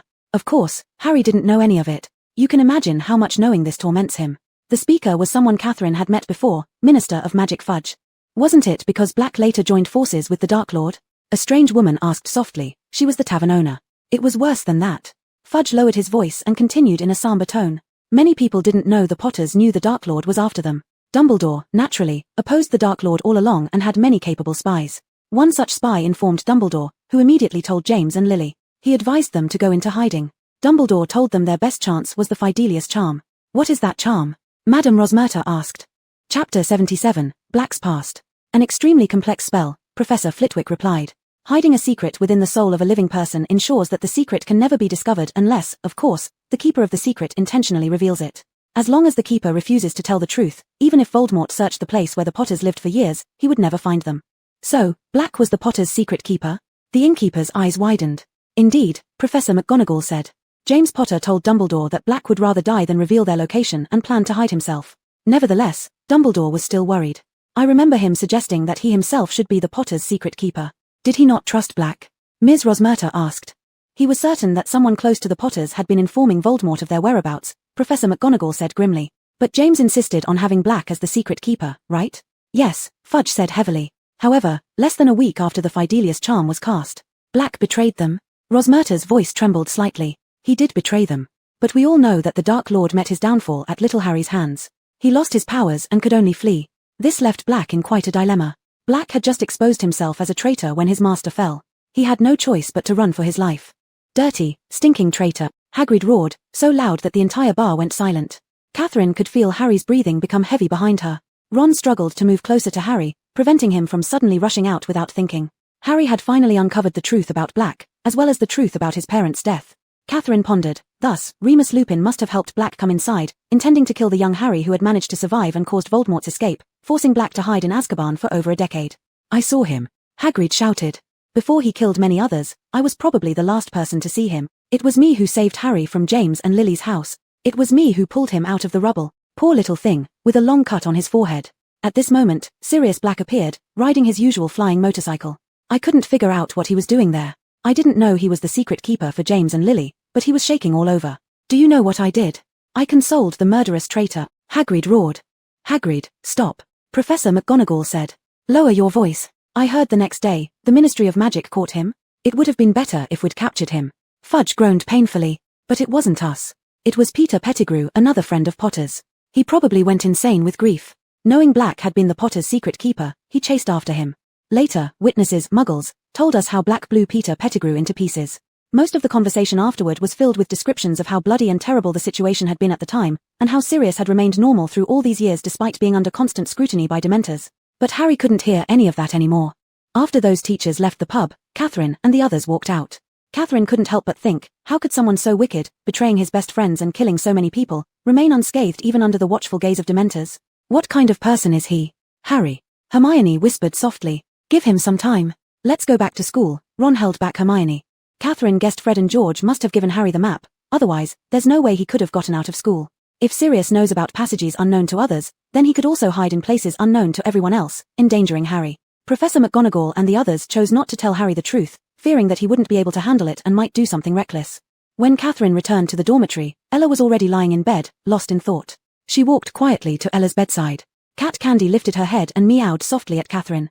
Ella, are you all right? Catherine gently rubbed the kitten's head and asked. I'm fine. Ella smiled with her brows curving up. Draco's words today were probably just meant to anger us, Catherine said. I know, I understand his character better than anyone after knowing him for so long. But because of that, I can confirm that he truly doesn't intend to let Hagrid and Buckbeak off easily, Ella said dejectedly. Catherine gently patted her soft hair, consoling her, nothing has been decided yet. Don't worry too much. Uncle Lucius holds great influence in both the Ministry of Magic and Hogwarts. Moreover, Buckbeak is, after all, just an animal, those people wouldn't dare disagree. If Hagrid doesn't give in, it might make things worse. Ella sighed deeply. But how could Hagrid ever allow them to harm Buckbeak? Back in our first year, he was already shedding tears over the dragon we only met once. What Catherine liked most about Ella was this compassionate kindness within her. She always treated the people and animals around her with tender care. She would willingly face petrification to help Hermione. She would even quarrel with her childhood friend for the life or death of Buckbeak. Before meeting Ella, in her eyes those creatures were nothing more than food for the bloodline. Even if she didn't drink their blood, there wasn't much respect owed to them. And then, she also noticed the fearless courage displayed by Harry and his friends. She herself bore hatred and responsibility. That's why no matter what challenges came her way, she had the resolve to face them. But for these children, who were really just teenagers, to stand up against such a dark lord simply out of justice, it sounded almost unbelievable. One day Draco will understand, Catherine murmured quietly. Voldemort could destroy the bloodlines, but surely the situation for witches and wizards would be even worse. Would the Malfoy family still be as honored and respected then as they are now? Chapter 78, A Newly Appeared Diary. Catherine, I've been very tired recently, and I've been having nightmares. Ella suddenly said, I mentioned something to you last semester. I know, it's not good for your health. Don't talk about it anymore, Catherine frowned, cutting her off. Catherine, he, seems like he's really coming back. Ella took a deep breath, her chest rising and falling. A sudden chill struck Catherine's heart. Could that crucial moment be approaching? The reborn Voldemort. The dormitory was lit only by a single oil lamp, and in the dim atmosphere, the two girls seemed to be controlled by an invisible, terrifying hand of fate. Ella had lain down early, but Catherine knew she wasn't asleep. She hadn't told Ella what happened at the tavern today. Ella had already been through too much stress lately, and she didn't want to burden her with more worries. In reality, Riddle was avoiding her, and she still hadn't found a way to counter this. Catherine massaged her tensed head. Anyway, sleep wouldn't come, and there was still time before 2 a.m. She picked up the destroyed and tattered diary from her bedside. Riddle's name on its cover could still faintly be seen as a few remaining letters. She flipped open the page that once contained words, wanting to see if there were any overlooked sentences, though she had already memorized that part verbatim. Suddenly, she froze. Before that page, Catherine's fingers rapidly turned a few pages back, stopping there. It wasn't a trick of the eye. New text had appeared. At the time, when Catherine managed to keep the diary from Dumbledore, it was so that she could revisit it when necessary. Now, Riddle's residual soul fragment within the diary was gone. So why would new text appear? Could it have some connection to her real-world reality? Catherine began to read. July 22nd, 1939 sunny. Catherine furrowed her brow. Wasn't this during their summer vacation time? I've moved into the house Nadia found for me. This is the first place besides the orphanage and Hogwarts that feels somewhat like home. But for me, I don't actually need a home, it's merely a space where I can blend in with others without looking different. Nadia and I have formed some sort of alliance. We have similar backgrounds and equal talents. And now, both of us must humble ourselves within this realm. But that's fine, it's just temporary. I believe we will both escape this ridiculous confinement if Nadia turns out to be more than the useless girl I thought she was. Catherine recalled the moments they spent together over the summer break. Even though she was hundreds of years old as a vampire, there were several fleeting instances when she felt warmth. In Tom Riddle's heart, however, every moment was 100% feigned and exploitative. A layer of goosebumps rose on Catherine's skin, as if the young boy sat right across from her at this moment, looking straight through her with that icy, emotionless death stare. While cooking meals, working part-time jobs, or spending time with her, behind the scenes he wrote in his diary, still referring to her coldly by her last name. This authentic yet indifferent riddle made Catherine instantly realize why he had become distant from her recently. It was because he only recognized them as allies, no matter how intimate their interactions might appear. However, to others, they looked like a couple or worse, flirtatious lovers, which, in Riddle's eyes, disgraced him entirely. To make Riddle reconsider their relationship, Catherine realized she'd need to prove her worth to him, to demonstrate that she was useful enough to surpass the distaste he carried toward her. Catherine hated this feeling profoundly, the necessity of proving her value to someone, like pricing herself on a display stand. But she had tried another approach. Tom Riddle was an utterly emotionless machine, and attempting to appeal to his emotions would never work. Catherine suddenly remembered the great serpent still slumbering silently in Slytherin. If she could convince the whole of Slytherin that she was their heir, then everyone would look at her differently, and Riddle wouldn't be an exception. However, Hagrid and Myrtle hadn't entered Hogwarts yet. Activating the Chamber of Secrets too soon could trigger severe butterfly effects. Catherine decided to wait a little longer. Nonetheless, Catherine confirmed one thing: the real world truly influenced the future world in her dreams. Since she arrived, this diary became connected to her somehow. Under what circumstances would the diary reveal new chapters? It seemed always to happen when she was stuck and unsure how to proceed. That's what Catherine speculated. If the diary could show a few more entries, it would greatly assist her. Now, she needed to think carefully about how she could make an impressive impact. During Dumbledore's transfiguration class, many people noticed that Catherine had started taking care of her appearance. Previously, she always wore her second-hand robes with no decorations whatsoever. But today's Catherine was different. She wore a new dress coat and braided her hair into 2 attractive plaits. A small blue flower clip adorned her hairstyle, making her look full of energy. "Catherine, you'll probably catch the golden snitch in Quidditch training today without any effort," a male classmate teased with a smile. "Because your braids are as pretty as the wings of the snitch." "Thank you, I hope so too," Catherine replied brightly. After sitting down, she noticed that the 2 black girls were glaring at her with disdainful eyes. Catherine propped up her chin with one hand and asked, "What kind of boys do you 2 like?" Lucius looked offended and exclaimed in surprise, "Are you out of your mind? Why would you suddenly ask me something like this? It's nothing. Just imagining your future offspring makes me feel a bit mixed emotionally." Lucius' eyes widened even more. "What nonsense are you talking about?" Abraxas raised his head from the table. "Do you mean divination? We won't study that course until next semester." Catherine nodded and then shook her head. "Something like that. Anyway, it's all some sort of metaphysical stuff." She guessed that one of these 2 might be Sirius Black's mother. After all, only someone who could turn their own son into a Death Eater would have the capability. From the way Lucius now acted towards Riddle, neither fully approaching him nor wanting to lose face, it was easy to foresee what the future held. "Rather than talk about us, why don't we discuss yourself? I assume you'd end up marrying an ugly, fat businessman full of pimples, right? Only through that can you change your current impoverished situation." Lucius sneered. Abraxas glanced lightly at Lucius. "Wealthy businessmen and other excellent traits don't seem contradictory, do they?" The girl opened her mouth, clearly confused as to why Malfoy was helping Catherine so much. As they were speaking, Riddle walked into the classroom looking dusty and tired. He sat alone in the last row. The weather was cold, so he wore his house cap tightly over his forehead. His eyes were lowered, and he seemed gloomy overall. Chapter 79, Boosting Popularity. "Riddle, how's your preparation for the final exams?" Irene Prince asked. The young man took off his hat, and at that moment, that aura of gloom seemed like just a hallucination of people. "Not bad, Prince. Last year Riddle was first place, but this year Catherine performed excellently in all aspects too, so who would claim the top seat of their age was still uncertain." Before the finals, the Quidditch matches were also being fiercely carried out. After having experienced a real match with hell-level difficulty, Catherine felt that playing a game of Quidditch on a sunny day was just too easy. Plus, she and Abraxas' perfect coordination ensured a no-doubt victory of this match between Slytherin and Ravenclaw. As a girl, she could play so neatly that many upperclassmen couldn't help but take dynamic pictures of her excellent performance in midair. In the picture, the black-haired girl had her hair tied high into a ponytail, and her face exuded nothing but confidence. Wherever her gaze fell, there were points scored. Her white skin and red eyes made her astonishingly beautiful despite the robes. Many people held copies of the school reports featuring these dynamic photos. Catherine quickly became a prominent figure in Hogwarts. She had been observing Riddle's condition these days, which hadn't changed much from before, still lukewarm towards her. It's not enough yet.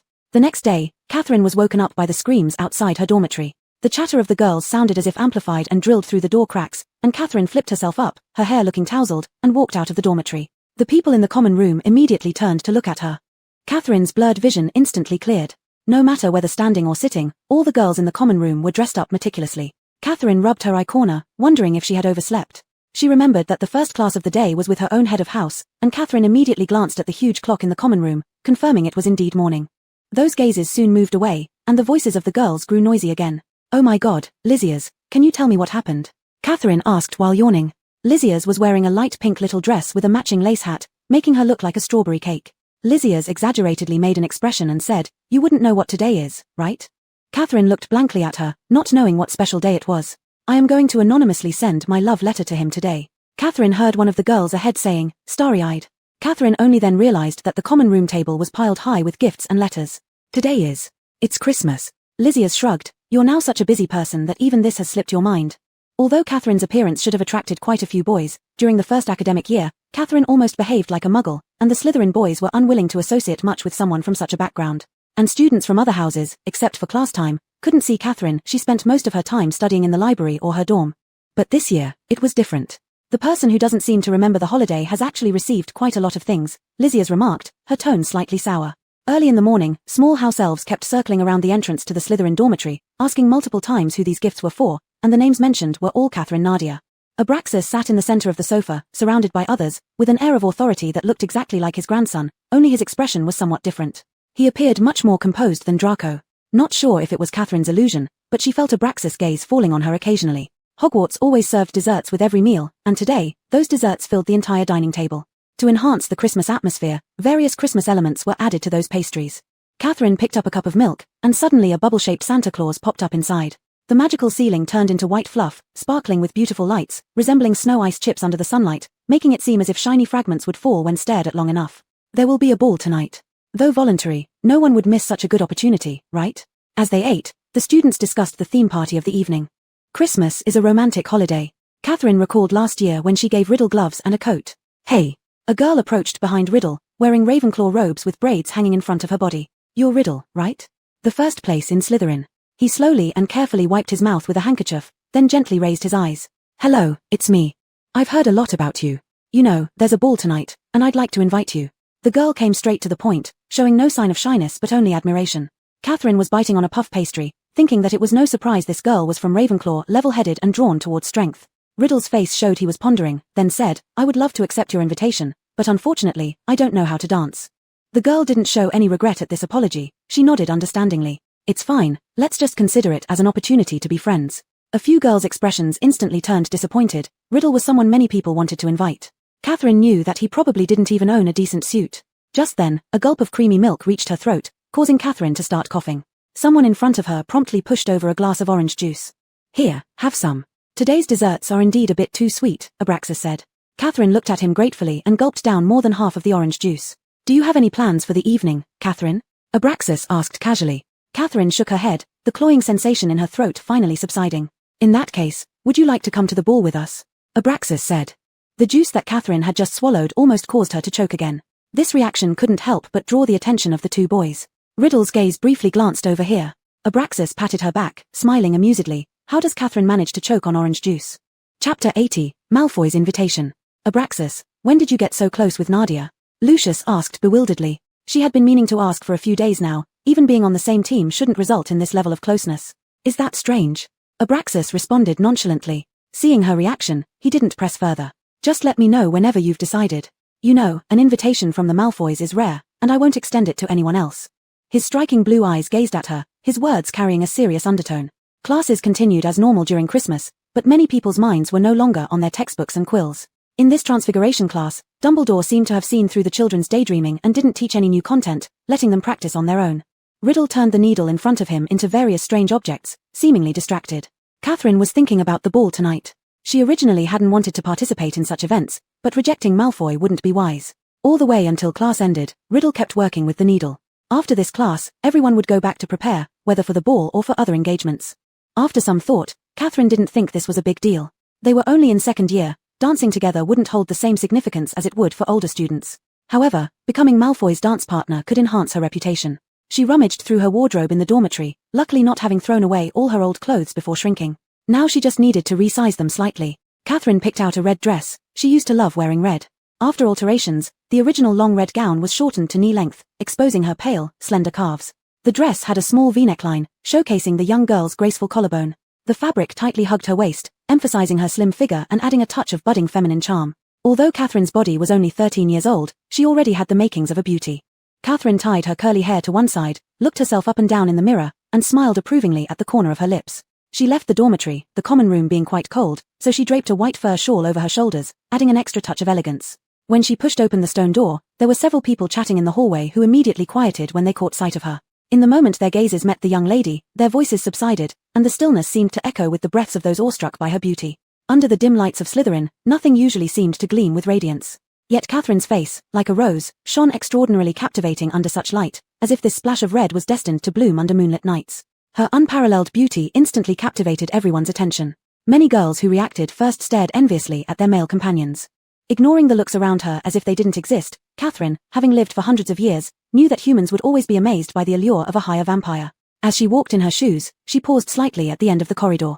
A young boy dressed in black robes had just descended from upstairs and saw her too. Riddle wore no expression, his dark eyes fixated on her as though studying. "Hey," Catherine greeted first, smiling breathtakingly. Riddle's gaze deepened. This kind of beauty was something he'd never encountered before, so potent without her doing anything at all.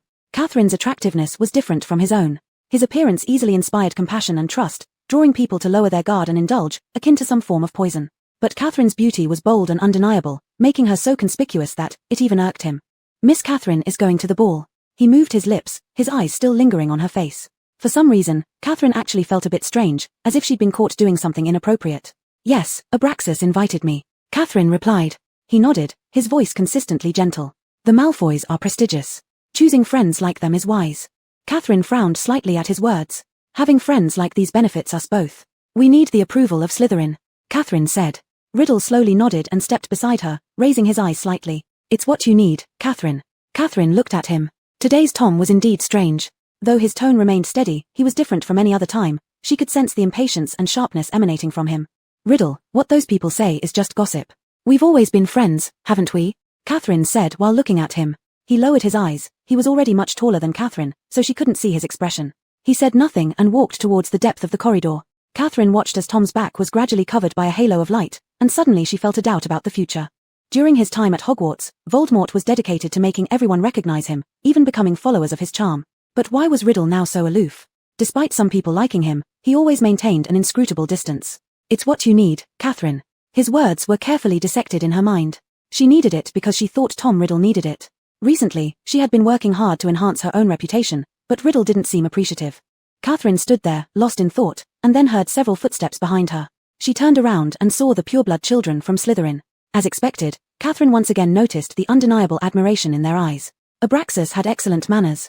He was the only boy whose facial expressions didn't change too much, but the gentleness in his eyes deepened. "Catherine, you look very beautiful tonight." "Thank you," Catherine smiled, her face still beaming, though inside she was unsettled by Riddle's previous words. She thought the diary had given her a clue, but now she wasn't sure anymore. She really couldn't figure out what Tom was thinking. Abraxas allowed Catherine to link her arm with his as they entered the seating area together. Although the Christmas ball wasn't officially announced by the school, more than 2/3 of the students were present. Abraxas could feel that when he and Catherine entered the hall, all those chattering gazes stopped and transferred to them. Abraxas slightly curled his lips. Indeed, Catherine's beauty was something to brag about. "Oh, look quickly, that girl is so beautiful. That's Abraxas. The Malfoy kid, how could he be holding Nadia's hand? It seems like the pureblood children of Slytherin have accepted the mudblood." Some were whispering, but their volume was just right enough for Catherine to hear. Chapter 81, The Exploding Cup. She knew it was deliberately said for her to hear. 50 years ago, bloodline prejudice was even more severe than 50 years later. Upon hearing the same words, Catherine finally understood how cutting they must have sounded to Hermione. Abraxas showed no fluctuation on his face. He slightly bowed his head and said, "Catherine, you don't need to care about what they say. People only gossip behind your back when they're not as good as you. You're a good student of Slytherin, your abilities far surpass theirs." Catherine curved her lips faintly. It's fine. She had heard worse. Indeed, Abraxas was attracted by her abilities. Coming from a pureblood family with a good education, she didn't score higher in their first year than Riddle or Nadia. Catherine thought quietly that Abraxas was probably also observing Riddle. Although he seemed approachable, after such a long time, Abraxas could see that Riddle wasn't the kind of person who could be friends with anyone. "After this ball, they will all know that you are a friend of the Malfoys, and they won't dare to look down on you lightly," Abraxas said softly, yet the little boy already had an air of superiority, albeit young, with a trace of scorn in his eyes. "In the eyes of the Malfoys, money and status take precedence over everything. That makes being a friend of the Malfoys truly a fortunate thing," Catherine said sincerely. Regardless of his intentions for establishing this friendship with her, just being acknowledged was something to be happy about. Abraxas' mouth lifted into a radiant smile as he slowly extended his right hand before her. "Then, my dear friend Miss Catherine, would you do me the honor of dancing with me?" Catherine smiled back and placed her hand steadily in his. They entered the dance floor, and each step Abraxas took considered Catherine's movements, displaying great courtesy. This was Catherine's first time dancing with a boy, so she couldn't help but feel somewhat awkward and inexperienced. However, to others, it mattered little what they were dancing, it was her face that caught everyone's attention. Catherine adapted quickly, spinning following Abraxas' steps, her skirt flaring up like a vibrant rose blossoming on stage, momentarily revealing more of her legs, stunning some senior students watching from the sidelines. Catherine felt numerous gazes drawn to her, but what made her curious was one particularly intense gaze fixated on her. As she danced, she subtly glanced around to find the source of the stare, but she saw only unfamiliar faces and a table with pastries. "Are you tired? Would you like to drink something?" Abraxas noticed her shifting gaze. "Yes." From the many drinks available, Abraxas selected for her a strawberry juice that looked especially tempting, its pretty glass decorated with snowflake patterns. "Speaking of which, I don't think you've opened the gift I sent you yet." Catherine remembered the pile of items on her desk and smiled apologetically. "Yes. I haven't checked what I received." Last year Abraxas had given her a gift, though it was sent to a group. But this year, she had completely forgotten about Christmas, even failing to prepare a gift for Riddle. Catherine sighed regretfully, blame rested solely on the chaos of dreams lately. "I believe you'll like it," he said. Catherine nodded. Thankfully, he hadn't asked if she had prepared a gift for him. Next time, she promised herself, she would remember.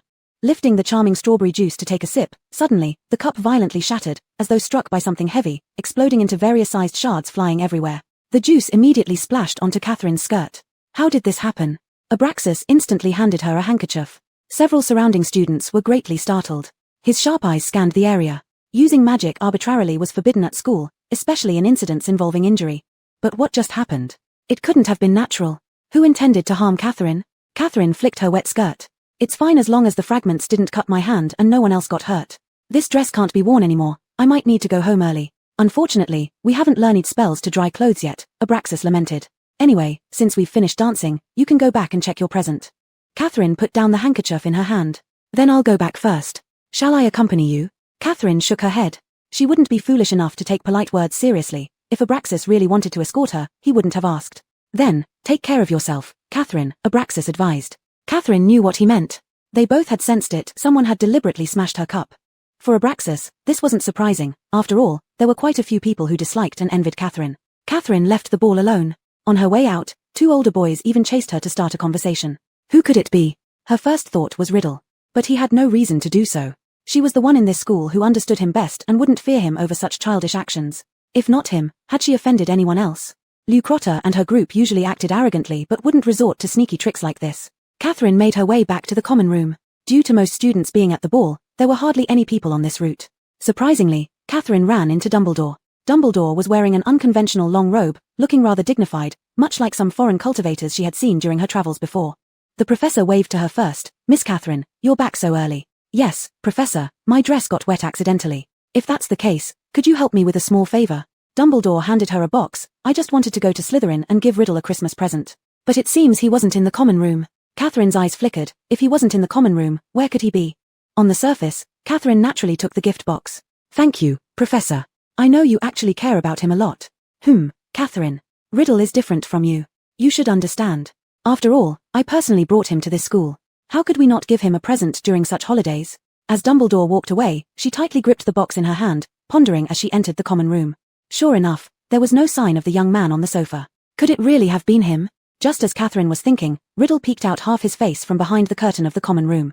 Behind the dark green curtain, the youth's pitch-black eyes seemed even scarier. "So here you are. When did I ever say I wasn't here?" His gaze quickly swept over her dress. "Ah, Professor Dumbledore just came by. This is for you." Catherine stepped forward and extended the box slightly. Riddle slowly blinked once. It was so lively at the ball. "Why didn't you stay longer?" Chapter 82, Salazar. Catherine stared at him for 2 seconds. "My dress is wet," and with that, she no longer spoke to him but walked over to the table to inspect those gifts. Many were from people in other courts. Their names she could barely remember, but this year, she couldn't throw away these presents anymore. Catherine carefully unwrapped each one and neatly set them aside until she saw Abraxas' signature. As soon as she opened it, Catherine understood why he had given her that glass of strawberry juice before asking if she'd unwrapped her gifts yet. Inside the gift box was a giant snowflake-shaped music box. The music box was exquisitely crafted, breathtakingly beautiful, and it felt cool to the touch like actual snowflakes. Though it featured Christmas elements, it was oddly suited for summer. Catherine carefully held it and examined its interior structure. Inside, there was a little girl from a gift shop dressed in a pretty blue dress. Her appearance looked about 5 or 6/10 similar to Catherine's. This year, Abraxas had chosen his gift thoughtfully. Tom Riddle watched her satisfied expression closely. She finished unwrapping. Catherine still hadn't received a present from Tom Riddle. Feeling somewhat tired, she gathered the items in her arms and started walking towards her dormitory. Halfway there, she turned her head slightly. Salazar, Merry Christmas. Riddle thought he had heard wrong and took a step out from behind the curtain. What did you call me? My name for you, she replied softly, turning back to him. But now, perhaps you don't like the name I gave you, so I'll just be the one calling you this. What does Salazar mean? Riddle asked. I'll tell you when you're ready to listen again, she said as she stepped and left the common room. The empty space was once again occupied only by him. After returning quickly from the ball and hiding behind the curtain, his breathing was still slightly unstable, which was why he didn't go see Dumbledore. He wasn't sure if Catherine noticed, but she wasn't stupid. If she were to ask why, Riddle himself wouldn't know how to answer. When Catherine spoke to him tonight, he felt as if the bad mood he'd been suppressing for days reached its peak. He hated this sense of losing control. Whatever caused him to lose control, whatever brought him negative emotions, he would destroy it. Originally, the position of that goblet was enough to injure her hand and face, leaving her blooded, and only seeing that might calm the anger within him. But before he could carry it out, his mind changed. He couldn't really harm someone, if the professors found out. Riddle tightened his fingers. Yes. There was also a fleeting moment when he purely decided not to do it anymore. Catherine changed into her pajamas and lay in bed, spacing out for a few minutes before pulling out a Bible from the small cabinet by her bedside, a book she had been reading for quite some time. Salazar, later one of the fallen angels. Based on her previous knowledge, in legends, Salazar was once an angel of the moon, and the moon in ancient times was always associated with unpleasant things such as magic and death. Because of his role, it was rumored that Salazar possessed the power of the evil eye. Creatures that fell under its gaze would have their actions frozen, and in ancient Europe and the Middle East, this ability was considered a terrifying symbol. Hence, Salazar was naturally regarded by the masses as a demon. Legend has it that he angered the sun god by granting Canaanite priestesses lunar magic and voluntarily left heaven before being banished. However, in the Dead Sea Scrolls, Salazar was among the battle formations of the Sons of Light. Thus, Salazar held dual identities as an angel. Such a complex identity made Catherine feel it suited him perfectly, possessing unparalleled magical abilities, existing somewhere between good and evil. If Riddle chose to become a white wizard, then he would be Salazar, one of the 7 archangels. If he chose the path of the Dark Lord, he would be Sarakiel, the name given to the fallen Salazar who led the angels tempting human women and repeatedly led human men astray. Her finger traced over the black print of that name. Different names, yet similar destinies. Since returning from Hogsmeade, Hermione had grown busier. Whenever she appeared, several tables in front of her were spread with all sorts of textbooks, arithmancy charts, various magical dictionaries, illustrations of muggles lifting heavy objects, and wide-ranging notes. She rarely spoke to others, and if anyone, Ron, interrupted her, she would speak sharply. How does that nosy know-it-all manage to accomplish everything? Draco complained, unable to understand. On Christmas Day, he exchanged gifts with Eloria as usual, but it did not indicate any sign of reconciliation. He rejoined Quidditch training and rarely showed up in the common room. If someone asked Catherine if she wanted to join the Quidditch team, well, he would glare hard at that person. Due to reminders from the real world, Catherine bought Christmas presents for each of her friends. Harry had been busy lately finding Lupin, the werewolf, to learn the spell against Dementors. He trusted the wrong person. Without Snape's potion, Catherine feared that Lupin might turn around one day and bite Harry's head off while he wasn't paying attention. By the time Catherine delivered the gift to Hermione's hands, several days after Christmas had already passed because she had been too busy. Every time Catherine wanted to find her, Hermione disappeared in the next second. Hermione's eyes were red from staying up late studying. She looked lovingly at the new inkwell Catherine had given her and said gratefully, "It's perfect, I was just in need of a new one." Catherine took the chance to glance at the stack of parchments in front of Hermione. Just looking at it made her fingers ache. Where are Harry and Ron? Oh, they haven't been around me recently. Hermione's expression turned a little awkward. You know Ron really cares about his rat. One morning, it was the other day. Blood appeared on his bed, and Scabbers disappeared. His Shaw Crookshanks ate it. Hermione fell silent. Catherine empathized as she pressed her lips together. That rat had indeed suffered long enough from being pursued by the cat. Chapter 83, Black Intrudes. But she always felt that the rat named Spotty was quite different from other rats, and unexpectedly, it ended up in a cat's stomach. All right, never mind, thank you dear, I need to rush to my next class. After Hermione said this, she tidied up her things within a second and took 2 steps forward. Catherine swore she only blinked an eye, and Hermione disappeared from her sight. Teleportation? A thoughtful expression appeared on Catherine's face. After the afternoon classes were over, Catherine waited for him at Professor Snape's office door. Ever since the first year, Harry had always suspected that Snape was the one who wanted to harm him. But in fact, when Quirrell tried to make him fall off his broomstick and die during Quidditch, it was Snape who was reciting the countercurse. Catherine believed in her own judgment. Snape was not a teacher fair to students, but he would not want Harry dead, especially with school safety. In the conversation in the Great Hall that night, Catherine could sense Snape's concern about Black entering Hogwarts. When Snape returned, Catherine was still lost in thought and didn't notice him at all. Not until she turned her eyes did she see, unexpectedly, the black robe standing not far from her. Snape's face was wooden, grey-white, expressionless, a long streak of face between his black hair. Catherine felt he was like a black coffin.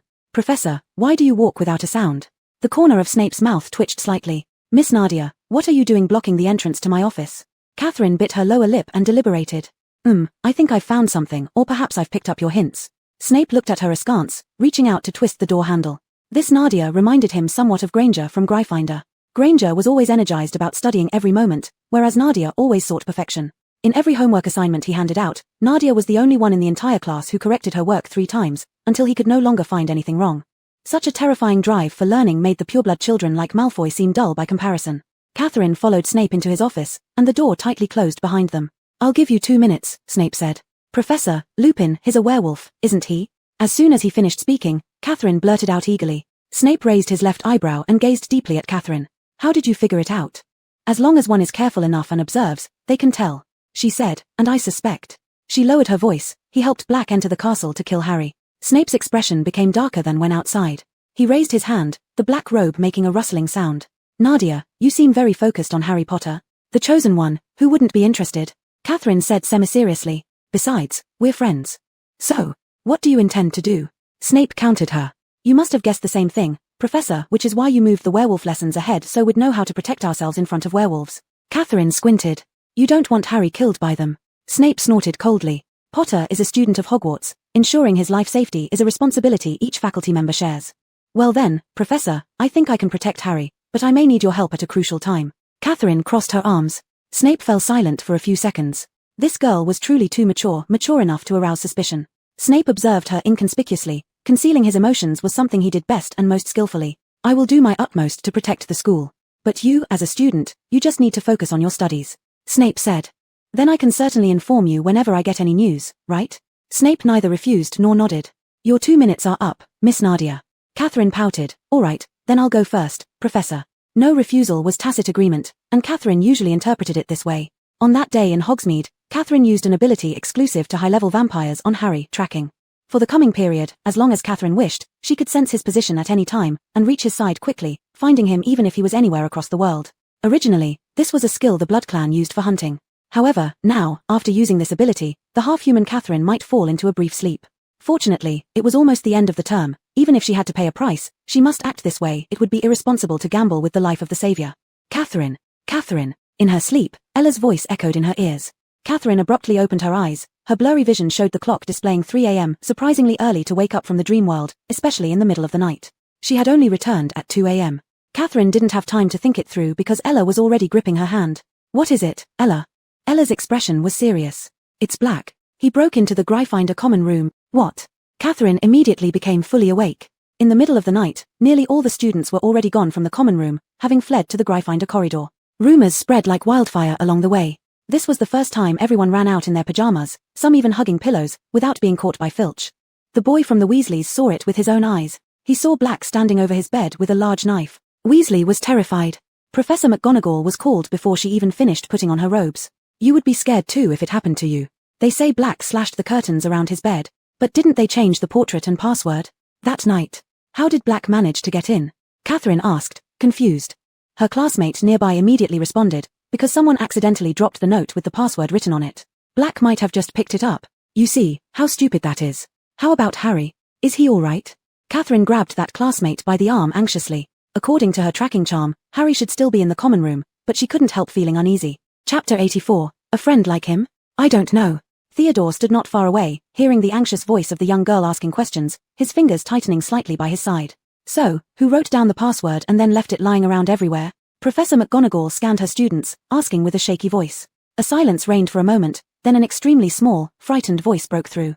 Neville Longbottom trembled from head to toe, including his fuzzy slippers, slowly raising his hand.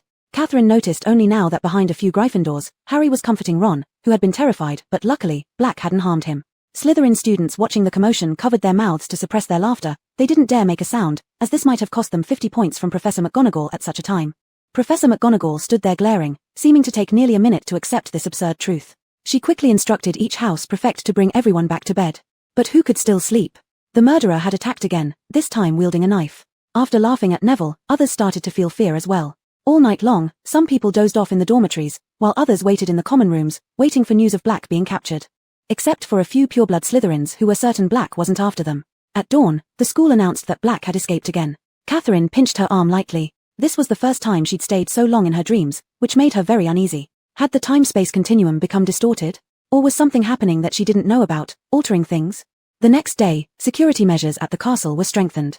Professor Flitwick was showing every guard at the front door how to identify Sirius Black using a large photograph, and Filch rushed up and down the corridors nailing wooden boards across even the tiniest cracks in the walls and mice holes. Sir Cadogan, who had just taken charge of the Gryffindor common room, was promptly dismissed. His portrait was returned to the lonely stairwell platform on the 8th floor, and the fat lady came back on condition that a group of guards would protect her. Catherine felt a little tired, perhaps a side effect of using her ability on Harry. Even though the tracking wasn't yet complete, she had already expended quite a bit of energy. She propped her head up drowsily, almost falling asleep. In a nodding off state, her head almost bumped into the table. Theodore just happened to notice this and hastily extended a hand to support her. Catherine immediately pulled back as if scalded. Sorry, I'm too sleepy. It's nothing. Did you not sleep last night? Theodore asked. Millimeter. Catherine yawned, still feeling groggy. Theodore's eyes flickered with concern, but then he posed another question. Catherine, do you care deeply about Potter? Catherine looked at him with her sleepy eyes. Why do you ask that? During the Chamber of Secrets incident, you ran around for Potter and Hagrid. Yesterday, Slytherin didn't need to be afraid, but you couldn't get any sleep because you were worried Black would harm him, right? Theodore glanced away, keeping his tone gentle as always. Catherine blinked knowingly. It was Draco who told you, wasn't it? He, and you, both already knew that if Harry found out what Black did, he certainly wouldn't sit idle. Yeah, I understand. But I don't care about things unrelated to me, Theodore admitted, sounding somewhat detached. Naturally, I care. Harry is my friend, and I definitely don't want anything bad to happen to him. Catherine thought the reason of friendship was a good one. Still, why did she feel that the part of her face touched by Theodore was warm? Friend. Theodore repeated, lowering his brows, concealing a faint trace of loneliness. Is she like a friend to him, or someone different? Theodore resisted the urge to ask her outright. He understood, such a question would be too sharp, too inappropriate. And between him and her, it wasn't the right moment to ask such a question. Just seeing her unusually high attention towards Potter, Theodore realized he couldn't help but pay more notice. She'd gone to find Potter amidst danger more than once. She went to Hogsmeade with Gryffindors, and the one time Potter should have been in Hogwarts, he instead appeared behind her. Last night, she eagerly checked on his safety. An acidic bitterness spread through his heart like ripples widening in water. Theodore hadn't anticipated a day when he would meticulously think about these things, tormenting himself. Catherine, I'll go check what they're saying. Catherine abruptly stood up and rushed over to listen to details about the events from the previous night involving Gryffindor. Theodore's gaze followed her departure. Catherine. What she wanted to do has always been different from Slytherin's ways. And perhaps, the person she wants to get close to isn't someone within Slytherin, not even him. Because of Black, Ron had instantly become a celebrity. People now paid more attention to him than to Harry. For the first time in his life, Ron experienced this kind of treatment, and obviously, he liked it very much. Although he was still shocked and frightened by what happened that night, as long as someone asked, he was willing to tell them what happened, adding many details. I was sleeping, then I heard something being torn. I thought I was dreaming, but then I felt a draft. I woke up and saw that one side of the bed curtain had been ripped off. I turned over. I saw him standing in front of me like a skeleton with a large mass of dirty hair, holding a long knife. It must have been 12 inches long. He stared at me, I stared back, and then I screamed, and he fled. After returning to the real world, Catherine kept thinking about what Ron said. She felt that the story sounded strange. According to the rumors, Black was a person who treated human lives as nothing, and he broke into Gryffindor twice. If the first time was an accident, the second time was not. The second time, Ron saw him. He had the knife, Harry's bed was right next to his, so he could have slashed Ron first and then killed Harry. After all, everyone in the dormitory was just defenseless, half-asleep children. Unless his hatred wasn't yet so overwhelming, and he still wanted to escape from the castle. Therefore, he couldn't alarm anyone else unnecessarily. Catherine absent-mindedly bit her own fingers until Slughorn called her name. Catherine, come to my office for a moment. Confused, Catherine went to the headmaster's office. On the way there, she tried to recall if she had done anything recently that violated school rules. Slughorn asked her to sit down and poured her a drink the color of butterbeer. Seeing Catherine's serious expression, he smiled. Don't worry, this is a non-alcoholic lady's drink. Catherine took it and sipped cautiously, not wanting to get drunk again. Thank you, Dean. Oh, nothing too serious. It's just that Mr. Malfoy specially mentioned to me you seem to have been attacked at the Christmas ball. Chapter 85 Scar. Catherine paused for a moment. It should be Abraxas who told the headmaster. She shook her head. Nothing serious, it was probably an accident. After all, there were too many people at the Christmas ball, weren't there? Slughorn indulged in tasting the wine in his hand, smacking his lips and saying, you still need to be cautious, Miss Nadia. Because Mr. Malfoy usually doesn't do uncertain things. Catherine silently scoffed in her mind. If I tell you it could be one of your favorite students, would you even believe me? By the way, Tom borrowed my roll book. But that's normal, he is my representative in potions. You two get along well, right? Just remind him to return it to me before the next class, Slughorn said. Roll book. Catherine narrowed her eyes slightly. What does Riddle want with that thing? In fact, Riddle had been spotted quite often in the Hogwarts library recently, and also the teacher's roll books. He had borrowed them from those he got along well with. Many professors inherited the previous professor's roll books, which recorded the names of all Hogwarts students. After coming here, he had heard countless times, someone as smart as you must have very intelligent parents. And the headmaster mentioned that most wizards had attended Hogwarts, and often college selection followed family tradition. Many families studied here across generations. Then perhaps his parents had once been in Slytherin. Because of his excellent grades, the professors wouldn't refuse this small request from him. Riddle had nearly strained his eyes looking. The time span was long, and there were so many names. He confirmed that he had checked carefully, but he didn't find this surname. Such a large school, so many sessions of students, there were countless Toms, but only one Riddle. What a funny matter, he has the most common name, and the weirdest surname. Riddle closed the thick notebook and took a deep breath. Why did he suddenly start investigating his own surname?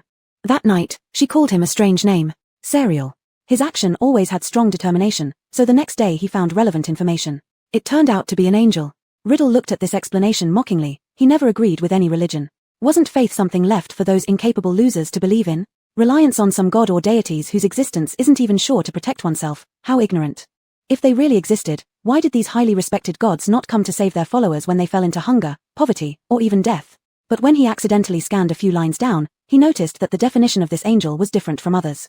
The biggest difference was, other angels either betrayed their leaders and became fallen, or maintained a great righteous image from beginning to end. Only Serial was contradictory. Even after flipping through 3 related books, he couldn't determine whether he was good or evil. That girl, what did she mean by giving him such a name? At the same time, he also searched for her surname in those registers. The result was similar to his. There was no trace of such surnames like Nadia. Riddle irritably leaned back against the bench, subconsciously picking at the scar on his finger that would never heal completely. That slightly raised skin, higher than the surrounding skin, was soon pulled open again, oozing blood along with insignificant pain. Ever since he gained memory and consciousness, he had developed this habit. Such actions often happened when his mind was chaotic, so why did he look up his surname? Because he somewhat hated that he wasn't the pureblood everyone claimed he was. Was it a sudden decision? Maybe yes, maybe not. He'd been at Hogwarts for 2 years now. There were too many people speculating about his bloodline and disdaining him because of his background, but he had never thought of tracking it down. Until Catherine chose to become friends with the prominent pureblood family patriarch, Abraxas. Then he realized that this identity actually mattered in the wizarding world. Just because one had this identity, people would flock around you.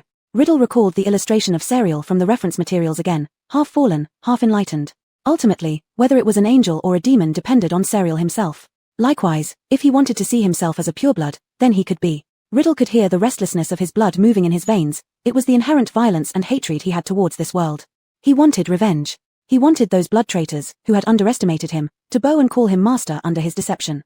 The thought of that absurd yet grand scene filled Riddle with an immense sense of beauty. By then, that girl wouldn't arrogantly go out making friends anymore. She wouldn't think being around others would be better than being with him. The dark-haired boy's head was tilted back on the edge of the chair, his eyes half opened and half closed. A sickly demeanor appeared on his delicate face, as though the sketch artist had cast deep shadows along his contours. His lifeless, pitch-black pupils were like bottomless pools that could only deepen his obsession and desire. Because of Scabbers' death, Ron and Hermione's relationship had hit rock bottom. Of course, their long-standing differences also included their previous attitudes towards some matters concerning Harry. There was always a rift between them. During this time, the trio had split into 2 pairs. Hermione was always running around by herself. Not only did she have to study for all the classes she had signed up for, but she was also worried about Hagrid's situation. It was said that Hagrid would soon be taking Buckbeak to another city for court. Catherine had also helped Ella prepare several documents to send to Hagrid. When they arrived, Hermione happened to be inside. Hearing someone come in, she instinctively grabbed her robe and hastily wiped her face. Once she saw it was them, she let out a sigh of relief. Hermione had been crying. Hagrid was at a loss with the girl's tears. He stood still for a few seconds before saying, "It's not easy, is it? Only those who own pets understand. Everyone will do anything for their own pet, Hermione, you shouldn't be too upset. Cats eat rats, it's their nature. That's what I told Ron too. It's not just that. They never listen to what I say. At first, we all agreed to make efforts for Buckbeak, but after getting that firebolt, they forgot everything." Hermione sniffled. Who would just give him such an expensive broomstick? All the professors denied it. Although it seems fine now, still. Hermione suddenly took a deep breath, feeling utterly exhausted and decided not to continue further. Chapter 86, Buckbeak's Verdict. Catherine knew about the firebolt that Harry suddenly received one day. At the time, Draco, who knew about this matter, was extremely upset. "Yes, Harry is sorry about this. But it's fine, you have your own things to worry about, don't you?" Hagrid tried his best to say something polite. His plump hands quickly flipped through the materials sent by the girls, saying comfortingly, "Fantastic. This stuff is truly helpful. I believe Buckbeak will be all right. Hagrid spoke as his eyes started to tear up a bit. During the next visit to Hogsmeade, neither Catherine nor Ella went. It seemed better to stay in the dormitory than to go somewhere and face discrimination. Theodore gave her some candy but did not show himself giving it to her. In this winter filled with contradictions, Catherine even felt that Theodore had recently become strange too. A few days later, Hagrid's letter returned. Hermione opened it and immediately teared up. The tears blurred the ink in some places, making them difficult to decipher. Dear children, we've lost.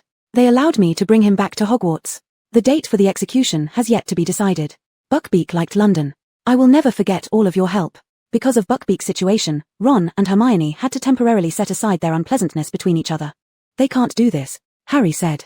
They cannot. Buckbeak isn't dangerous. I've been around it. Malfoy's father threatened the committee into doing this. Malfoy mentioned earlier that he wouldn't let Buckbeak off. Hermione wiped away her tears. And the committee is made up of shaking old fools, who must have been intimidated by him. Though we could still appeal, there doesn't seem to be much hope. Nothing can change. No. Things will change, Ron raged furiously. This time, you don't need to do everything yourself, Hermione. I'll help you. Hermione suddenly threw her arms around Ron's neck and completely fell apart. Ron was startled and awkwardly patted her head in an effort to comfort her. Ron, I genuinely regret what happened with Scabbers. She sobbed. Oh, it was getting old, Ron replied, looking utterly relieved when Hermione finally released him. It wasn't particularly useful anyway. You see, my parents might get me an owl now. We need to tell Ella and Catherine. They've been following this issue closely, Hermione said. Since they were in Slytherin, they couldn't always come to visit Hagrid like the trio could, but Hermione knew these two girls were waiting for updates. Yeah, since Ella gets along so well with Malfoy, why doesn't she plead with him to let Buckbeak go? Ron suggested. We should trust that Ella has done her best. Haven't you noticed how Malfoy treated Ella last time? Besides, who can change decisions once his family has made them? Hermione sniffed. Sometimes I really dislike how our school is divided into 4 houses. Occasionally I think if they hadn't befriended us, maybe they wouldn't have faced so many problems. That's not true, Hermione. Friendship cannot be stopped by anything, and precisely because of this, it proves your genuine feelings. Hagrid's eyelids swelled considerably. Although I'm deeply saddened by Buckbeak's fate, having all of you here, it's truly amazing. Ron had already taken over the case involving Buckbeak. When he wasn't doing homework, he was fully engrossed in reading thick files with titles such as the Hippogriff Psychology Handbook and studies on the savage nature of hippogriffs. He became so immersed in this world that he even forgot to be mean to Crookshanks. Of course, Catherine didn't want Buckbeak to die either. If necessary, she even considered moving Buckbeak to a place where they couldn't find him, though perhaps at the cost of being unconscious longer in the dream world. Many things happened while Ella and Catherine weren't present, which they only found out later. For instance, Draco insulted both Ron and Hagrid and got taught a lesson with mud by Harry, who snuck out wearing an invisibility cloak. Worse still, Harry ended up exposing himself. Draco naturally reported it to Snape, but Snape failed to find decisive evidence to punish Harry. This pushed the conflict between them to its peak. As everyone remembered, no feud was as full of hostility as this one, and tensions between the houses had reached a point where it was almost explosive. There were several minor scuffles in the hallways that eventually escalated into more serious incidents, resulting in both a 4th-year Gryffindor and a 6th-year Slytherin being hospitalized. Ella appeared even more troubled. She looked at the materials in her hand and spoke softly to Catherine. Actually, I know. Draco hasn't won a single Quidditch match since he started school. Uncle Lucius has high expectations for him. The last time he won was when you played on his behalf. For him, the family's face is more important than anything. Ella's brows were knitted together, exuding an aura of sorrow. He never takes a step back. Ella, no matter who it is, you always put yourself in their shoes and consider their feelings, but what about you? You're just trying to help your friend. What's wrong with that? Catherine said. Perhaps because she lacked social experience, Catherine could not fully appreciate Ella's inner conflict. Even the best of childhood friends, or even one's parents, are still wrong when they're wrong, and cannot be indulged unconditionally. That day Buckbeak injured Draco because he had deliberately provoked a fierce animal. Hagrid might have been negligent in supervising Buckbeak, but certainly not enough to deserve its execution. Myself. Ella seemed momentarily dazed. Suddenly, she lowered her voice, her clear eyes looking towards Catherine. I just belatedly realized Professor Trelawney's prophecy. It seems like many parts of it have come true.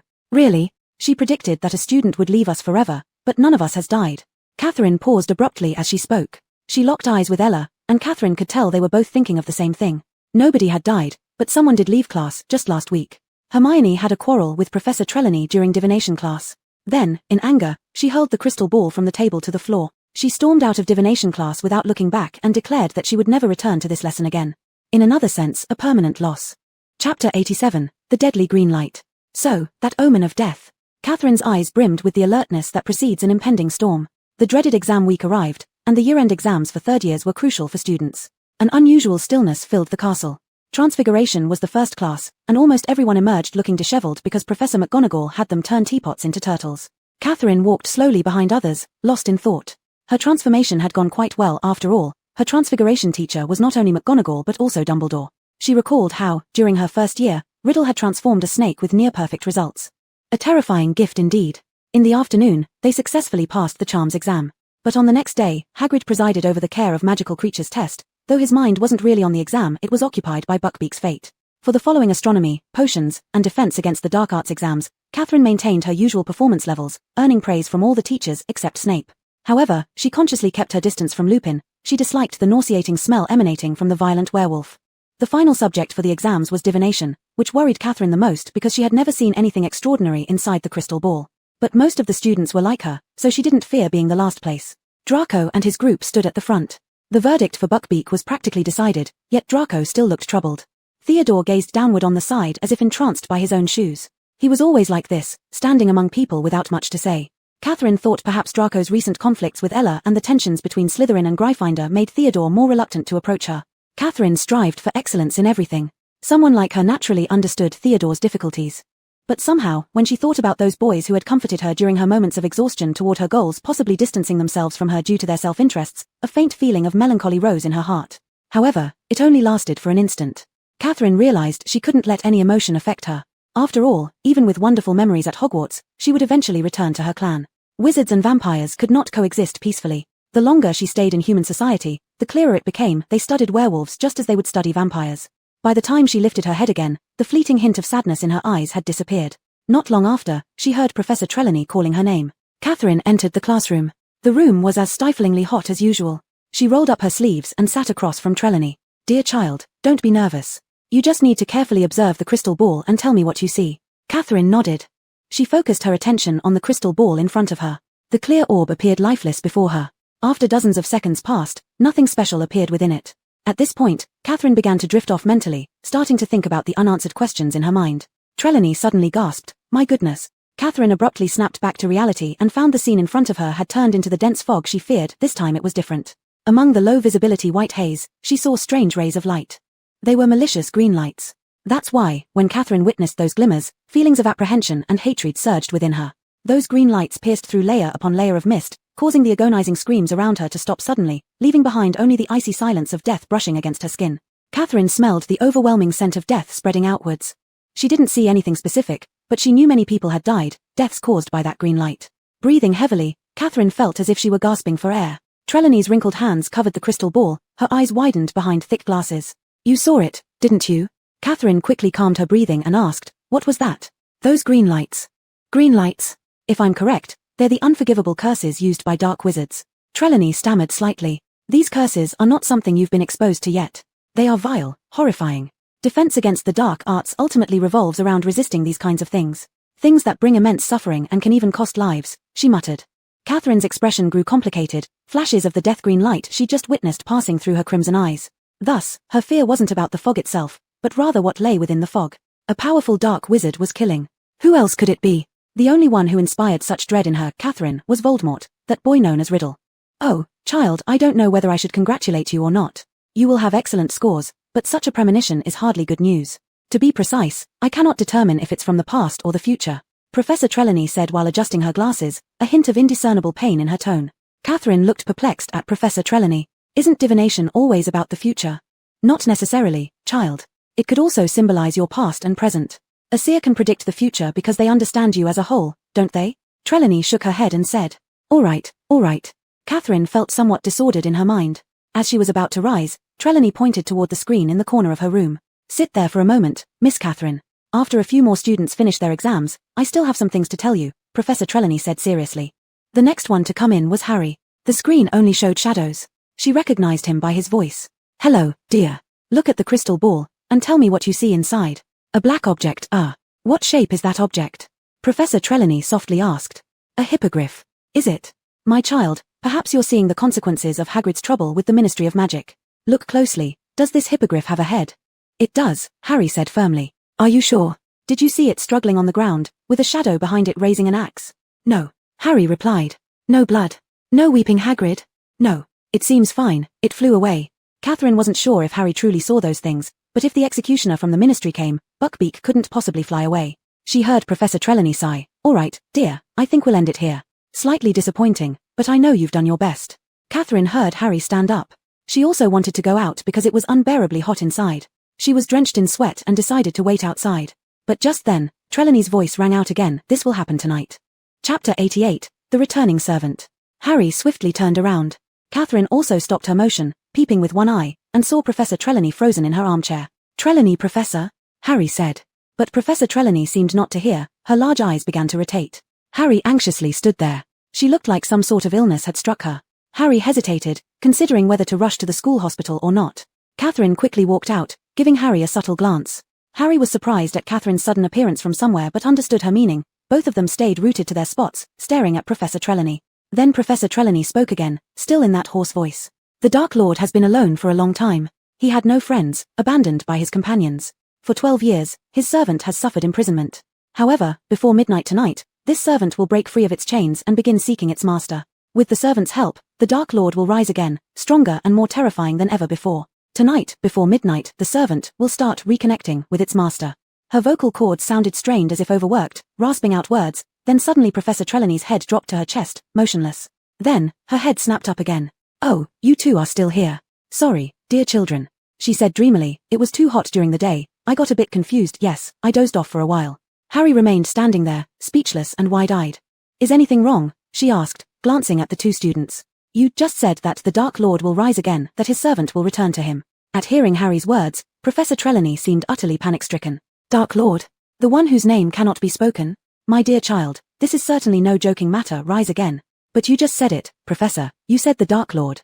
I suppose you must have dozed off for a moment, dear, Professor Trelawney stated confidently. And what about Catherine? Harry pursued. Catherine swallowed hard, then asked, Professor, could what I just saw have something to do with the Dark Lord? Professor Trelawney appeared frightened and shook her head. Impossible, he currently lacks the ability. Oh, no. Seeing her disheveled state, Catherine knew asking any further would be futile. She pulled Harry to bid farewell to Professor Trelawney and stepped out of the classroom. What happened?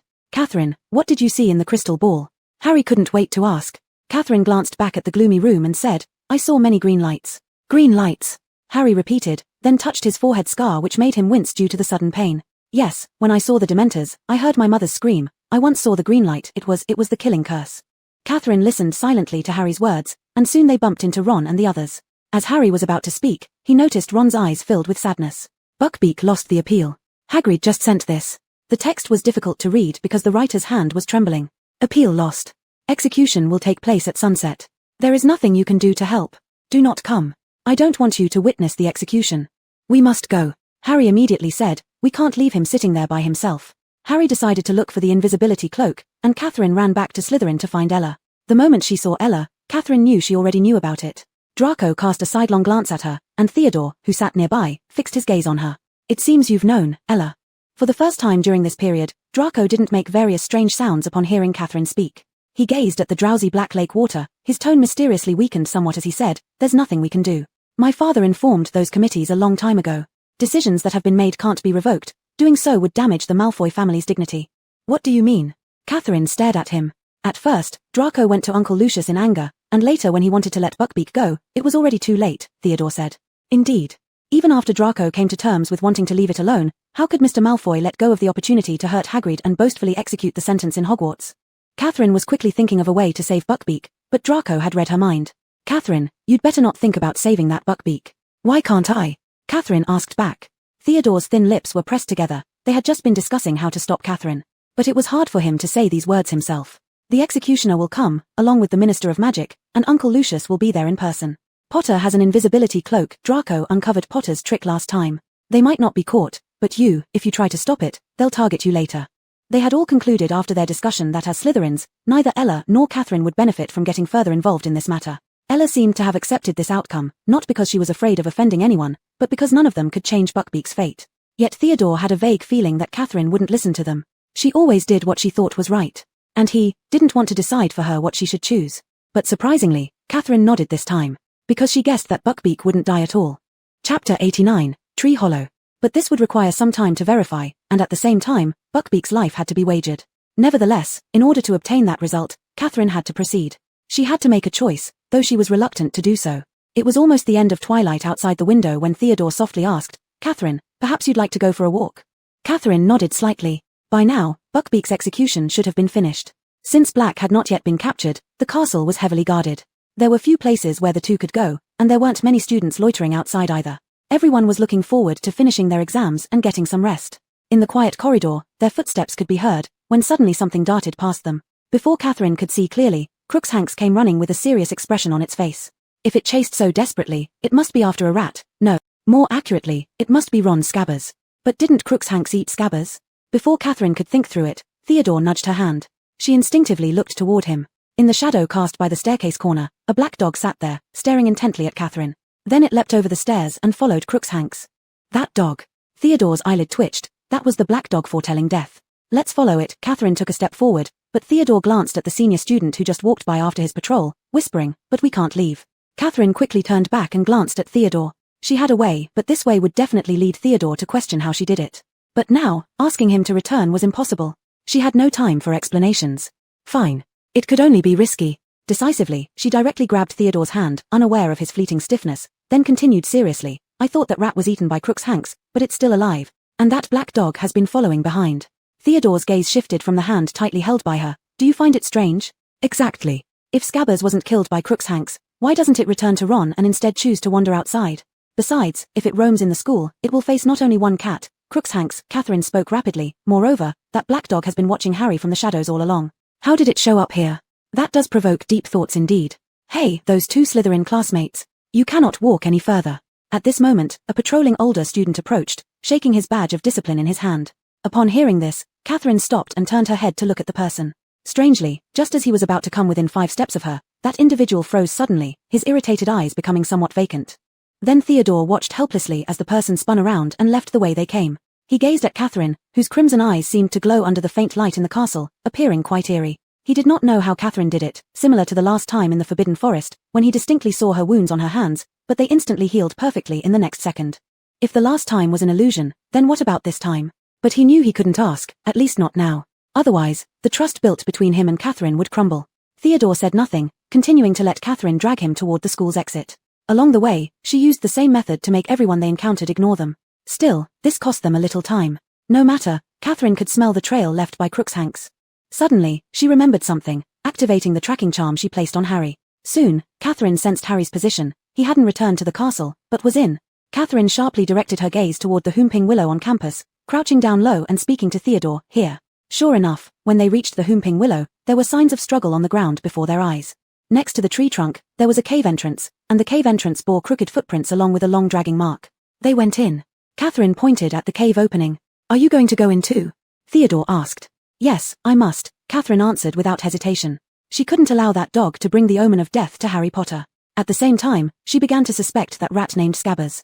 Catherine was extraordinarily perceptive. Why did Crookshanks continue to target Scabbers? Why did Scabbers look so weak, yet live several times longer than other rats? And that prophecy. Professor Trelawney's prophecy today. The servant of Voldemort would break free from all restraints tonight and meet with its master. Catherine had guessed earlier that the servant in question was detestable Sirius Black. But now, upon reflection, hadn't Sirius already escaped from Azkaban long ago? Then could the person Trelawney spoke of who would break free tonight be someone else? Lumos Maximum. Catherine entered the tree hollow.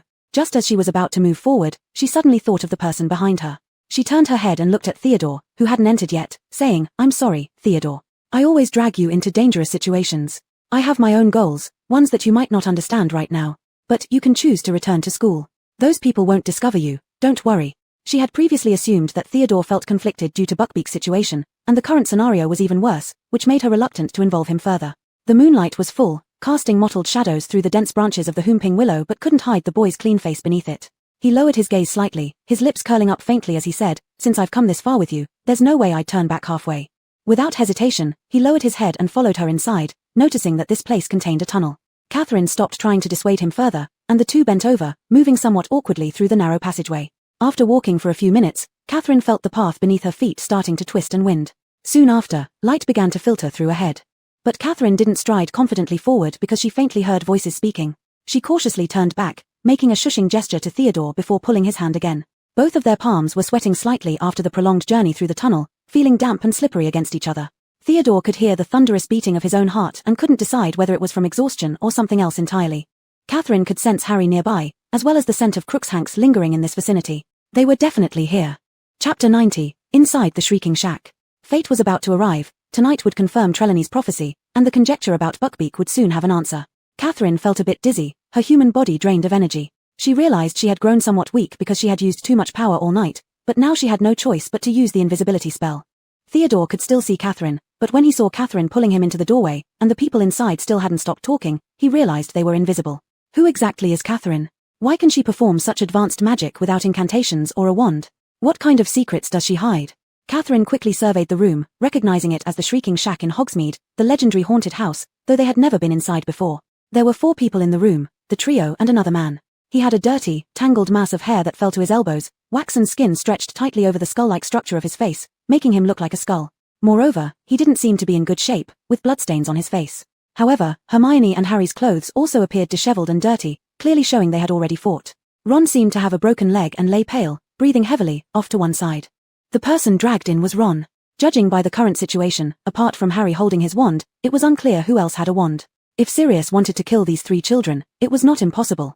"You killed my parents," Harry said, his voice slightly trembling, but his hand gripping the wand was steady as he pointed directly at Black. Black gazed at Harry with his sunken eyes. "I do not deny that," he replied calmly, "but if you knew the full story." "The full story?" Harry repeated derisively. "You betrayed them to Voldemort, that's the full story I know." "You need to hear me out," Black urged, now with an urgent tone in his voice. "If you don't understand, you'll regret it." "I know more than you think," Harry retorted, his voice shaking even more. "You never heard her screams, did you? My mother, trying to stop Voldemort from killing me, and you did what you did." They didn't get the chance to say anything more, as Crookshanks leapt onto Black's chest, squatting there stubbornly, right over where Harry had pointed right above his heart. This was different from her previous thoughts. Crookshanks was actually allied with Sirius Black. Catherine frantically analyzed the situation in front of her. It should have been impossible. Crookshanks was the cat she and Hermione met randomly in Diagon Alley. How could he possibly recognize Voldemort's underling beforehand? Unless they met at Hogwarts. A friendship between a cat and a dog. At this moment, another set of footsteps came up from downstairs. Who could it be? Catherine heard Hermione loudly calling for help towards the approaching footsteps, so the person immediately quickened their pace. The door was violently burst open with sparks flying everywhere. Catherine watched Harry swiftly turn around as Lupin entered, his face deathly pale. His gaze flickered over Ron lying on the floor, Hermione, and then the standing Harry. "Expelliarmus!" Lupin shouted. Harry's wand flew out of his hand unprepared, and the same happened with Hermione's and Ron's. Lupin skillfully caught the 3 wands and stepped into the room, glaring at Black while Crookshanks still squatted protectively on his chest. Then Lupin spoke, his voice strange, carrying some suppressed emotion. "Where is he, Sirius?" Everyone in the room froze, unsure of what Lupin meant. But Catherine understood. She finally got it. No wonder Crookshanks was helping Sirius Black. The person predicted in Trelawney's prophecy wasn't him. The black dog was Sirius. That was why they were both here together. Just like Professor McGonagall could turn into a cat. They were always tracking down the same one, Peter Pettigrew. Why would a rat be worth chasing unless Peter Pettigrew wasn't really a rat? She remembered the day she picked up Scabbers, how Scabbers trembled all over. Was he afraid of Crookshanks, or was he scared she would recognize his true identity? Or both, and the scent she had detected on Scabbers, it smelled very similar to the smell of human urine. Catherine could now piece together what was happening next. Lupin helping Sirius enter the castle wasn't to kill Harry, but rather to capture Scabbers. But who was inside Scabbers? From Black's words, it seemed like Voldemort's servant. Was this the one who truly betrayed Harry's parents? "Professor Lupin," Harry loudly interrupted, "what's going on?" But he couldn't finish his question because the sight before him froze his throat. Lupin put down his wand, walked over to Black, grabbed his hand, and pulled him up. Crookshanks jumped to the floor as Lupin hugged Black, making them look like 2 brothers. Harry felt as if his stomach had flipped upside down. "I don't believe it," Hermione screamed. Lupin released Black and turned toward her. She had already stood up from the floor, pointing at Lupin with wide eyes. "You. I haven't told anyone," Hermione shrieked. "I've been covering for you." "Hermione, please let me explain," Lupin shouted. "I can clarify everything." Catherine knew that Hermione must think Lupin had betrayed them. It was completely understandable, he was suspicious enough just as she had suspected earlier. Although she still couldn't confirm if Lupin and Black were good people, especially given the presence of a werewolf. Still, there was no time to waste in order to uncover the truth.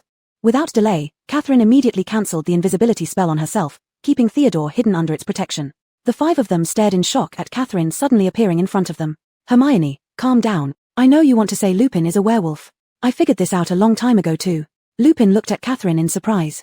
Chapter 91, Speckle's Identity. "Harry, listen to me. I am here because I saw 3 animals in the castle." Catherine spoke as quickly and clearly as she could.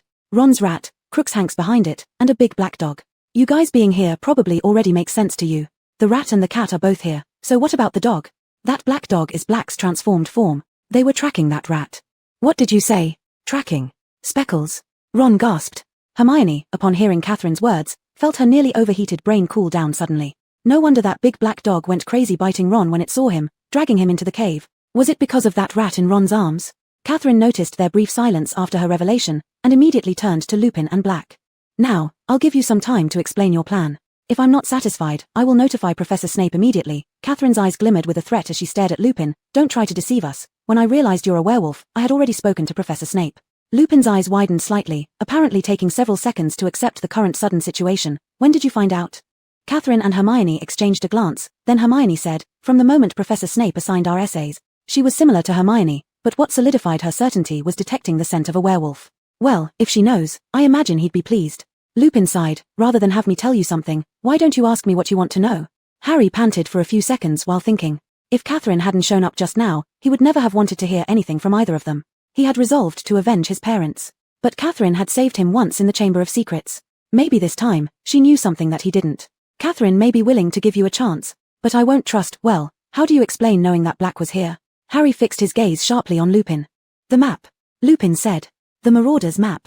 Catherine remembered that the last time Harry sneaked out using the invisibility cloak, he attacked Draco, and subsequently, Snape failed to catch him red-handed. So, did Lupin confiscate or take Harry's map then? Do you know how to use it? Harry asked skeptically. I sure do. Lupin replied immediately, I helped create it. I'm Moony, my nickname given by friends during school. You helped draw it? Hermione asked. Theo frowned slightly. He had indeed heard of the Marauder's map before, capable of showing the full layout of Hogwarts, created by Gryffindor students decades ago. So how was it still in their possession now? This isn't important. What's important is that tonight, I was carefully observing the map, and I found you possibly sneaking out of the castle, visiting Hagrid before his hippogriff's execution. Am I right, aren't I? He started pacing, looking at them.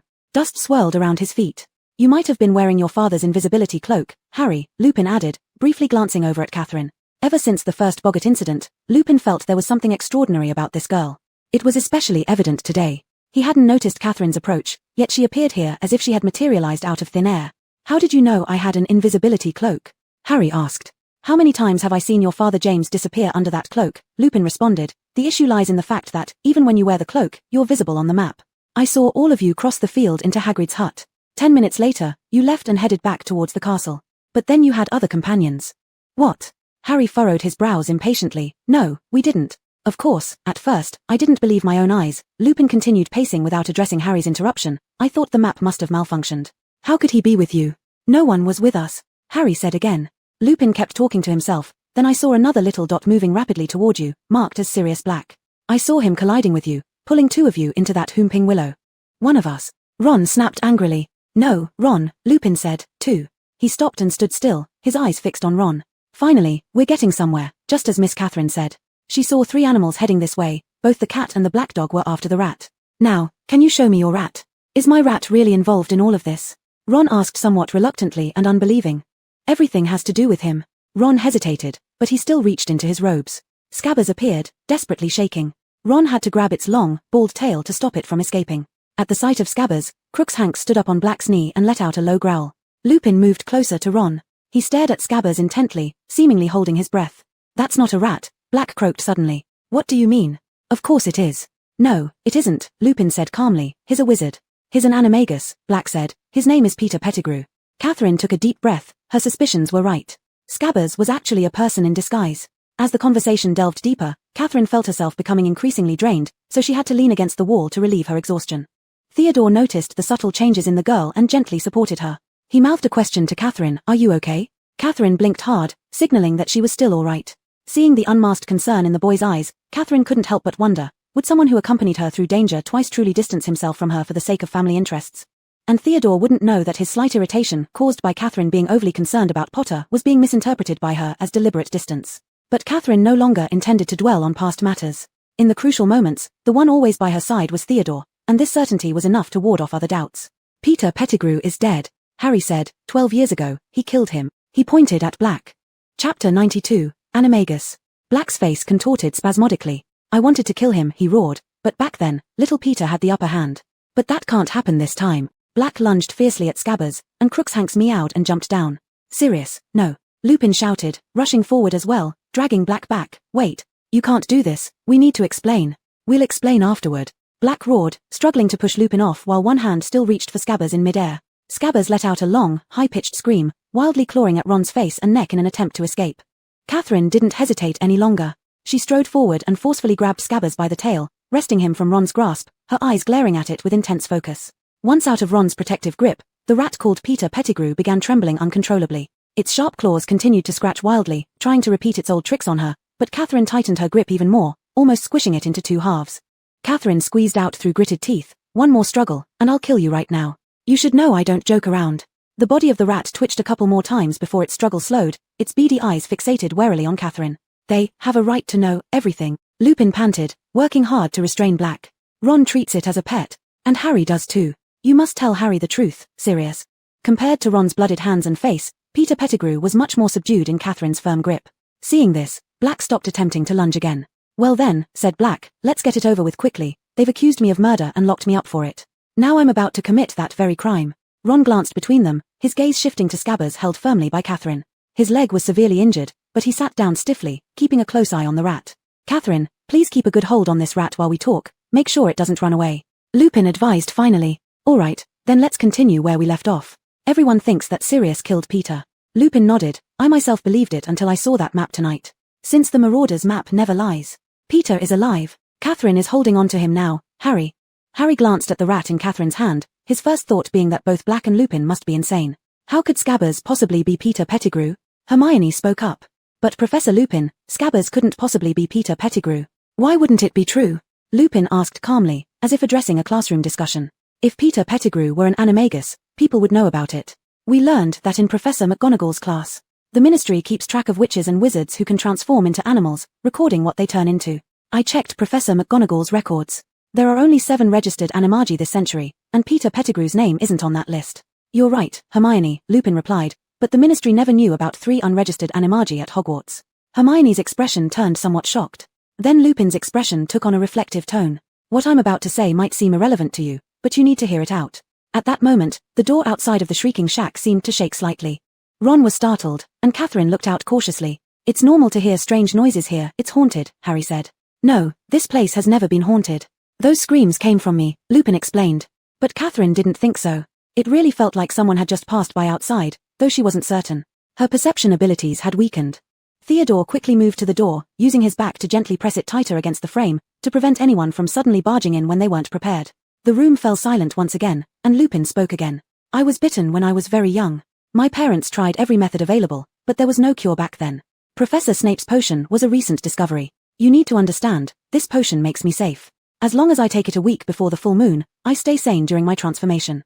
I can curl up harmlessly in my office, waiting for the full moon to pass as a wolf who won't hurt anyone. However, before the discovery of Wolfsbane potion, I transformed into a genuine wolf every month. There was no way I should have been able to come to Hogwarts. Other parents would never have wanted their children around me. A genuine wolf. So Remus became a werewolf after being bitten." Catherine recalled the group of low-level vampires in her clan, humans who had been turned into vampires and were neither accepted by the purebloods nor content with their bloodthirsty nature. It wasn't that human society or their current kind hated them, it was that they hated themselves more than anything in this world. But when Dumbledore became headmaster, he was very compassionate. He said there was no reason I shouldn't come here, as long as certain precautions were taken. Lupin sighed, looking directly at Harry. "Months ago, I told you that the Whomping Willow was planted the year I came to Hogwarts. It was actually planted for my arrival. This house." Lupin looked sorrowfully around him. "The passage leading here was dug for my use. Once a month, I was smuggled out of the castle to transform here.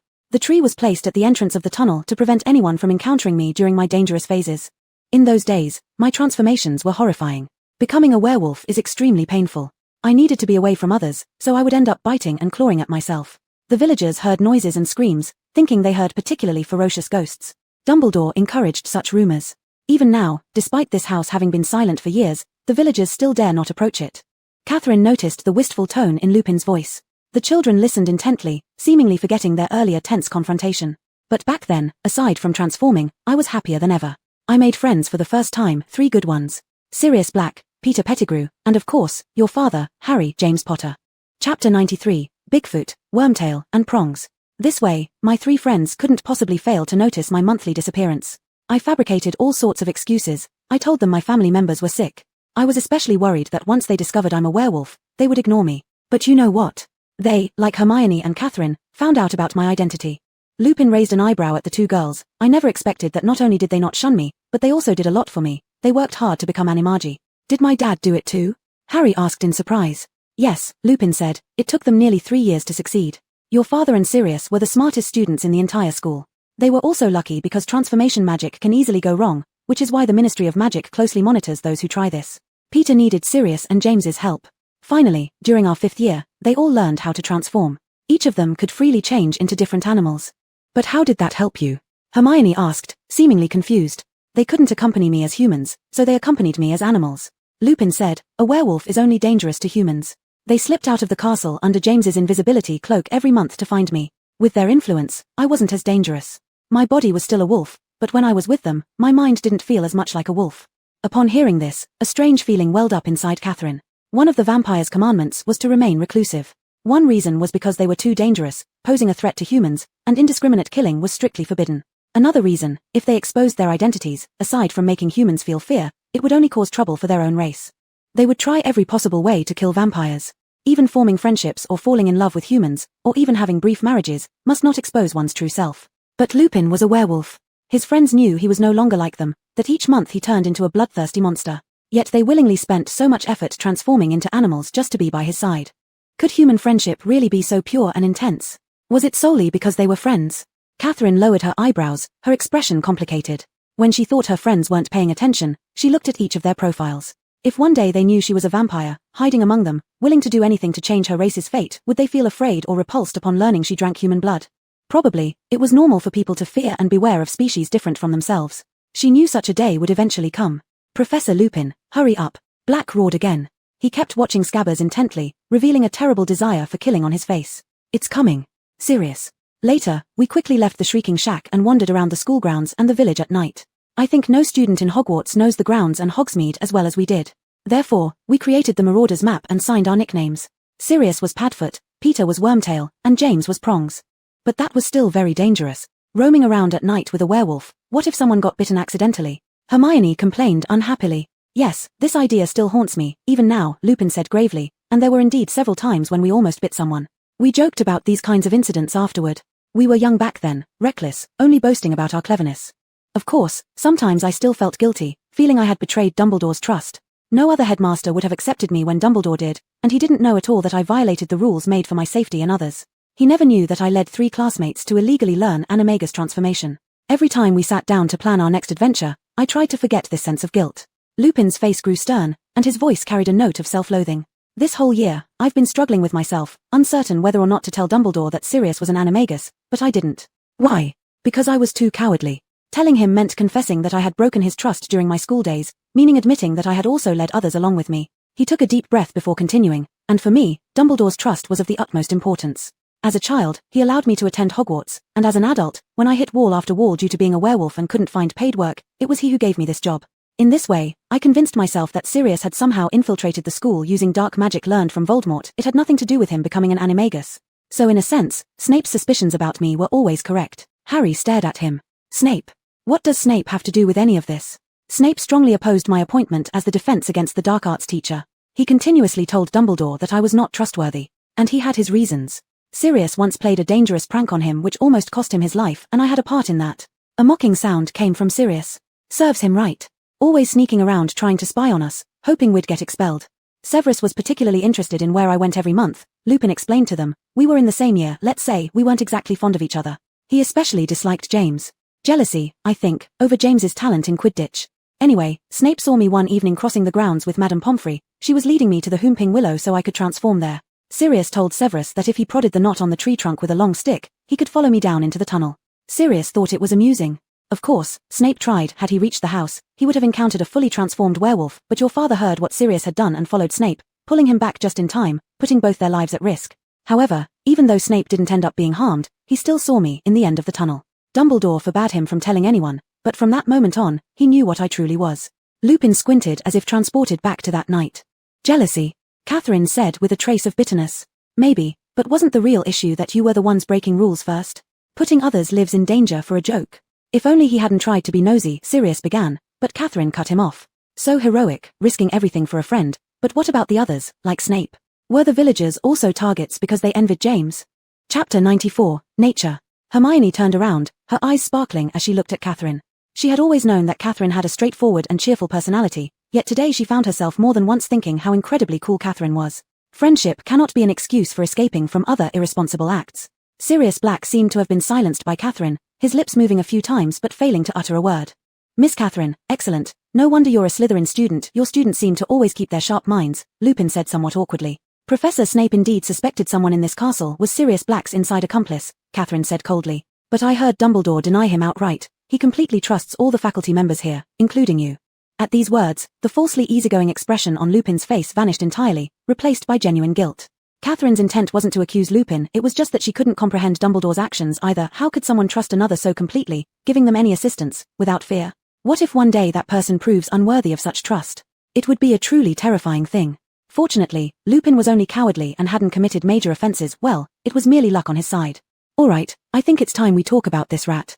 Catherine lifted up Scabbers with a hint of impatience. Only Theodore, who had been invisibly beside Catherine, could tell that it wasn't just because she was out of patience, it was because she was growing weaker. Catherine glanced out of the broken window of the Shrieking Shack. Tonight was the full moon. No wonder she was abnormally weak. A day when the werewolf abilities doubled was also when vampires like them were forced into dormancy, weakened. Yes, exactly. The rest of the matters will become clear soon enough after he comes out. Sirius glared at Scabbers. What? What will you do to him? Ron asked anxiously upon seeing this.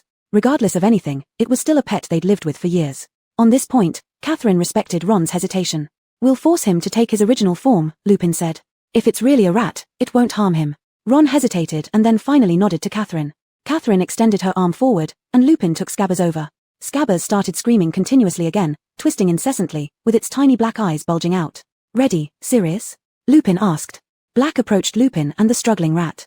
His moist eyes suddenly flared brightly on his face. Lupin firmly held Scabbers with one hand while clutching his wand in the other. Instantly, the wand emitted a blue-white light directed at Scabbers' airborne body. It wildly twisted and thrashed. Ron shouted, a loud bang was heard as it fell to the floor. A dazzling flash followed, revealing a head on the ground. Hermione gasped and covered her mouth. Catherine drew her own wand and pointed it directly at the creature on the floor. Soon after, limbs appeared, and within seconds, a man stood where Scabbers had been, nervously wringing his hands. Crookshanks disdainfully meowed from the bed, his fur bristling. The man was short, barely taller than the children. His sparse hair stuck out in messy clumps, with a large bald spot at the top. His appearance suggested that he had rapidly lost weight after being obese, making his skin look dirty and wrinkled, almost like the fur of Scabbers. He had a pointed nose and watery, small eyes, which retained some rat-like features, not fully transforming into human characteristics. He looked at the group, breathing heavily and weakly. Ron stared at him, showing an expression of immense pain on his face, even greater than the leg pain he experienced earlier. Hello, Peter, Lupin said cheerfully. It's been a long time. Sirius, Lupin. Wormtail's voice was shrill. He quickly glanced at the door again. My friends, my old friends. Catherine's wand remained pointed straight at him. Wormtail swallowed, bringing his gaze back. We were chatting idly earlier, Peter. We talked about what happened on the day Lily and James died. You might have missed some details since you were occasionally screaming in Catherine's grasp, Lupin said. Lupin. Wormtail wheezed, beads of sweat forming on his pale face. He tried to kill me, Lupin. We've heard that version already, Lupin replied coldly. I'd like to clarify a couple of things with you. He's come here again to kill me. Peter Pettigrew suddenly screamed, pointing at Black with his middle finger, as his index finger was missing. He killed Lily and James, and now he wants to kill me. You've got to help me, Lupin. Black's unfathomable eyes glared at Peter Pettigrew, his face even more skull-like than before. Catherine felt extremely annoyed, her suppressed nature trying to break through due to her weakness. Thirst for blood, killing, or destruction. She took a step forward and jabbed her wand harshly at Peter Pettigrew's head. Stop making that ear-piercing sound, or I can't guarantee my wand will obey me. He jumped nervously in place, clearly frightened, and then Catherine saw a brief flash of hatred in his eyes. Theodore slightly curved his lips. Catherine would never put herself at a disadvantage, though she might feel exhausted sometimes. But it looked magnificent, as if she could achieve everything. Black was also satisfied that he had closed his mouth.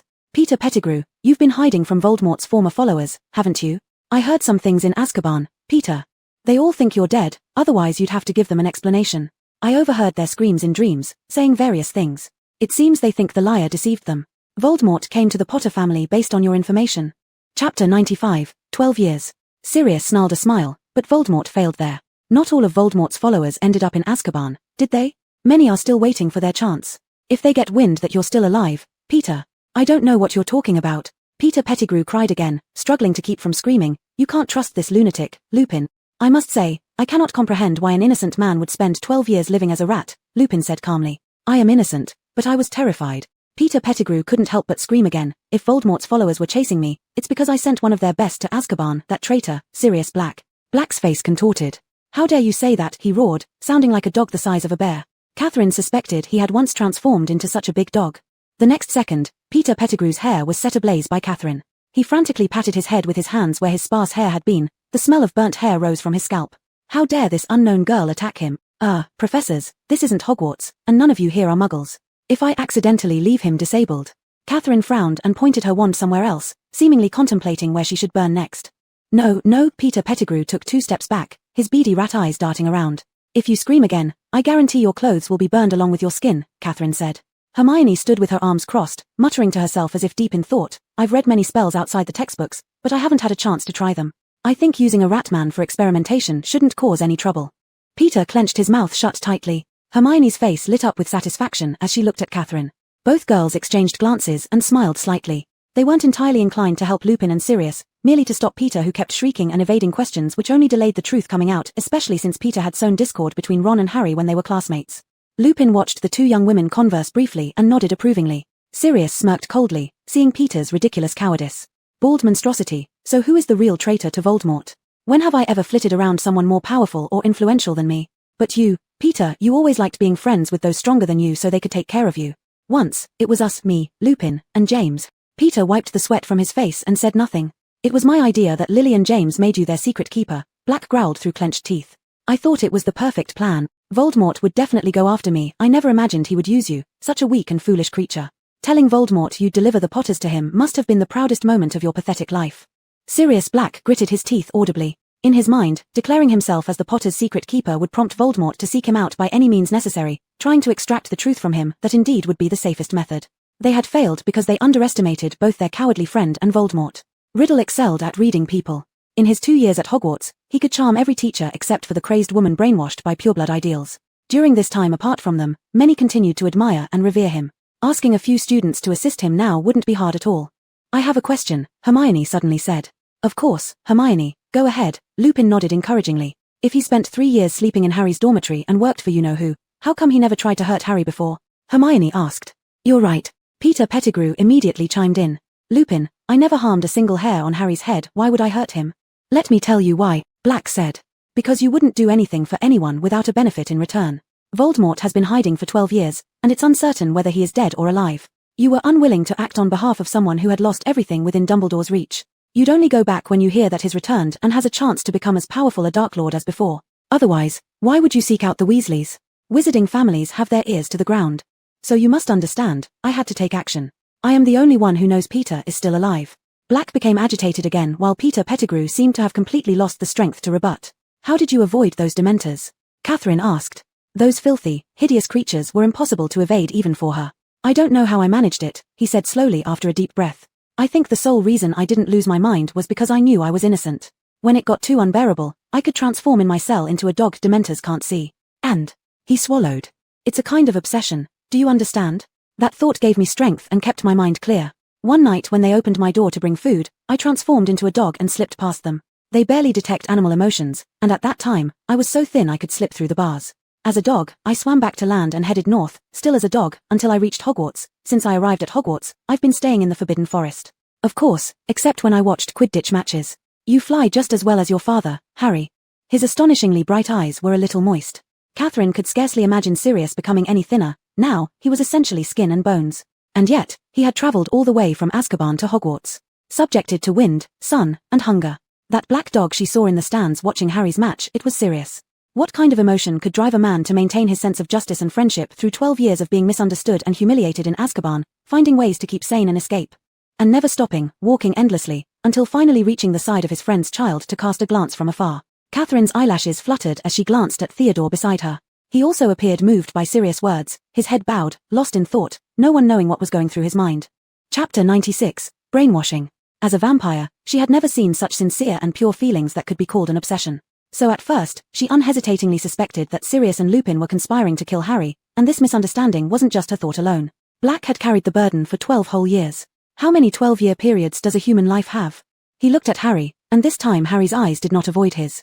Believe me, Black croaked, believe me. I have never betrayed James and Lily. I would rather die than betray them. Harry's gaze lingered on his face, then Harry choked back a sob and pressed his lips together, nodding. Peter Pettigrew suddenly collapsed as if he had lost all his strength, kneeling on the floor. He clutched Sirius's leg, pleading. Sirius, it's me, your friend. Sirius kicked him aside with a single foot. Peter, showing his ugly teeth, crawled over to Remus Lupin, but Lupin remained unmoved. Master Ron, haven't I always been your pet? You wouldn't let them kill me, would you? But Ron no longer watched him with nervous eyes. Instead, he glared at Peter Pettigrew with disgust. Kind master. Peter Pettigrew crawled towards Ron. I've been a good pet. If you're better at being a rat than a man, Peter, there's nothing worth boasting about. Black said hoarsely. Peter was still looking for someone who could help him. Seeing Catherine's blood-red eyes, he trembled. His whole body uncontrollably shook as he slowly turned his head toward Harry. Harry, you look so much like your father. How dare you speak to Harry? Black roared angrily, cutting him off. How dare you mention James in front of him? Harry, James wouldn't want me dead. James would understand, Harry. He would show mercy. Both Sirius and Lupin moved forward, grabbed Peter Pettigrew by the shoulders, and threw him to the floor. You sold out Lily and James to Voldemort, Sirius said, also trembling. Do you deny it? Pettigrew burst into disgusting tears. He looked like a giant bald baby. Sirius, I couldn't help it. The Dark Lord, you can't imagine how powerful he was. I was afraid. I was never as brave as you, Lupin, or James. The one whose name cannot be spoken forced me. Don't lie. Sirius bellowed. You were feeding him information before Lily and James even died 1 year straight. You were his spy. What could I do? What benefit is there in fighting the darkest wizard ever? You don't understand. Peter screamed. He would have killed me. So you deserve to die. Sirius roared. It's better to die than to betray friends. Sirius and Lupin stood side by side, wands raised. You should understand, Lupin said calmly. If Voldemort doesn't kill you, we will. Farewell, Peter. No. Harry shouted loudly. He ran forward and placed himself in front of Peter Pettigrew, facing the two wands. You can't kill him, he panted, breathless. You can't. Both Black and Lupin were shocked. Harry, this villain took away your parents. Black said furiously. Did you hear what he said? His own hide meant more to him than the lives of your entire family. I understand, Harry gasped. Bring him to the castle. Let's turn him over to the Dementors. Just don't kill him. Harry. Peter Pettigrew wheezed, clutching Harry's knees. Thank you, you're still showing me mercy, thank you. No, that won't work. The girl's clear voice interrupted their argument. They simultaneously looked at Catherine standing in place. Harry, do you remember the prophecy Professor Trelawney mentioned earlier today?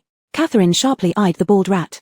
Harry's nearly frozen mind recalled Trelawney's ethereal voice. Tonight, the servant of the Dark Lord will join him, helping him rise again. Your point is, Harry's brain was sharp enough to know that the prophecy must not be spoken aloud.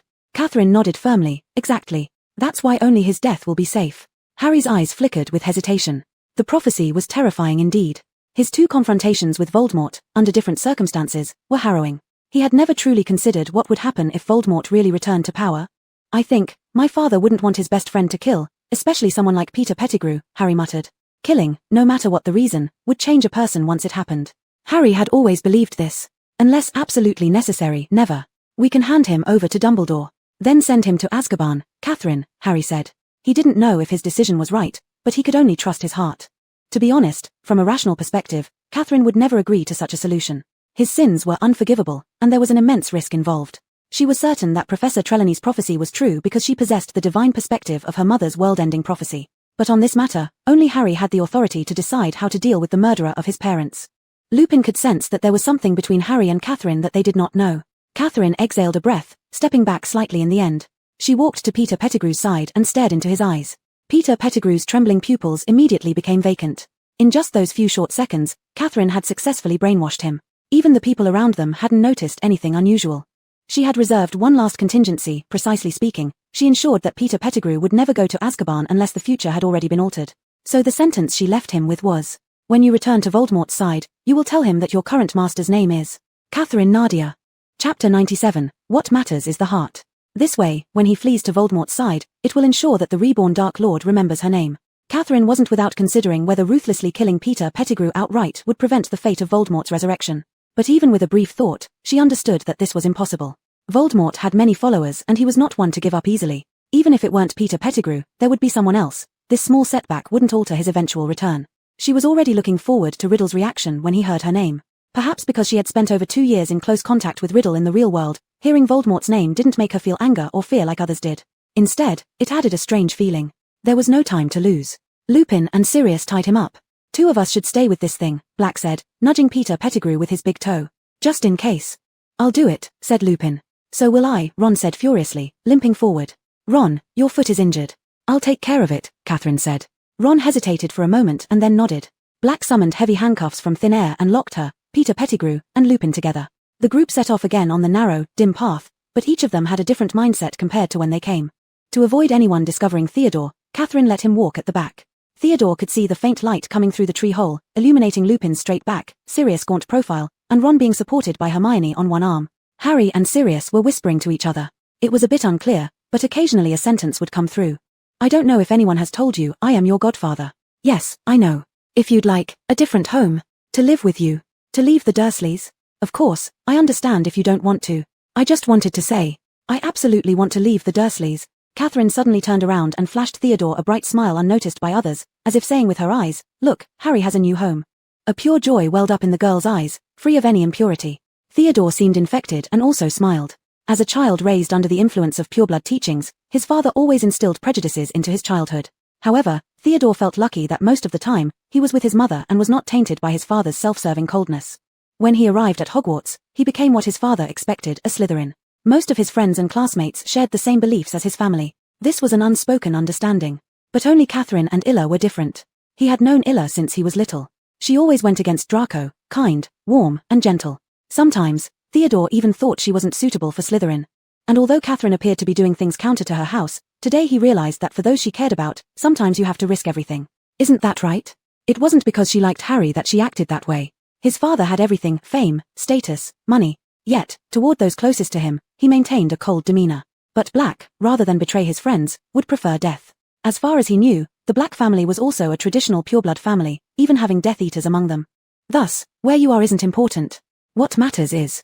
He looked at the girl's silhouette. What matters is the heart. They walked the last stretch of road. Crookshanks wagged his tail and ran ahead to press the knot on the whomping willow. Finally, this cat shed its brutal reputation and became the hero feline. Next, Ron would need to find some treats to spoil him properly. Now the ground was quite dark, with the only light coming from the distant castle windows. Peter Pettigrew was still panting heavily, sometimes letting out a whimper or two. Lupin pointed his wand at his chest from the side, dare to make one wrong move. You know. They moved forward, heading toward the castle. Suddenly, blurry shadows appeared on the ground. Catherine slightly lifted her eyes. It was the full moon, its moonlight bathing this group. Their steps stopped, and Catherine suddenly realized something. Had Lupin taken his potion today? Black froze, stretching out his arm to indicate that everyone should not proceed further. They could see Lupin's side shadow. He had stiffened, and then his limbs began to tremble. Hermione also realized it, gasping, he isn't at Hogwarts tonight. He hasn't taken the potion, he's not safe. Run. Black whispered. Run. Now. But Lupin, Peter Pettigrew, and Catherine were still cuffed together. Harry tried to rescue them, but Black grabbed his chest and pushed him back. Let me handle it, run. Lupin was transforming into a werewolf, and the full moon weighed heavily on Catherine as well. Her head began to ache severely, and she could not make any correct moves. At that moment, Theodore ran over. He pointed his wand and quietly muttered a spell to unlock Catherine's side of the handcuffs. He was invisible, Lupin couldn't see him. Catherine knowingly took her own wand, pretending as if she had unlocked it herself. Exposing Theodore would complicate matters tonight. A terrifying roar soon echoed across the open space. Lupin's head stretched longer, his shoulders arched, fur erupted on his face and hands clearly visible, and his hands curled into claws. Catherine instinctively felt nauseated and stepped back several steps. Just then, another figure appeared in front of her. Surprisingly raising her head, she noticed Black robes blending with the night, but his voice stood out clearly. Miss Catherine doesn't seem nearly as brave facing a werewolf as she does facing a rat. It was Professor Snape. What he said implied. Had he been in the Shrieking Shack earlier? That wasn't her illusion then, someone really did come in through the door outside. Catherine glanced at the invisibility cloak in Snape's hand. Ah, how they'd forgotten about the cloak. It was now in Snape's possession. At the same time, Sirius vanished from beside Harry. He transformed, an enormous dog like a bear leaped forward. The werewolf had already broken free of its handcuffs, but the dog clutched onto its neck and pulled it backward, trying to drag it away from the children. The werewolf and the dog wrestled fiercely, grappling with each other. Snape raised his arm and used a spell to bind the werewolf's paws. Although unable to fully restrain it, the spell significantly weakened its attacks, allowing the black dog to gain the upper hand, dragging it away until they disappeared. Professor Snape, how did you end up here? Chapter 98, Attack. I went to Lupin's office to deliver the wolfsbane potion, but he wasn't there. There was only a marauder's map left on the table, Snape said with a wooden face. And when I arrived, I happened to overhear you reminiscing about old times. Honestly, if I had gotten here a little earlier, I might have taken off my invisibility cloak. Catherine didn't quite understand what Snape meant. She thought for a moment and figured that his meaning must be that if he had come earlier, he would have continued to regard Lupin and Sirius as traitors of Hogwarts. Amidst the confusion, Peter Pettigrew somehow picked up the wand that Lupin had dropped. Ron tried to stop him but fell due to his injured leg. There was a bang, and a beam of light shot out from Pettigrew's wand. Ron lay motionless on the ground. Another bang, and Pettigrew himself flew backward. He had aimed at Crookshanks, but Catherine blocked it. Catherine was also thrust a meter or more away by the blow. "You damn rat!" Catherine's anger flared again, and in the next second, her wand emitted a bright light, striking heavily against Pettigrew's leg. He screamed in pain, his rat-like face contorted like a demon. Snape's black eyes settled on Catherine. Her curse was extremely fierce, hitting Pettigrew's leg so hard it was almost broken. This was not the level of a third-year student. Normally, though, there could always be prodigies. Of course, for Riddle, she had actually studied 5 years of spellcasting. Those spells were already deeply ingrained in her mind, all knowledge memorized perfectly, and if she hadn't hidden her abilities, she could already exchange blows with mature wizards. If it were during his prime, Catherine as a witch would certainly have been no match for Pettigrew. But Pettigrew in this weakened state was no match for her. But Catherine didn't expect that there was someone crazier than her right behind her. Professor Snape's wand discharged 3 strong beams of light in succession, inflicting several severe wounds on Pettigrew. Blood flowed profusely. Catherine momentarily stared blankly, wondering what kind of spell was so powerful.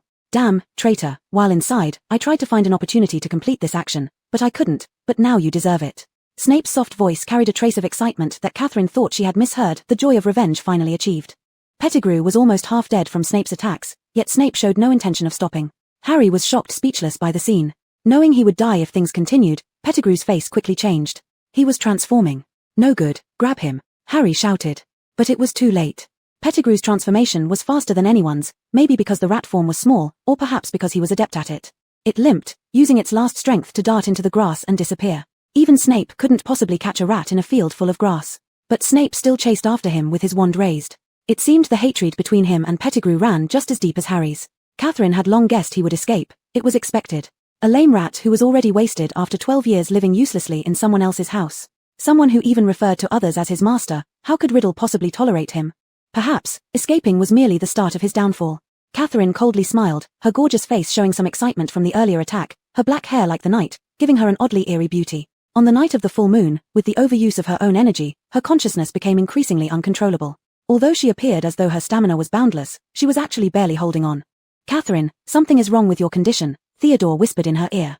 Catherine wanted to say she was fine, but a trickle of blood leaked from the corner of her mouth. This terrified Hermione, who had previously been checking on the unconscious Ron. "Catherine, what's wrong with you?" Catherine waved her hand. "Nothing, I might have been injured by that earlier blow." In the vast open space, only she, the trio, and Theodore remained. Theodore couldn't help but extend his hand, touching the hem of the girl's dress. He couldn't comprehend why she seemed so peculiar, but she really couldn't keep going. They had to return to the castle immediately. And just then, they heard a bark and a whimper coming from the darkness. It was a dog. "Sirius," Harry murmured, looking into the darkness. The sound indicated Black was in trouble. The barking seemed to be coming from the lakeside. "I have to go. I have to go," Harry said and sprinted forward, Hermione following immediately. Ron was unconscious but safe for the moment, with Crookshanks guarding him. Catherine looked up at the moonlight. It wasn't late into the night yet. This night has been long. Too much had happened unexpectedly. She would have to pay some price for the information this night had brought. It wouldn't make a difference if she went through just one more thing. Wiping away the blood at the corner of her mouth, Catherine ran into the darkness. She heard Theodore following right beside her. "Catherine, if we need to cast spells next, let me do it. I don't necessarily have to remain invisible." Catherine turned her gaze toward him, surprise flashing in her eyes as trees receded behind them as if only he was running alongside her. "No. I must protect you, Theodore," Catherine exhaled coldly. If he were discovered here, there would be no way to explain. After catching up with Harry and the others, Catherine understood why the temperature had dropped so much. Dementors had arrived. They had found Sirius. Sirius knelt ahead on the ground, his hands raised high above his head. "No," he pleaded, "please no." At least 100 Dementors loomed over them, dark masses, massive, gliding towards them from around the lake. The chilling sensation she had experienced on the Quidditch pitch returned, penetrating her every organ. Mist began to blur everyone's vision. She noticed Harry and the others fall silent, these shadowy creatures emerging from the darkness in all directions. "We're done for." There were several times more Dementors than that day, making escape impossible. She heard Hermione and Harry trying to summon patron uses, their incantations halting without any response.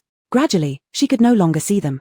Catherine took a deep breath. Coldness, endless coldness, screams, please, resurfaced within her mind once more. Chapter 99, Dementor Assault. Catherine felt that a Dementor was standing in front of her, lowering its tall body to face her directly. She was hit by the wave of cold emanating from it, making her unable to even open her eyes. She tried to raise her wand against it, but her arms were frozen stiff and she couldn't lift them. She watched as it pulled back its large, black hood, revealing a distorted, ethereal face. It had a mouth like a ghost's, crooked and wide opening, greedily sucking all her good memories into itself. Flashes of fragments raced through her mind. There were moments when her father taught her skills as a child, the warmth of her mother's gentle hands caressing her cheeks, flying invisibly on the street freely, and times when she climbed over walls to talk with the lonely boy, when she and Theodore flew over the grasslands playing Quidditch. Countless memories were being drained out of her brain. Just then, a pair of strong hands gripped her shoulders, and a clear, young voice called out anxiously, "Catherine, don't let it fully control you, Catherine." It was Theodore's voice.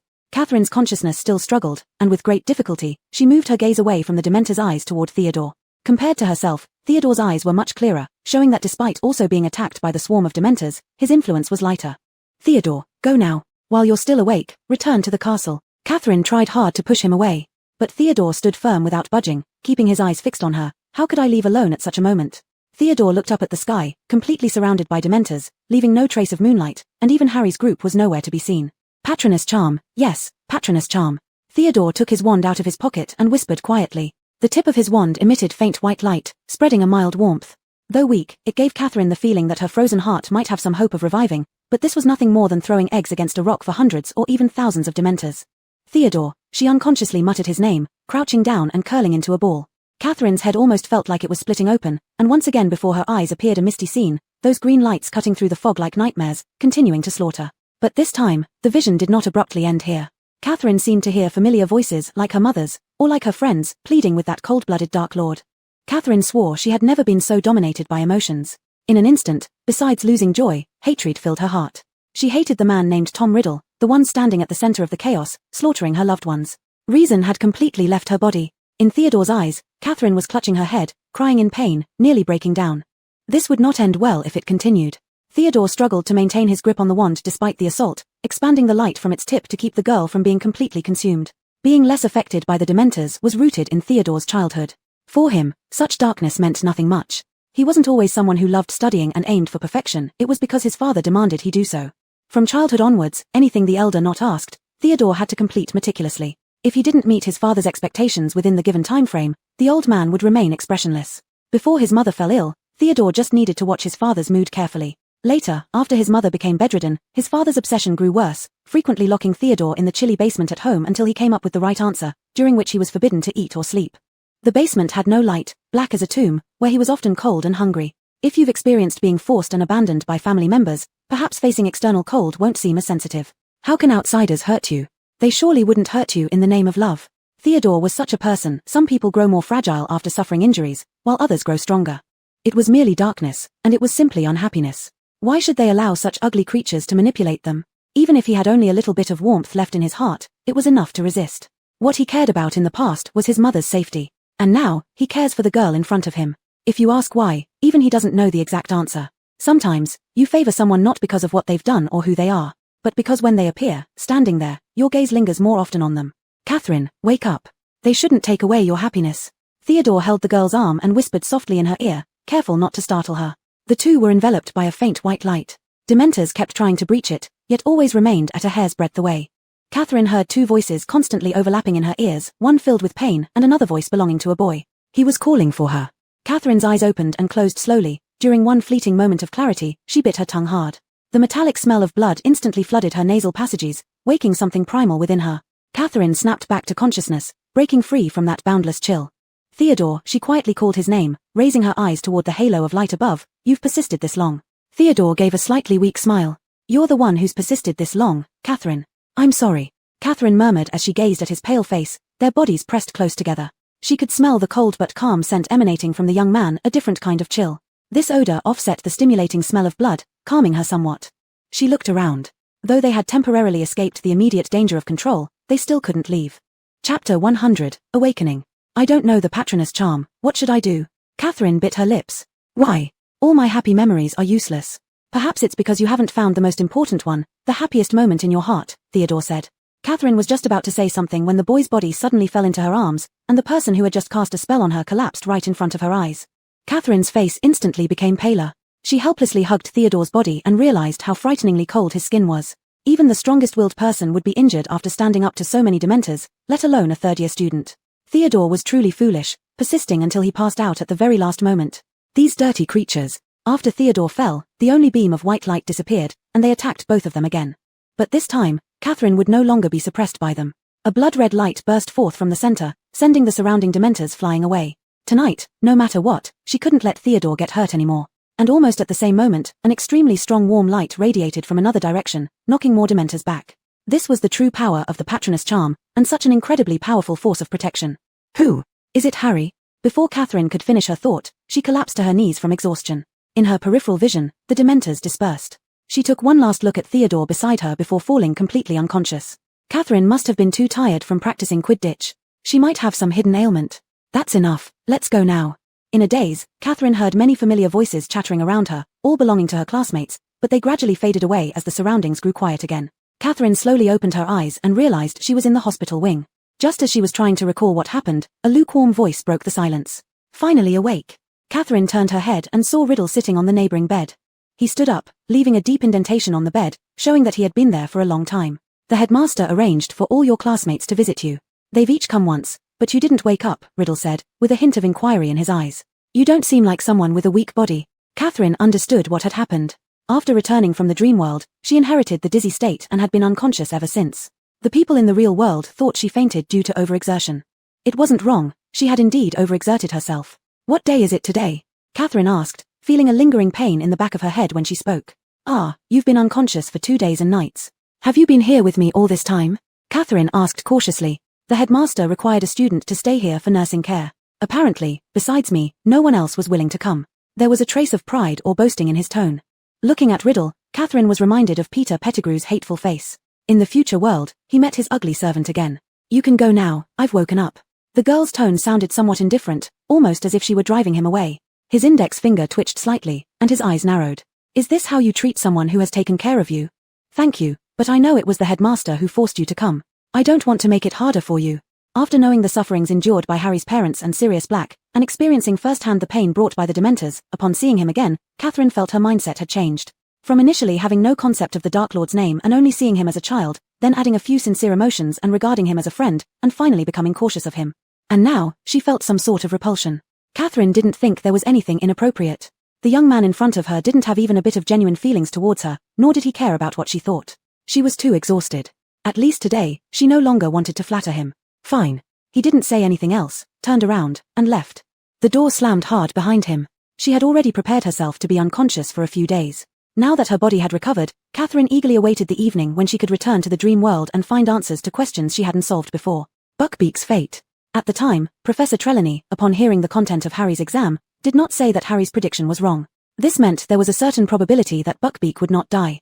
And the method was what she needed to verify. In the dream world, Catherine was also the last one to wake up. The first thing on her mind was to ensure Theodore's safety. Seeing Theodore sitting well in the common room, she let out a breath of relief. Everyone else looked shocked as Catherine rushed in like this. But how did they return? Catherine couldn't remember at all. Perhaps the school's teachers had found them, but Theodore was unconscious at that time. Theodore noticed Catherine's concern and whispered to her when no one was paying attention. It was Hermione Granger. At that time, Potter and Sirius were both unconscious, only she was still awake. She carried me. After Catherine fainted, the invisibility charm she cast on him naturally disappeared. If it was Hermione, then she was at ease. Hermione wouldn't tell anyone. As for her own situation, she would find an opportunity to explain with a reason. However, it seemed that because of the chaos that day, everyone had forgotten how Catherine suddenly appeared in the Shrieking Shack. The two exchanged knowing glances. Suddenly, Theodore felt as if there was something more between him and Catherine, a secret known only to the two of them. It was their shared adventure and memory. By the way, Catherine, Professor Lupin handed in his resignation today. He's resigning, Theodore said. Catherine's eyebrows furrowed. What? Honestly, before this, she despised the group of werewolves and avoided Lupin in various situations. But for some unknown reason, upon hearing this news today, Catherine didn't feel happy. Was it because his identity as a werewolf was exposed? Yes, Professor Snape told everyone. In that case, he really has no choice but to leave here. The students' parents won't agree to having a werewolf as a teacher. If he went mad. Catherine said it aloud, yet inside her heart, a strange sense of reluctance arose. Dumbledore went through great lengths to protect Lupin when he was a student transforming into a werewolf, and gave him the opportunity to return to work after leaving the school. As someone who knew just how difficult life could be for a werewolf forced to live away from human society, are you going to bid him farewell? Chapter 101, Time Turner. I don't like farewells, Catherine said softly. Memories of that night with everyone flooded her mind, and also the image of Theodore doing everything to protect her safe haven emerged. She unwittingly voiced her inner thoughts, something she once would have considered a sign of weakness. She had always believed that not saying goodbye meant no farewell, which implied they still had a chance to meet again. Or perhaps, she simply wasn't willing to face parting. Theodore lowered his eyes and nodded. He could understand that for people, apart from birth and death, there were no other significant matters. Catherine had barely taken her seat in the hall when Hermione waved at her across the table. She picked up a sandwich from the table and walked over. Immediately, Hermione pulled her arm and found a secluded spot to talk. Catherine thought Hermione was about to ask about the day she and Theodore had appeared invisibly, but unexpectedly, the next moment the girl grinned broadly and said, "Catherine, Buckbeak didn't die." Catherine felt an internal explosion of relief. She had won the bet. "Didn't you guys already carry out the execution when you arrived?" Hermione blinked. "True, but we have a time turner." Catherine moistened her lower lip slightly.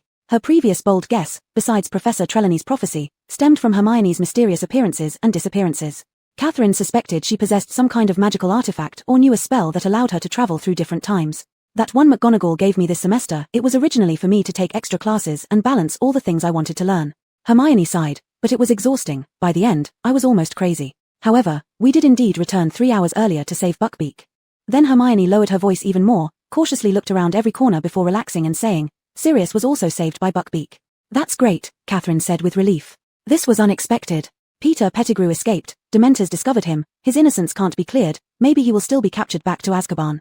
Thus, the hero of the Black family finally gained freedom, and Harry wouldn't lose his godfather. "Hermione, can the time turner really reverse time and change anything?" Catherine asked. "Oh, no, dear, it can only be used for a maximum of 5 hours. And Hermione touched her forehead. "We almost failed. If we saw ourselves or were seen by Hagrid or others, imagine how that would be." Catherine imagined what might happen if one day she met an exact copy of herself. "I would definitely doubt I'm dreaming or I've gone mad." Hermione nodded. "Exactly. I might even think the other me is a monster or a ghost. Therefore, not being seen by anyone is an important condition. Otherwise, such a butterfly effect would be unbearable for us." The butterfly effect, that word again. Once, her mother refused her idea of killing young Voldemort because of this term. There was one thing Catherine hadn't understood. If the time turner could change the past within the specified time without being seen by others, then why didn't these wizards use it to change Voldemort-related events? There must be some crucial hidden rule that they are unaware of. In any case, thank you, Catherine. I never thought there would be another person helping us so much besides Ella. Hermione couldn't help but give her a hug. Catherine was caught off guard by the enthusiastic embrace and stiffened momentarily. She felt unworthy. At first, she did all this just to gather more clues and ensure that Harry, the savior, wouldn't be killed. However, during this process, she often forgot that her purpose originated from self-interest. She shook her head lightly and laughed. Maybe, those fleeting moments of genuine connection between people just happened spontaneously. On the last day before the holiday, the school published all the grades. Catherine became the second-place student in her class again. She was second in both worlds, perennial runner-up. In the next academic year, they would enter advanced courses in certain subjects. When leaving the school, Ella held Catherine's hand with reluctance and invited her to watch the Quidditch World Cup during summer vacation. This event should be the most anticipated thing by kids for the entire summer. Catherine readily agreed and planned to continue staying in the house Hermione arranged for her. After the incident of Buckbeak, Draco seemed no longer as arrogant and domineering as before. He had never thought before that he would nearly harm someone close to him because of an animal that injured him. Most importantly, he began to realize that he could no longer casually tattle to his father like he used to when he was a child. Because now, with just one word, he could determine another person's life or death. He represented the family and its choices, interests. Even if it wasn't his intention, things could become worse. Under a clear blue sky, Catherine felt something heavy weighing on her heart. In these few short years, they had always managed to escape from one dangerous situation to another by sheer luck. Catherine knew that all these were merely appetizers. When that person returned, everything would change, and that day wouldn't be long in coming. Abraxas results this academic year ranked second alongside Catherine, forcing her to look upon this young man in a different light.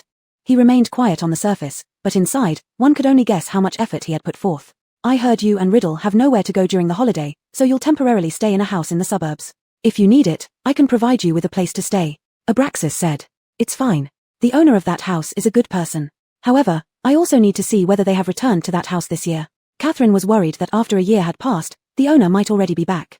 "You can write to me anytime. Here's the address to my family's estate." Abraxas handed her a slip of paper. "All right, thank you. If I need your help, I will pay you rent." Catherine accepted it. "There's no need for formalities between us. We are friends."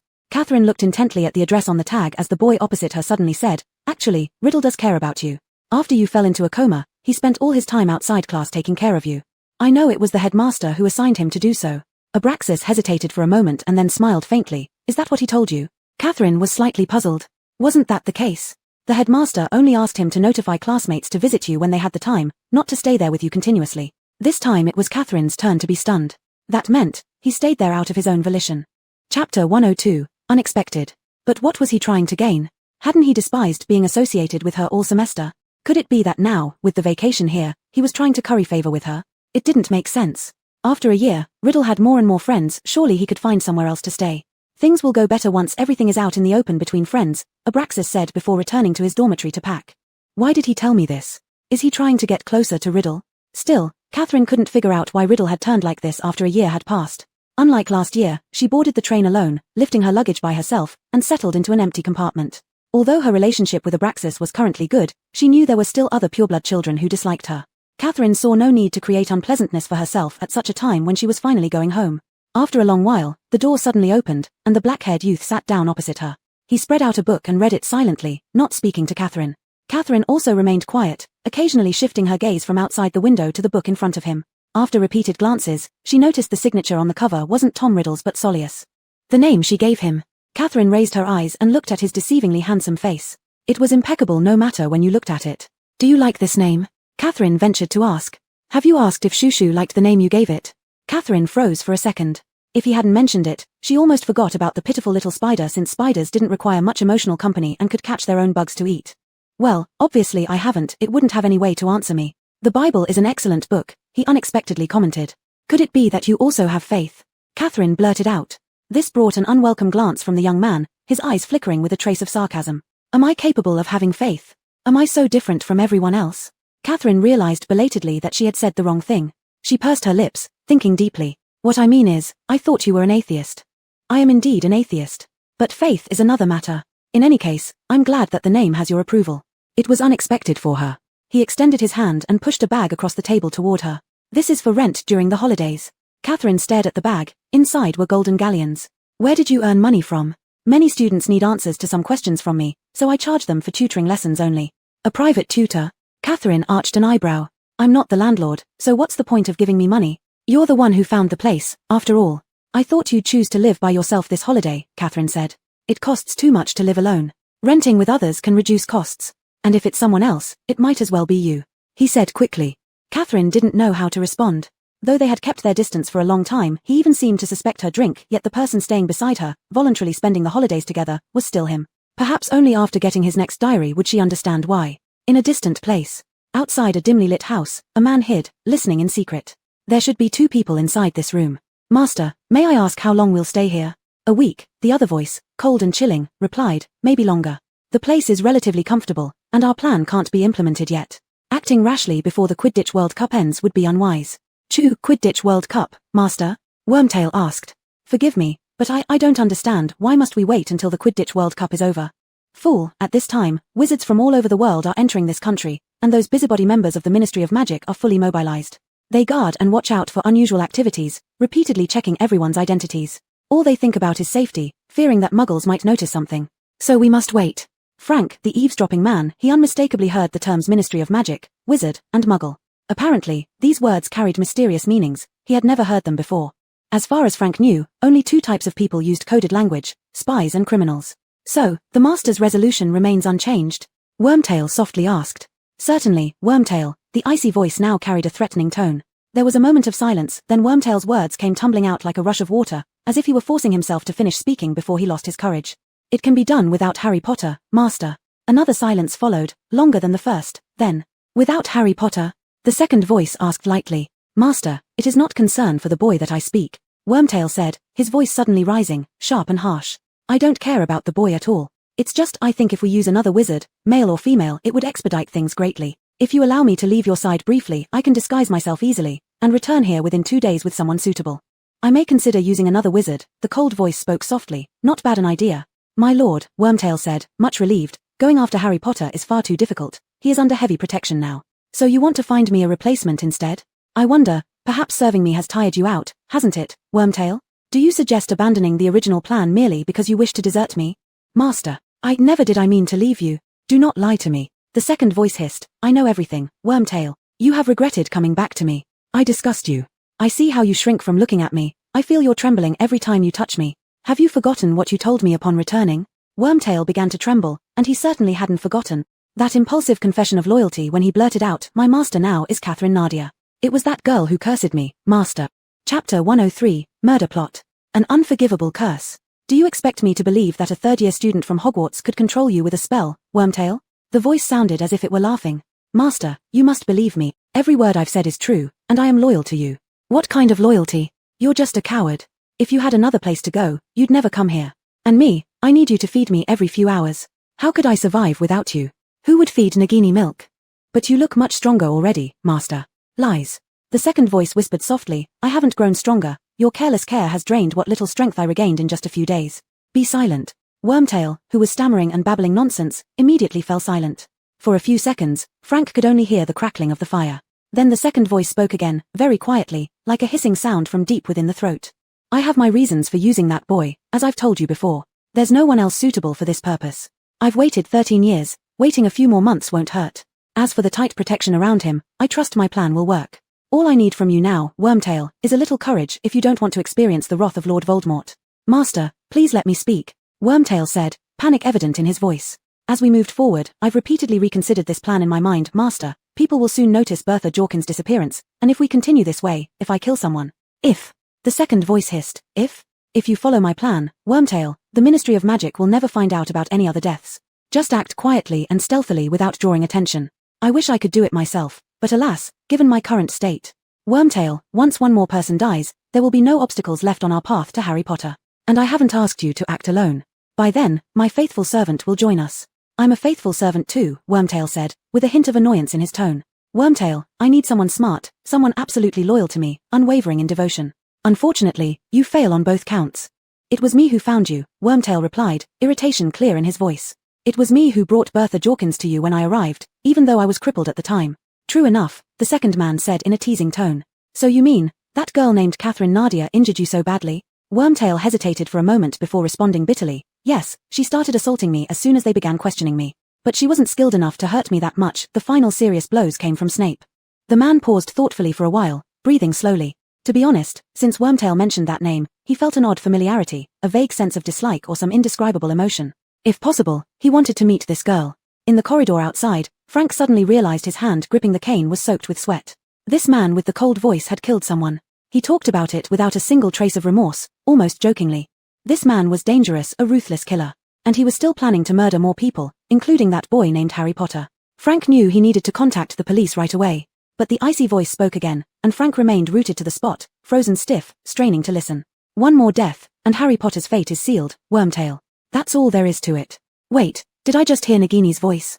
At this point, the tone of the second man changed. He began making strange, terrifying sounds that Frank had never heard before. He hissed continuously without pause, leading Frank to believe the man might be having some sort of seizure. Just then, Frank heard movement from the dark behind him. He turned around and froze in sheer terror. Something was slithering across the pitch-black corridor floor toward him. As it slowly approached the glow of firelight seeping through the keyhole, he discovered in terror that it was a huge snake. Frank froze on the spot, too scared to move an inch as it came closer. What was he supposed to do? He could only run into the room where those two men were plotting murder. But if he stayed put, the snake would definitely bite him to death. Before he made up his mind, the giant snake had already slid in front of him and then surprisingly, incredibly moved past. Summoned by that cold hissing voice behind the door, its tail disappeared from the crack seconds later.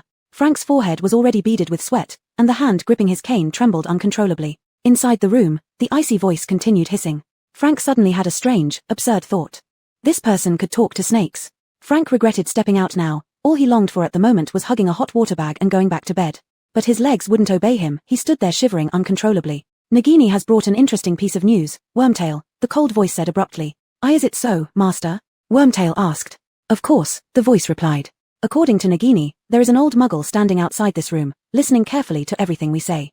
Frank no longer had time to hide. Footsteps sounded from inside, and then the door burst open. Standing before Frank was a balding short man with graying hair, a pointed nose, watery eyes, wearing a fearful and worried expression. Invite him in, Wormtail. Aren't you supposed to be polite?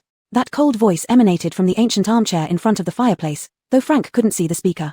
Chapter 104, Nightmare. The giant snake was already coiled on the tattered rug in front of the fireplace, mimicking a Pekingese dog, its appearance quite grotesque. Wormtail signaled for Frank to come inside. Despite his whole body shaking violently, Frank still clutched his cane tightly and limped over the threshold. The fire in the stove was the only light source in the room, casting long, web-like shadows on the walls. Frank stared at the back of the armchair. The person sitting in it seemed even smaller than Wormtail, his servant, so much so that Frank couldn't see the back of his head. Did you hear everything, Muggle? Asked the cold voice. What did you call me? Frank said firmly. Now that he had entered the room, his courage grew. I called you a muggle, the voice replied coldly. Meaning you are not a wizard. I don't know what you mean by wizard, Frank said, his voice growing steadier. All I know is that what I've heard tonight will interest the police. You have killed people, and you're planning to kill more, and I'll tell you. A sudden idea struck him. He added, my wife knows I came here. If I don't go back. You don't have a wife, the cold voice said slowly. No one knows you're here. You didn't tell anyone about coming here. Muggle, do not try to lie to Lord Voldemort, he knows everything. What did you say? Frank said brusquely. Lord Voldemort, is it? I think your manners leave a lot to be desired. Why don't you show some guts and turn around to look at me face to face? Because I am not human, Muggle, the cold voice said, so low it was almost drowned out by the crackling fire. I am far greater than any man. But, Wormtail, come and turn my chair. His servant let out a whimper. Didn't you hear me, Wormtail? The small man looked grim, as if the last thing he wanted to do was approach his master, or the carpet where the snake was coiled. He slowly limped forward and began turning the chair. Now, the chair faced Frank, and he saw what sat within it. The cane fell to the ground with a thud. He opened his mouth and began screaming, loud and piercing. His screams were so loud that he didn't hear what the thing in the chair muttered when it raised its wand, and he would never hear it. A green light flashed, followed by a whooshing sound, and Frank Bryce slumped to the floor. He was dead before hitting the ground. The Riddle house sank back into an absolute silence once again. Catherine suddenly jolted awake from her sleep. She had dreamt again, not traveling to the dream world but having a real nightmare. She rubbed her temples, which were pulsing painfully. Last time, there was a disruption in the timeline of the dream world. This time, she had experienced a vivid, real-life dream. There seemed to be some sort of issue between the two worlds, no longer alternating on their regular schedules. What she just dreamt of was Voldemort. It was 50 years later. Peter Pettigrew finding Voldemort. It was all real. Why had she dreamt of all this? Riddle House. Was it where his father lived? Peter Pettigrew had indeed returned successfully and they were plotting how to kill Harry. At this moment, the younger Riddle must be very curious about her. But, was the Riddle in her dream really Riddle? Catherine deeply inhaled the morning air, filling her lungs and clearing her mind. That Muggle elder, Frank, forgot to flee because the face's impact on him was too immense. No, that wasn't a human face. The thing on the chair could hardly be called human. It was just a shapeless, irregular lump of flesh, making it difficult to distinguish features. Grotesque and throbbing, a greyish-white mass that might be called skin, under which grew knotted veins. There was only a slit like a breathing hole, seemingly the creature's mouth. Riddle. Neither human nor ghost, he had become a monster. Catherine pulled back the blanket and stepped out of her room. A window in the hallway wasn't fully closed, allowing warm drafts to blow in gently. Catherine stood there for a moment before twisting the handle and stepping into the opposite room. On the single bed, the young boy slept soundly. Riddle's sleeping posture was as if copied from a template, lying perfectly straight with the cool quilt neatly tucked over his chest and his eyes tightly shut. His lashes were dense and beautiful, resembling fans. By the bright moonlight streaming through the window, he looked like a sleeping beauty. Catherine felt her heart beating faster in her chest. She stared unblinkingly at his face, trying to superimpose it over the thing from her dream, and then a wave of nausea rose in her throat. It wasn't the grotesque appearance that made her feel sick, it was because she had underestimated once again his determination to stay alive. Hiding inside someone else's body, storing pieces of his soul in a diary, none of it was enough. He even allowed himself to become a lump of rotting flesh. A pride of heaven, reduced to this, just 50 years later. And his ultimate outcome? He succeeded in resurrecting himself. Catherine sat on the edge of his bed. But what good did resurrection do him if he returned only as a patchwork body, an incomplete shell without a whole soul? If the Riddle of 50 years ago was merely a freak who hadn't been loved, then 50 years later, he wasn't even human anymore. As if driven by some inexplicable force, she reached out to touch the Voldemort before her, this one who still looked somewhat human, but before her hand could reach him, the boy suddenly snapped his eyes open. His pitch-black pupils widened for a moment as he sprang up from the bed with fluid precision, grabbing Catherine's neck in the same instant. Catherine Nadia? Catherine flinched at the sound of his voice, this voice, not yet fully transformed, but carrying the same icy coldness from her dreams, which left her momentarily dazed. Riddle saw it was her and released her, leaning back against the headboard. What are you doing in my room at this late hour? Catherine's eyes flickered. Thinking about the man who had just died, she said softly, I had a nightmare. Nightmares scare you so much. His tone was quiet, but Catherine could detect his evident disdain for such fears. If I knew they wouldn't come true, I wouldn't be afraid. Riddle extended his hand forward, causing Catherine to instinctively inch backward. His motion didn't stop, but a subtle emotion crossed his gaze. The next second, Shushu appeared in his palm. With it by your side, there's nothing to fear, he said. Chapter 105, Leaving. Yes, this little thing. It has been accompanying me all the time. Catherine took the small spider over, its few eyes were pitch black and constantly turning. Riddle quietly looked at the girl's face. Under such moonlight, he could even clearly see the tiny downy hair on her face. She was beautiful at any time, even in sleepless nights like this one.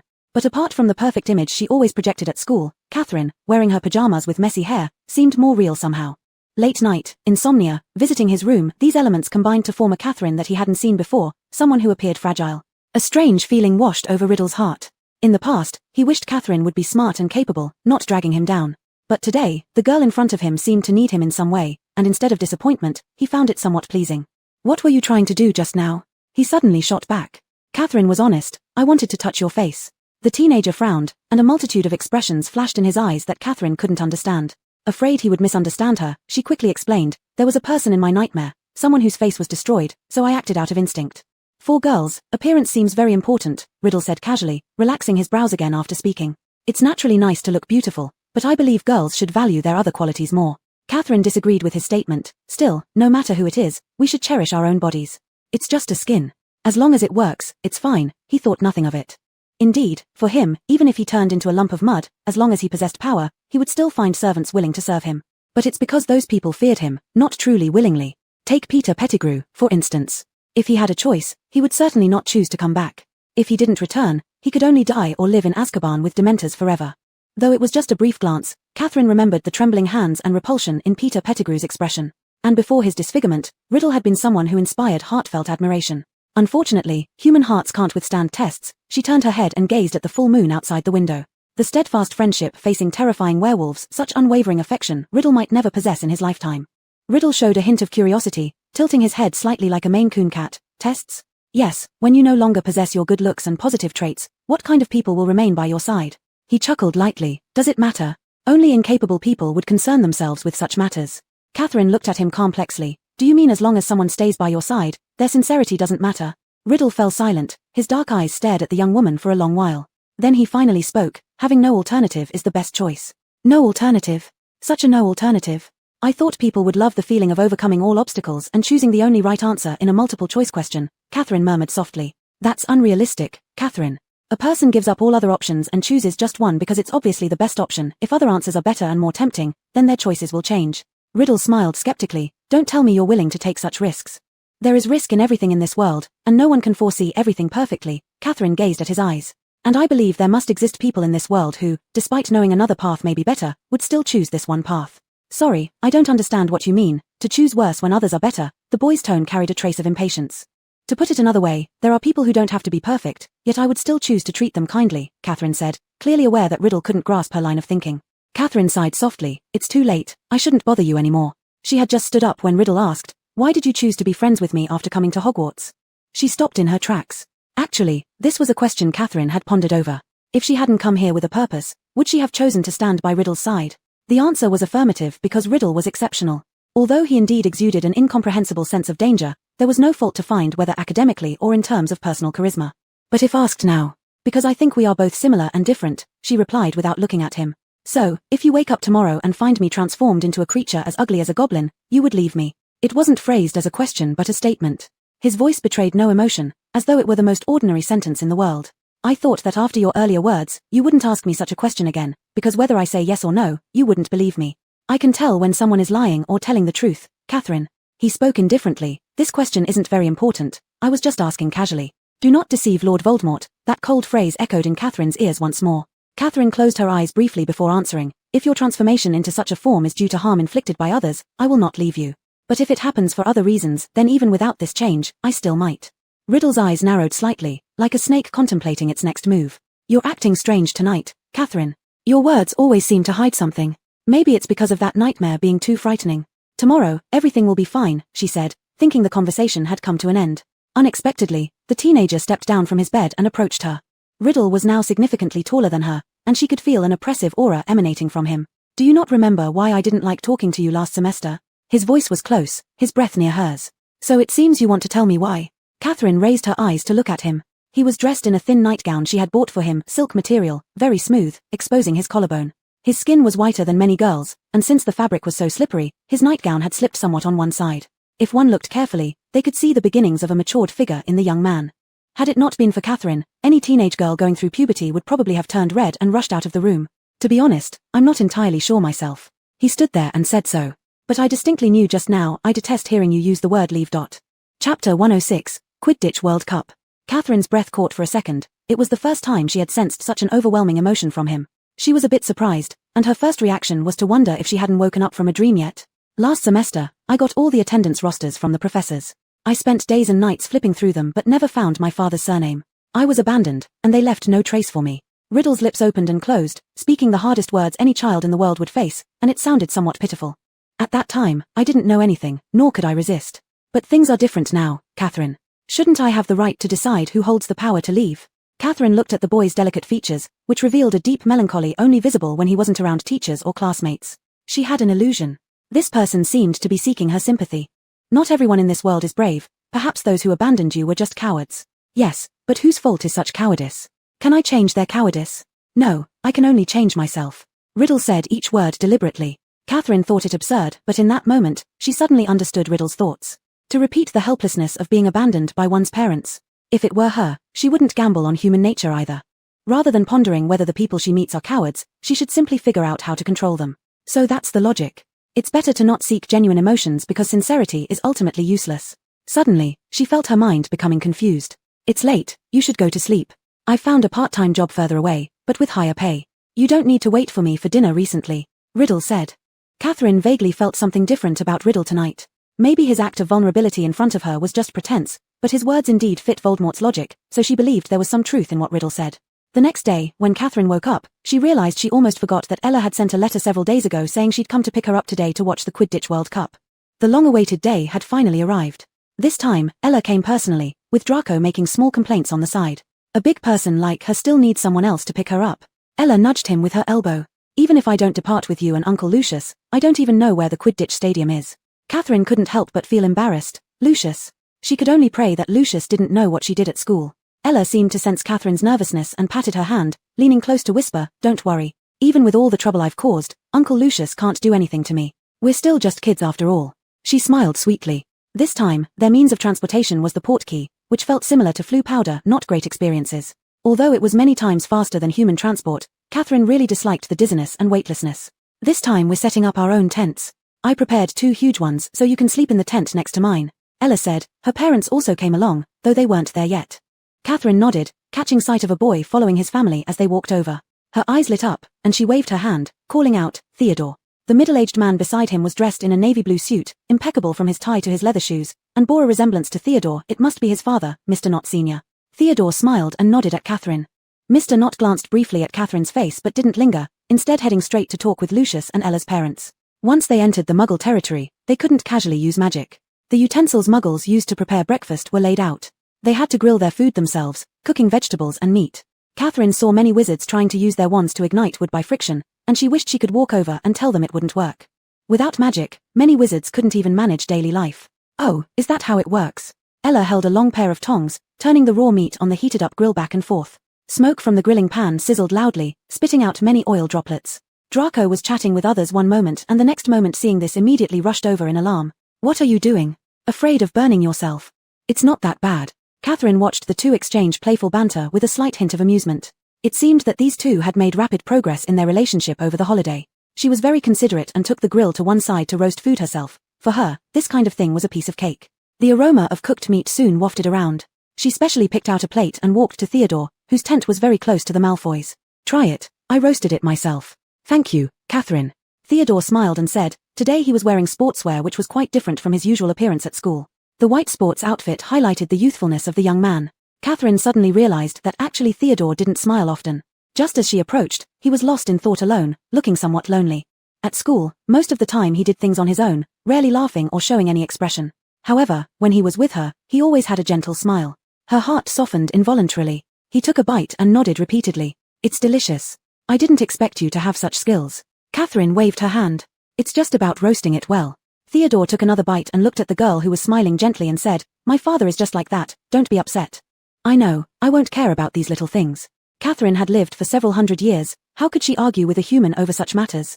As the day wore on, an exciting mood, like a palpable cloud, spread across the campsite. In the twilight, even the quiet summer air quivered with anticipation.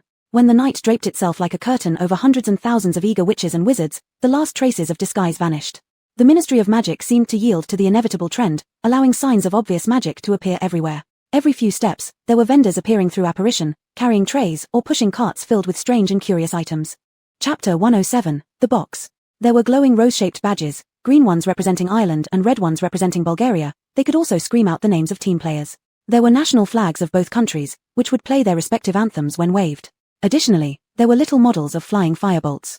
There were collectible figurines of famous players that could stroll around on your palm with a proud demeanor. The boys were excitedly selecting items from various stalls and handing over their hard-earned pocket money. In the distance within the woods, a deep, resonant gong sound could be heard. Immediately, tens of thousands of colorful lanterns lit up on the trees, illuminating the path leading to the stadium. Catherine was accompanied by Ella, who bought quite a lot of things, stickers that changed colors when applied to the face, and cheering headbands that bounced with every step. She purchased 2 of everything, giving 1 set to Catherine. They walked briskly through the forest along the lighted passage. Catherine could hear hundreds or even thousands of people moving around them, shouts, laughter, and intermittent singing. This enthusiastic excitement was contagious, and even she felt drawn into it. Quidditch was a charming and particularly meaningful sport to her, and she was looking forward to it. This place is really huge, Catherine observed. Judging from the exterior, it could easily fit several cathedrals. I've heard 500 employees of the Ministry of Magic worked on this for an entire year. Every inch of this area has been enchanted with a muggle-repelling charm. Throughout the year, whenever muggles came close, they would suddenly remember urgent matters and leave in haste. Ella whispered. Yes, this can hold 100,000 people, but shortly, we will enter the best box. Draco said proudly. That experience is different. They followed the crowd upwards. The box was at the highest point of the stadium, directly facing the golden goalposts. Catherine took a quick glance downwards at the entrance and couldn't help but marvel. At this height and angle, if someone flew by, one could probably see the hairs on the players' bodies. Oh, unbelievable. Potter is also here in the box, Draco muttered as soon as they entered. Catherine looked ahead and saw the Weasleys, Harry, and Hermione. Ah, Lucius is here. Minister Fudge approached immediately, extending his hand toward Theodore's father too. And Mr. Knott, hello. Mr. Knott shook his hand, while both Theodore and his father nodded in unison towards Fudge. Ah, Fudge, Lucius said, hello. I believe you haven't met my wife, Narcissa, and our son Draco. And, this is Miss Windlemore of the Wendlands family, and, Lucius paused briefly before moving on without further introduction. Hello, hello, Fudge didn't seem bothered about the unmentioned individuals, bowing with a smile to Mrs. Malfoy. Allow me to introduce you to Mr. Oberonsk, actually, Mr. Obolonsk, the Bulgarian Minister of Magic. No matter, he doesn't understand what I'm saying anyway. Let's see who else is here. Do you know Arthur Weasley? Catherine kept quiet. She wasn't perturbed about being left out of introductions, something insignificant for someone as self-contained as her. Still, encounters between the Weasleys and the Malfoys rarely amounted to anything good. My goodness, Arthur, Lucius said lightly, what did you sell to secure seats in this top box? Surely your possessions aren't worth so much, are they? Fudge didn't pick up on his insinuation and responded, Lucius recently donated a large sum to St. Mungo's Hospital for magical ailments and injuries, Arthur. He's my invited guest. Oh, wonderful, Mr. Weasley managed a forced smile. Hermione had already started whispering to Ron, look at how arrogant they are. I think Catherine and Ella should have chosen to travel with us. She hadn't finished when Lucius's gaze fell on Hermione. Her cheeks flushed slightly, but she held firm eye contact with him. He must be thinking how disgraceful it is for a mudblood to be here. Annoying guy, Ron said under his breath. As they all settled down, Theo naturally took his seat to Catherine's right. But Ella noticed Uncle not grabbing Theo by the collar and pulling him forcefully back, where they both moved to sit in the row behind. Ella suddenly regretted it. She had meant to warmly bring Catherine along to watch the game, but instead made her feel excluded. During the holiday, Draco had originally intended to confess his feelings for Ella to Uncle Lucius, but Lucius's attitude seemed less than supportive. Ella thought that perhaps Uncle Lucius simply couldn't voice any objections due to the good relations between their families. But she wasn't one to back down when faced with difficulties. If only she'd known earlier, she wouldn't have invited Catherine before the break. Ella, yours has turned green, Catherine suddenly laughed, pointing at her head. Ella blankly pulled out a small mirror and took a look, seeing the little figure on her head glowing green and bouncing around, lighting up her face in a messy, comical fashion. She couldn't help but burst into laughter. Catherine seemed completely unaffected. A smile reappeared on Ella's lips. After all, her friend was never someone so fragile. Ladies and gentlemen, welcome to the 422nd Quidditch World Cup final. The audience erupted into cheers and applause. Thousands of flags were waved simultaneously, accompanied by chaotic national anthems. It was an extraordinarily lively scene. On the scoreboard opposite them, it read, Bulgaria, 0, Ireland, 0. Well, enough chatter, let me introduce Bulgaria's national team mascot. To the right side of the stands stood a neatly organized bright red square formation that burst into loud cheers. What are mascots? The people in the box leaned out to see. They're Veilers, said Theodore, sitting behind them. What are Veil? Before Ella could finish her question, 100 Veilers glided onto the pitch. They could now see clearly the Veilers were women, and they were 100 incredibly beautiful ones. Ella was momentarily dumbfounded. Catherine was the most beautiful girl she'd ever seen, and sometimes even Ella felt Catherine's beauty was breathtaking, but now, such beauty had appeared in 100 forms. Chapter 108, The Green Light Skull. It was obviously impossible for it to be a real person. The next second, the Veela began to dance, and as their steps became faster and faster, the screams of the audience, male audience members in particular, reached a frenzied pitch. Half-human, half-beast Veela danced for the wizards. Catherine watched their graceful movements with interest when something surprising happened. Harry suddenly stood up from his seat, and then Ron also stood up, straight as if they had popped out of the ground like carrots. Harry moved, one leg braced on the wall of the box. Next to him, Ron struck a pose as though he were about to dive off a diving board but remained frozen in place. "What are you doing?" Hermione asked, her eyes wide. "Haha, Potter and Weasley have been bewitched by the Veela, it's hilarious," Draco scoffed lightly, his grey-blue eyes effortlessly leaving the Veela. He turned smugly to look at Ella who was sitting beside him. Catherine instinctively looked back at Theodore, only to find his gaze already fixed on her. Their eyes met, and the young man's pupils were clear and bright. Her guess was overthinking it. This was absolutely the most thrilling match that Catherine had ever seen. The scores of the two teams were neck and neck. At one point, the difference was as narrow as 160 points, until Victor Crumb of the Irish team caught the golden snitch. They won. Fudge smiled. "I must say, we played very bravely," said the Minister of Magic from Bulgaria. Hadn't Fudge claimed earlier that he couldn't understand their language? "You can speak English," Fudge said, his tone filled with frustration. "Yet you made me gesture all day long." "Hey, it was fun," the Bulgarian minister shrugged and replied. Now, the Irish team's players circle the field with their mascots while the Quidditch World Cup trophy is being brought to the top box. The announcer's voice boomed like a great bell. The upper box was magically illuminated so that all spectators could see clearly inside it. Two breathless wizards entered the box carrying a large golden cup, handing it to Fudge. Fudge still looked unhappy because he had gestured all day in vain, trying to make the Bulgarians understand him. Catherine exchanged a glance with Ella, barely holding back their laughter. The excitement didn't fade even as the game ended. Everywhere, people buzzed with animated conversations. The lights hadn't gone out yet, lighting the night like daylight, and the children had no intention of sleeping. Mrs. Malfoy served several cups of chocolate milk, including one for Catherine, who smiled gratefully at her. "If I could, I wouldn't want to sleep tonight," Ella sighed. "But we need to go back to our tent." "I'm sure those boys will stay awake too," Catherine teased. She accompanied Ella back to the tent where she'd arranged a separate area for Catherine to rest, but the Winderlings weren't there. "Strange, where did my parents go?" Ella murmured. "Maybe they're still chatting with friends," Catherine said. "Then it's perfect for us to rest first." Ella worried Catherine might feel uncomfortable meeting her parents. Catherine quickly washed up and lay down. She couldn't stay up all night because, at 2 in the morning, she would return to the real world. It wasn't long before the tent grew quiet, except for occasional noise outside. She wasn't sure what time it was when she seemed to hear hurried noises coming from outside. Catherine rolled over, and shortly after, she heard someone rushing into their tent. Listening carefully, she realized it was Draco's tense voice waking Ella, who quickly came over upon noticing Catherine was awake as well. "All right, no time to explain, grab a piece of clothing and go." Draco's face was full of panic. Catherine had no other clothes, so she threw a long towel from the tent around herself. As soon as the three stepped out, they bumped into Theodore. His father, like Ella's parents and Lucius, had disappeared. "You're here, let's split up then," Draco shouted and pulled a confused Ella away. There were still a few fires burning in the campsite. Catherine and Theodore ran together while observing others fleeing toward the woods, avoiding some unknown moving force. Loud cackles, wild laughs, and drunken yells echoed eerily in the night. Suddenly, a streak of intense green light flashed, illuminating everything. Such green. Catherine's heart thudded heavily. It was a group of wizards, each pointing their wands upwards, forming a square formation as they moved across the field. Hoods covered their heads, and black masks hid their faces, making their features indistinct. Above them floated 4 wriggling human silhouettes in the air, twisted into all sorts of grotesque shapes as if they were puppets controlled by the hooded wizards below. As they moved forward, more wizards joined the group. Some tents were trampled upon while others caught fire. Catherine roughly understood what was happening. Connecting it to that dream, these people must be Riddle's followers, but how could there be so many of them, and with such order could it mean he had returned so quickly? The dream and reality, the past and the future, 2 seemingly unrelated worlds were overlapping continuously. Catherine suddenly realized she might soon encounter 2 versions of Riddle in the not-so-distant future. Before long, she would officially enter the countdown for the prophecy of the end of the world. "We should move further inside. It's unsafe out there," Theodore said quietly. Although the forest was vast, many people had fled into it, and voices could still occasionally be heard. Catherine clutched her bathrobe tighter around herself. "Catherine, are you scared?" Theodore asked from behind her. "Not at all." She turned her head.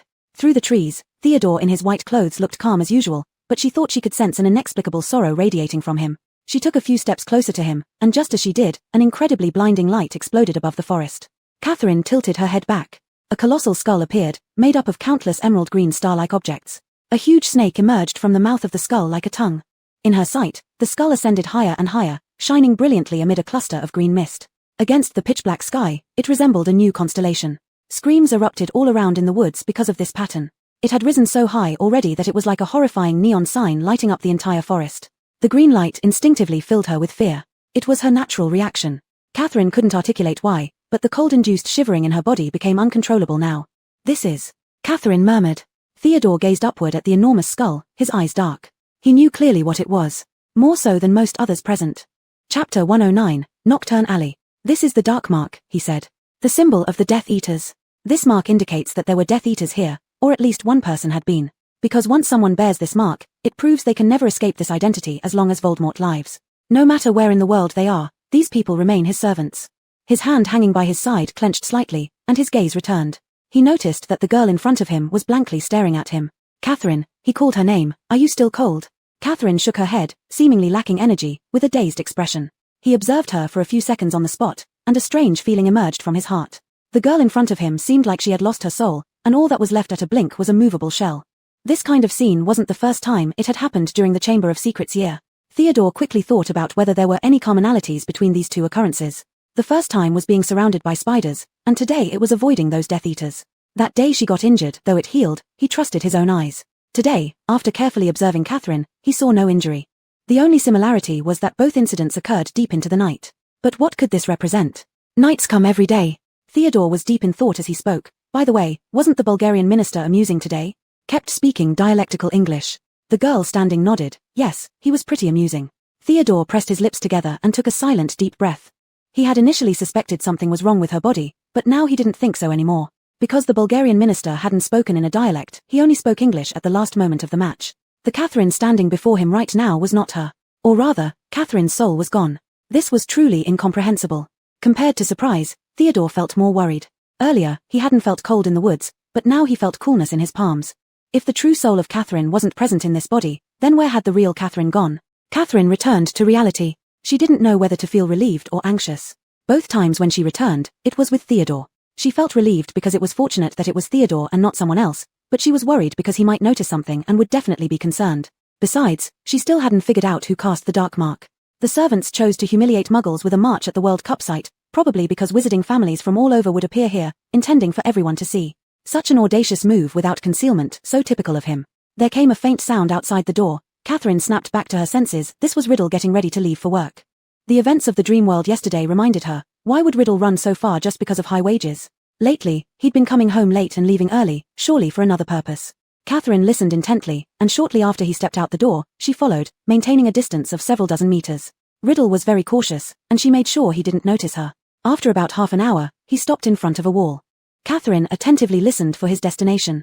Nocturne Alley. She only knew Diagon Alley. He disappeared, and after a few minutes, Catherine approached the wall. Soon, the wall began to distort, and after a brief dizziness, Catherine opened her eyes. In the crowd of wizards moving about, Riddle's figure was nowhere to be seen. In front of her was a dirty alleyway. Right opposite her, a dark shop displayed some shrunken human heads. 2 stores away, a large cage was crawling with giant black spiders. Catherine had never been here before. Most of the wizards passing by her were raggedly dressed, oddly shaped, or had their faces covered. An old wooden street sign hung in front of a toxic candle shop, Nocturne Alley. That feeling of being secretly watched emanated from all around. Catherine furrowed her brows. Lost child, need help. An old witch suddenly appeared behind her. Catherine turned around and saw her holding a dish of something resembling whole dead human nails. She squinted at Catherine, showing moss-like teeth, and smiled maliciously. I reckon you need more help. Catherine smirked, her dark red eyes glimmering with an eerie light. Sell your tongue for a good price. The old witch paused for a moment, and Catherine had already turned to leave. The hateful gazes from the dark doorways followed the girl as she walked away. She realized Riddle's spider came from here. Though Aragog's size was much larger, she had never seen this species in Diagon Alley. Nocturne Alley was filled with the aura of dark magic. Catherine was attracted to a shop that appeared to be the largest among those she passed by. If Riddle were to work, he would probably choose this kind of shop. She casually bought a mask that could cover her entire face, changed the color of her hair, and entered the store. As soon as she pushed open the door, she saw on a glass box's cushion a withered human hand and a stack of blood-stained cards. Grimacing masks glared down from the walls, various kinds of human bones were placed on the counter, and rusted sharp-toothed instruments hung from the ceiling. It was exactly like a Muggle-haunted house, but this one was real. She thought there wouldn't be many people inside, but after Catherine entered, she realized many wizards were wandering around in here. Catherine pretended to be looking at strange antiques while keeping an eye out for Riddle. The shop wasn't small, cluttered both inside and out with numerous oddities. She might accidentally bump into something if she wasn't careful. A future Dark Lord choosing to work in a dark magical antique shop, Catherine didn't need to guess why he had been interested in such things and took action early. Walking further inside, she heard a fawning voice speaking neither too loudly nor too softly. I have always believed I would not find anything suitable here, But today I am willing to negate my previous self. You said it suits me perfectly, right? Catherine glanced sideways to see that the speaker was a middle-aged witch. Her attire was more normal compared to the other witches outside, with a circle of large pearl chains on her hand. She clearly looked like a wealthy person. And the young man standing behind the counter facing her was none other than the very Riddle she was searching for, wasn't he? Chapter 110, Shop Assistant Riddle. He was dressed in a shop assistant uniform, an extremely simple black shirt that made his pale skin glow as if it were impossibly fine. It was just an ordinary black shirt, yet he wore it with an air of aristocracy, as though the person standing here wasn't a shop assistant but some wealthy young master. The young man's face bore an approving and gentle smile as he politely said, "Yes, I've worked here for many days, and I haven't seen anyone match with it like this." In front of him lay a skeleton made from an unknown creature, decorated with shiny balls. At a glance, they looked like black pearls, but upon closer inspection, one could see that they were pitch-black eyeballs, those sparkling points being the living eyeballs still attached to them. "I think so too. Wrap it up for me," the woman replied cheerfully and contentedly. The item was quickly packed, and Riddle handed it over. Catherine watched helplessly as the woman deliberately brushed her hand against Riddle's. That brilliant smile didn't fade even after she left the store. Catherine was certain that had any other shop assistant been there, that thing would never have been sold, at least not to that woman. There was more than one customer like that. Those who came pretending to visit were all just to exchange a few words with him. But regardless of whether they eventually purchased anything or not, Riddle always kept a smile for everyone. Catherine believed they'd come back a second time, selling all their belongings just to buy something, because their smiles told everything. Never would she have thought that Riddle had such talent. Catherine already knew what he was doing here and was about to leave when the youth unexpectedly walked around those people and approached her kindly, asking, "Miss, is there anything you're interested in? I can explain it to you." Catherine opened her mouth halfway, noticing his serious gaze. Her mask was tight-fitting, and he should not have recognized her. She waved her hand to indicate she didn't need assistance, ready to step out of the door. The next moment, the youth's voice sounded beside her ear, low enough that no one else could hear. "Someone like you coming to Nocturne Alley, everyone will notice." Catherine turned her head quickly. A teasing look lingered in his eyes, and only then did she realize the wizards outside staring at her had never left. "You knew I was following you?" Catherine couldn't believe it. "Not exactly, but I knew once you arrived." Riddle removed his gloves, walking into the interior space. "I can take a break. You followed me wanting to do something. Now's your chance to say." He sat on a chair that also seemed like an antique, lifting his gaze towards her. With black hair, white skin, and red lips, Catherine had a fleeting thought that he looked more like a vampire than herself. "What can I do? I'm merely curious about what you do during the day." Catherine's words weren't entirely false. Riddle stared steadily at her for 2 seconds. "Is that so? You've been following me these last couple of days." Day and night, the last few words carried a deeper meaning. Catherine licked her lips. "I don't think you should be working here." His eyebrows rose slightly, urging her to continue. "Those people harass you under the pretense of work, even grope you," Catherine said. She knew the real point wasn't here, but that scene earlier genuinely made her feel uneasy. After all, Riddle was only 14 years old. "Oh, you care about that," he said. "And also, this isn't where a minor wizard should be. It's dangerous here, and dark magic isn't something you should touch," Catherine finished in a rush. Riddle smiled faintly, tapping his fingers on the armrest. "How suddenly you sound like an old woman." Catherine secretly thought, not like, she actually is an old woman. "Since we're friends, and you're working because of our living expenses, I must say something," Catherine said earnestly. Riddle glanced at the object inside the nearby cabinet, its indicator showing that several people had already met tragic ends due to it. "Catherine, haven't you ever wondered about the power of dark magic? School certainly never lets us approach this. Not interested because it's not a good thing. But how do you know that without trying it first?" Riddle's eyes sparkled strangely. Catherine blocked his line of sight. "Some things you know are right or wrong without needing to try." He lifted his gaze, appearing damp-eyed. "You can choose to come along with me." "What?" She didn't understand. "You can prevent those people from trying to harass me and then, watch me. That way, I won't do things you dislike when you're not looking," he said. The more Catherine listened, the more it felt like a guardian and someone under guardianship. "If you don't want to, then never mind, Catherine." He averted his eyes, preparing to go back to work. "All right." She moved to his side, conceding to this Dark Lord. "All right. I'll come. But it has to be tomorrow. I'll come for an interview later. Your boss isn't here today anyway, right?" Catherine said, as if she were placating a child. The youth said no more and put his gloves back on, returning to work. Riddle was always like that. His approach was never about following orders directly, but rather bargaining.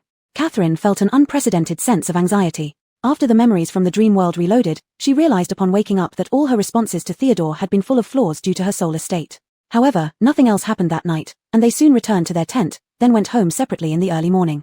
But throughout, she never saw any of the Slytherin children's parents return. It wasn't hard for her to associate them with being Voldemort's people. Yet, Catherine had one important task for the day, and that was to go to one place, Riddle House. Surely, that person hadn't left there yet. The Riddle House was located in Little Hangleton Village, atop a slope. Catherine climbed to the highest point of the estate from which she could see the entire village. But several windows of the house were sealed off, roof tiles were missing, and ivy had spread wildly over the whole building. It was evident that the Riddle house used to be a beautiful large mansion. Catherine couldn't go inside and check, fearing that confronting Tom Riddle in such a decrepit state would drive her mad. She might not be able to resist trying to kill him or getting tortured by the reality of his true memory. She jumped off the roof and headed into the village. With her attractive appearance and gifts in hand, she quickly found villagers willing to talk about the history of Riddle House. A few elders sat together around a tea table, along with 1 or 2 young villagers. "Ah, little girl, you're asking about that place? Whatever you do, don't go near it, understand?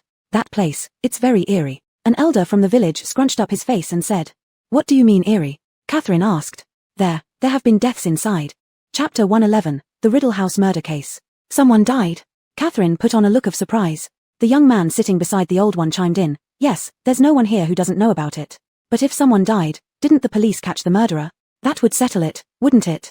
Catherine asked deliberately. "That's where things get strange," the old man said as he picked up his teacup with his wrinkled hand and took a sip. "They never caught the murderer, even after all these years." "Yes, and the cause of death was never clearly explained either," another person recalled, still finding it very eerie. "Could you tell me more about it?" Catherine asked. "Oh, our school gave us a homework assignment to collect unusual stories from surrounding towns during the summer vacation. I thought this place would be perfect because our village is so different." Her pretty face combined with her words earned satisfied smiles from those seated at the table, and immediately the young man spoke up, "Of course, if it helps you, miss." The young man took over the role of storyteller and began to recount. 50 years ago, when the Riddle house was well managed and grand, on a bright summer dawn, just like now, with clear blue skies, a maid walked into the living room and found all 3 members of the Riddle family dead. Judging by how smoothly he told it, Catherine thought that this beginning had been passed down for decades. Cicadas chirped all around as Catherine let herself be transported back to that mysterious day through his storytelling. The maid screamed her way down the hill, rushing into the village and waking everyone up as she went. They were dead, lying there, eyes wide open, cold to the touch, still wearing their dinner clothes. The police were called, and the entire little Hangleton village was enveloped in shock and curiosity. Villagers tried but failed to hide their excitement. Nobody wanted to pretend to feel sad for the Riddles because they were very unpopular in the village. The old Mr. and Mrs. Riddle were wealthy but arrogant and brutal, and their grown-up son Tom, you may not believe this, was even worse than his parents. What the villagers cared about was who the murderer might be. Clearly, it was impossible for 3 seemingly healthy people to die naturally on the same night. Catherine listened quietly, her ears perked up slightly. Tom, a name similar to Riddle, this probably wasn't a coincidence. On the night the murder happened, the local hangman's tavern in the village saw an unusually booming business. It seemed like the entire village came to talk about the case. And indeed, they did get new information. The Riddle's cook dramatically announced that a man named Frank Bryce had just been arrested. Frank Bryce was the Riddle family's gardener, and he lived alone in a shabby little wooden house within the Riddle estate's garden. Frank returned from the battlefield years ago with an extreme aversion to crowds and noise, then continued working for the Riddle family ever since. Patrons at the tavern vied to buy drinks for the cook, eager to hear more details. "I've always thought there was something off about him," the cook said while drinking, telling the villagers who were hanging on her every word, "He's cold, aloof, and doesn't like associating with others." But a woman by the bar interjected, "Frank fought in brutal wars. He preferred a quiet life. We have no reason to suspect." "But who else could have had access to the backdoor key?" the cook replied gruffly. "I remember, there was always a spare key hanging in the gardener's little hut. Last night, no one broke in. The windows weren't damaged either. Frank could have slipped into the mansion quietly while we were all asleep." The villagers exchanged silent glances. "I've always found him unpleasant, really," muttered a man near the bar. "If you ask me, the war changed him," the pub owner said. "I told you before, I'd never want to cross Frank, right, Dort?" an agitated woman said from the corner. "Yes, he has a terrible temper," Dort nodded, saying, "I even remember when he was a kid." So, in the dim, gloomy police station, Frank obstinately repeated over and over again that he was innocent. He claimed that the only person he saw near the Riddle residence on the day they died was a boy unknown to him, around 15 or 16 years old, with dark hair and a pale complexion. None of the other villagers had seen such a boy, and the police dismissed this claim as fabrication. Just when things looked dire for Frank, the autopsy report on the Riddle family came back, completely reversing the situation. The young man smacked his lips as if he himself had been drawn into the scenario he was telling. The police had never seen a stranger report than this one. The doctor examined the bodies and concluded that none of the Riddles had been poisoned, stabbed, shot, strangled or suffocated. In fact, the report continued in a tone of obvious confusion. The 3 members of the Riddle family appeared to be in perfect health except for the one detail that they were no longer breathing. The doctors also noted that each member of the Riddle family wore an expression of terror on their face, but as the police, who were already at a loss, said, "Whoever heard of 3 people being scared to death at the same time? Unless there are such things as ghosts in this world." Since there was no evidence to suggest that the Riddle family had been murdered, the police had no choice but to release Frank. The Riddles were buried in the churchyard of Little Hangleton, and for a while thereafter, their graves became objects of curious attention. What surprised and troubled everyone was that Frank Bryce actually returned to his little wooden house in the Riddle estate's garden. Frank didn't leave, he tended the garden for the next owners who moved into the Riddle house and then worked for the following family, neither of whom stayed long. The new owners said, perhaps partly because of Frank, they always felt an eerie and scary atmosphere about the place. Later, due to the lack of inhabitants, the house gradually fell into disrepair and became dilapidated. This was basically the end of the story, and he specifically mentioned that the most recent wealthy owner of the Riddle house neither lived here nor used the house for any purpose. It was said that he kept it for tax reasons, but no one really knew what exactly those reasons were. Nevertheless, this affluent homeowner continued to pay Frank to work as the gardener. At this point, the young man suddenly seemed to recall something and said, he must be close to 70 now, very old. Come to think of it, I haven't seen him in quite a long time. 70. Catherine repeated, how is his mobility? The young man's eyes widened in surprise as he replied, how did you know? One of his legs hasn't functioned properly since he came back from the battlefield. Chapter 112, Heartache. I'm just guessing, veterans usually have wounds. She evaded. Indeed, it was the man in her dream, the muggle killed by Riddle's own hands. Of course they couldn't see him anymore because he was dead. Probably no one even knew where his body ended up. Catherine felt a bit flustered. Through the villagers' statements, she was sure that the black-haired boy with a pale face was Riddle. He returned and killed his relatives. The one named Tom was likely his father or at least an uncle. But why? If Riddle's family was so affluent, even hiring a gardener and a cook, then why abandon him and his mother? Even if a muggle and a witch fall in love, it wouldn't necessarily end like this, there are many such combinations. Riddle must have discovered something, and so out of revenge or hatred, he came back to kill them. A genius wizard, especially one who has touched dark magic, could unknowingly kill them and of course never be found out. Poor Frank had once seen him but did not leave. If he had chosen to go, he would not have been killed years later by the same person. Thank you all, I've noted everything down. Catherine thanked them. The young man looked at her standing up, reluctant to part with her. If someone asks whether anyone has questioned you, could you say no? My classmates might come too or their parents. I hope my homework is the only one of its kind. Thank you, Catherine said. Don't worry, we don't have time to tell our stories endlessly anyway. They agreed readily. Catherine did not leave immediately.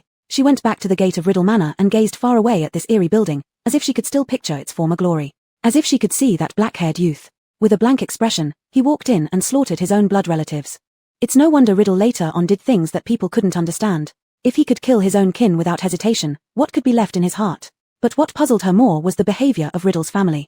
It seems they didn't have any other children. Their only offspring was dumped in an orphanage, mocked and ridiculed as a freak, and even after going to Hogwarts, he was taunted for his heritage. If it weren't for Riddle's extraordinary talent, no one knows how much more he might have been bullied. All because of a decision, he could have been the sole little master of the richest family in the village. Even if he hadn't become a wizard, he could have attended school normally and lived a happy life. But according to what the villagers said, the Riddle family was very wicked, and even in death, no one truly mourned them for even a second. People like that, maybe when they first fell in love, the muggle and the witch, old Riddle regretted it after she became pregnant and abandoned them, causing Riddle's mother to despair and die after childbirth, leaving behind only the poor child.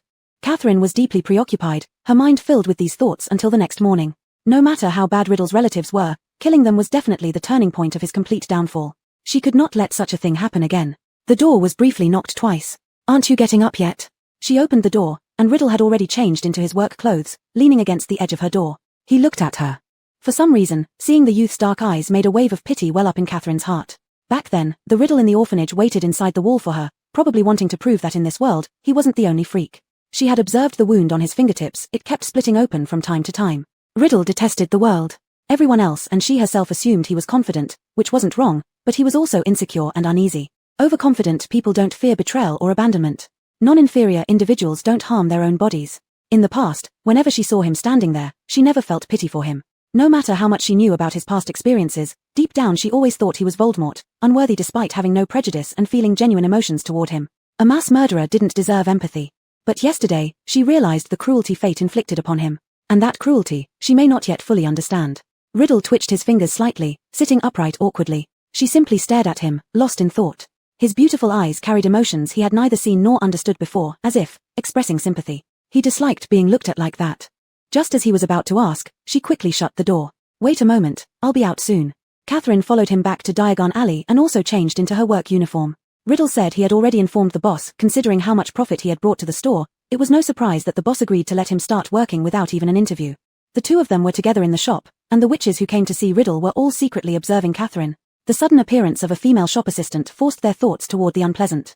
Because this girl was just too beautiful, her very hair seemed perfect, and she and Riddle looked impossibly well suited. A witch who had shopped there more than once asked, Salier, is that your girlfriend? Catherine was nearby dusting a cabinet, and at this distance, she wouldn't have been able to hear their conversation except for the fact that she was a vampire. In her mind, she thought, Riddle absolutely loathed all this talk about romance, and asking this question was like poking a hornet's nest. But what caught her attention was that Riddle hadn't used his real name outside. Instead, he had gone with the one she had given him. I'm not old enough to have a girlfriend yet, he replied, looking entirely unbothered. Of course, finding a girlfriend too early isn't beneficial. Your name sounds so lovely. Are you an angel? Just like her. The witch cheered up and started talking more again. Strange, couldn't he have simply refused? Catherine was accustomed to his private cold and direct nature, and seeing him act like the familiar gentleman when he was out front felt awkward. A fallen angel, she said, approaching with the cloth in hand. Riddle glanced at her as Catherine stepped beside him. A fallen angel. The witch wasn't too pleased at being interrupted. Chapter 113, Thestrals. Yes, it's in the Bible, you can go back and check. Catherine smiled in response. I think Serial can tell me about it. You can just ask me directly, after all, it was me who gave him that name. Catherine leaned forward slightly, which seemed to others like an act to distance everyone else from the young man. The witch blinked her eyes, glancing at the boy standing next to her. He was quietly looking down into the cabinet, not intending to speak. She picked up the items she had bought with a lack of enthusiasm. I'll leave first, and come back another time. As the witch walked away, Catherine turned around to find Riddle watching her. You did very well. After all, we are partners, Catherine said, but in fact, she was thinking that children without proper parental guidance need more direction, especially when his father is a terrible man. This morning, she suddenly remembered reading his memories in the diary. Tom was indeed his father, a despicable muggle. After work, the two left the dark shop together. Diagon Alley was narrow, full of restlessness and decay everywhere, with only faint sunset light filtering through, pale golden yellow, shining on his hair. But she didn't feel this scene was out of place. No matter where Riddle was, it seemed he could turn anywhere into a place of his own characteristics, rather than being assimilated by the environment. Before the school year began, Catherine received a gift box sent by Ella. Inside was an expensive-looking dress, along with a card. Ella, dear Catherine, have you seen the shopping list for the next semester? The school requires us all to prepare a gown for the ball. My mother bought you a dress as compensation for not properly hosting you during the last World Cup, as they were caught up in some unexpected work then. I hope you like it. Catherine neatly tucked the card into her notebook, cherishingly smoothing it twice. She wouldn't believe in so many coincidences. People who weren't present that night were all suspects. But Ella and the others clearly didn't know about these matters yet. Before Voldemort fully reveals himself, they are still living in their utopia. If only time could stop. Riddle would be just a normal teenager who works part-time now and then, occasionally curious about dark magic. Other friends wouldn't have to face any hardships. Unfortunately, such thoughts are too naive. The new school year arrived. As usual, Hagrid ferried the first-year students across the lake and brought them into Hogwarts Castle. The older students moved slowly step by step through the crowded platform, passing the dark station. Outside the station, 100 carriages without horses waited for them. Actually, Catherine had always been able to see the carriage, but she never mentioned it. She didn't know what it was, black, huge. It appeared invisible to others. She dared not bring it up, fearing it might be something only vampires could see. At the end of summer, there was a heavy rain. Squinting through the pouring rain, they could barely keep their heads low. The rain came down fiercely and heavily, as if buckets of cold water were constantly dumped over their heads. Come under here. A timely raincoat draped over her head, shielding her instantly from half the wind and rain. The icy sensation on her face reduced significantly. It was Theodore who offered her the protection. Envious glances shot out from the surrounding students. Thank you. Sometimes, Catherine thought it was incredible how Theodore could always manage everything, finding ways even in the most difficult moments. They boarded the nearest carriage. The door slammed shut with a loud bang. A moment later, with a violent jolt, the long line of carriages set off along the road leading to Hogwarts Castle, splashing water as they went. Catherine didn't like rain. The damp wetness made her skin uncomfortable, especially the icy touch that made her shiver momentarily. His raincoat opened wider, leaning more towards her side as raindrops slid down the fabric. The carriage passed through the gates flanked by statues of winged boars, driving smoothly down the wide lane. With the strong winds blowing, the carriage rocked violently.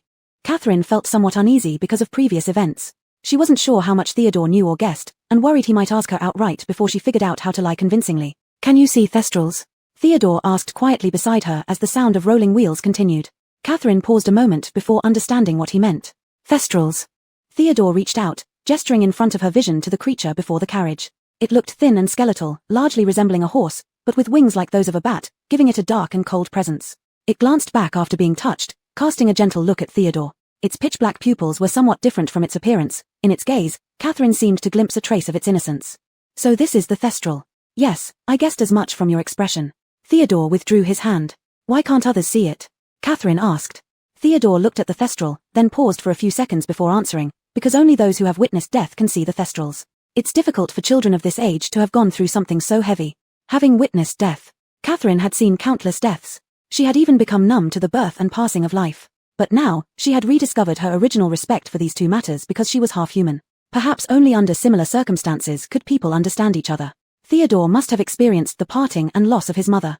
Hogwarts loomed closer, many lit windows flickered faintly behind the thick curtain of rain. Their carriage stopped beneath the stone steps in front of the 2 oak doors as a streak of lightning split the sky. Theodore completely handed over the raincoat to her, jumped out of the carriage, and sprinted inside with the others ahead of them. Many students around them had already been drenched like soaked chickens. Pansy kept glancing suspiciously between Catherine and Theodore.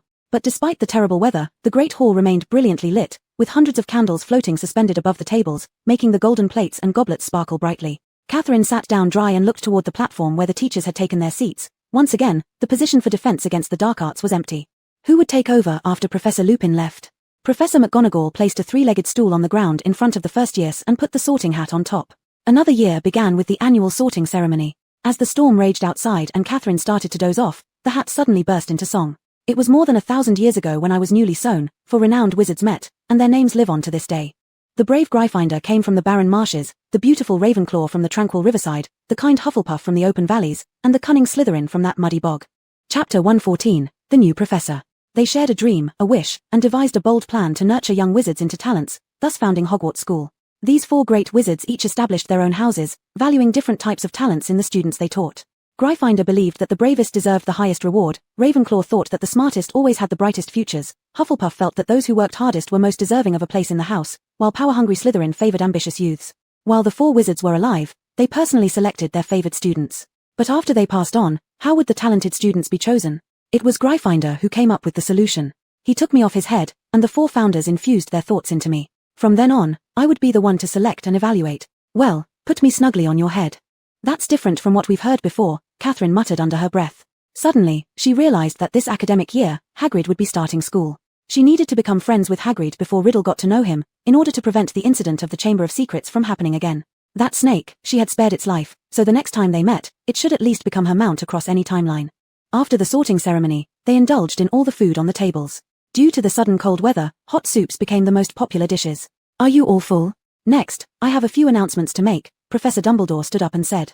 The caretaker, Mr. Filch, hopes that I will inform everyone that there are a few more items prohibited within the castle this year. They include screaming yo-yos, biting frisbees, and combative boomerangs. The entire list includes around 437 items, available in Mr. Filch's office for anyone interested to review. Dumbledore's mouth twitched slightly. Catherine thought that she hadn't seen so many strange items even in Hogsmeade. She glanced at the Gryffindor table where Fred was talking animatedly. These were their favorite things. Dumbledore continued, as usual, I must remind everyone that the Forbidden Forest is off-limits to students, and Hogsmeade Village cannot be visited by students below 3rd year. I must also regrettably inform everyone that this year, there will be no Quidditch House Cup competition. What? The smiles on Fred and George's faces immediately changed as their mouths dropped open. Even Harry beside them looked startled.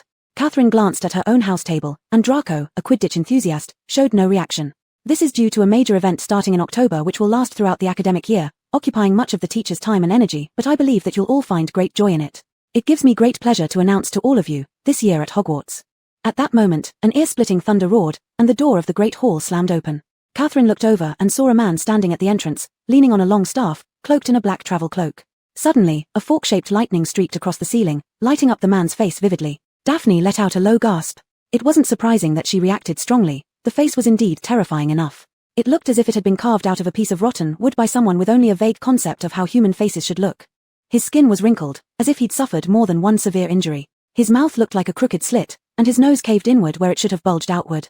But that wasn't all. What made the man especially frightening were his eyes. One eye was small, but the other was huge, an intense bright blue, constantly moving and glancing about without blinking, moving up, down, left, right, completely independent of the normal eye. Then, the blue eyeball flipped and dove into the back of his skull, showing nothing but a large white eyeball. A fake eye. Around the table, only Catherine and Theodore retained normal expressions. He limped onto the stage, seemingly with one leg injured, shook hands with Dumbledore, and then sat in the vacant seat reserved for the defense against the dark arts professor. Let me introduce our new defense against the dark arts teacher. Dumbledore cheerfully broke the silence, Professor Moody. Still recovering from the shock, applause was sparse, making Catherine's clapping sound particularly loud. Moody's fake eyeball turned several rounds and landed on Catherine. Although Catherine was not someone to fear him, she too was curious as to why the position of defense against the dark arts teacher always seemed to attract peculiar individuals. As I was saying, Dumbledore smiled warmly at the many students before him, picking up where he had left off. In the coming months, we shall have the great honor of hosting an exceptionally wonderful event, one that hasn't been held for more than a century. But, save for a few brave students, no one could muster a smile like Dumbledore's. I am delighted to inform you all that this year, Hogwarts will host the Triwizard Tournament. The tense atmosphere that had hung since Moody's arrival broke instantly, with those who knew about the tournament reacting in disbelief. I realize some of you might not know what the Triwizard Tournament is all about, so I would ask those already familiar to allow me a brief explanation. The Triwizard Tournament was founded roughly 700 years ago, representing a friendly competition between the three largest magical schools in Europe, Hogwarts, Beauxbatons, and Durmstrang. Each school selects a champion, and the three champions compete in 3 magical tasks. The tournament occurs every 5 years, hosted by each school on rotation, and has long been considered a perfect way for young wizards from different nations to build friendships until it eventually stopped due to excessive fatalities. Catherine knew about the other 2 schools. She often heard them mentioned by the Slytherins, especially when they were dissatisfied with Hogwarts. Chapter 115, The Servant. Death toll? Pansy exclaimed in surprise. Most of the students in the hall, especially the boys, were whispering excitedly. Catherine keenly noticed that Ella's hand under the table tightened as she was looking at Draco, who was intently listening. For centuries, people have tried several times to revive the Triwizard Tournament, Dumbledore continued, but none were successful. However, our Ministry of Magic's Department of International Magical Cooperation and Department of Magical Games and Sports believe that the time for another attempt has matured. This summer we've done much work to ensure no champion will be put in mortal danger. In October, the headmasters of Beauxbatons and Durmstrang will arrive with their carefully selected competitors, and the champion selection ceremony will take place on Halloween. A fair referee will decide which students are most qualified to compete for the Triwizard Cup, bringing honor to their school and 1,000 galleons personally. The students below all stared eagerly at Dumbledore or whispered excitedly to their neighbors. Is it worth taking such risks for this honor? Ella's voice was soft, but audible. Catherine's eyebrows twitched. Why did this sentence seem like it carried some double meaning? Could Ella know something? Draco said nothing. His expression wasn't one of excitement from start to finish. Today, Draco had been unlike himself, steadfast and composed. Only the 2 fools beside him, Goyle and Crabbe, were endlessly chattering. But Dumbledore spoke again, and silence once more descended over the hall. I know you all long to win the Triwizard Tournament trophy for Hogwarts, he said, but all participating schools and the Ministry of Magic unanimously agree there must be an age limit for contestants this year. Only students who have reached the age of 17 may enter. Dumbledore slightly raised his voice because some students expressed discontent, such as Fred and George. Fred was still thinking about how he hadn't bought Catherine a more expensive gift last time as the start of their friendship because George kept saying Theodore not had money and now here was 1,000 galleons flying away just like that. This measure is necessary because the tasks of the tournament remain dangerous, regardless of any precautions we take. Students below 6th and 7th years would never be able to handle them. I assure you, no underage student will fool our impartial judge into becoming Hogwarts champion. His gaze swept over Fred and George, and blue eyes sparkled knowingly. Therefore, if you're under 17, I ask you not to waste your time applying. Moreover, the delegations from Beauxbatons and Durmstrang will arrive in October and spend most of this academic year with us. I trust that during our foreign guest stay, you will all behave warmly and hospitably, and once Hogwarts champion is finally chosen, all of you will wholeheartedly support him or her. No wonder Draco maintained a blank expression throughout. He already knew they wouldn't qualify. But Catherine's focus wasn't on the Triwizard Tournament. She stared fixedly at the platform in the hall where all subject teachers and important school staff were present. Catherine remembered clearly, in that dream that symbolized something real, Riddle said he had a loyal servant in Hogwarts who could help him. Her eyes scanned across their faces one by one, pondering who exactly this person could be. She had to accurately find out who this person was, and fast. Because his purpose was murder, and ultimately, Harry was the target. As long as he worked for Riddle, he couldn't avoid leaving clues behind.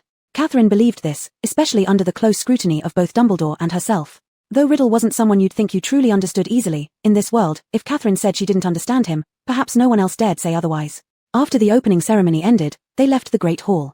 Food was still stuffed in Goyle's mouth as he muttered unclearly, but what if we use a spell to confuse our age? Blay Eyes shot him a look. Dumbledore knows how old you are. But doesn't Dumbledore have final say in this contest?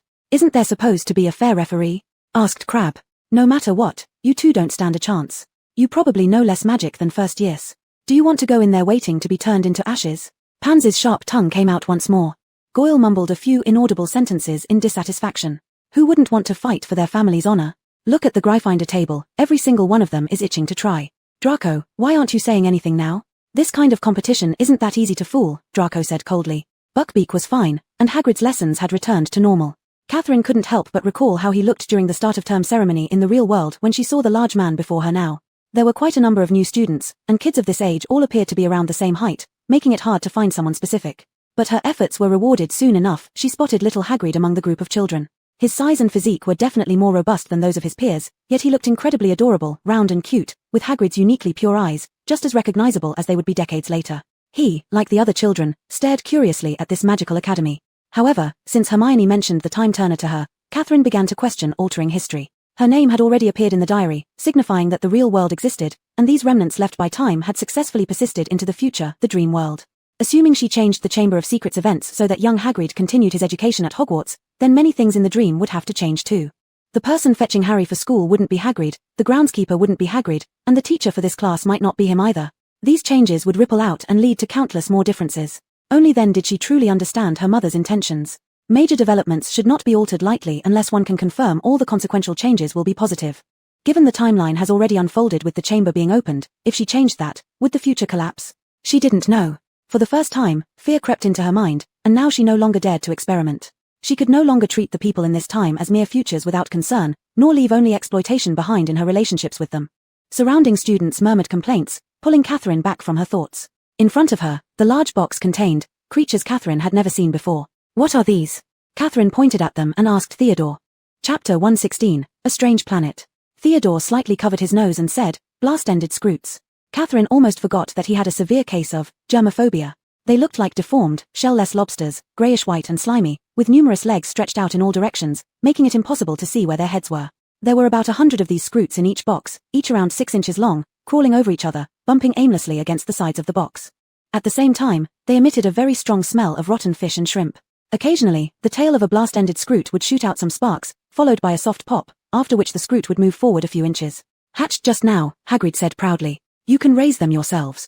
We can start a big project. Why do we have to raise them? Draco asked, covering his mouth and nose.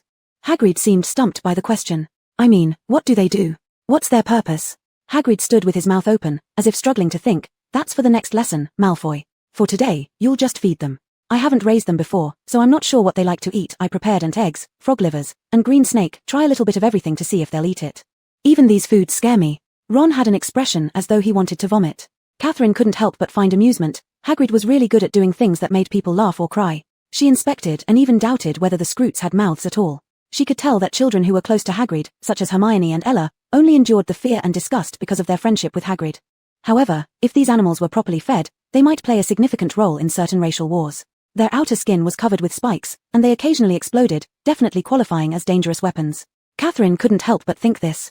Theodore and Catherine worked together, trying to stuff food into their mouths. During this process, Theodore glanced at her, looking at the vibrant young woman. Before, perhaps he had overthought things.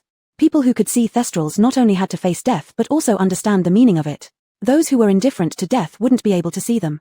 So, Catherine must have gone through very painful memories. She didn't have parents and lived alone, so having additional survival skills was normal. As far as he knew, besides the invisibility cloak, there was no other method that could make a wizard invisible at will. But now he felt those answers weren't important. If she wished to talk, he would listen carefully. After dealing with the blast-ended scroots, the students were exhausted, yet divination class still awaited them. The summer holiday had passed, and Professor Trelawney remained unchanged, still as thin as ever. Trelawney's last prediction, whether by coincidence or something else, left quite an impression on Harry because it came true. Dear, this year we should study the stars, Professor Trelawney said. The movements of the planets and the mysterious signs they reveal can only be understood by those who comprehend the celestial rules. Human destiny can be deciphered through the radiance of the planets, whose light intertwines. Ella sat beside Catherine, lost in thought while listening to Trelawney. The classroom remained stiflingly hot, the red light blazing like a furnace, and along with Trelawney's hypnotic tone, Catherine felt her consciousness gradually drift away. As Trelawney spoke, she approached Harry, muttering, "Let me see. Child, I can clearly see that when you were born, Saturn's ominous influence was certainly present." But Harry rested his chin in his hand, zoning out. Ron nudged him. Harry snapped back to reality. "Sorry, what planet did you say?" "Saturn, dear, Saturn," Trelawney said, her voice noticeably annoyed upon seeing Harry's indifference. "I was saying that at your birth, Saturn must surely have dominated the sky, your black hair, your slender frame, and losing your parents in infancy. I can confidently state, dear, that you were born in winter, right?" "No," Harry replied. "My birthday is in July." Ron couldn't hold back a chuckle but quickly turned it into a dry cough. Catherine could already hear her classmates laughing softly nearby. But Professor Trelawney showed no anger or frustration over Harry's response. All her predictions are self-evident: black hair, body shape, and the one unknown detail happens to be wrong. Draco laughed. "Maybe it means something else," Ella whispered involuntarily. "Ella, I think the crystal ball you've seen is more accurate than hers." Ella had witnessed many prophecies about the future in class. Although they were all trivial matters, they had a high degree of accuracy. As the most talented child in divination, Ella always believed that Professor Trelawney wouldn't say anything random. Professor Trelawney handed out a circular chart to each student, asking them to fill in the positions of the planets at the time of their birth. This was a tedious task, requiring a lot of intricate calculations of times and angles. Catherine pretended to refer to her textbook while filling out the chart, for how would she know when she was born? She wasn't even human after all. She always answered those who asked about her birthday by saying she was an orphan. Professor Trelawney paused in front of Catherine, looking confused as she stared with wide eyes, and the entire class watched her. After about 2 minutes, she slowly turned her necklace-laden neck towards Harry, shifting her gaze between the two. Strange. Strange. I feel that you two were born on the same day, or rather, you are truly destined to meet, muttered Trelawney. Catherine resisted the urge to comment, for who has ever heard of undead celebrating birthdays? It would be better to mark the day of one's death. Vampires didn't have such customs, but she had vague memories of her mother occasionally preparing some gifts for her in spring. If there was any necessity to celebrate, her birthday should also be in spring. The day she came into this world. Sorry, Professor, my birthday probably isn't in winter either. Professor Trelawney shook her head slightly, not taking in what Catherine said, and continued talking to herself. Oh, I think you two can celebrate together next time, since such things, every 100 years, probably happen once every 100 years. Chapter 117, Influence. Harry was also confused. Forcing two people not born in winter to celebrate their birthdays on the same day, what could it possibly mean? Entering the 3rd year, the name Tom Riddle at Hogwarts was no longer something people criticized. His talent became increasingly evident, almost surpassing his classmates by a large margin. However, he remained as humble and studious as before, well-read and courteous. There was no reason for anyone to question or dislike him unless they wanted to prove that they indeed envied Riddle. Catherine understood that he would never give up searching for the truth about his parents. Working in the dark magic shop in Diagon Alley was partly due to the fact that the place was well connected with news. In just one short holiday, Riddle met many witches and wizards in society. Their professions were different, scattered across various parts of society, but they all admired Riddle immensely. If things continued like this, in a few short years, he would surely possess a clear network of social relationships. Catherine thought about this while stirring the cauldron in her hand. This potion was almost reaching its final stages.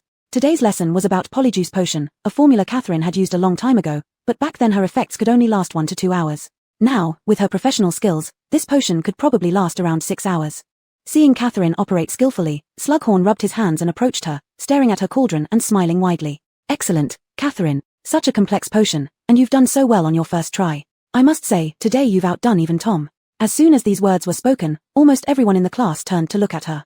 Riddle was beside her, his black eyes gently glancing over. It was difficult for Catherine to hide her excitement. 3 years. No, in fact, she had worked harder for much longer, and for the first time, she surpassed Riddle in a subject according to the teacher. Even though she knew this was due to her early studies, so what? Early birds still fly. After class, Riddle walked by her side, teasing in a low voice, so during the holidays, you locked yourself in the room opposite mine and studied secretly at night? To everyone's surprise, the girl seriously nodded. Yes, that's right. Riddle paused, looking at her suspiciously. At night? Of course. Otherwise, how do you think I managed to get results close to yours? This sentence sounded both like praise for him and like a declaration of her own abilities in Riddle's ears. He was silent for a moment. Turning the corner of the corridor, he spoke, so now I believe I inherited from my mother. The mother who abandoned me and then died. He had to admit it, a weak person left him magic. Catherine shrugged. She didn't think so, skipping down a few steps on the staircase and looking back. Why does it have to be inheritance? Riddle raised an eyebrow, urging her to continue. Perhaps genes are important, but they haven't lived a single day with you, you don't even know what they look like. So, isn't your excellence something you've achieved yourself? Riddle listened quietly. He certainly wanted to think that way, but I've always been different from others since I was young. Every wizard is different from muggles, said Catherine. You know, the most powerful white wizard is Professor Dumbledore. If your mother could pass on everything you now possess, then perhaps the name of the greatest wizard would be your mother's. Catherine said this half-jokingly. Riddle looked at her. Catherine's thoughts were what he found most appealing about her. When she expressed herself, she was unlike anyone else in any other context. Catherine added, I just think you don't need to live in the shadow of people who don't exist in your life. Parents. So what? Those who haven't fulfilled their responsibilities are just strangers. Riddle lowered his eyes. He heard her words. But he had to admit, he had been somewhat distracted. He rarely, almost never, lost focus because he controlled his attention very strictly. While she discussed matters concerning him, his gaze followed her lively shadow on the ground, occasionally intersecting and overlapping with his own. It made him intensely focused. Yes, Catherine was absolutely right. People who didn't even exist, why should they affect him? They should be as irrelevant as passers-by on the street, or even more contemptible to him. Perhaps the 14-year-old boy himself did not realize that his distorted life had been influenced, precisely at this moment. After surpassing Riddle once in potions class, Catherine's passion for studying was ignited like never before. She began visiting the library more frequently, almost always spotting Hermione with her large bundles of scrolls and books. This semester, she no longer had a time-turner, but it seemed like her intensity in studying hadn't decreased much. The two often exchanged notes, and sometimes even brought each other's to class by mistake. She would study in the library until just before curfew, then hurriedly make her way back to the Slytherin common room with her books. In the corridor, she saw Professor Moody, the strange professor she'd encountered during the start of term ceremony. His figure was unmistakable, limping on one leg, wearing a cumbersome brown coat. He appeared to be heading towards the direction of the dungeons. Catherine didn't want to walk with a stranger, avoiding any awkward conversation. So she waited for a while until Moody had moved far enough away before going downstairs. After giving the password and entering the common room, Catherine noticed that there was not a soul around, which was rare despite how late it was. With a sense of curiosity, she entered the dormitory where Ella was lying on her bed staring at the ceiling, so absorbed in her thoughts that she didn't even notice Catherine's arrival. "Hey, are you all right?" "I'm fine, Catherine." Ella snapped out of her reverie, replying with a lackluster tone. She sat up from the bed as Catherine put down her books and asked, "Why is it so quiet today? Did something happen?" Ella pressed her lips together, looking unsure of how to begin. "If it's too difficult to talk about, that's okay, dear. It's not that it's hard to talk about, I just don't know how." Ella sighed softly. "You went to the library, so you didn't hear what happened. Today, after class, Draco and I met Ron and Harry. Draco's been moody lately, and he taunted Ron. Then the two almost came to blows. At that moment, Professor Moody stepped in and tried to attack. I'm not sure if that's the right word, but he pulled out his wand, and instinctively, I did the same. But it was useless. My magic can't possibly match his." Ella's words began to spill out faster. Catherine was somewhat startled. A professor pulling out their wand on students. That was truly unprecedented. Ella closed her eyes, sadness seeping into her voice. He used transfiguration magic and turned Draco into a ferret. Chapter 118, Moody. "What?" Catherine exclaimed, using transfiguration on students. "That's right. Professor McGonagall happened to pass by then, and she was also shocked. She said that Professor Dumbledore should have told Moody that he shouldn't use this kind of punishment on students." There was a flicker of sympathy in Ella's clear eyes. Draco can indeed be quite sharp-tongued. "But there were too many people there at the time. If I hadn't hugged him and quickly left, I really couldn't imagine what would have happened." Catherine could not picture how someone so arrogant could handle himself. "Actually, I've always been curious. Why are you so nice to Draco? Sometimes, maybe everyone doesn't understand." Catherine asked softly. Ella thought for a moment, then slowly said, "Today, he cried, tears streaming from the ferret's eyes, trying hard to burrow into my arms. At that moment, all I had left was the urge to protect him. Actually, I don't know either, Catherine. Sometimes, caring for someone cannot be explained. Of course, Draco is good to me as well, it's just that often others can only see his bad temper." This point, Catherine did agree with. During the Quidditch World Cup, Draco stared at those Velas without even a hint of reaction. His heart held only one girl, Ella. "Tomorrow we still don't know how this issue will be resolved. Professor Snape may scold me for drawing my wand against a professor. I think he won't. Professor Snape isn't that old-fashioned."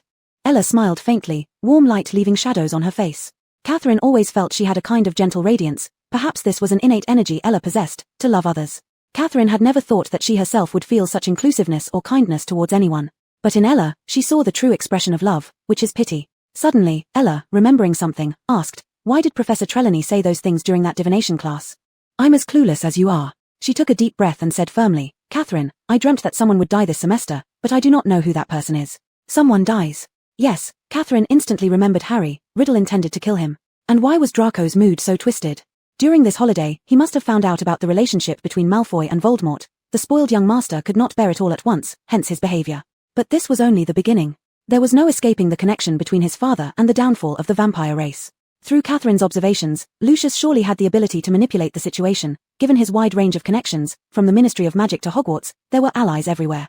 Professor Trelawney's prophecies, I think, are usually accurate.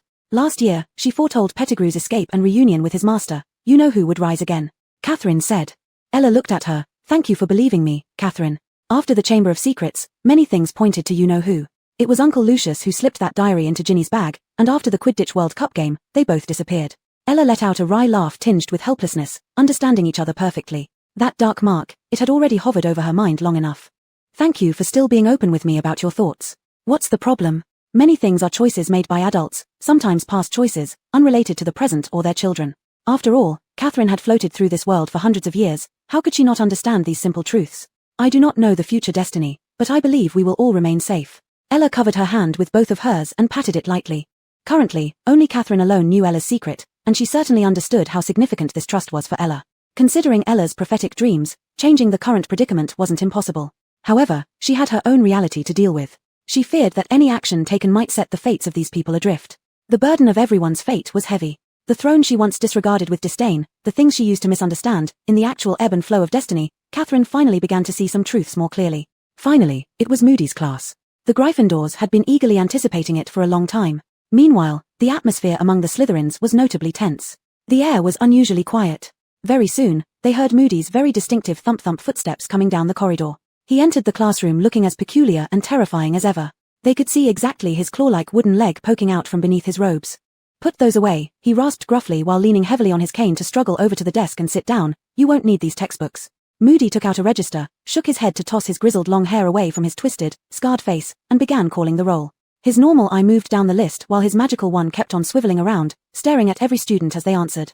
Right then, he said when the last student had responded, I received a letter from Professor Lupin explaining the state of this class.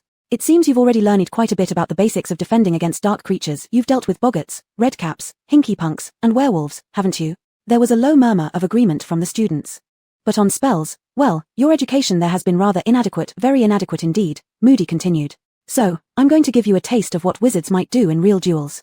I've got 1 year to teach you how to fight back against dark magic. Spells come in many forms and have differing powers. According to the rules set by the Ministry of Magic, I should teach you counterspells. Technically, I shouldn't show you what illegal dark curses look like until 6th year, because you're still too young to handle it. However, Professor Dumbledore praised your courage and believes that you can handle it. I also agree that the sooner you learn, the better. How can you defend yourself against something you've never seen? If some wizard wants to curse you illegally, he won't tell you his plan. He won't politely cast spells either. You need to be ready and alert. You'd better put that away if you're listening to me, Miss Brown. Lavender from Gryffindor jumped and her face turned bright red. She had been showing her astrology chart under the table to the student beside her. Apparently, Moody's magical eye could see right through solid wood. So, anyone knows which spells carry the strictest penalties under wizarding law? Chapter 119, Unforgivable Curses. It's something like that, Ron said uncertainly. My dad mentioned a name, something about the Imperious Curse, right? Yes, Moody approved appreciatively. Your father definitely knows that curse. Back in the day, the Imperious Curse caused quite a bit of trouble for the Ministry of Magic. Moody stood up, opened the drawer of the podium, and took out a glass bottle. 3 large black spiders were crawling around inside. Moody reached into the bottle, grabbed a spider, and placed it on his open palm so everyone could see. Then he pointed his wand at it and muttered, Imperio. The spider began to swing back and forth, just like sitting on a high swing. It stiffened its legs, then turned over and fell onto the table. Moody waved his wand again, and it stood up on its 2 hind legs and started tap dancing. Yes, tap dancing. Everyone laughed, except for Moody. You find it amusing, do you? He rasped. Would you enjoy it if I did this to you? The laughter almost disappeared immediately. Totally under my control, Moody whispered. At this point, the spider curled itself into a ball and began rolling uncontrollably. I can make it jump out of the window, or drown itself, or leap down the throat of one of your classmates. Catherine swallowed hard. Before this, she disliked spiders because of their ugly appearance and inability to be eaten. But ever since she raised Acromantula, Shy, she found that spiders also had an adorable side. Seeing its kind tortured, Catherine felt somewhat uneasy. Many wizards were controlled by the Imperious Curse years ago, Moody said. Catherine thought, it must have been during those days when Riddle's power was at its strongest. He controlled those who wouldn't obey him. That's exactly what he would do. At that time, the Ministry of Magic was kept very busy distinguishing who acted under compulsion and who acted according to their own will. However, the Imperious Curse can be resisted, and I'll teach you how. But it requires strong personality strength. Not everyone can master it. You'd better avoid being hit by it as much as possible. Always stay alert, he suddenly shouted, startling most students. Moody grabbed the spider doing flips and threw it back into the glass bottle. Is there anyone else who knows another spell? An illegal spell? Hermione raised her hand high, and Neville also raised his hand. Catherine glanced at the boy who usually remained silent. Go ahead, Moody said. The Cruciator's Curse, Neville said softly but clearly. Moody stared intently at Neville, this time with both eyes looking straight at him. Are you Longbottom? He said, the magical eye lowering to check the register. Neville nodded nervously, but Moody didn't ask anything else. Turning his back to the entire class, he pulled out a second spider from the glass bottle and placed it on the podium. The spider remained motionless, seemingly terrified. The Cruciator's Curse, Moody said. We need to enlarge it so you can all see, he said, pointing his wand at the spider. Engorgio. The spider swelled up. Now it was bigger than a wolf spider. Ron in the front row no longer bothered to hide his fear. He moved his chair further away, trying to get as far as possible from Moody's podium. Moody lifted his wand again, pointing it at the spider and whispering gently, Crucio. Instantly, all the spider's legs retracted, clinging tightly to its body. It rolled over while its body convulsed violently, swaying left and right. It didn't make a sound, but Harry believed that if it had vocal organs, it would surely be screaming in terror now. Moody did not remove his wand, and the spider began trembling all over, convulsing even more violently. Stop! Hermione shouted shrilly. She wasn't looking at the spider, but at Neville. Neville's hands were tightly gripping the table in front of him, the knuckles white, his eyes wide open, filled with fear. Had Neville once seen someone subjected to the Cruciator's Curse? Moody raised his wand, and the spider's legs relaxed slightly but continued to twitch. Reducto, Moody murmured. The spider shrank back to its original size, and Moody put it back into the bottle. Extreme pain, Moody whispered quietly. If you know how to use the Cruciator's Curse, you don't need thumbscrews or knives to torture others. This curse was also very popular once. Alright, is there anyone else who knows a spell? Moody's gaze paused on Hermione's raised hand. Go ahead, Granger. The killing curse, Hermione said softly. A few people turned uneasily to look at her. Moody's crooked mouth twitched slightly, revealing a trace of a smile. Yes, this is the last and most powerful curse. The killing curse. Avada Kedavra. He reached into the glass bottle, and the third spider, as if sensing its impending doom, scrambled frantically around the bottom of the bottle trying to evade Moody's fingers. But he still caught it and placed it on the podium. The spider began scrambling desperately on the wooden tabletop again. Catherine's heart started pounding violently as she stared at Moody raising his wand. Professor. A clear voice broke through the deathly silent atmosphere. Some students were even startled by her sudden interjection. Moody paused for a moment. I think we should still respect the subject of life. Catherine stood up and said, although it's just a spider, its fate clearly shouldn't have to sacrifice all meaning just for our lesson. Catherine had long known about dark magic and was aware that Riddle was always looking for ways to study it, but this was the first time she herself had come so close to it. With just a simple spell, one could control, torture, or even take a life, leaving no trace behind. Moody's eyes moved a few times. He remembered Catherine, the girl who applauded him in the Great Hall.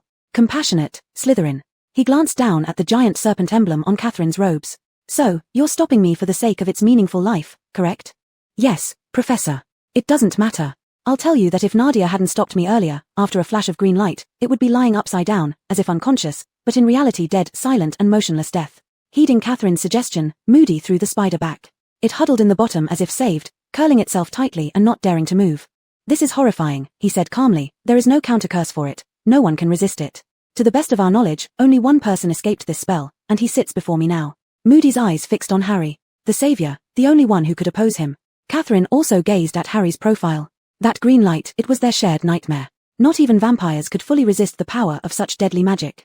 Chapter 120, Controlling the Mind. These spells were indeed very different from what they usually learned. But as the ruler of the Blood Clan, Catherine couldn't help but think about when these spells could be useful.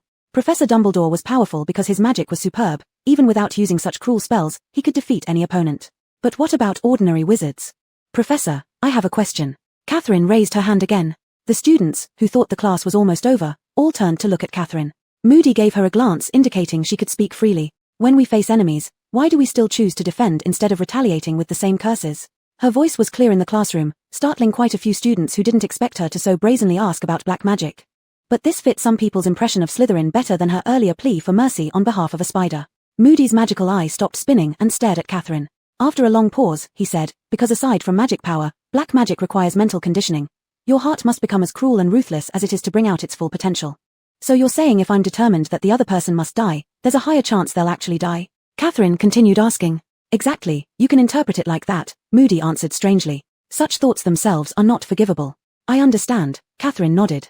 But I still don't get why we can't use them against our enemies. After all, for villains, one decisive strike to end it is safest. This cruel statement shocked those wide-mouthed students even more, and the sound of deep breaths rippled through the quiet classroom. Only Theodore and Harry weren't surprised. When it came to dangerous individuals, Catherine had always been merciless, otherwise, she wouldn't have helped Harry defeat the basilisk or beaten Peter Pettigrew half to death in anger. Speaking of which, only now did Theodore recall why Professor Snape tolerated listening quietly for so long in the Shrieking Shack and why he attacked Peter Pettigrew. Shouldn't his first reaction have been to take the Gryffindors back and stun the two adult wizards? Theodore had always assumed that Snape hated Potter and Lupin, but based on that day, it wasn't entirely true. After all, the worst thing Peter Pettigrew did was betray the Potters by becoming a Death Eater. When you learn more, you will find that many spells used by white witches and wizards can protect you maximally and possess irreplaceable offensive qualities. Though their mechanisms differ, Moody took a deep breath and bent down to put the remaining spiders back into the box. I believe, humans should try their best to avoid letting their negative emotions escape, especially hatred. It must never be allowed to recklessly control the mind. Moody said the last sentence softly. Catherine roughly grasped Professor Moody's meaning. If someone indulged in harnessing negative emotions like hatred to unleash the energy of evil curses, eventually, they would be overtaken by these dark things and lose their original self. This coincided with her previous thoughts. She believed that if Riddle hadn't killed his blood relatives, there might still be room for redemption. Well, these three spells, the Killing Curse, the Imperious Curse, and the Cruciatus Curse, are called unforgivable curses. Using any of them on a human being would result in a lifetime stay in Azkaban. This is what you need to resist. You need to be vigilant. Most importantly, always keep your guard up. Never let your defenses down. Take out your quills. Write these notes down.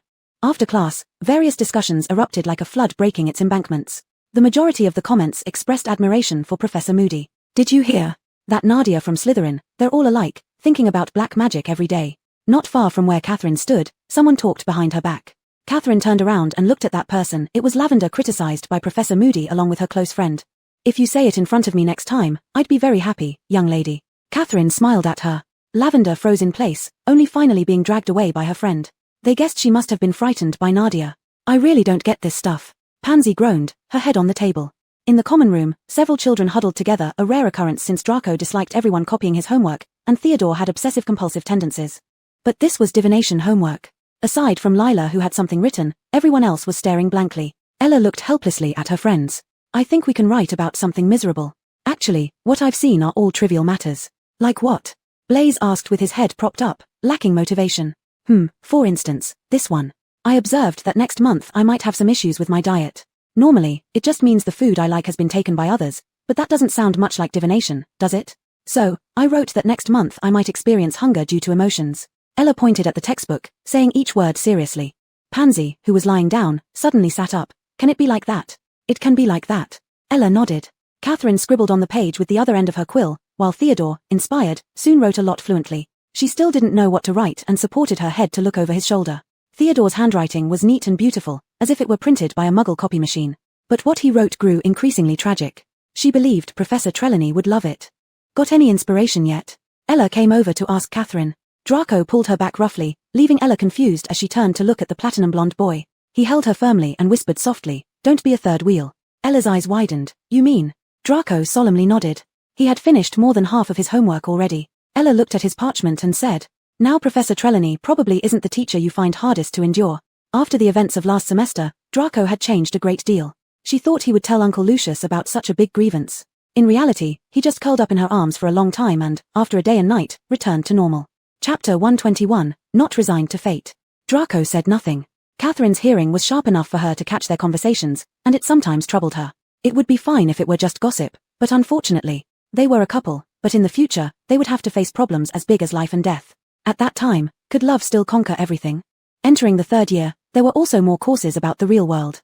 Catherine jotted down the tedious magical history while pondering about the divination class later. Just as she put down her quill, the person next to her naturally picked up her notes to look at them. Catherine glanced sideways to see the serious expression on the youth's face, his countenance cold. In this thick textbook, Voldemort's name had yet to appear, but in the future, he would become an unavoidable chapter in it. She thought someone like Riddle would probably detest the occult the most since he always believed that all power and the future should be under his own control. But Catherine didn't expect that Riddle would take the divination class seriously too. The current divination professor didn't look quite like Professor Trelawney, who gave off a mystical aura. She wore a gaudy robe that shimmered under the light, and her hair was curled in the most fashionable way of the time. Clearly, she was someone on the cutting edge of trends.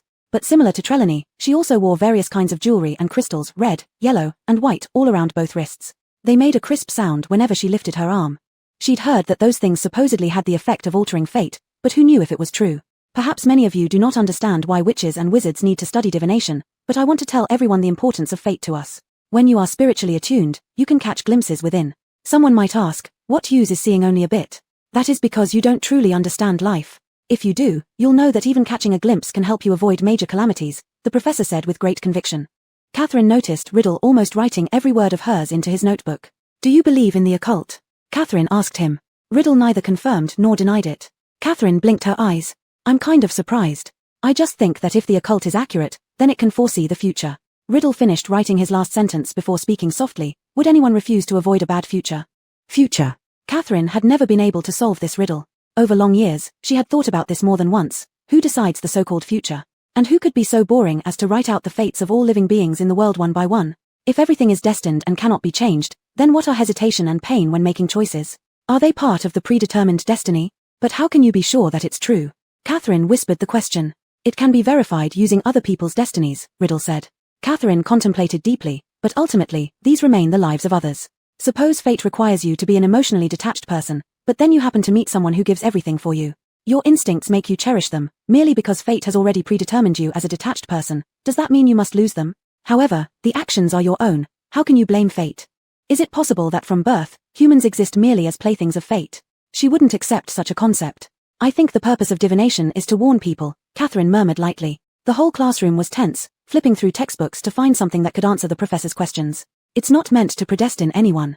Riddle furrowed his brows tightly. He couldn't grasp the meaning behind her words. Don't take it so seriously, I'm just talking nonsense. Catherine smiled at him and opened her book. Riddle's gaze paused on her face for a second before quietly withdrawing. Even though they had spent 3 years together day after day, occasionally he still felt a sense of unreality due to her smile. Because she always reminded him of that memorable moment in the orphanage. Back then, he had already developed a strong interest in powerful things. The woman who stayed etched in his memory perhaps only stood out because she was powerful, right? So, if someone told him that there would be someone blocking his path upward, he would surely and without hesitation eliminate that person. Without hesitation. Recently, Catherine hadn't had much time to go to the library, as all the classes had become increasingly difficult, especially Moody's. During this lesson, Professor Moody shocked the students because he announced that he would cast the Imperious Curse on each of them in turn, to demonstrate the spell's power and to see whether they could resist its influence. But you said it was illegal, Professor. Moody used a spell to clear out a large space in the center of the classroom, and Hermione stammered, you said using it on others is dash. Dumbledore wants you to experience it, Moody said. His strange eye glared at Hermione without blinking. If you prefer to learn through more brutal means, waiting for someone else to cast this spell on you, and controlling you completely, then fine, you can leave. Hermione pursed her lips and didn't say anything. She had no intention of leaving. Though Moody's grimace was aimed at Hermione, Draco's face also paled. He truly did not want any more conflict with this crazy old man. Moody started calling students up one by one to perform the Imperious Curse on them. The Gryffindors went first. Dean Thomas hopped around the classroom 3 times, singing the national anthem. Lavender Brown mimicked a squirrel, and Neville Longbottom performed a series of stunning gymnastics moves that he could never achieve under normal circumstances. Goyle began sobbing, do I really have to go up there and make a fool of myself? Crabbe sneered, you already make a fool of yourself enough as it is. Theodore watched expressionlessly as each student fell under the control of the curse. He detested dark magic from the bottom of his heart but agreed with Moody's statement you couldn't truly understand until you saw it firsthand. Harry stepped up next, his face showing some signs of tension. Moody cast the spell on him, and then he moved like someone sleepwalking. One moment his left leg moved, and the next it froze. He was fighting back. Back and forth, Harry actually ended up colliding headfirst into a table, knocking it over with a loud bang. His face contorted in pain, while Moody shouted excitedly, look. Potter resisted. Pay attention, all of you, focus on his eyes, that's where the key lies. Excellent, Potter, very good. They'll never control you easily. It takes immense self-control, willpower. A few more students went up after Harry, but none were able to resist. Even Hermione failed to replicate Harry's success. It was now Slytherin's turn, but time was almost up for class. They thought Moody would let them wait until the next lesson. But Moody called Catherine's name. Seize the opportunity, Nadia, give us a strong finish to the lesson. Moody said. Chapter 122, Outstanding. Catherine walked over, and when she stood still, suddenly she felt herself become weightless as if all her unhappiness and stress disappeared. She seemed to be left with nothing but foolish joy. Jump in place. Jump in place. She started hearing Moody's voice, faintly, as if it came from a distant place, telling her to follow his instructions. Catherine only felt a few seconds of losing control. Her legs had just tried to lift up before her mind regained control and pulled her actions back. She wouldn't do that movement. The next second, her consciousness immediately cleared. It was easier to get out of this than from a Dementor's attack. This was false joy, while that was true pain. Exclamations were heard here and there because Moody had told them to watch the person on stage's eyes closely. Catherine's eyes had already returned to clarity as she looked at Professor Moody. Moody could faintly feel something fierce about this Slytherin student ever since he first saw her in the hall. When stared at by those beautiful red eyes, an oppressive feeling would follow, like she was a born king. Every look of hers was both exploring and showing mercy to those weaker than her. After several more interactions, Moody confirmed this sensation. This girl was bold, direct, yet also compassionate. But that bit of compassion didn't cancel out this feeling. This kind of sensation, he had only ever seen it in one other person in his entire life. For the first time, people did not fix their whole attention on Harry and his friends, because it was simply beyond everyone's imagination. They seemed to have forgotten that Harry was also a child the same age as them, not someone naturally born to resist anything. Surprisingly good, Nadia. Moody did not shout loudly like he had when praising Harry, but rather said calmly, I believe if you lived during that period, almost no one would be able to manipulate you into doing what you didn't want to. Catherine easily walked off the platform. Being uncontrolled by anyone was her strength. But she was prone to impulsive anger, which could be seen even at the Shrieking Shack. She hadn't been able to get rid of this habit. To a certain extent, she was bloodthirsty. If she could kill all her enemies, she absolutely wouldn't choose some so-called method of converting them. People like her wouldn't possibly be controlled by false spells. Potter and Nadia each earned 2 points for their houses. Alright, we'll continue our next class. After being tortured by Moody, most people felt dizzy. The next class was divination, which was usually sleep-inducing, but they soon became alert. Because in this class, Professor Trelawney praised not only Illa's prophecy for its accuracy but also greatly commended Ron and Harry. Their homework received high scores. You must be wondering what they wrote. Let me read it aloud to everyone. Potter wrote, Monday, he will encounter the danger of being burned. Due to Mercury descending, he will be stabbed in the back by someone he thought of as a friend. Friends who can actually stab him in the back. Potter's fingers can be counted on one hand. Other classmates glanced at Ron and then Hermione's empty seat where she wasn't present. No one found anything sillier than that. During lunchtime, several layers of people surrounded the bulletin board at the entrance of the Great Hall. Beauxbatons and Durmstrang representatives will arrive at 6 o'clock on the evening of Friday, October 30th. Afternoon classes will end half an hour earlier. Please send your backpacks and textbooks back to the dormitory at that time and gather in front of the castle to welcome our guests for the banquet. This had countless people so excited they couldn't fall asleep. Hogwarts has never been this lively before, especially since many students have always been curious about the other two schools. Everywhere, the topic of discussion was the Triwizard Tournament. The castle was undergoing a thorough cleaning. A few dirty portraits were scrubbed clean. Teachers raised their standards even higher. They at least couldn't afford to embarrass themselves in front of the other schools. Just recently, Catherine had heard underage students discussing how to slip through and submit their names. Among them were George and Fred, of course. Catherine understood them too well. The Triwizard Tournament sounded more exciting than the Quidditch World Cup. Someone as competitive as Catherine, if Dumbledore hadn't repeatedly stated that underage students couldn't participate, she really wanted to give it a try. Although her abilities as a vampire have been significantly weakened now, she was still immortal after all. Moreover, she wasn't doing it for any honor, she simply found it amusing. Catherine had become too outstanding lately. In this situation, people from Slytherin wouldn't say anything. But it was different for the other houses. At such a critical moment, many people suspected that Catherine would resort to any means to participate in the competition, even demonizing her previous act of playing Quidditch on behalf of Draco Malfoy as something she forcibly took. Even Draco himself felt that some onlookers were brainless. Someone who favored dark magic and effortlessly evaded it always made others wary. A few younger students were chasing older ones outside the Great Hall, discussing what thrilling things this mysterious and beautiful dark wizard had done. The black-haired boy walked through the main door of the entrance hall, catching a few sentences in his ears, his cold and severe gaze landing on them. The cheerful chatter of the younger students gradually diminished as they realized this Slytherin wasn't about to go inside, but instead stood there motionless. Their confidence wavered, and they fell silent. But the older students weren't willing to be intimidated to the point of not speaking. So what if it was Slytherin? Classmate, we're talking here. It's inappropriate for you to stand and listen, he frowned as he spoke. Theodore's hands were in the pockets of his coat, his whole posture unusually lazy compared to his usual demeanor. Which is worse, slandering someone behind their back or listening to your slander here? How is it slander? That Slytherin girl openly admitted in class that she wanted to learn dark magic. The person wouldn't back down. It seems you're very curious about what we Slytherins say and do in class. Well, I'm equally curious why none of you showed up when Potter fought the basilisk. Great wizards, aren't you? Theodore sneered with a smirk on his lips. Chapter 123, A Conversation with Moody. Caught off guard by the question, he was at a loss for words. One of the younger students quickly recognized Theodore. The boy's appearance was indeed unforgettable.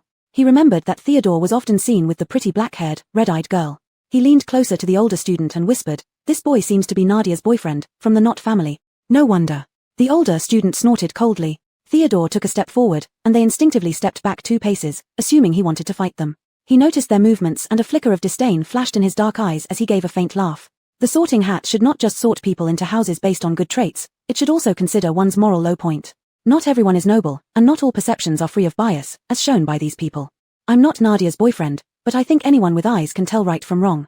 Theodore had grown tired of looking at them, and his voice turned colder. If I ever hear you gossiping behind my back again, I don't mind showing you what real Slytherin revenge looks like. After Theodore left, one of the kids, intimidated, said with a grim face, He won't really retaliate against us, will he? There's no need to be afraid. What can he do at Hogwarts? Professor Moody already reprimanded Malfoy.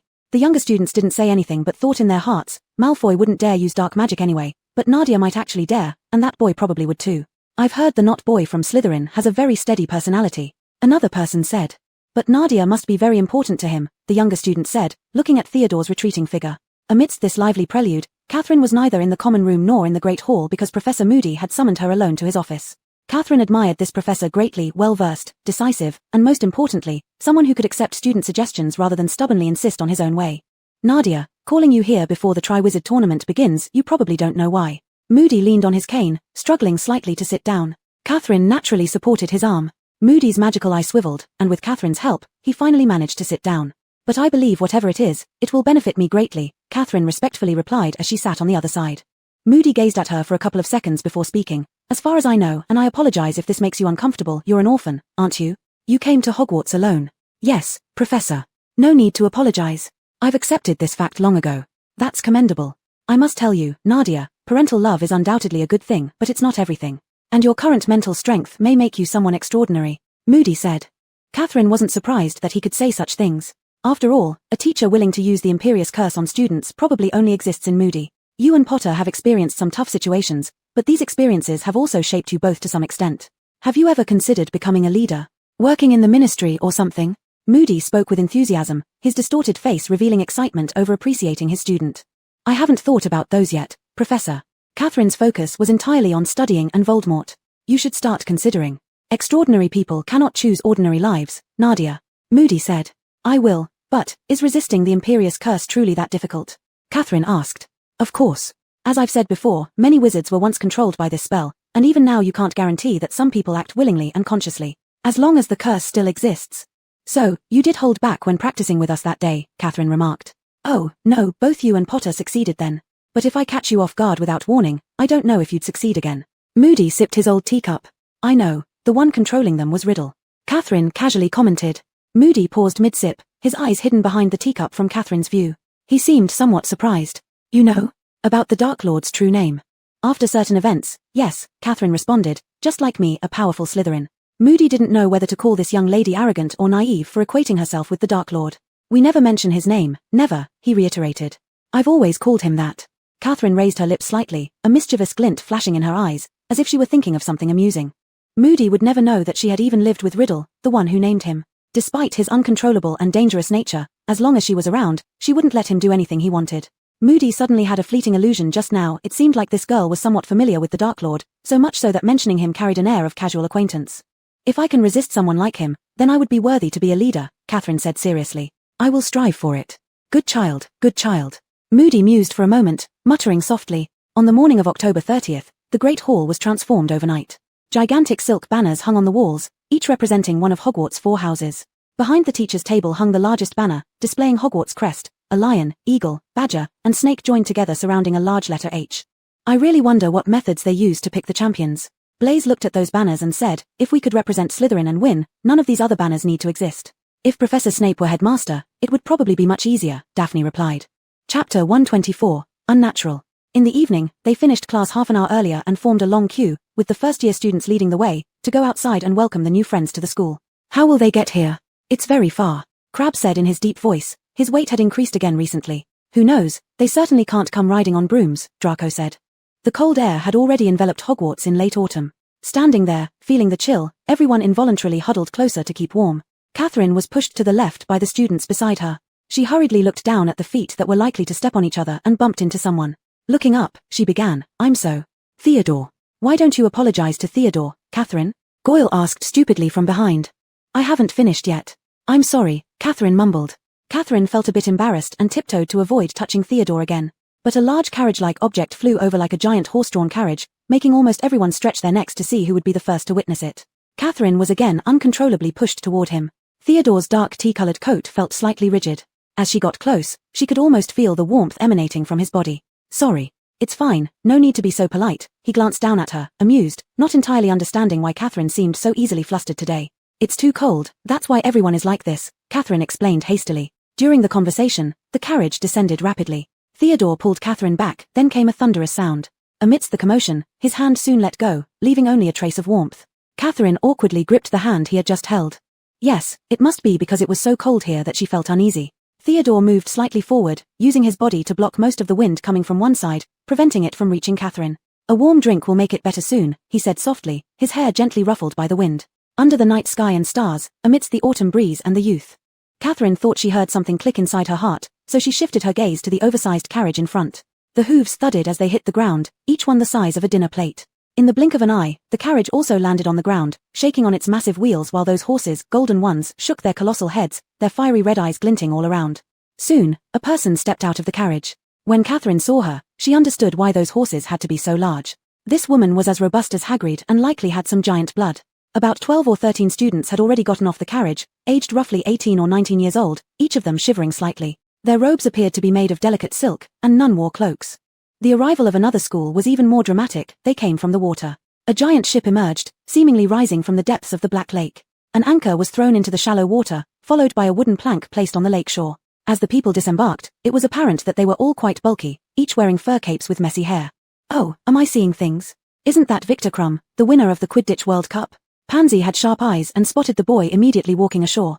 I think so. Daphne jumped up using Goyle's shoulder as leverage and took a few looks. Yes, it's Crumb. Afterward, we'll have him sit at our table, Draco said.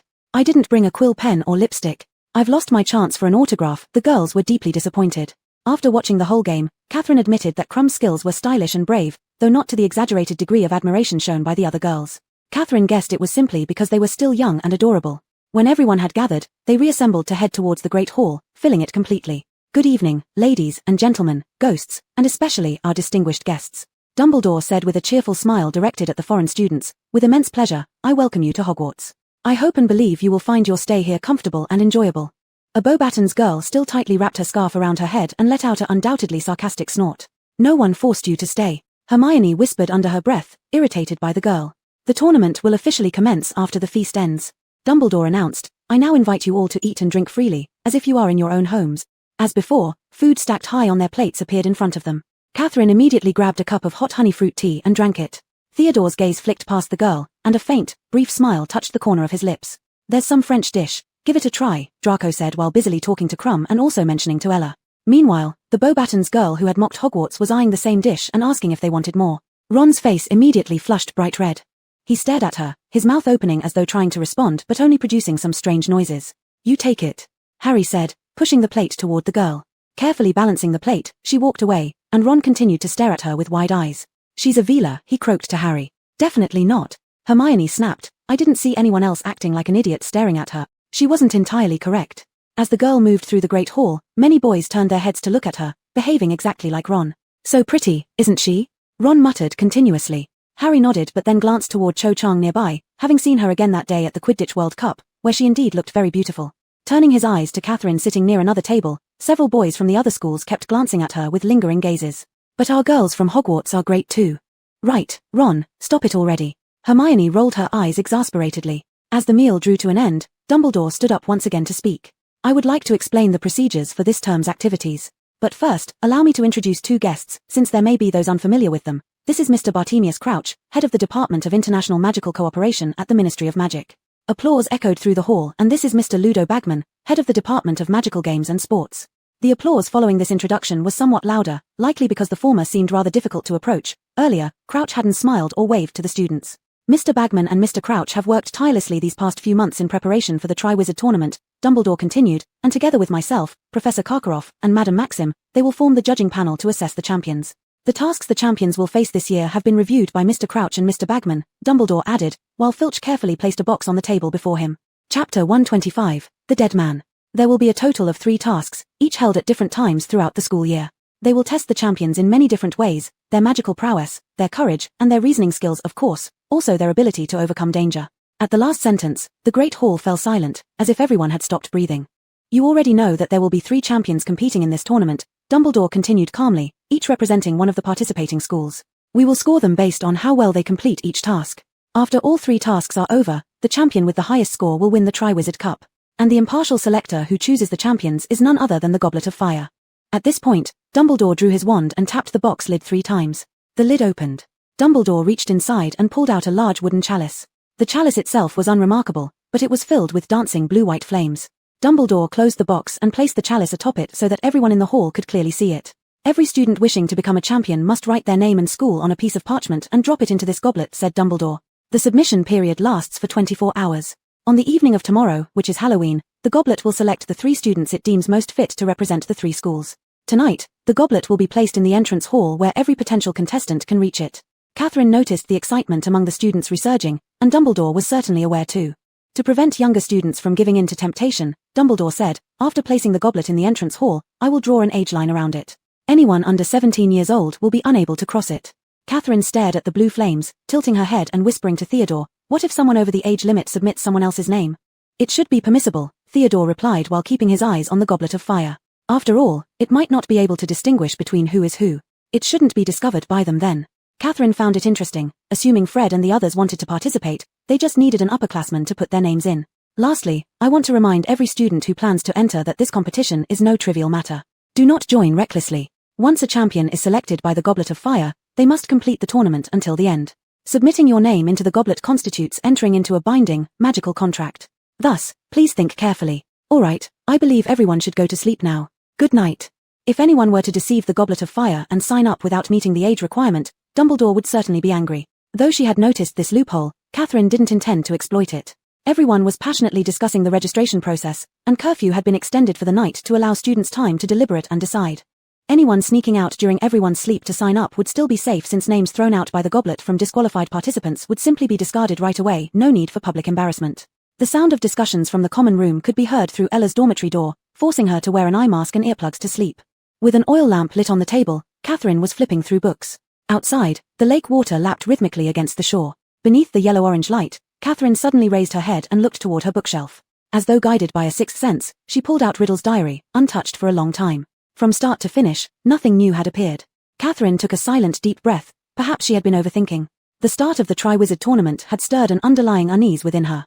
An event that had been dormant for such a long time being brought back onto the stage, and its high-risk nature, seemed anything but coincidental.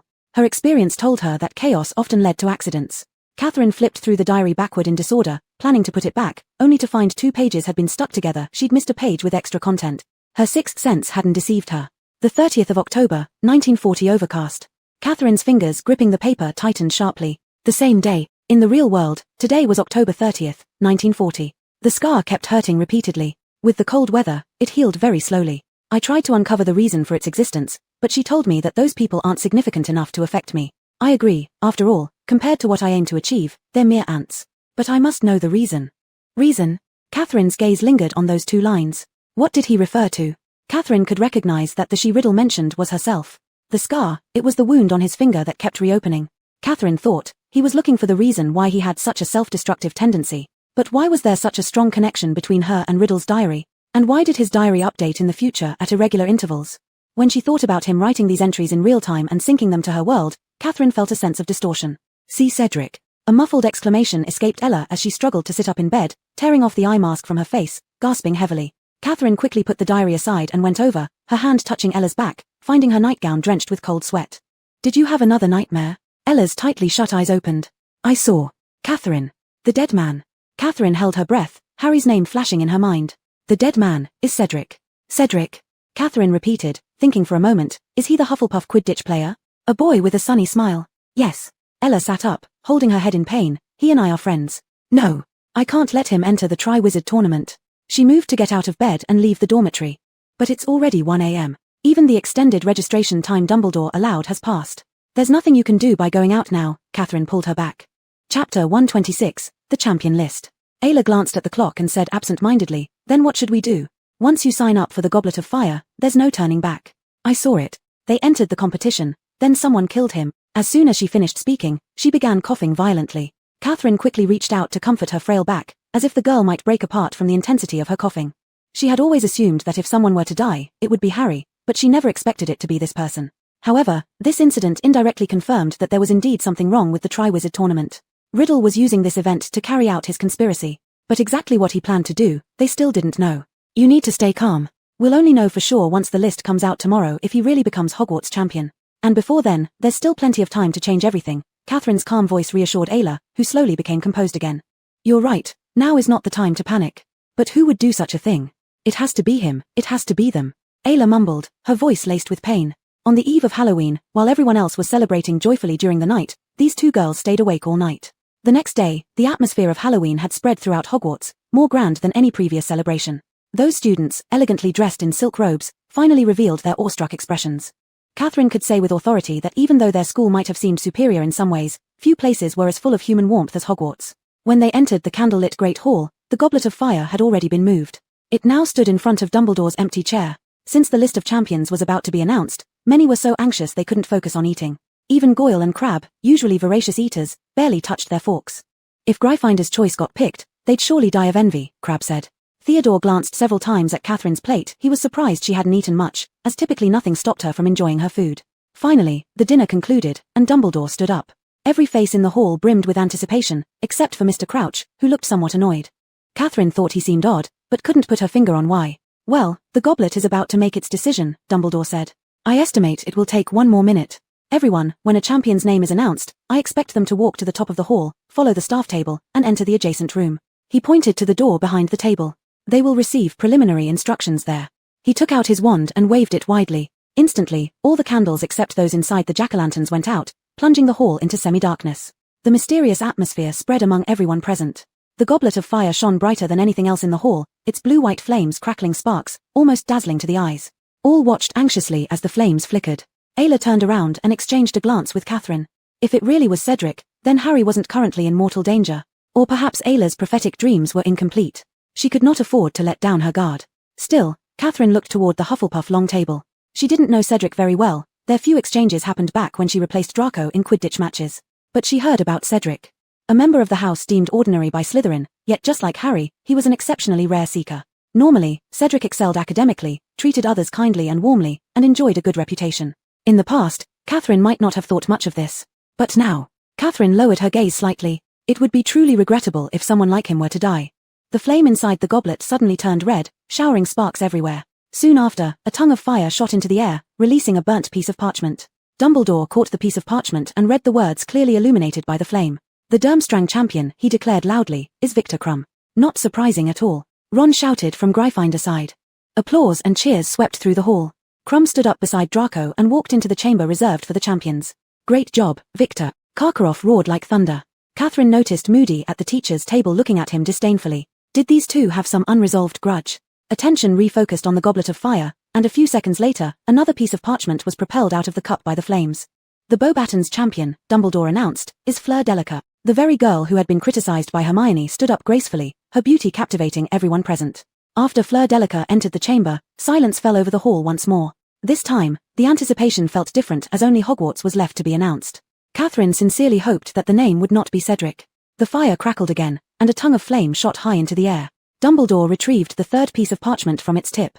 Hogwarts champion, he proclaimed loudly, is Cedric Diggory. With Dumbledore's announcement, Ayla's last shred of hope was extinguished. Once chosen, there was no going back. They could only compete until the end. Every Hufflepuff student screamed and stomped their feet, while only scattered applause emerged from the other three houses. Though Cedric's character was beyond reproach, in most people's eyes, he appeared more handsome than capable. Catherine watched Cedric walk past them, his face glowing with joy. In her eyes, it was like a brilliant burst of life burning brightly on his final stretch of the road. She didn't fully believe in divination, but Ayla's prophetic dreams were often accurate. To change fate, one must defy destiny. However, the prerequisite was that first, he himself must possess such courage. Excellent! Dumbledore exclaimed cheerfully after the commotion subsided. Now we have our three champions. I know I can count on all of you, including the rest of the students from Beauxbatons and Durmstrang, to support your champions wholeheartedly. Encouraging the champions will significantly contribute to this event. But Dumbledore suddenly paused, drawing everyone's attention to what caught his eye. Catherine's eyes gleamed with realization as the goblet of fire spouted sparks again. A long fiery tongue leaped high into the air, carrying another piece of parchment. All breath in the great hall seemed to vanish.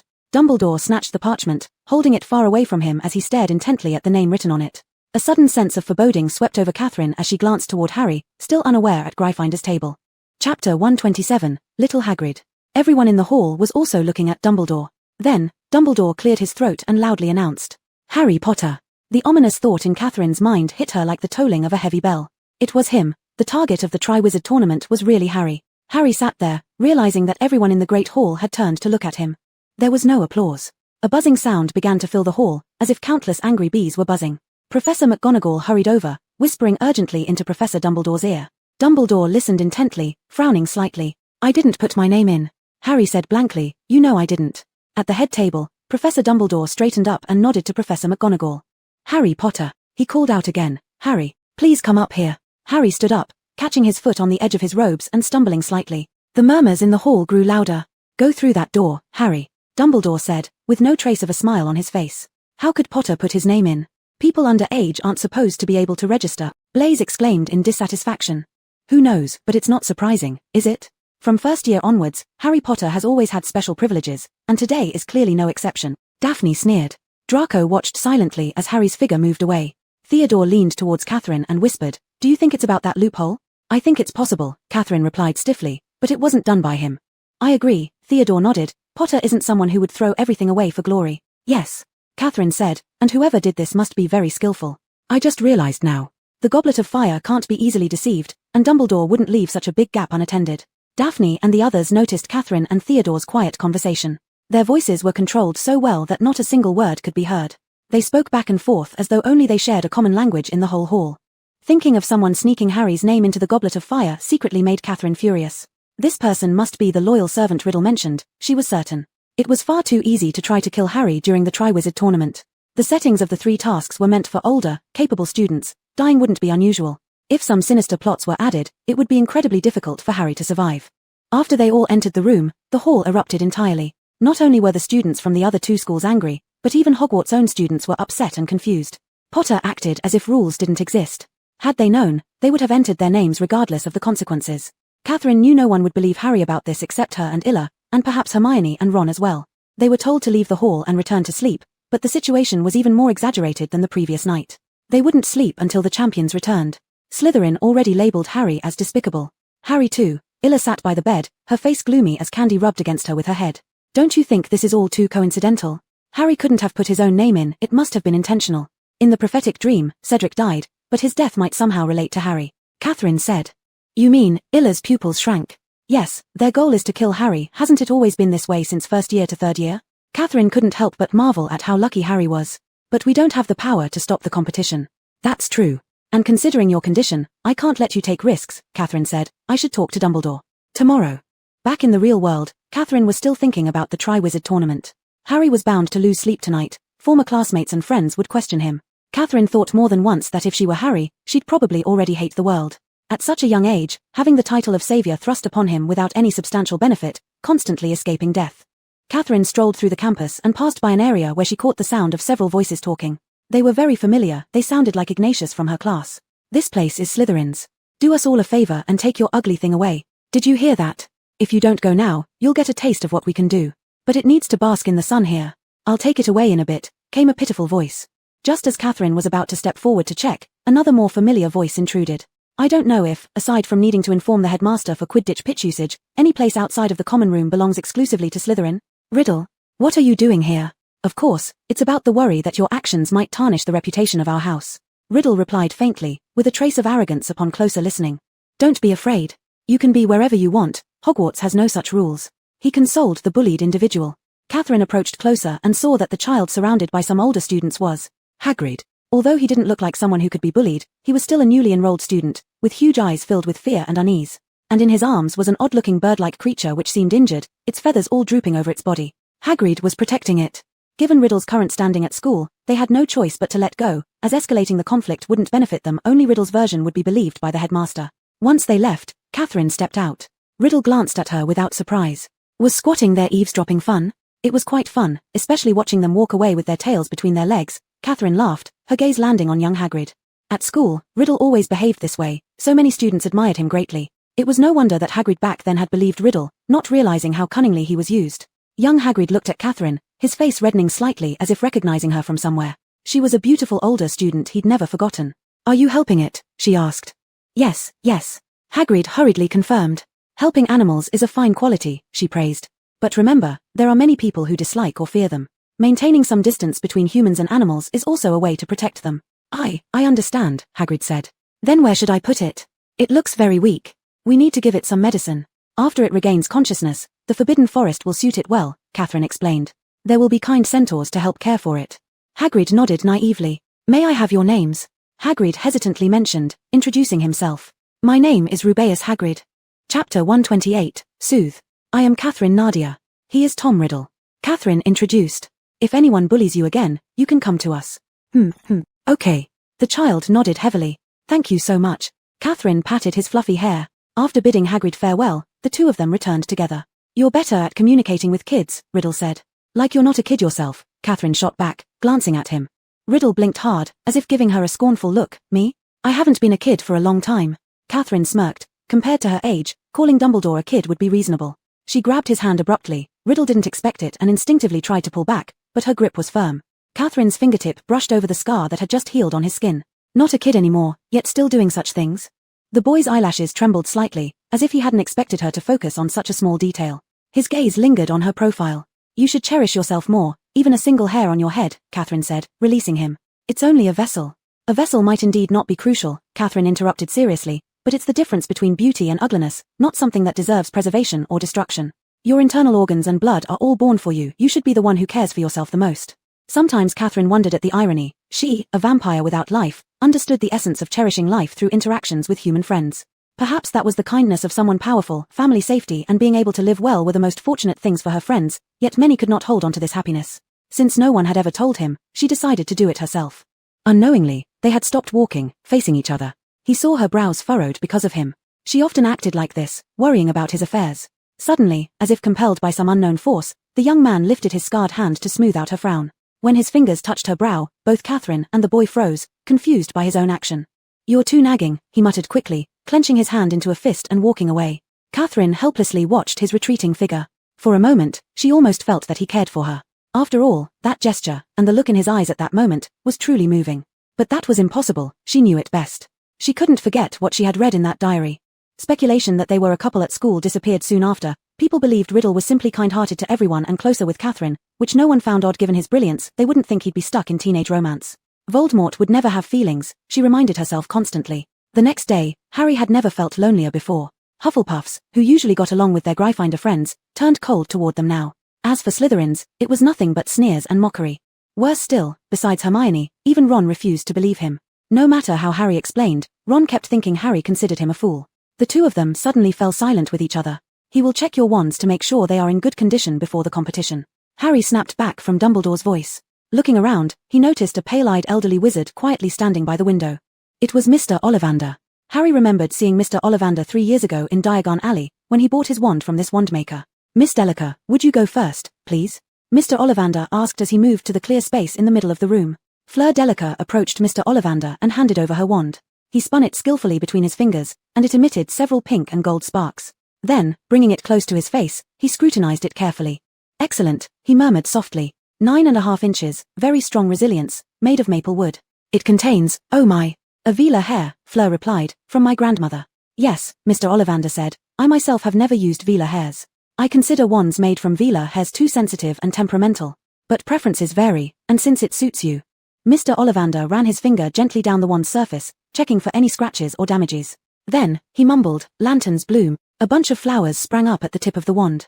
"Good, it's in great condition," Mr. Ollivander said while gathering the flowers and handing them along with the wand back to Fleur. "Mr. Diggory, it's your turn." "Ah, this is my work, isn't it?" Mr. Ollivander said excitedly as Cedric handed over his wand, much more animated than before. "Yes, I remember distinctly. The core is a single hair from the tail of an exceptionally beautiful male unicorn, 12.25 inches, made of hazelwood, good flexibility. It's in excellent condition. Do you care for it regularly?" "I just polished it last night," Cedric smiled. Satisfied, he turned and said, "Mr. Crumb, it's your turn." Victor Crumb rose stiffly and approached Mr. Ollivander with little energy. He thrust his wand forward and stood there frowning. Mr. Ollivander mused, "If I'm not mistaken, this is Gregorovich's craftsmanship. He was an outstanding wandmaker, though his style was never quite, well." He raised the wand, turning it back and forth in front of him to inspect every detail closely. "Yes, beech wood, with a dragon heartstring core, correct?" He glanced at Crumb, who nodded.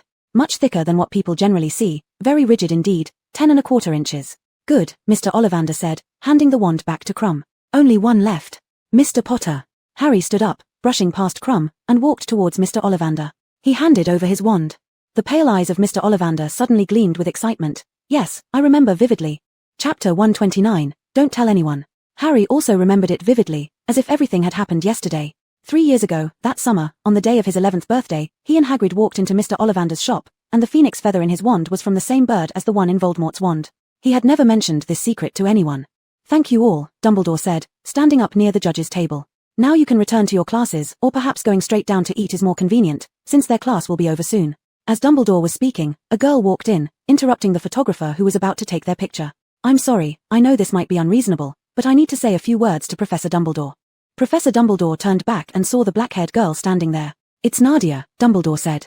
"It seems the child has something important to tell me. You go ahead with the photo, or perhaps we'll do this process tomorrow." Catherine was grateful that Dumbledore agreed quickly. They headed towards his office for the headmaster. She vaguely felt that Professor Dumbledore seemed aware of something, realizing that what she wanted to talk about was related to Harry. "Sit down, my child. Say whatever is on your mind slowly." Professor Dumbledore smiled at her. Catherine sat down, and the faint scent of lemon drops spread through the space. She used to not know what good candies could bring, but now she did. When life seemed difficult, a bit of sweetness was indeed needed. The portraits of former headmasters all stared at her with great interest. "Professor, please believe Harry. It's absolutely impossible that he would have put his name into the goblet of fire himself." Professor Dumbledore adjusted his glasses frame. "You trust Harry a lot." "Yes, it makes no sense from any angle. Harry has gone through so much, he wouldn't intentionally walk into death, and most importantly, not everyone has the ability to deceive the goblet of fire." "Right." Professor Dumbledore neither confirmed nor denied. "But after the tri-school discussion, we unanimously decided that despite the unfairness of this year's situation, there is nothing we can do at present. The goblet of fire will only ignite again during the next Triwizard tournament. There's no way to redraw the champions' names, nor can we terminate the competition. Catherine nodded. I understand this point, Professor. Harry must participate, but... She took a deep breath, re-evaluating the words she had repeatedly pondered inside her heart, yet they were still hard to articulate. She couldn't say it was Ella's prophecy, she was worried that Dumbledore wouldn't believe it. After all, Professor Trelawney had been working here for many years, and almost all the teachers considered her a sensationalist lunatic. She decided to talk about the dream because she had evidence to support it. Perhaps what I'm about to say might seem implausible, but I assure you every word I'm saying is true. Catherine earnestly looked at Dumbledore and said, I had a dream during the summer break. Professor Dumbledore gestured as if preparing to listen carefully. In my dream, I saw Tom Riddle and his servant, Peter Pettigrew, who escaped last year. The Riddle in my dream was no longer human but still possessed the power to plot conspiracies. They planned to kill more people and plant loyal spies within Hogwarts, all with the aim to kill Harry. Catherine summarized the main content of her dream in one breath. She had originally thought that Dumbledore would be surprised or disbelieving, but unexpectedly the white-bearded old man simply gazed at her quietly without speaking for a moment. That gaze was too calm, too penetrating, making Catherine feel that his demeanor was entirely different from how it usually was. You mean you clearly saw all of this in your dream? Yes, Professor, I don't know why, but I just had such a dream, Catherine said softly. Of course, dreams are often nonsense, so I actually went to that place to investigate. I went to Riddle House. The principal's office became very quiet, as if the portraits were holding their breaths to listen attentively. Many years ago, a murder case occurred there, the whole Riddle family died, but the police never found the murderer. This information was given to me by an elderly villager. The person suspected of committing the murders had worked continuously for the subsequent owners of Riddle House. But those days, they never saw him again. In my dream, he was dead. Could the world really have such coincidences? Catherine asked thoughtfully. Therefore, I believe my dream was real. Dumbledore looked at her. Apparently your dream was quite vivid. Could you describe in more detail what the mysterious person said in your dream? They sent that servant to make Harry do something. Peter Pettigrew said someone else could be used, but Riddle insisted on Harry. I don't know what the key reason is, Catherine recalled. Is there anything else? Dumbledore asked. I saw him. He now looks like a lump of rotten flesh, barely alive in a chair, being attended and fed by his servant. Catherine hesitated as she spoke this line. Can magic really do such a thing? Normally, that form should not be able to survive. Dumbledore crossed his hands on the table and said, Tom Riddle became obsessed with dark magic after graduation. He underwent several dangerous transformations. Later, due to the cause of Harry's mother, he was severely injured, and during Harry's first year at Hogwarts, whatever remained of him was destroyed, yet he still found a way. Catherine pressed her lips together. He certainly had countless ways to survive, such as hiding fragments of his soul in a diary. On the day of the World Cup, that dark mark, it may mean he is returning soon. Also, I worry about Cedric's safety, Catherine added, deciding to reveal everything. She knew that speaking like this didn't fit her role as a student, as if she understood too much. But Catherine didn't care about that. Cedric. Yes. Ella once saw some misfortune concerning Cedric in her crystal ball. Catherine's expression left no room for doubt. Although it was divination, it happened during the Triwizard Tournament, which fits with what I've just told you. Therefore, I believe it holds some truth. Dumbledore nodded slightly. It makes sense. Catherine exhaled softly, not entirely sure whether Dumbledore truly believed her or not. But at least he seemed unbothered by her mentioning divination. You're right earlier, Nadia. More precisely, I've always been telling Harry that Voldemort has never truly died, Dumbledore said, his wrinkled face revealing an inscrutable look. He asked, Nadia, have you mentioned your dream to anyone else? Not to anyone. Very good. Don't tell anyone. Not even Harry. Dumbledore's voice softened, but Catherine sensed the importance of this instruction. Do you know something more? She ventured to ask. Your insight isn't wrong, Nadia. To be precise, I've repeatedly told Harry that Voldemort has never fully perished. Dumbledore paused thoughtfully before adding gently, but this discussion must remain private. Understood. I understand. Chapter 130, A Gentle Side. Perhaps, but now it doesn't matter. Your safety is the most important thing, Dumbledore said, with his usual smile returning to his eyes. I sincerely thank you for trusting me as your headmaster and sharing this information. I swear that they will be indispensable when the time comes. After leaving the headmaster's office, Catherine unexpectedly met Harry. He had just come out of Professor Moody's office. Hey, Catherine, Harry greeted her hesitantly, uncertain if she would acknowledge him but hoping that she would. Sure enough, the girl smiled at him, her beautiful face lighting up brightly. Harry, have you finished taking your photos? Yes, we have, Harry said, slightly embarrassed. Professor Moody wanted to see you. Oh, he has always been very supportive. Knowing I'm participating in the Triwizard Tournament, he gave me some advice. There was a note of gratitude in Harry's voice. What did you want from Professor Dumbledore? May I ask?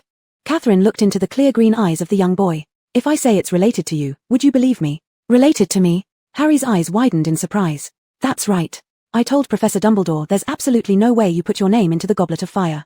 You believe me? Harry exclaimed excitedly, not realizing how loud his voice had become until others started looking their way. He nervously chuckled. Sorry. I I understand, Harry. And I want to tell you, Ella and I both believe in you, especially Ella. She has been worried about you for days. Thank you. Please let Ella know that she doesn't need to worry about me. I'll be fine, Harry said, moved, though his seemingly calm tone betrayed a hint of forced nonchalance. Catherine, I've recently written letters to Sirius, Harry suddenly mentioned as they continued walking. Maybe it was because he finally found someone who believed him apart from Hermione and he didn't know whom else to talk to. If he must confide in anyone, it would be Catherine. He feared Hermione might overly worry about him. Really? What did Sirius say about your situation? Catherine asked. Harry didn't immediately reveal that last night Sirius had visited him through the fireplace. He suspects Igor Karkaroff might have done it. The headmaster of Durmstrang? That's right. Sirius says Karkaroff used to be a Death Eater. Harry lowered his voice cautiously, glancing around suspiciously. But later, he was released. If it was him, it could explain why he managed to fool the Goblet of Fire, Catherine agreed. But Sirius can't be certain. According to him, if Karkaroff wasn't 100% sure the Dark Lord could protect him, he wouldn't risk going back. After all, his current life is pretty good, Harry spoke quickly. And clearly, the Dark Lord hasn't returned yet, right? Catherine thought again about Riddle's appearance in her dreams. If Karkaroff were the kind of man described, then surely he wasn't the loyal servant Riddle spoke of.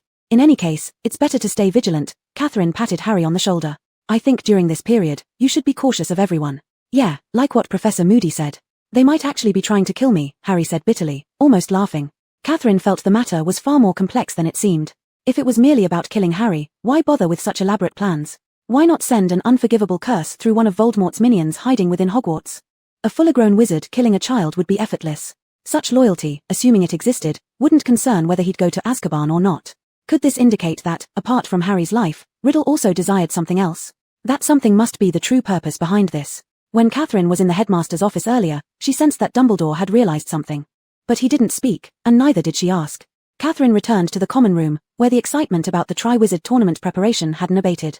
Recently, the Slytherin house's main activity was still mocking Harry. However, today, those normally loudest voices in the common room were absent. Theodore sat quietly by the chessboard, pinching a black chess piece with his fingertips. He paused as if lost in deep thought. Catherine hadn't seen him play chess for a while. Quietly, she approached him, but the youth remained oblivious. What could be bothering Theodore so much? She waved her hand lightly before his eyes, and the dark-haired boy snapped out of it, revealing for a fleeting moment a rare emotion, a flicker of vulnerability. He gently tossed the black chess piece onto the board, scattering the others that had already been placed. Such an action would be insignificant in anyone else's hands, but here, Catherine could see that his mood was terrible today. Not in the mood today, he said. Or is something making you unhappy? Catherine looked at his face and asked. Maybe both. Theodore leaned back on the couch. Behind him, the fireplace crackled, its red glow casting a pale light over the boy's face. An aura of solitude emanated from him, one that seemed to ward off all intruders, a feeling she hadn't encountered for a long time. Catherine suddenly remembered how Theodore used to mostly keep to himself, speaking rarely and silently distant, almost alienated from the world. It was only when Draco and others would approach him that he'd say a few words. Today, she realized, maybe it was because he simply lacked the enthusiasm. Just like today, because he didn't feel happy, this was the result. And yet, this person, more than once, had helped her and comforted her. More than once, he'd shown a gentle and approachable side solely in front of her. Thinking about this, Catherine felt her heart skip slightly faster. Theodore was different from the gentlemen raised in pureblood families. He was polite but not mild-mannered. His gentleness existed almost exclusively in her presence. Chapter 131, Cure him with his own methods. Catherine rarely paid attention to the fates of others, but Theodore was absolutely an exception. However, the young man never exposed his worries in front of people. On her way back to the dormitory, passing by the room where Pansy and Daphne were, Catherine overheard their loud discussions. Today, the owl delivered letters to Draco and the others, and after reading them, all of them became a bit strange. Not. In Catherine's memory, Theodore's father rarely wrote him letters. Catherine believed this had something to do with Riddle. An event as grand as the Triwizard Tournament couldn't proceed without the help of other Death Eaters. She didn't believe otherwise. She hadn't even realized that in front of anyone, she referred to Voldemort by his real name. Catherine sat at her desk doing her homework, and when she reached the part about divination class, she suddenly remembered Professor Trelawney's last praise of Harry's assignment. Indeed, the person who thought himself a friend hurt him, wasn't it Ron? Ron had been coldly mocking Harry these past few days. And Ella had previously written that she herself lost her appetite due to emotional problems, and indeed, that had been the case these few days. It came true, albeit in an eerie way. Today, she didn't tell Harry the truth because he ultimately had to participate in those dangerous competitions, and death predictions would only add to his psychological burden. Catherine gripped her quill tightly. Karkaroff was a Death Eater, but his character didn't align well with Riddle's requirements for loyalty. The answer to this question. An idea flashed through her mind like lightning. If one wanted to hire a servant, naturally asking Riddle himself would yield the best discrimination. Riddle glanced at the girl sitting across from him for the third time. The two had come to the library together to read, but every so often, Catherine would stare at him intently, looking as if she wanted to say something but held back. Whenever he looked up, she'd pretend nothing was wrong and lower her head, yet more than an hour had passed and she'd only flipped one page of the book. "What are you sneakily staring at?" he couldn't help but ask. Primarily, her persistent glances made it hard for him to focus. "It's nothing, I'll ask once you finish your book," Catherine replied. Riddle snapped his book shut with a slap. Folding his arms, his tone left no room for negotiation. "Ask now." "Well then," Catherine feigned embarrassment, blinking her eyes, "let me give you an example. If you needed someone to hide their identity to do something bad, how would you choose to conceal them?" she asked. Confusion flashed in the boy's dark eyes. "What kind of question is this? Why would I need to do that?" "It's a new game popular among muggles," Catherine fabricated easily, "a kind of role-playing, you can understand it like that. There's a reward if you win." His pupils shifted slightly as he thought. "So you're suggesting there's profit to be gained?" "Yes," she nodded, eagerly watching him. "Muggles really know how to play boring games," Riddle snorted disdainfully, but continued earnestly, "If I were to choose, either I'd find someone I trust to hide completely, or I'd select someone unexpected." "Unexpected? What does that mean?" Catherine asked. He braced both hands on the table, leaning forward slightly. "Someone people would never suspect of being involved." "But why would such a person necessarily work for you?" Catherine questioned again. After all, turning someone from the enemy camp into an ally wasn't a simple task. A calculating, almost age-defying look appeared in Riddle's eyes. That situation would certainly be the worst choice. One could fake it. This method is the best, but it must be done by the most trusted person. Catherine remained silent. According to his line of thinking, either the servant had been hiding in Hogwarts for many years, or he found a loyal follower who could disguise himself as someone no one, not even teachers or classmates, would expect. "Truly clever, I must admit," Catherine remarked. Without asking him, she might never have considered the second scenario. But disguising oneself at Hogwarts would be incredibly difficult. It would require extensive potions and acting skills. Could anyone truly be flawless under Dumbledore's watchful eyes? Seeing her deep contemplation, Riddle asked, "Why? Do you want to try playing a muggle game?" Catherine shielded her face with her hand, unwilling to let him see her emotions. "Perhaps. If I ever get the chance." Because such a game didn't actually exist, at least not one she had heard of. She was merely deceiving him. All she wanted was to coax useful information out of him, attempting to break through his future self using his own thoughts. And also to understand his current self. Based on Catherine's understanding of Riddle, what he had just said was true. On one hand, he wouldn't hold back in matters that showcased his intelligence, and on the other hand, he rarely put up a front around her anymore. But precisely because of this, Catherine occasionally felt a twinge of conscience. She knew well that Riddle didn't act out of emotion, yet ever since hearing about his murder cases, she couldn't justify treating such a tragic child so coldly with that excuse alone. It had been the aspect of her father that he disliked the most, the very flaw they both shared. Compassion. Catherine set her palm down, her expression returning to normal. The first round of the Tri-Wizard tournament was coming up. Despite many doubting Harry beforehand, there were indeed supporters cheering him on when the day arrived. Hermione held up a banner to rally spirits for him. Ron reluctantly held one corner of it with a single hand. Slytherin students sat there blank-faced. It was rumored that champions would emerge from the tent one by one to compete, the order determined by drawing lots. In full view of everyone, it wouldn't be a good time for whoever intended harm. Catherine didn't think today offered an opportune moment. The champions faced real, dangerous dragons to secure the golden egg, a task considered nearly impossible, especially for Harry. First up was Cedric. Ella tried her best to stay calm, but numerous times her eyes nervously followed the intense action on the field. Under ordinary circumstances, Draco would have grown impatient long ago, but today, his attention wasn't entirely focused elsewhere. Though his gaze appeared fixed on the match, his mind drifted far away. Catherine instinctively glanced at Theodore sitting not too far away. He silently watched Cedric battle the dragon, his look distant and desolate. About 15 minutes later, Cedric skillfully claimed the golden egg. Thunderous cheers erupted from the Hufflepuff area, the excitement creating waves of warmth in the once chilly air. Next came the beautiful girl. Even from a distance, they could tell Fleur's tension. Chapter 132, the first round. "Oh, I'm not sure this is wise," they heard Bagman shouting enthusiastically. "Oh, just a little more careful. Goodness me, I thought she had it." The beautiful and slender girl skillfully dodged the attempts of those girls who once looked down on her, now watching with worried expressions. For a girl to be so brave, to become a champion striving for honor alongside the boys, was indeed praiseworthy. 10 minutes later, the audience erupted in cheers again as Fleur succeeded, and Katrina stood up and screamed for her. After a while, the whistle blew for the third time. "Here comes Mr. Crumb," Bagman shouted. "Extremely daring," Bagman yelled, as the Chinese fireball let out a terrifying, thunderous scream, causing the spectators to gasp involuntarily. "He has shown remarkable courage. Yes, he has secured the golden egg." Katrina had previously thought that only special creatures like vampires or werewolves could possibly deal with such a giant dragon. A tidal wave of applause broke through the air like shattered glass. It was finally Harry's turn. The audience fell silent, an unprecedented quiet. They soon saw Harry's figure. Compared to Crumb before him, he appeared much weaker and thinner. Standing majestically in the arena was the Hungarian tree hornet. Crouching low, it guarded its nest of eggs, wings partially folded, its fierce yellow eyes fixed on Harry. Many turned away their gaze, seemingly unable to bear watching. Unlike the previous champions, Harry Potter was underage. They had the skills to save themselves, but Harry was different. It was an enormous lizard-like reptile covered in scales. Its spiky tail writhed violently, leaving several meter-long uneven marks on the hard ground. Hermione screamed herself hoarse, cheering Harry on, but her voice was quickly blown away by the cold wind. Soon, more voices joined hers, including those of Katrina and Ella from Slytherin. Not long after, even a few students from Slytherin began shouting together. After all, Harry was the champion of Hogwarts. Harry stood there motionless. Just as people wondered if he had given up or frozen with fear, a flying broomstick zoomed in from somewhere and straight into Harry's hand.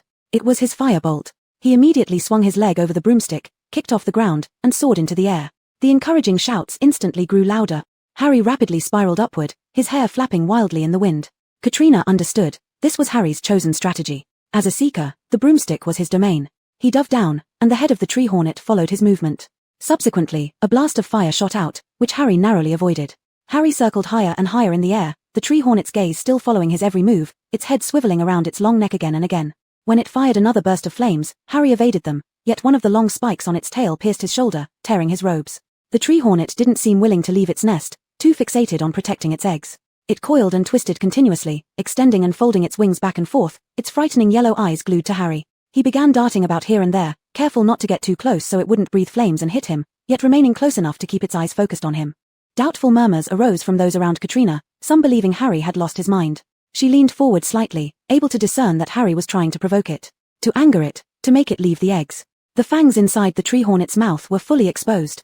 Harry flew even higher. The tree hornet's head followed his ascent, its neck stretched completely straight, still swaying side to side, like a snake dancing in front of a charmer.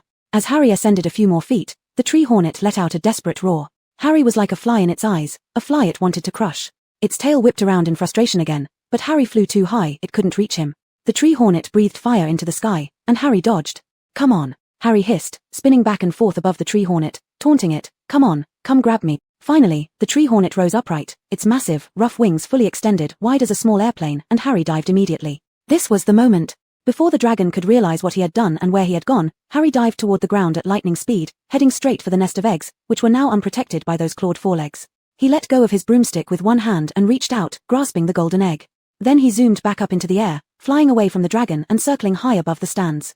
Katrina was the first to shout, because she had seen Harry's plan all along. It was only then that it seemed like others finally noticed the victory. "Look!" Bagman shouted loudly, "Everyone look! Our youngest champion has obtained the golden egg the fastest. This will narrow the gap between Mr. Potter and the other champions." Katrina joined in the cheering crowd, but her eyes were taking the opportunity to observe everyone around her. She saw Dumbledore's face of relief as he exhaled, Professor McGonagall laughing and clapping, Hagrid tearing up and not knowing what to do with himself as he looked at Harry, and Professor Snape stiffly following the crowd with just a couple symbolic claps. Then there was the female headmistress with her large eyes, and Karkaroff who looked somewhat uneasy. Next to him stood Professor Moody, leaning on his cane with his arm and clapping hard. Currently, only Karkaroff's reaction could be considered strange. Katrina turned her gaze back. "Potter didn't even get knocked unconscious," Goyle said dumbly. "There won't be so much luck next time," Draco said with an ambiguous tone. "Draco," Theodore suddenly spoke, merely calling out Draco's name, but the latter's expression subtly changed. She wasn't sure if it was her overthinking, but she felt a suppressed undertone in Theodore's voice. A peculiar atmosphere flowed among the few of them, as if separating them from the festive celebrations nearby. Chapter 133, Ball Invitation. Many people couldn't understand why the Triwizard Tournament wasn't scheduled to take place after winter. After watching one of the matches, many students caught colds from the freezing conditions. After drinking the medicine provided by the medical wing, smoke was coming out of their noses and ears. Strangely, Catherine was among them too. She had never imagined that she could catch a cold. This human body was truly too fragile. As she endured the ridiculous streams of smoke puffing out, she watched Theodore sitting beside her hospital bed, peeling an apple for her. "Why is the apple so red today?" Catherine tried to make small talk because she thought her appearance was rather absurd at the moment, and she didn't want Theodore to see her like this. With every sentence they spoke, clouds of cold white mist came out. Theodore removed the entire peel in one piece from the red apple. "Because Christmas is just around the corner." Catherine paused for a moment. "Is it Christmas already?" How quickly another year had passed. He handed the apple to her, and Catherine took a bite. The very red apple wasn't as sweet as usual. Perhaps it was because the person peeling it wasn't in high spirits. "Catherine, there's something I want to say to you," Theodore said in his clear voice. Catherine immediately focused her attention on him. Theodore found himself unable to hold back a chuckle. Her serious expression combined with the wisps of smoke coming from her ears looked quite endearing. Catherine assumed he was about to bring up matters concerning the Death Eaters, but what followed left her astonished. There will be a costume ball held by the school for everyone during Christmas before the start of the new semester. The school required each of us to prepare a formal gown, Theodore said. Catherine nodded, remembering the dress gown Ella had given her. The school hopes that everyone can find a partner to dance with. If you'd allow me, would you consider being my partner? His gaze was gentle, his voice soft. Catherine felt that probably no one would refuse such an invitation. Of course, I'd be happy to, she took a deep breath. But, can I exchange this invitation for a question? Theodore gazed at her knowingly. Sure, you can ask whatever you want then. After finishing her treatment, Catherine discovered that her table was almost piled high with invitations, all were from those inviting her to attend the ball together. Even though her reputation hadn't been the best following the dark magic incident, under these circumstances, there wasn't a single boy who wouldn't want to invite a beautiful dance partner. Catherine disdainfully flicked through them until she saw a familiar name, Fred. Previously, Fred had bought her many gifts at Honeyduke's.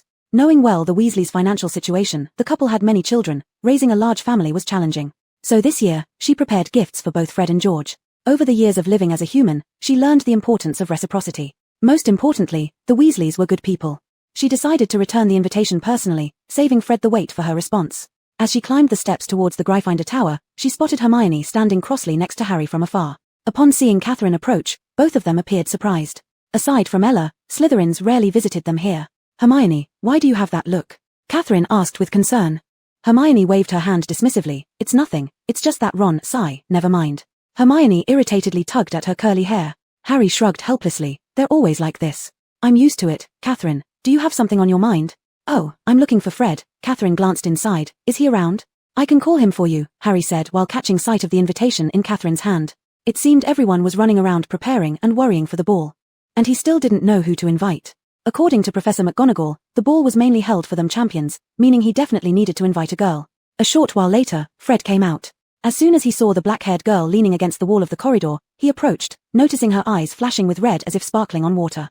Many people claimed Fleur was as beautiful as Avila, but Fred always believed Catherine was prettier.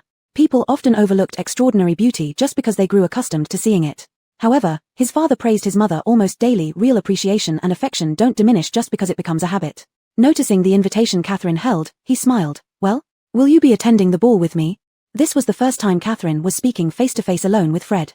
He was wearing an oversized hoodie, his tall and slim figure like a hanger that made the hoodie look like a high-end product from a boutique. His mid-length hair gave him a bit of a lazy and rebellious vibe, and Catherine thought Fred had the makings of a model. Sorry, Fred, I already accepted Theodore's invitation before seeing yours, so, this time, I can't make it. She handed the invitation back to him. Fred raised an eyebrow as he took it, asking with a grin, so if you'd seen mine first, would you have said yes to me? Catherine pressed her lips together. Fred's sunny smile was direct and straightforward, and it seemed this was just a simple question. She had meant to say yes, but suddenly Theodore's face popped into her mind. That fleeting thought told her that if given a choice, she'd still rather go with Theodore. I'm just kidding. Looking forward to seeing a different side of you at the ball, Catherine. Fred lightly tapped her head with the invitation before speaking in a relaxed tone before she could respond. Catherine inexplicably let out a sigh of relief and smiled. All right. As she prepared to leave, she noticed Hermione still standing there while Harry had disappeared somewhere. Hermione was lost in thought, gazing absent-mindedly at the night scenery through the glass. Startling her a little, Catherine slapped her on the shoulder, and at that moment Hermione turned her head, her eyes slightly red-rimmed. But she quickly composed herself, lifting her face with her hand. Catherine, excuse my state. What did Ron do now? Catherine asked. After the end of that match, Ron had reconciled with Harry. Perhaps he finally realized how dangerous the competition had been and that Harry had literally risked his life. It's nothing, actually, he didn't do anything, Hermione whispered softly, not showing anger anymore but only disappointment and sadness. I thought he would invite me since we've known each other for so long, but he wanted a pretty girl, which is normal, right? I also like pretty girls, like you and Ella. Hermione looked at Catherine, and her eyes, which she had just held back, reddened again, making her look like a smart and aggrieved little rabbit. Catherine touched the girl's fluffy hair. Hermione, you've always confined your circle between Harry and Ron. In Gryffindor, haven't you considered becoming as close with anyone else like you are with them? You can also have ordinary friends, new ones. And now there are boys from other schools too. Catherine scrutinized Hermione's face carefully. Besides, who says you aren't beautiful? You just focus more on studying and reading. Really? The usually intelligent girl asked a bit foolishly. Of course, Catherine affirmed. Human boys like looking at a girl's appearance, it's human nature. But when he realizes how shallow he's being, he'll regret it. Hermione was teased into laughter by Catherine, her eyes narrowing into a cute shape. Catherine, now I know why you're such good friends with Ella. I used to think you were cold, but, well, thank you. I also thank you for considering me as a friend, Catherine said sincerely. After Catherine left, Hermione wiped her damp eyes and belatedly remembered Catherine's words. Chapter 134, Pig's Head Tavern. Human boy. Why does this term sound a little strange? Usually, don't they just call them boys? It sounds like they're human, and she isn't. Hermione's thoughts stopped here, startling herself with the absurdity of her idea. Catherine had simply used the wrong words out of concern for her. In the last week before Christmas, the school became busier and noisier every day. Rumors were spreading all over about the Christmas dance, but most of them sounded a bit far-fetched. For example, Dumbledore had bought 800 barrels of scented honey wine from Rosmerta at the Three Broomsticks. The teachers and students of Hogwarts constantly showed their desire to make a good impression on the Beauxbatons and Durmstrang guests. They seemed determined to showcase the best appearance of the castle during this Christmas. The school was beautifully decorated with lights and ornaments, the likes of which they had never seen. Catherine even thought that if there was an artist, she would want some magical portraits made to record all of this. Icicles that would never melt hung from the banisters of the marble staircase, and the 12 Christmas trees usually placed in the Great Hall were decorated with various small trinkets. From shiny holly berries to live golden owls that chirped incessantly. In such an atmosphere, if Catherine didn't force herself to remember, she almost forgot that the servant was still doing bad things at Hogwarts, and that Riddle was plotting miles away. Her economic conditions in the real world were obviously much better thanks to the wages earned from working part-time jobs with Riddle. The profits from those dark magic items were very high. "We can go to Hogsmeade now." Briskly rubbing her hands in anticipation, Lucia said, "With Christmas coming up, I want to buy more beautiful things." Sitting nearby, Riddle's eyelashes fluttered. Hogsmeade. He remembered that when he was in his first year, Catherine once told him that there were many new and interesting things sold there, as well as alcohol. But when the day finally came, Catherine did not appear very happy. Riddle didn't know because she had already been there too many times in the dream world. "Remember, it is your first time going to Hogsmeade Village. Even outside of school, you must maintain the dignity of Slytherin, understand?" Professor Slughorn reminded them earnestly. Every year at this season, it would snow in Hogsmeade Village, but this year there was none. The cloudless village had a clear and harmonious feel to it, and various magical toys caught the eyes of the youths, though he was much steadier than the other children and didn't make any odd noises or expressions. Riddle liked this village. Here were all wizards and all magic, very refined, without the chaos of Knockturn Alley or the noise of Diagon Alley. Catherine's attention was on the gift shops as she prepared for Christmas presents. Riddle paused in his steps, something she didn't even notice as she was checking out the prices of several gifts. Looking up again, she saw Riddle stopping in front of a tavern called the Pig's Head. Catherine had never been there, only visiting the Three Broomsticks before. A shabby wooden sign hung on a rusted bracket over the door, depicting a chopped-off pig's head with blood seeping through the white cloth wrapped around it. There were quite a few empty seats inside, maybe because this tavern looked too dark and dreary, so the students didn't prefer it. "Let's sit for a while," Riddle said, stepping forward and pushing the door open to enter. The bright light from outside was swallowed up the moment they entered the tavern. Inside, a few scattered wizards either sat huddled in cloaks or wore hats, with only a few older students seated inside who appeared to be couples looking for a dim place to get close.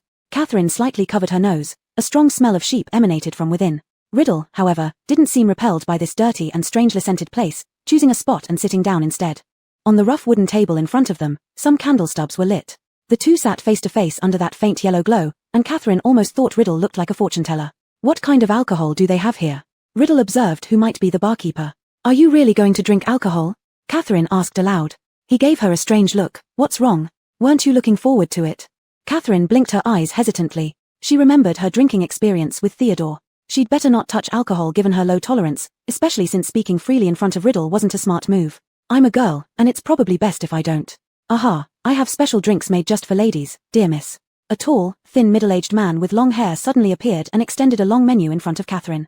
There was something disgusting on the surface, maybe grease or some other foul substance, which made the words inside a bit hard to recognize. Catherine looked at the man. His hair covered 1/3 of his face. But for some reason, she felt his face seemed somewhat familiar. "What does it say here?" Catherine randomly pointed to a spot. "Oh, this one? This is precisely the alcohol suitable for women. Do you want it warm or cold? Would you like ice added?" he asked. Catherine and the man humorously stared at each other for several seconds. He wore a standard smile on his face, while Catherine suspected he was just fooling her around. "In that case, I'll take this one. I want it cold, give her a warm one." "No, Riddle." Catherine hadn't finished her sentence when the middle-aged man had already darted away like lightning, taking the board with him as he vanished from their sight. Catherine suspected all the drinks in their tavern were sold this way, forced sales. Chapter 135, The Wind and Snow Have Begun. "You've never drunk alcohol before, and you ordered 2 drinks at once." Catherine lowered her voice, a little worried as she said to him, "Didn't you see how big the glasses on other people's tables were?" He looked at the girl's furrowed face. "Why are you so timid? Wasn't it you who always looked forward to drinking?" Riddle had felt something odd about her all day. Catherine's mouth twitched slightly at the corners.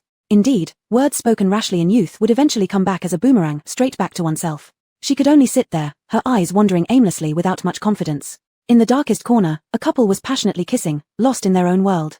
Catherine caught sight of them unexpectedly and quickly turned away. But the person opposite her didn't seem to notice and also glanced over. Immediately, the young man's brows knitted in distaste. Catherine rarely saw such an obvious expression on his face. Truly disgusting, he muttered slowly, as if his lips were stuck together. His fingers unconsciously played with the dice on the table. What's wrong with couples being in love? Catherine found this somewhat inexplicable. Wouldn't you find it dirty? Drooling all over each other, Riddle said, tightening his grip on the dice as if he were deeply repulsed. Catherine chuckled. People truly in love wouldn't think so. I bet they'd even find farts sweet. Upon hearing this, Riddle's brow furrowed even deeper, like a small ravine. I believe everything you just said is false.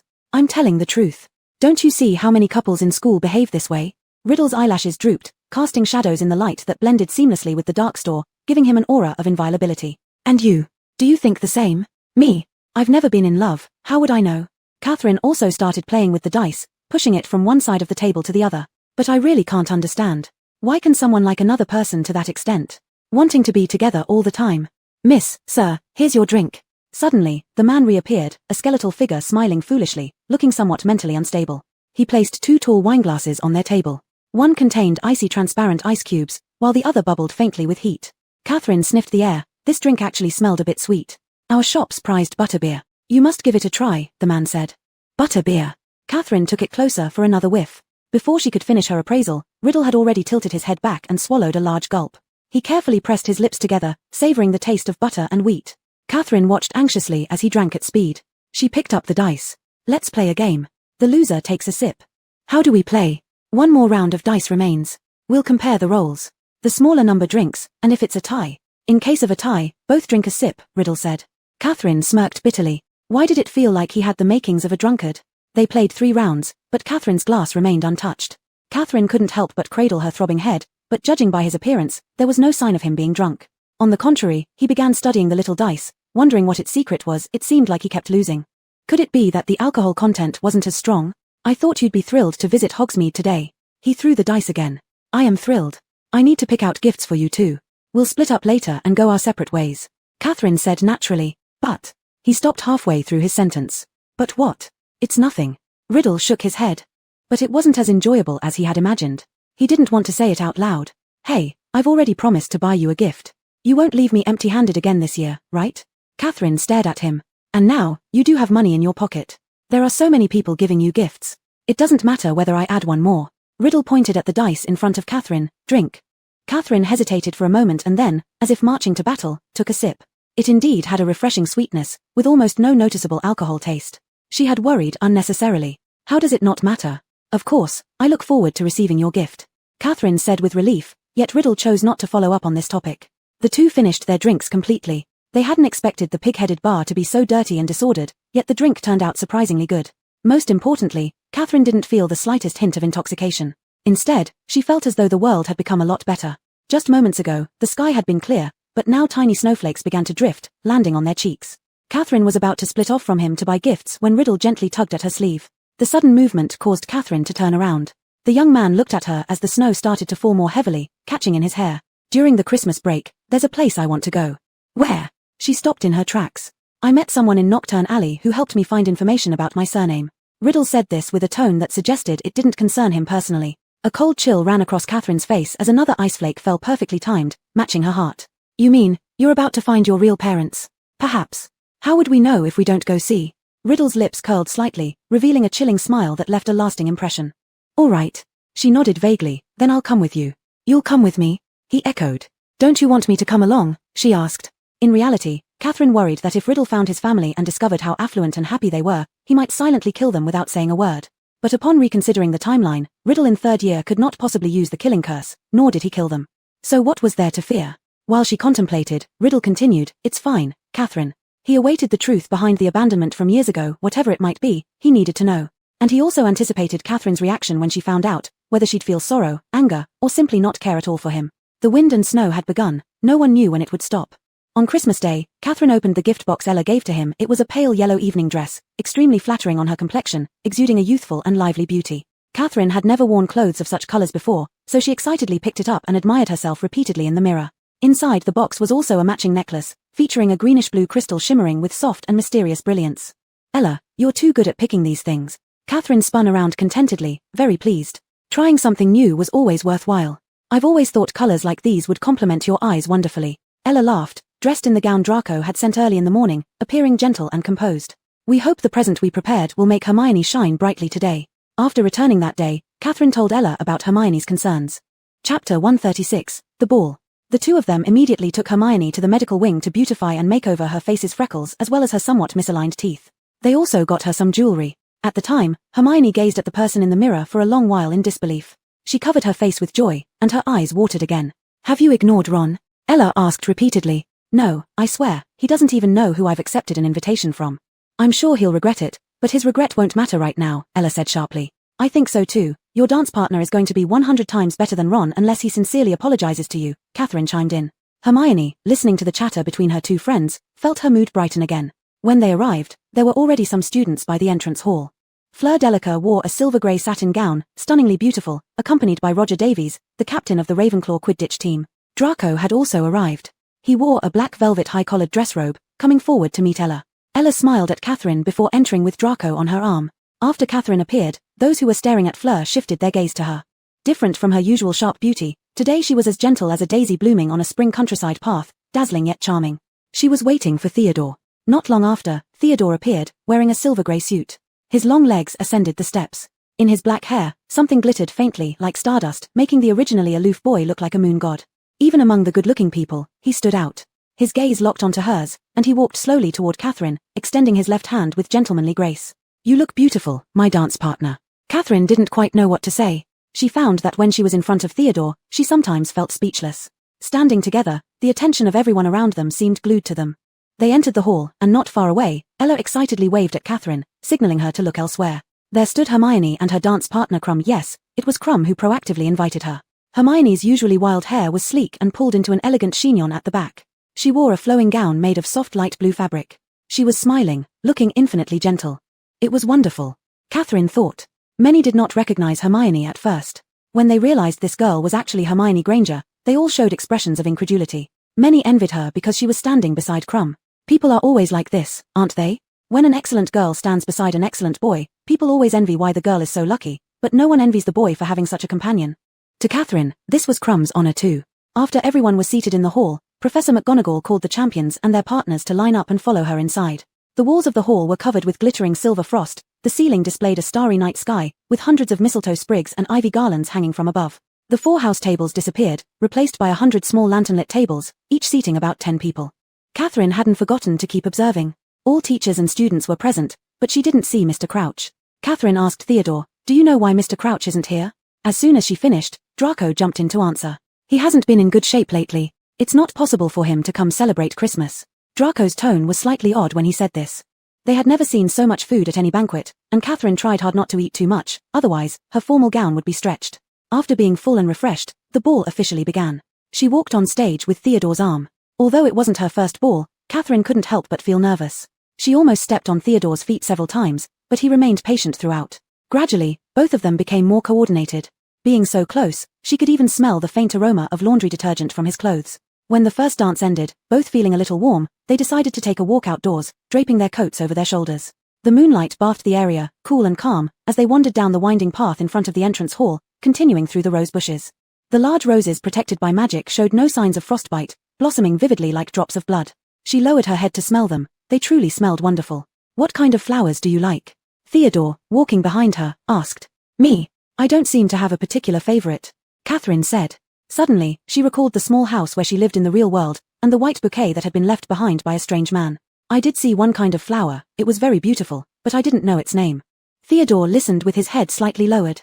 Not long after, they heard a familiar voice. "I don't understand why there's such a fuss, Igor." Snape's voice spoke. "Severus, you can't pretend that none of this has happened." It was Karkaroff's voice. He sounded panicked and hoarse, as if terrified of being overheard. "It's become more obvious over the past few months. Now, I'm extremely worried, and I can't deny." "Then run away," Snape said impatiently. "Run away, I'll cover for you." "But I want to stay at Hogwarts." Snape and Karkaroff turned a corner. Snape held his wand, blasting apart the rose bushes on either side. His face was stern, his expression grim. There were screams from within many of the flower beds, and several shadowy figures darted out. "Crowd gets 10 points deducted from Ravenclaw, Fawcett," Snape barked, as the girl who had been blasted out ran past him.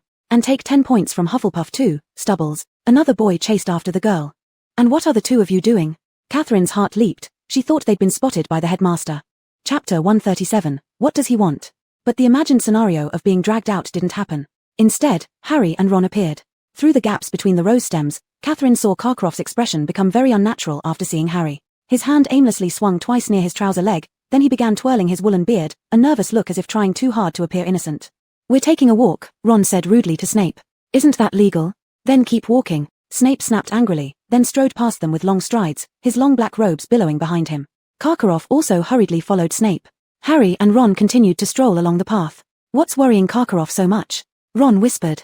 "Who knows?" Harry mumbled. Their voices quickly became indistinct. Everyone had walked far away, and quiet was restored. Now only she and Theodore remained in the rose bushes. Theodore's expression was slightly grim, as if the conversation they just overheard made him think of something. "I think I know what Karkaroff is talking about." His calm voice quietly resonated by her side. She hadn't asked him that question yet, but fate brought them here coincidentally. "Do you remember the huge green mark that appeared in the sky during the Quidditch World Cup night?" Theodore softly asked. "Yes." At the time, she had barely looked before returning to the real world. "That mark is exclusive to the Death Eaters. Every Death Eater under the Dark Lord's command has such a mark on their arm. Whenever he calls, it creates a connection." Catherine took a deep breath. "So it was this way. The most important thing is that anyone bearing this mark will be his servant for life unless death separates them. No regrets, no turning back once a betrayal occurs, they will be hunted down and killed wherever they may be." An unknown emotion flickered in Theodore's water-like eyes, as if representing some unease that tightened Catherine's heart. So, that night, those people. Not all of them were sincere followers. The servants who once belonged to him had to respond upon seeing that mark. But Catherine couldn't understand why. In her dream, the riddle she had seen was just a mass of slime, completely dependent on Peter Pettigrew for basic needs, with absolutely no ability to act. What significant things could such a person achieve even if he came back? Suddenly, a thought popped into her mind, one she had never considered before. And this idea made her palms suddenly go cold. Of course, what mattered most to him now was acquiring a new body to be reborn so that he could fully return to this magical world. So, Catherine subconsciously widened her eyes. Thus, he orchestrated an entire conspiracy not only to take Harry's life but also to obtain something from him that would help him be reborn. Was he planning to possess Harry? Or did he have another hidden agenda? Once the thought arose, it began to take shape, and Catherine almost believed this was the truth. And she no longer needed to ask why Theodore and Draco always looked so full of sorrow. Their fathers had been Death Eaters. She might not have evidence, but this kind of thing only required a bit of logical reasoning to figure out. Voldemort's return meant, regardless of whether they were willing or not, they would still have to serve him. But could the current wizarding world tolerate dark wizards? However, she soon understood the subtlety. So this irrevocable allegiance applies physically rather than mentally, right? Catherine asked. Theodore thought for 2 seconds, then nodded. Yes. Catherine supported her chin thoughtfully, understanding. Riddle had always been like this. If he couldn't control someone's heart, he'd thoroughly dominate them instead. Judging by Catherine's expression, Theodore knew the girl in front of him had already guessed part of the truth. She was always like this. With just a little information, she could uncover the whole picture. Besides her sharp intellect, it was as if there was an unspoken empathy between her and him. Has no one ever thought of defecting? Catherine said. A breeze passed by, thickening the sweet aroma of the roses, making her feel a bit lightheaded. You see, he failed more than a decade ago, and has been hiding ever since. Perhaps he's no longer the Dark Lord he used to be. She stood up and walked toward another direction with Theodore. No one dares to risk it because failure means certain death, Theodore replied softly, audible only to the two of them. Even though he failed once, he remains the Dark Lord. He can end lives at his slightest whim. It's better than living like a puppet. Catherine gazed at the swaying petals and lost herself in thought. You're right, Theodore agreed. Catherine looked up at the young man bathed in moonlight. She knew well that Theodore was different from those who wavered. He could resist his own heart demons during a Dementor's attack, something even she couldn't do. There was no way he would kneel under that man's banner. She had another idea. In the future, she wouldn't be the only one who needed to fight against the Dark Lord. For those who cannot discern the true situation, they might have no choice but to obey Riddle. But, she understood him all too well. Even if he pledged his entire loyalty, for someone like him, servants were only meant to be used. Having become his servants for life already, did they truly want their wives and children to live in submission as well? Catherine thought about the parents of most of the Slytherin children. It wasn't certain at all. People always had soft spots. Where there were vulnerabilities, there was room for negotiation over which side to join. And now, she needed to find out what exactly he wanted from Harry and more importantly, why. Back in the real world, Catherine was still lost in thoughts after the lively ball. Hogwarts had never been so bustling with energy before. Hermione not only completed her dance with Crumb but also ignored Ron throughout, which was quite an advancement. But as an outsider, Catherine could perceive the subtle feelings between them. And she understood Ron's actions earlier. As a child of the Weasley family, while lacking neither paternal nor maternal love, it wasn't clear who got more or less. After all, they had too many kids, and balancing care was difficult. During the ball, Ron wore a second-hand suit, frilled like a girl's dress. It seems messy and untrimmed. Such a person's first reaction when facing problems is often inferiority and avoidance. This had nothing to do with whether he was courageous as a Gryffindor. Everyone has weak moments. What mattered was whether they could face these challenges head-on. Chapter 138, The Sleep Lamp. The only reason Catherine knew all this was because she had lived too long and seen too many people. She carefully placed the gifts she bought into each gift bag. Catherine prepared a brooch for Abraxas. This silver brooch was worth a lot, and only such an intricate trinket could match the identity of the young master of the Malfoy family. She additionally purchased a few beautiful hairbands in bulk, intended as mere formalities for the girls. Whether they kept them or threw them away made no difference to her. In addition, she bought a universal animal feed for young Hagrid. And finally, something peculiar for Riddle. Catherine thought that when he received it, he might wear the same strange expression. A little spider named Shio crawled out from her sleeve, its shiny eyes fixed on the object, seemingly liking it very much. It extended several long legs to hold it. Do you like it? Then next time, I'll save some money and buy one for you too. Shio, as if understanding, shook its front two legs like seaweed. The boy stood before the curtain, standing straight. Catherine had more than once seen him stand in front of the glass staring at those creatures, his gaze unwavering for long periods, just like how he used to do in the orphanage courtyard. Hearing the sound of the girl approaching, Riddle's eyelashes flickered. Happy Christmas. Catherine thrust the gift bag into his hands. It had been 3 years already. He took the thing out, and just as she expected, Riddle's expression faltered for a second. What is this? This is crystal, Catherine explained. It's a popular item in other countries, warding off evil and inviting good fortune. I happened to see it while strolling in Hogsmeade, rarely seen. Warding off evil and inviting good fortune? He caught on to that phrase. Where does the evil come from?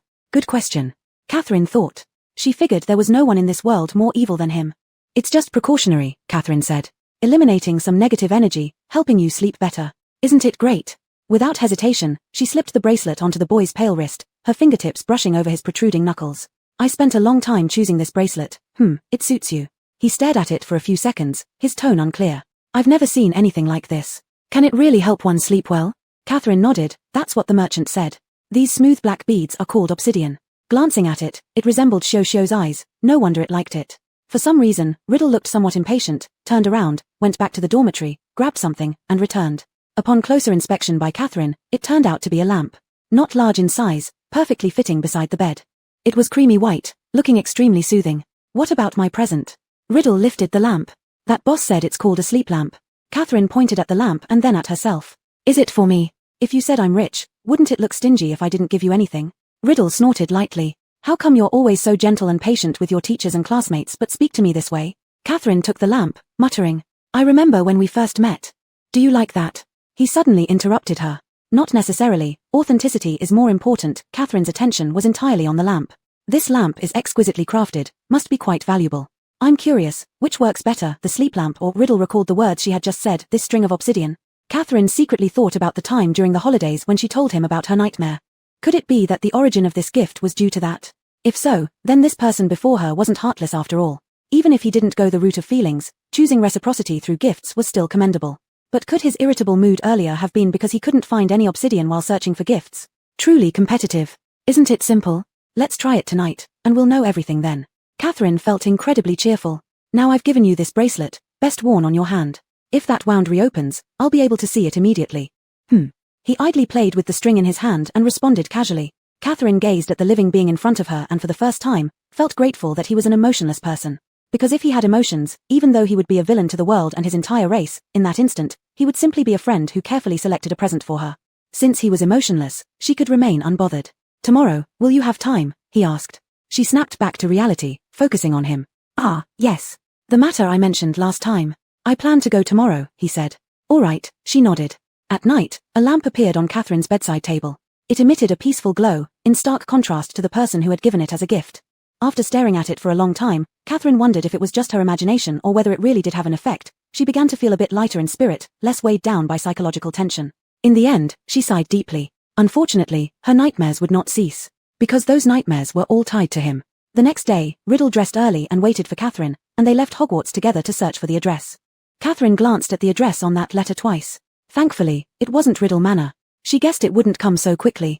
The two of them rode a bumpy muggle bus until they reached a certain place. This place was desolate, more desolate than Riddle Manor 50 years later. It was like a true haunted house. Catherine doubted if anyone actually lived here. Are you sure this friend isn't lying to you? No, he isn't. Riddle said confidently. They took steps forward, venturing deep inside. Wild grasses grew rampant all around them, withered yellow blades swaying in the cold wind. The wind howled into the building ahead, producing mournful wailing sounds. Twisted vines encircled the entire area, as though binding its silent prisoner tightly in time. The atmosphere carried an undeniable sense of deathly stillness. As they approached, Riddle knocked on the door twice, but no one answered. Catherine could sense the aura of life within. There was indeed no one there. It seems like no one's home, Riddle remarked. His tone carried a trace of hidden disappointment, since opportunities to leave Hogwarts weren't many. Why are you so sure that he's just not home, instead of thinking this place is abandoned? Catherine asked. Riddle stepped away from the entrance, crunching dried leaves beneath his shoes with every step. At school, I tried my best to uncover the truth about my lineage using my surname but got nowhere, so I used the unremarkable, insignificant part of my name, the part Marvolo, to find something else. He paused, and surprisingly, I found a lead. Marvolo? Yes. From what I've investigated, there once was a wizard named Marvolo, who belonged to the Gaunt family. He is the only possible connection I've found to myself. He spoke as the wind grew stronger, blowing cold gusts against his face without him flinching.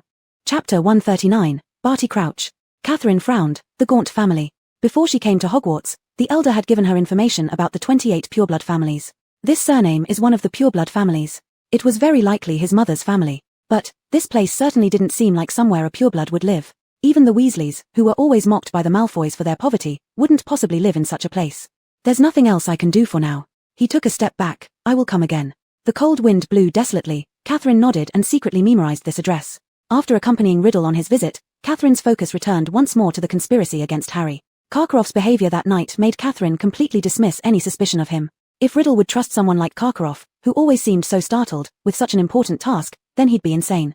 She walked into the girls' restroom and washed her face, gathering her long hair. After becoming human, she actually started getting pimples. Catherine looked at herself in the mirror for a while but heard a strange sound coming from the next room. She listened intently. It was a mix of laughing and crying, clearly Myrtle speaking. But why from the next room? Wasn't the next room the boys' restroom? Catherine usually waited until very late to freshen up because even if it passed curfew, she wasn't afraid of being caught by Filch. At this time, the corridor was already very quiet. She worried about possible trouble in the neighboring room and slowed her steps cautiously. Just as she reached the entrance of the boys' restroom, a boy walked out directly facing her. Both of them were surprised when their eyes met. Harry, Catherine said softly. Recalling Myrtle's voice just now, could she have been watching Harry bathe? Harry looked as if he had just climbed out of the bathtub, his cheeks and hair dripping wet. He held his glasses in his hand, and under his arm, there was a golden egg. His green eyes showed panic. In his other hand was the Marauder's map, indicating Harry did not plan to return to the dormitory. Catherine. He licked his lips, feeling fortunate that he encountered Catherine instead of someone else. Otherwise, what he intended to do next might have been impossible. He had just obtained Cedric's clue about the second task and thought about it for a long time in the bathroom. Myrtle had been chattering incessantly around him. When preparing to leave, he realized that curfew had already passed. So instinctively, he pulled out the Marauder's map to see if anyone else was still moving around outside. A name caught his attention. Moving around in a room at the bottom left-hand corner, it was Professor Snape's office. But the name beside the dot was not Severus Snape. It was Barty Crouch. Harry pointed it out to Catherine. Wasn't Crouch supposed to be suffering from a severe illness, so serious that he couldn't work or attend the Christmas dance? And yet here he was sneaking into Hogwarts at 1 o'clock in the morning. What was he doing here? And this name gave them no answers, only that he was moving around restlessly in the room, stopping here and standing there. So, are you going to check it out? She asked. Harry nodded. He was indeed curious, and puzzled. This perfectly aligned with Catherine's intention. She was confused that nobody had made a mistake yet. I'll go with you, Catherine immediately said. Harry looked somewhat surprised but said nothing. Having someone accompany him on this adventure was certainly better. He shared half of the invisibility cloak. If you don't mind sharing the cloak with me. Both of them moved quietly towards downstairs, trying hard not to make a sound. However, several portraits still heard the creaking of the floorboards and turned their heads curiously. Catherine thought along the way, why was Crouch in Snape's office? She guessed there were only two possibilities. Firstly, Snape and Crouch had some secret unknown to others. Secondly, Crouch wanted to find something in Snape's office alone since he appeared not to be trapped there. Suddenly, Harry tripped over something, falling forward. The slippery golden egg in his hands slipped out from under his arm, about to fall on the ground. Fortunately, Catherine acted quickly, catching the egg midair almost instantly. Harry also quickly regained his footing. The two of them exchanged a shocked glance, their heartbeats accelerating dramatically. Nothing had fallen to the ground, and there was no loud noise. But the dark and quiet corridor could echo even the faintest sound. The noise Harry made on the stairs just moments ago. Catherine hoped heaven would protect them and prevent Filch from hearing. However, her prayer seemed futile. Not even half a minute later, Catherine and Harry heard a terrifying cat's meow, yowling 3 times continuously. It was Filch's cat. It stood at the corner of the wall, its eyes glaring straight at their direction. Soon, Filch came running over with a lantern. Mrs. Norris. Was it Peeves? But there was nothing here, no Peeves, no mischievous students. They dared not move, the stairs would creak if they did. Without any evidence, Filch likely wouldn't find anything. But damn it, Mrs. Norris didn't leave. This increased Filch's suspicion of this area.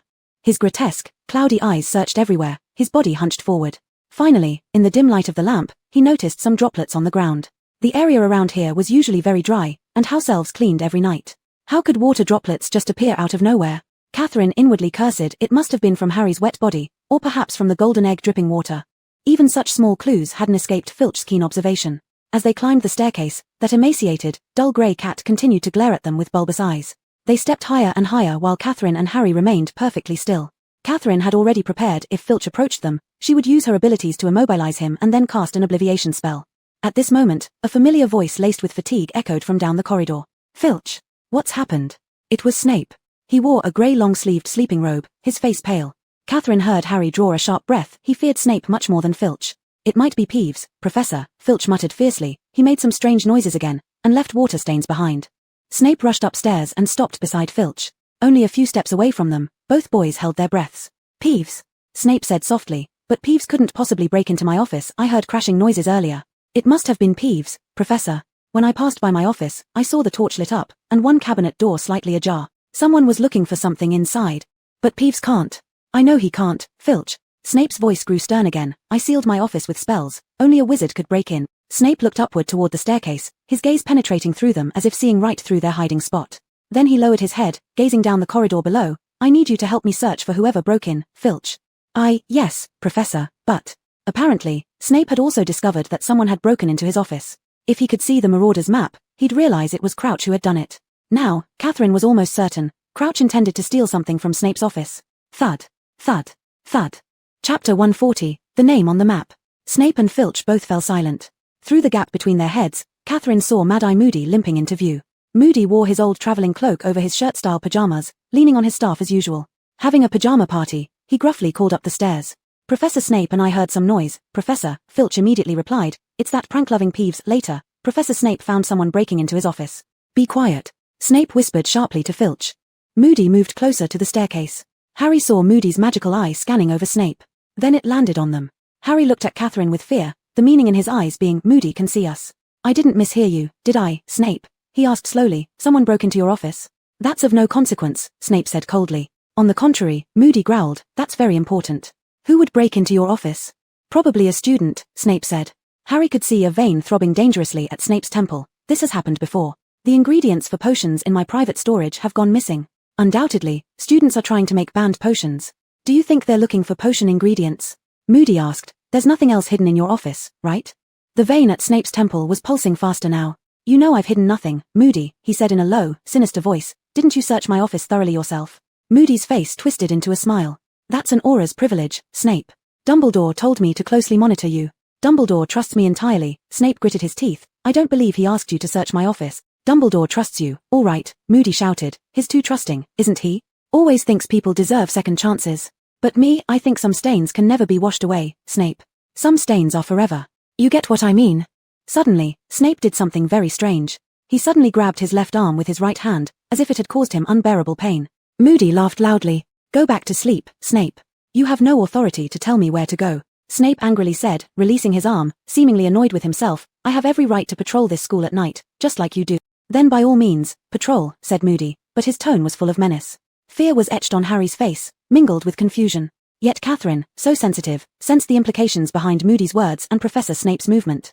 Theodore had once mentioned that each Death Eater had a dark mark on their arm. So that was why there had been that conversation between him and Karkaroff. It was because Snape also bore one, which meant that he, once, was also a Death Eater. Catherine felt as though something heavy were blocking her lungs. So the servant whom Riddle trusted so much might, indeed, be her head of house, Snape? After the three argued for quite a while, Snape swept away, leaving only Moody. His gaze shifted back to Harry and Catherine, two of his best students. Although I didn't expose you earlier, I must ask, Harry, what are you holding? Moody stared at him. Just the golden egg a champion needs, no need for further explanation. The rest. This is the Marauder's map, Professor, Harry responded. Moody extended his hand, leaving Harry no choice but to pass the map for inspection. Merlin's beard. Moody muttered under his breath as he scrutinized the map. His magical eye was whirling madly. This map is no ordinary piece of work, Potter. Yeah, it's pretty useful, Harry admitted. Moody looked up at the two students, then hesitated, saying, by any chance, did you happen to see who broke into Snape's office? I mean, according to this map. Yeah, Harry admitted, it was Mr. Crouch. Moody's magical eye swept furiously across the map, suddenly appearing more vigilant. Crouch, he said, are you sure about that, Potter? Did you see it clearly? Absolutely certain, Harry confirmed, and Catherine nodded along as well. Crouch. He's disappeared now.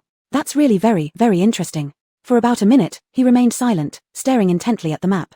Harry could tell that this piece of information meant something significant to Moody, and he was very curious to know what it was. Harry hesitated about whether he should ask or not, but fortunately Catherine was by his side. She had always been the brave one.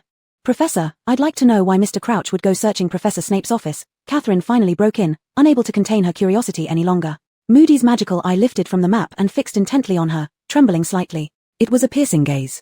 She could feel Moody scrutinizing her, considering whether to answer her question, pondering how much he should reveal. To put it this way, Moody said in a low voice, they say old Mad Eye is obsessed with catching dark wizards, but compared to Barty Crouch, I'm practically nothing. His answer was deliberately vague. In the end, this strange midnight encounter concluded with Moody borrowing the Marauder's map. Harry was somewhat reluctant to part with it, but Moody had indeed helped them out just now. They slipped the invisibility cloak back on. Harry had to return Catherine to the Slytherin common room first. On the way, an indescribable strange feeling lingered in Catherine's heart. If Snape was suspicious, then where had Crouch gone? Chapter 141, Who is the Imposter? The Marauder's map doesn't lie, yet Barty Crouch appeared and then mysteriously disappeared. Even Snape didn't catch him.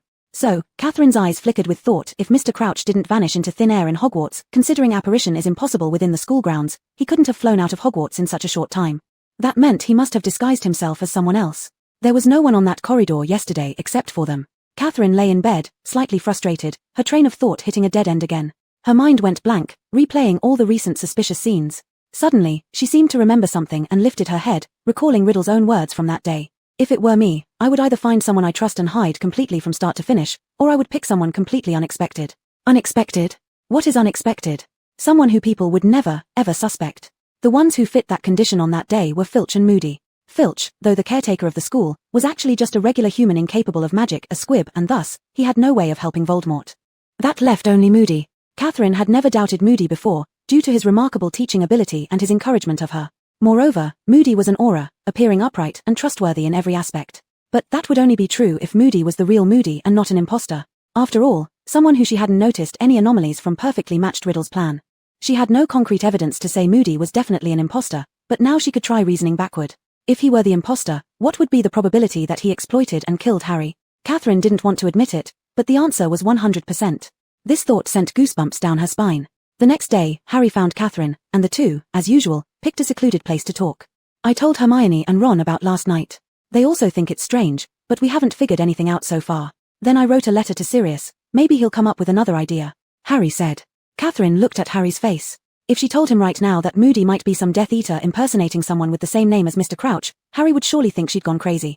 She couldn't alert the snake prematurely. The adversary was too cunning. She needed to gather evidence and observe secretly. What if her guess was wrong? However, there was one thing Catherine had to tell Harry today. Harry, Ella and I originally decided not to tell you, but given the current situation. She began speaking, and Harry immediately tensed as if ready to confront something terrifying. Is there something you've been keeping from us?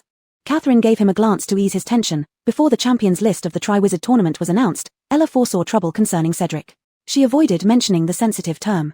Harry had thought he'd hear something dire about himself, so after being momentarily shocked, he incredulously asked, "You're saying Cedric?" "Yes.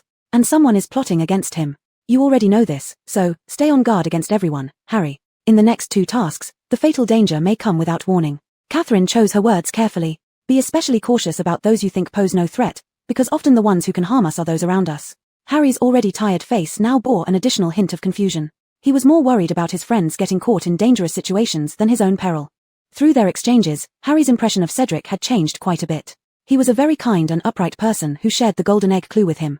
There isn't much time left. We need to get to potions class. Catherine took a deep breath. I'm telling you this just to help minimize the risks for you both, Harry, but don't let the prophecy trap you. I understand. Harry muttered. Had it not been for these strange events, Catherine wouldn't have revealed this. Anyone would have acted similarly. If only the next period wasn't potions, his mood might have improved a little. Because of being selected as a champion, Harry was constantly being interviewed, and those interviews were written up in newspapers. 90% of what was written by that reporter was pure fiction. Harry wondered why she bothered interviewing him at all. Why not just fabricate the entire story herself?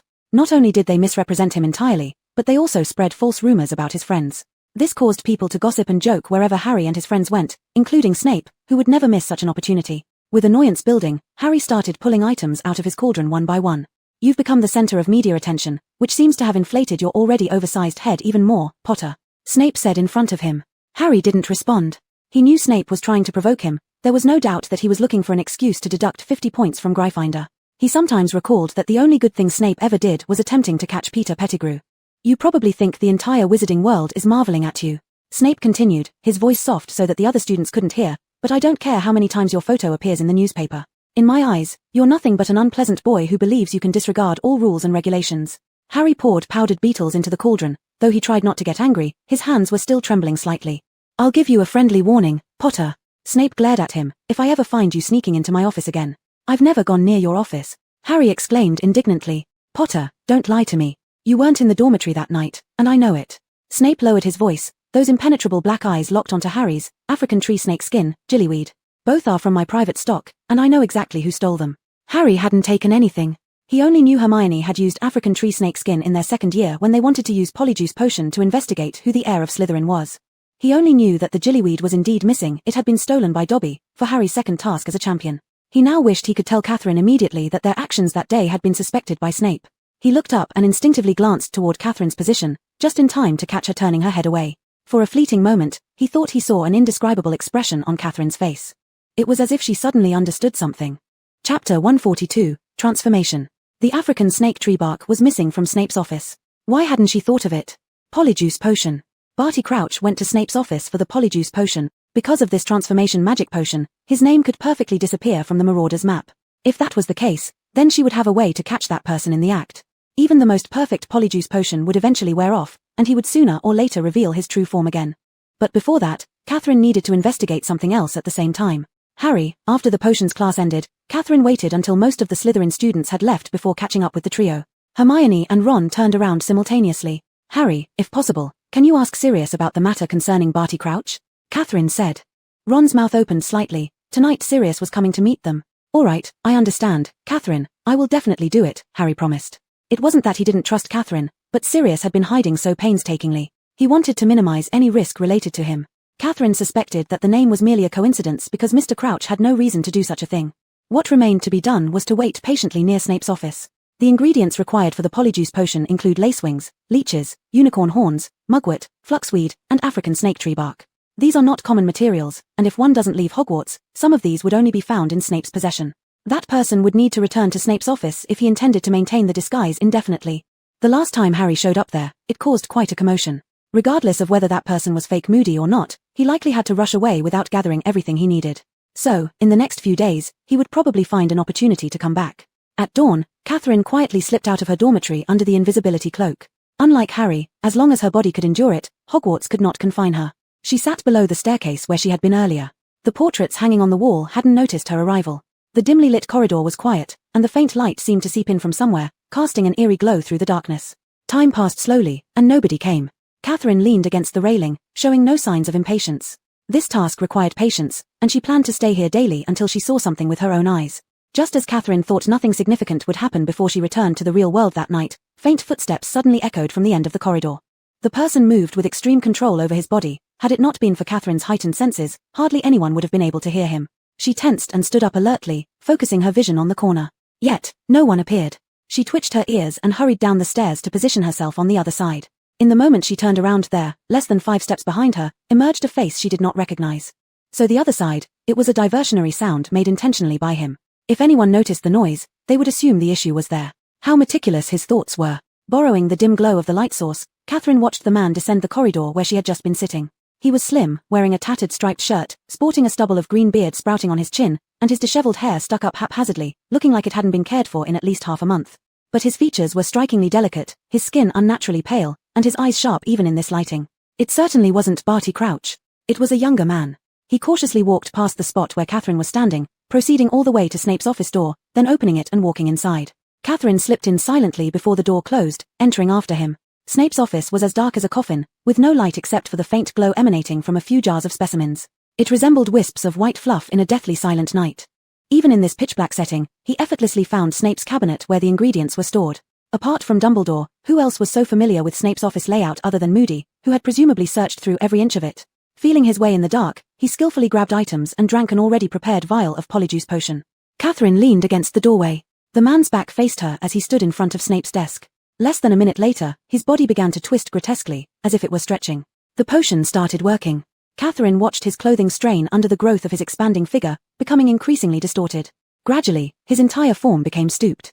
After a moment, a familiar silhouette appeared before her. Moody stood still for a few seconds, slowly turning his head. On the wrinkled face, the magical eye swiftly rotated twice, then terrifyingly and unwaveringly stared at Catherine's position by the door. But Catherine showed no sign of panic. No matter how powerful that eye was, even if it could see through the invisibility cloak, it would never reveal the abilities of a vampire. It was the compensation their race received from the curse bestowed upon them by heaven. No eyes in the world could ever penetrate it. After a few seconds, when he confirmed there was nothing unusual around him, he played his part and limped out of Snape's office. The moment Catherine followed him out, Moody suddenly thrust out his hand. Chapter 143, 2 a.m. His rough hand reached toward the spot where Catherine had been standing, but all he felt was air. Yet, he had distinctly felt something brush against his clothes just moments ago. He panted heavily, his face distorted by the potion's influence as he prepared to leave through the doorway. At that moment, the sound from one side abruptly stopped. Mood immediately went on high alert and swiftly ran to the other side, vanishing around the corner. A few seconds after he disappeared, Severus Snape came striding over, cloaked in black robes, followed by a student. As they came closer, Catherine realized the student was Theodore. She stayed close to the wall, following their movements with her eyes. They soon arrived at the office door. Snape's eyes were fixed intently on the crack of the open door, a palpable anger flickering within them. With a wave of his hand, he pushed the door wide open and strode in. The office lit up instantly as he headed straight for the cabinet containing the materials. After only a few moments of searching, he stopped. Correct, more things have gone missing, stolen. He turned around, the bright light of the night casting an uncertain shadow over his face. Theodore stood prudently by the door. Yes, Professor. I believe the ingredients Potter seeks for the polyjuice potion would be of no use, Theodore remarked. It seems this has little to do with Potter then. Snape muttered darkly, though it didn't bring him any satisfaction. Tonight, Theodore had violated the school rules and come out while Snape was asleep. Theodore had told him that there would be another attempt at theft tonight. Initially, Snape didn't want to venture out in the middle of the night, but Theodore not was the most accomplished student in Slytherin, he couldn't justify risking house points by lying. But now the thief's intentions became curious. Someone trying to get the polyjuice potion, what mischief could they be up to at Hogwarts? How did you know about this tonight? Snape looked at him and asked. Because I heard about the stolen ingredients, Theodore replied casually, his hands in his pockets, wearing a coat over his sleepwear. He spoke with the composure of an adult. I work with potions daily like you, Professor, so I suspected there might be more to this.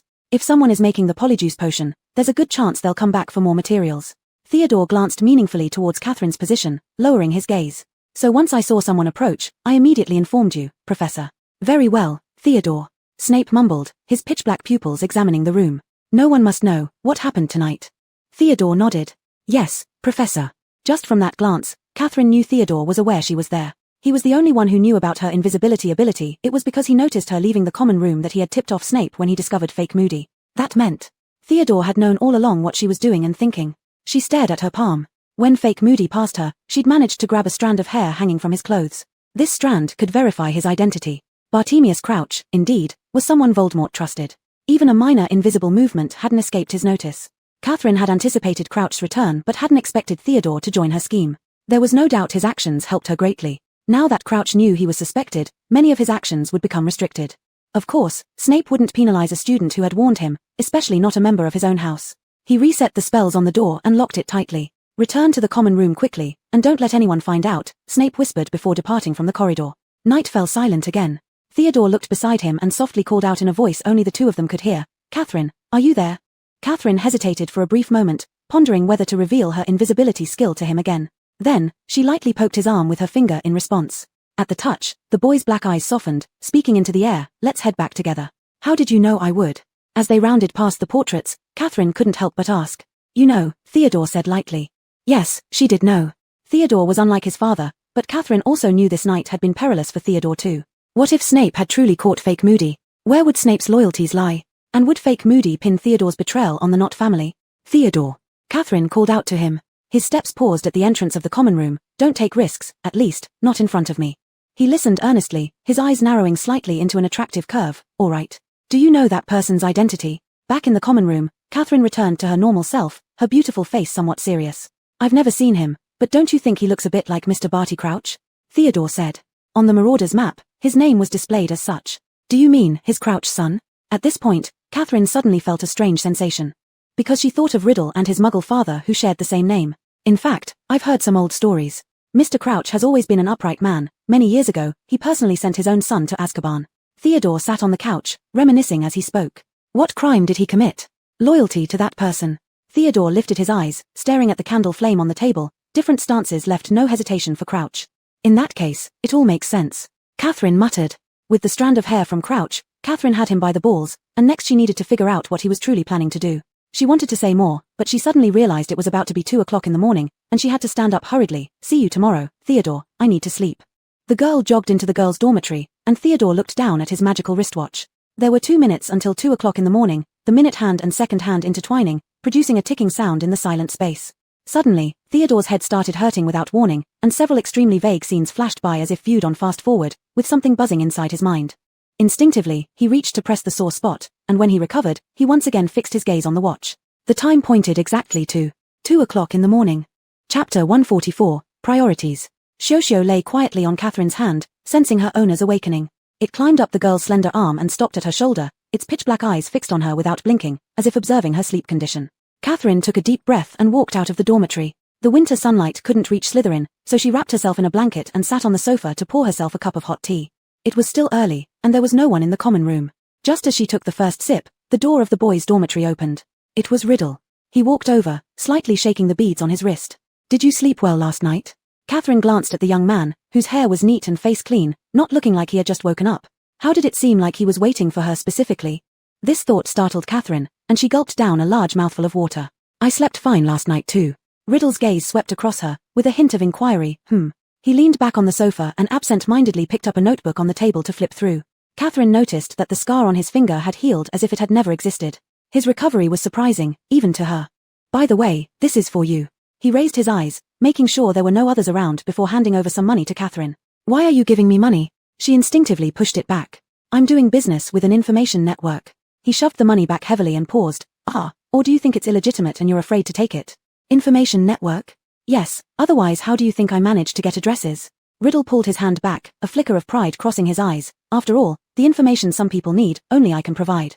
Catherine stared at the coins in her hand, feeling as if a child she'd raised for several years suddenly came back to honor her with ill-gotten gains. Do you mean messages within Hogwarts? He didn't answer her question. Just know that from now on, neither of us needs to worry about money anymore. Catherine hesitated as she looked at him. In fact, being like we used to be isn't that bad either. Is it? Riddle scoffed lightly. Do you like being looked down upon? In Slytherin, nobody doesn't care about wealth, even the top scorer. Not really, but things I dislike also have priorities, she said. Riddle frowned slightly between his eyebrows. Other students started waking up and coming out of their dormitories, and he didn't ask the question on the tip of his tongue. What are these priorities?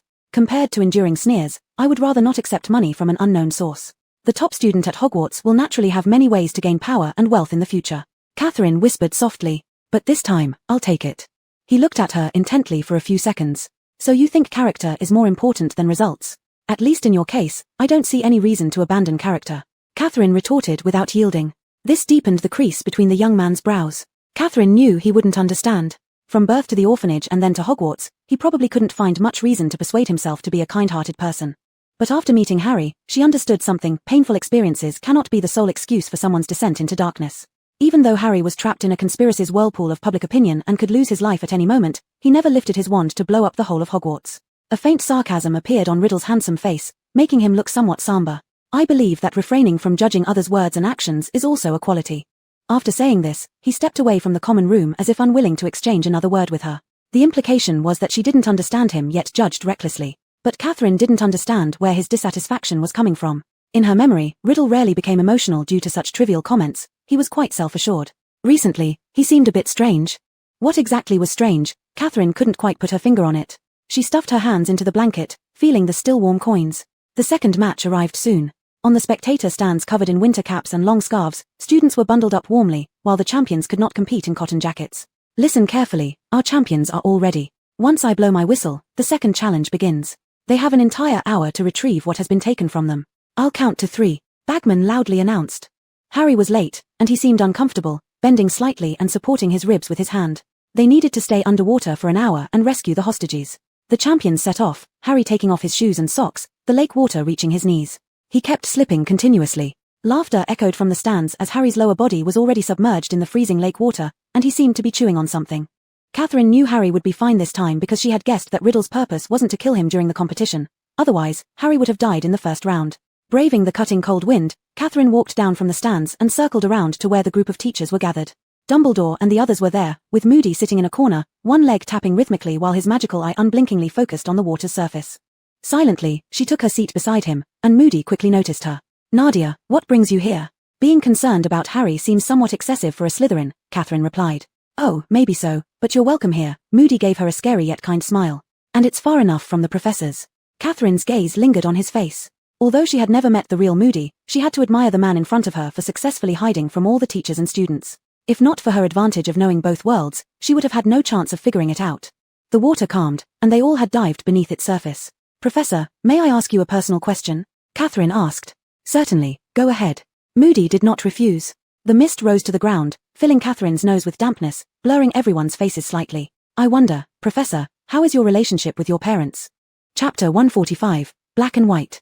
Moody Eye seemed to pause for a second, then his eyes looked ahead, lost in thought. At this moment, Moody Eye's silence was like a hidden malevolence. Despite him making no move, a cold aura still spread around Catherine along with the chill of the lake water. This question was indeed Barty's sore point. In reality, only a dozen seconds had passed. It seemed as if he was just pondering that previous question. "Why do you ask?" He didn't answer but threw the question back to Catherine. "Professor, both Harry and I are orphans." Catherine deliberately let her tone sound somewhat dejected. "Seeing Harry struggle so hard sometimes makes me imagine what it would be like if we had parents." Moody Eye took a breath, nodding as if understanding. "You know, someone of my age no longer needs those kinds of connections, because many have already been lost." Moody Eye said softly. "And, to be honest, parents aren't omnipotent, child." "Not omnipotent?" Catherine repeated curiously. "Yes. Not all parents love their children." Moody Eye stared at her with his false eye unblinking. "I've spent my whole life dealing with magic, met many students and wizards. Some parents teach them uprightness and righteousness, allowing them to inherit abilities, while others do not. Perhaps, but those who haven't experienced such don't even necessarily understand the concept of love." Catherine chuckled wryly, effortlessly incorporating Riddle's experiences. "There are pros and cons, that's true." Moody Eye shrugged his shoulders, with the fake eye suddenly focusing on Catherine as if advising or probing her.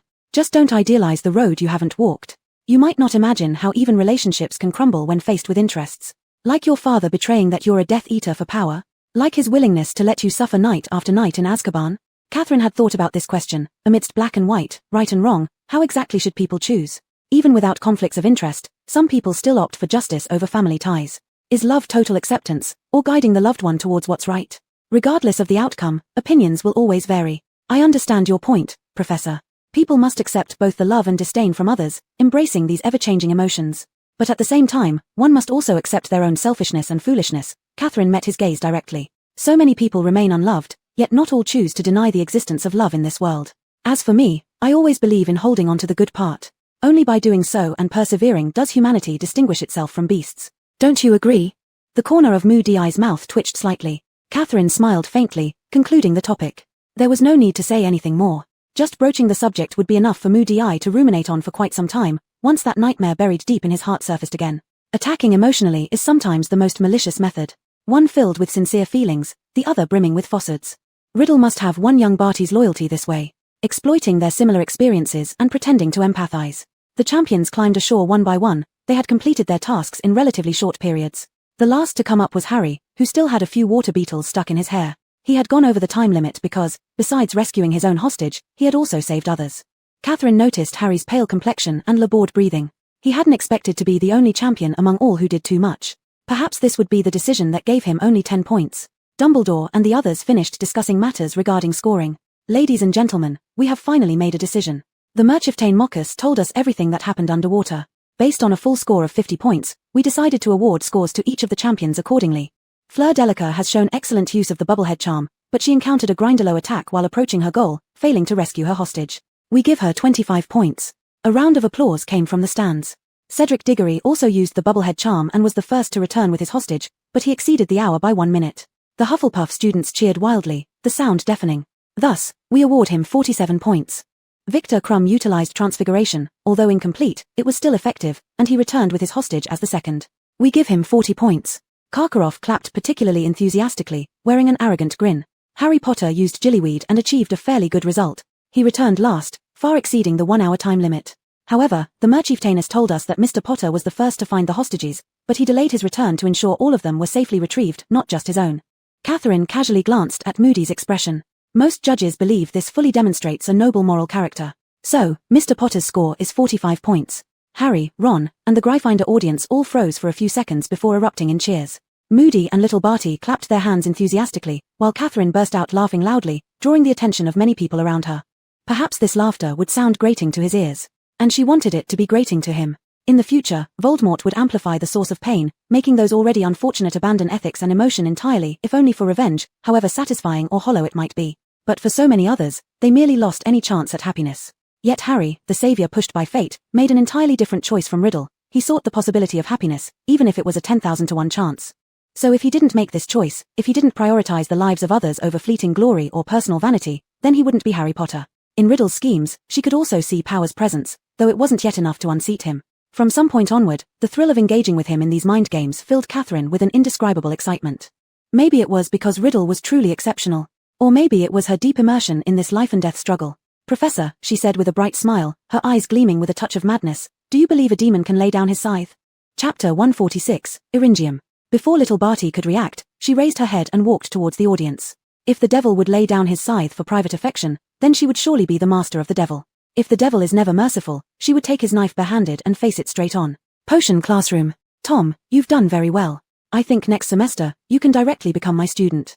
Principal Slughorn sat in a chair by the podium, holding a cup of lemon grape drink with half left. The ice inside was almost all melted. This wasn't the first time he'd given Riddle special attention. A lot of the knowledge taught in class was already insufficient to satisfy this prized student's level. Slughorn believed that, if possible, even content from 6th or 7th year, he could understand. Riddle bottled the potion in his hand, as the principal approached, patted his shoulder. "But today you seem a bit distracted. Is there some unresolved confusion?" A flicker of surprise passed through Riddle's eyes, which were lowly hanging. He thought he had performed perfectly, leaving no trace. He slowly raised his eyes. The man before him waited for him to pour out his heart. He indeed got a bit distracted, because of the girl's words in the morning. He wasn't deliberately thinking about them, but she seemed to have a special ability to make him recall them constantly. How laughable. In others' eyes, how can an ant deserve to talk about fairness? Money, status, power, getting them is enough. Who cares about how they were obtained? Actually, he didn't care about those external possessions at all. Only absolute power can decide everything. Whether high officials or rich men, in the end, what they feared most was real power, the power over life and death. The ultimate goal he pursued has always been this. How the process went, he didn't care. No means are not spared. She tried them too. But when he does it, she hypocritically judges him, as if she hasn't fallen so far. He really can't understand what she's thinking. "There's nothing, Professor. Just saw something and was thinking," he replied. "If you want, you can tell me about it," the professor smiled and said to him. "Or whenever you need to talk, you can." "Thank you, Professor." Riddle pressed his lips together and gave a slightly bashful smile in Slughorn's view. The head of Slytherin House might be the teacher who was closest to him in this school. But such closeness meant nothing to him. Therefore, he wouldn't let whatever was truly troubling him show before others. Slughorn placed the potion he prepared into a box while opening several jars at the same time. "The labels are blurred. I'll smell to see what this one is." "This is a calming agent, write it down," he said. "Ah, this is enlarging solution." When the third jar was opened, Slughorn's expression became a little subtle, and Riddle smelled a sweet odor diffusing in the air. It was different from other potions. "What is this, Professor?" He gently screwed the cap back on, holding it up to Riddle. "Observe its form and guess what it might be." The liquid presented a beautiful pearl-like luster, spiraling like in the jar. "It's amortentia," he said. "That's right," Professor Slughorn nodded. "This can be said to be a wonderful thing, but also a useless thing." "Why?" "Because amortentia makes people recall their favorite things. It produces different smells for each person." Slughorn raised his eyebrows and teased, "which often makes people feel extremely good or confirms feelings. But besides that, if you really give it to someone to drink, it will be quite disastrous." "What are the consequences if someone uses it?" Riddle asked. "Oh, you can imagine forcing someone to feel for you. That's not so great," Slughorn shook his head and said. "There are countless tragedies resulting from this." Riddle shrugged. In his view, whatever it is, as long as it can be obtained, there's no need to differentiate the method used. After leaving the classroom, the peculiar sweet fragrance still lingered around his nostrils. Amortentia produces different smells for everyone. What smell did he sense? Very familiar, but he couldn't think of it for the moment. He didn't like sweet things. Riddle rubbed his nose, disdainfully casting off that smell. On the other side, taking advantage of her free period, Catherine came again to the old place where Riddle had been last time, wanting to look for his relatives. However, the result was the same as last time, the person was still not home. She needed to come again, until she met the person. On the way back, Catherine kept feeling someone was following her, but every time she turned back, there was nothing. It couldn't be Riddle, he had no way to leave Hogwarts. This time she had also taken a great risk coming out. When she walked down the shopping street, she passed by a cafe where a figure walking in haste instantly caught Catherine's attention. A black overcoat, tall and erect figure, it was too familiar. She inconspicuously followed him. She saw clearly now, it was that man who had appeared before the house where he and Riddle lived, leaving a bouquet of flowers with a mask on. But just as he left the store, moving fast, he soon disappeared from Catherine's sight. Catherine returned to the cafe and approached his previous position. The people around were quickly drawn by Catherine's appearance. Such beauty was almost once in a century for muggles. "Beautiful miss, do you know the gentleman who just left? Are you looking for him?" the waiter politely asked her. Catherine looked at him and nodded, lying slightly. "Yes. Please wait a moment," the waiter said, returning to the front desk area. Perhaps that gentleman was in such a hurry that he left behind a bouquet of flowers. The waiter handed the bouquet to her. "If you two are friends, please take them along. These flowers still look very fresh." Catherine's gaze fell on the pristine white petals adorned with a few drops of dew that hadn't yet evaporated. They were the same flowers left in front of the door during his last visit. "What is this flower called? Do you know?" Catherine asked the waiter. The waiter happily replied, "I know, this is eryngium. It's a very romantic flower." Chapter 147, Where Did You Go? Platycodon. Catherine returned to Hogwarts with a bouquet of flowers and placed them in a vase. Against the dark green wall, the white flowers looked particularly fresh and elegant. She specifically searched for a book about flower meanings and found the meaning of platycodon flowers. It has another name, the thornless rose, which signifies eternal love. A line of small print was recorded beside it. "I am wary of this world, but in front of you, I am willing to let down all my guards and embrace you." It seemed that the man had an unforgettable lover. But wasn't the house where she and Riddle stayed during the holidays his lover's? Could it be that no one lived there because they had already separated? Thoughts came to her, and an unexpected wave of sadness washed over her. Catherine felt discomfort from the sourness in her chest, though she didn't understand why she felt like this. Mysterious, incomplete love stories like this often invite people to embellish them, and sorrow is inevitable. But Catherine couldn't explain why she felt so sad. That feeling, it was more like an instinct. "I saw Catherine come back with a bunch of flowers last night. In the common room, Lestrange gossiped with the others. It's not a holiday. Is Catherine possibly dating someone?" "Really?" Wahlberger was a little surprised. Because Catherine always behaved rather coldly in front of those boys, at first the girls thought Catherine was pretending to be aloof as part of some game. But after a while, they realized that Catherine indeed did not enjoy associating with the fawning boys around her. It was as if they were not even in the same age group. Could this be fake? Lestrange smirked playfully. She did not dislike Catherine, she was just used to opposing Catherine. Moreover, she loved observing Riddle's expressions when talking about these things. She could never understand why Catherine was the irreplaceable friend of Riddle. Abraxas was holding a book without looking up and said, "It's impossible for her to be in a relationship." Riddle sat on a single sofa in front of the curtain, silently listening to the news from here. "Why?" Wahlberger asked. "The gifts I gave Catherine are all expensive ones. She's my friend, and how can my friend be moved by such a small bouquet of flowers?" Abraxas confidently declared. "Young master, perhaps you've forgotten what kind of conditions Catherine has." Lestrange sniffed lightly. The faint light from the fireplace was projected onto the curtain, and Riddle's brows slightly furrowed again because he was displeased with Abraxas' words. To this day, he still gets irritated when Catherine has other friends or things about her that he does not know. This point has almost become his Achilles heel at Hogwarts. He doesn't like it, he's told her many times. He thought that when she renamed him, it signified that she understood. Seraphina would not allow anything to go against his will. "Well, anyway, it won't be a romance. Want to bet?" Abraxas suddenly showed a serious expression. Lestrange was somewhat startled by his question, and just then, Catherine walked out of the girls' dormitory behind them. The few seated turned their gaze to her instinctively, but Catherine was still lost in the emotions from before, and she didn't notice their strangeness. Catherine filled a cup with hot water, and then that stifling burning sensation she'd felt earlier resurfaced behind her. Turning her head back, she only saw Lestrange's slightly exasperated face.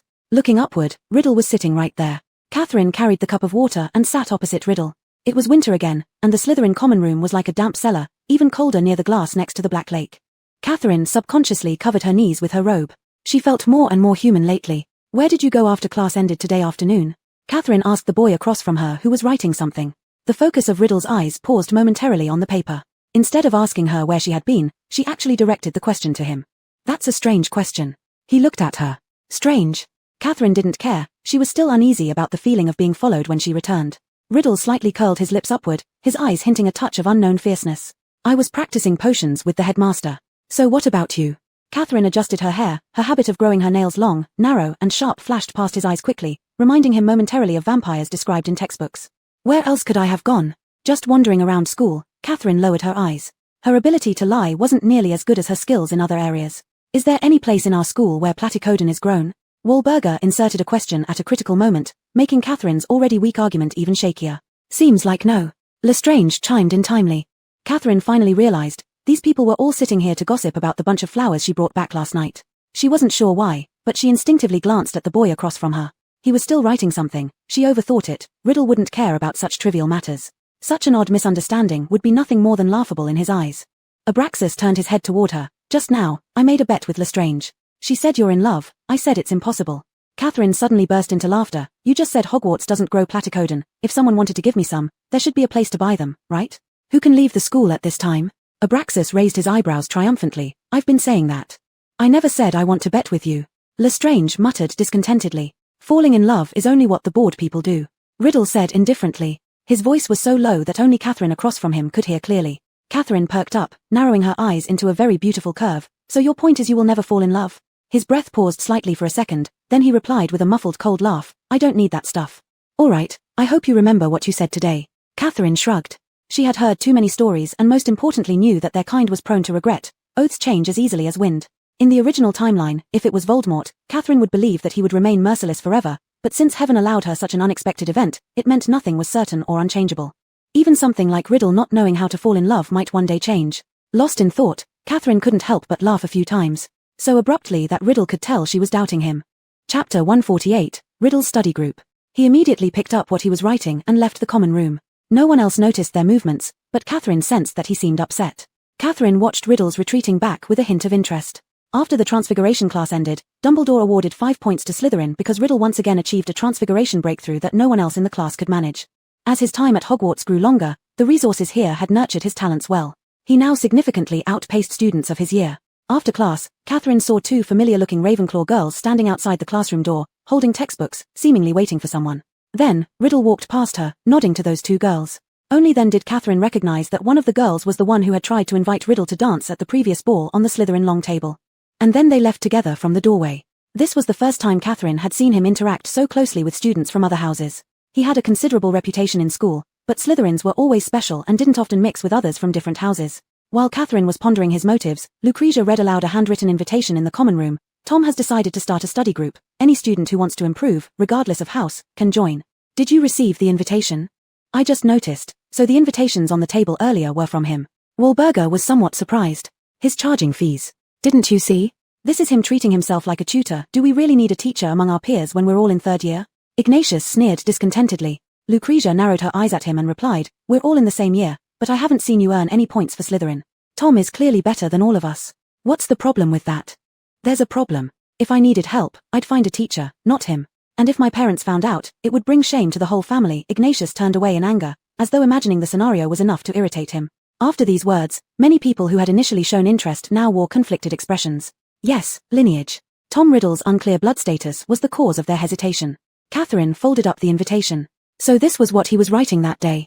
Clearly, he could use magic to replicate several copies, but he chose to write them out personally. Manual labor might not impress muggles unfamiliar with magic, but it certainly impressed wizards. It was only recently that she figured out why Riddle was so determined to trace his origins. It probably alleviated some of his insecurities, allowing him to feel justified in surpassing others. And those people, they feared Riddle might not be pure-blooded, yet he excelled beyond them everywhere. But this didn't stop Riddle's trend of establishing the study group. Students from other houses, especially Ravenclaws, didn't have the luxury of time to consider whether Riddle was half-blood or pure-blood. All they cared about was solving the questions on their parchments and learning more knowledge than they could from classes alone. Thus, the study group quickly surpassed 10 members. Within a month, his team rapidly expanded, growing to nearly 30 people, more than a full class. Even younger years wanted to try joining, including Hagrid. In last month's monthly quiz, the participants in Riddle's study group all made progress. This was the best advertisement. Those who had been hesitating now wanted to join. But the membership fee doubled for new members, even though this didn't dampen the enthusiasm of the kids.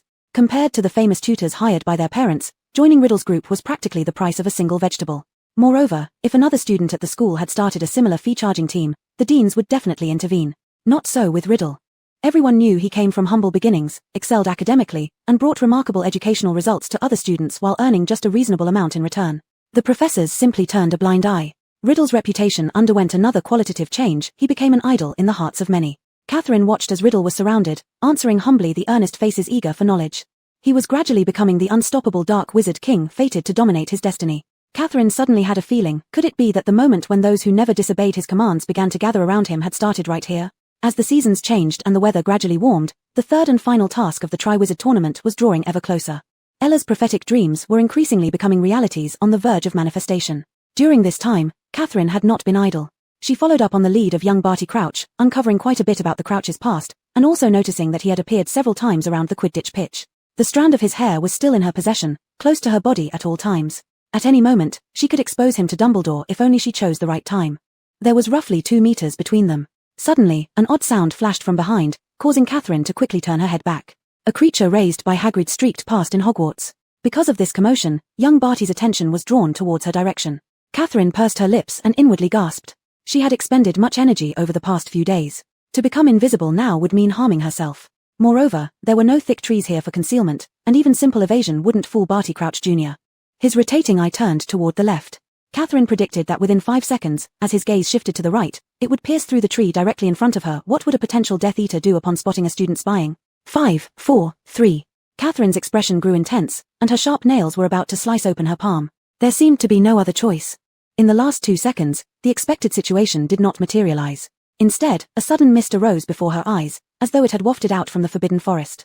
And then, in the next second, she felt her body grow unexpectedly weightless, lifting into the air. Chapter 149, The Girl Who Doesn't Belong Here. Catherine was steadied on the flying broom by a pair of strong hands, enveloped in a familiar presence. She turned her head and saw the steady and calm gaze of the young man looking forward. It was actually Theodore. The white mist earlier was conjured through his potion. By the time Barty regained his senses, they had already flown away on the broom. The two landed on the swaying bridge. Few people came here, making it perfect for confidential conversations or confrontations. Thank you, Catherine said as she looked at him. For some reason, she felt that Theodore wasn't in a good mood, as if suppressing something. I didn't save you so that I could hear your thanks. Theodore avoided her eyes, instead focusing on the unclear woods below the bridge. Catherine wanted to say something, but Theodore continued, Do you know how dangerous Barty is? He glanced at her. I know, she nodded. Barty Crouch can be considered one of the most loyal servants of that person. To fulfill Voldemort's wishes, he wouldn't miss any opportunity. He wouldn't hesitate to kill you. Theodore's speech accelerated though he did not raise his voice. It was the first time Catherine had seen him this excited. Theodore, I understand what you're saying, but there are reasons I cannot avoid. Catherine took a deep breath. You know, I've always. I know, he abruptly interrupted her for the first time ever. I know. Catherine. But Barty, his proficiency with dark magic, you've seen. Catherine couldn't deny this point. In the past, she wouldn't have feared the killing curse, but now being half-human meant the other half of her might die anytime, thus ruining all her plans. There are things more important than life and death, Catherine whispered softly, yet the gleam in her eyes was intense and undeniable. Moreover, a mere Barty wasn't enough to make her afraid, even Riddle hadn't scared her. Without Theodore's intervention earlier, she would have protected herself anyway. Theodore's brow furrowed deeply, but at the moment she responded, his speculation finally found confirmation. A question that had long been haunting his mind. Perhaps, this girl who exhibited strange changes every night at 2 o'clock simply doesn't belong here. At first, he thought she might suffer from neurological or psychological conditions. So, he researched extensively, but none of the documented illnesses matched Catherine's symptoms. Subsequently, he utilized the Not Family Network to investigate Catherine's background, discovering that the Nadia surname does not exist in the magical world or the Muggle world. This was perplexing. An almost non-existent surname left behind a girl capable of magic. And this girl became peculiar at certain fixed times. Theodore was left with only one plausible hypothesis. Catherine doesn't belong here. She could come from a race unknown to him, or perhaps there exists a realm beyond his comprehension. But exactly what kind of non-belonging she represented still puzzled him. He was grateful for his sharp intelligence, which allowed him to find subtle clues leading to the truth, yet the revelation unsettled him even more, surpassing his previously assumed boundaries of control. It was akin to intangible air and fragile foam, carrying an impending fear of destruction. He couldn't fully comprehend why this made him feel apprehensive. For the things you want to do, he hesitated before slowly continuing. Will you die? Catherine steadily looked at him. After 2 seconds, she replied, no. A short silence followed, as if someone let out a sigh of relief. A while ago, I received a letter from my father. Those people will reunite soon, he said softly. Catherine glanced toward the Quidditch pitch. It's for it. Catherine, he called her name. Remember, no matter when, you have friends. And. He trailed off because the young girl opposite him had lightly embraced him. Thank you, Theodore. Maybe thanks to her sudden hug, he originally might not have managed to say that last sentence either. Her voice was close to his ear, possibly due to the cold mist here. Her embrace carried little warmth, matching her aloof beauty. He raised his hand, gently patting her back twice with a gentlemanly gesture. Her gratitude now differed from her earlier thanks. Thank you for protecting me once again. Thank you for stepping in without asking for reasons, unconditionally. The details of the third trial of the tournament were announced. The champions had to navigate a specially built maze set up on the Quidditch pitch where Hagrid would release animals inside to act as obstacles. Catherine crouched on a tree branch. On this critical day, she believed that young Barty would show up. Just a few minutes ago, Harry and Crumb had walked over from the field, talking all the way. Catherine thought she also heard Hermione's name. Not wanting to eavesdrop here, she was about to hop down from the tree when a man suddenly staggered out from behind a tall oak tree. Catherine immediately narrowed her eyes. This was Crouch. He appeared to have been wandering outside for many days. His robes were torn at the knees, covered in blood, and his face bore numerous scars. He looked disheveled with an unshaven jawline, pale and haggard. The tidy hair and beard she had seen before now needed washing and trimming. Currently, his appearance was indeed very peculiar, but what was even stranger was his current behavior. Mr. Crouch seemed to be speaking to someone that only he could see. He mumbled incessantly, gesturing wildly. Catherine squatted back into place, observing him. It wasn't good that Barty's father had suddenly appeared here. Isn't he one of the judges? She heard Crumb asking while staring at Mr. Crouch. Isn't he someone from your Ministry of Magic? Harry nodded, hesitating for a moment before slowly approaching Mr. Crouch. Mr. Crouch did not look at him, continuing to talk endlessly to a nearby tree instead. Warrington, after you finish this, send an owl to Dumbledore confirming the number of students from Durmstrang participating in the tournament. Karkaroff mentioned there are 12. Mr. Crouch, Harry said cautiously. Then send another owl to Madame Maxim. She may want to increase her student count as well, since Karkaroff increased his numbers to 12, so be it okay? Crouch's eyeballs bulged as he stood there, staring fixedly at the tree without making a sound. Afterward, he lurched sideways, falling to his knees with a thud. Mr. Crouch, Harry called out loudly, are you all right? Crouch's eyes rolled upward. Harry turned to look at Crumb, who also came over urgently, anxiously looking down at Crouch. What's wrong with him? I don't know, Harry muttered softly, but it doesn't look good. You'd better hurry and get help. Chapter 150, The Vampire. Dumbledore. Mr. Crouch gasped. He lunged forward, grabbing Harry's robes and pulling him close, but his eyes rolled as they stared straight above Harry's head. I need to see Dumbledore. All right, Harry said nervously, if you can stand up, we'll go find him. I have done something foolish. Crouch panted. He looked completely mad, his eyes bulging, darting about, saliva dripping from his chin. You must tell Dumbledore. Crouch's eyes shifted and fixed on Harry. Who are you? He whispered. I am a student here, Harry replied, glancing at Crumb, hoping he would come over and help, but Crumb remained in the back, looking extremely anxious. Catherine wanted to step down and help Harry, but she couldn't. Today was crucial, she had to remain calm. You aren't one of his men? Crouch asked quietly, his mouth hanging loosely. No, Harry replied, not understanding what Crouch was talking about. One of Dumbledore's men? Yes, Harry answered.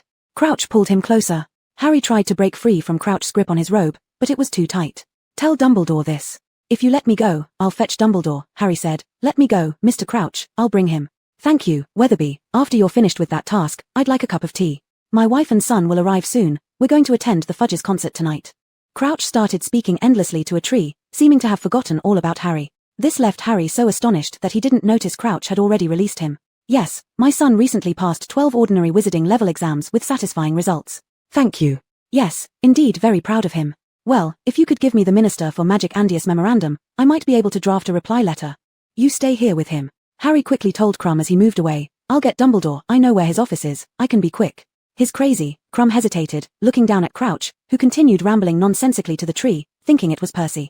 You stay with him, Harry said, getting ready to leave, but his movements seemed to trigger Crouch, making him abruptly change his actions and suddenly grab Harry around the knees, dragging him down again.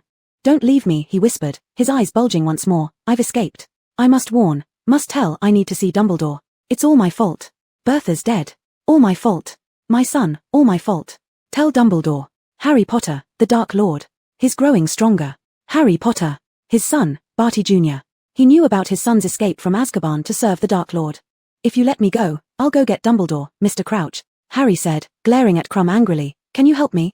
Crumb appeared apprehensive but walked forward and squatted beside Mr. Crouch. You hold him down here, Harry said as he freed himself from Crouch's grip. I'll lead Dumbledore back.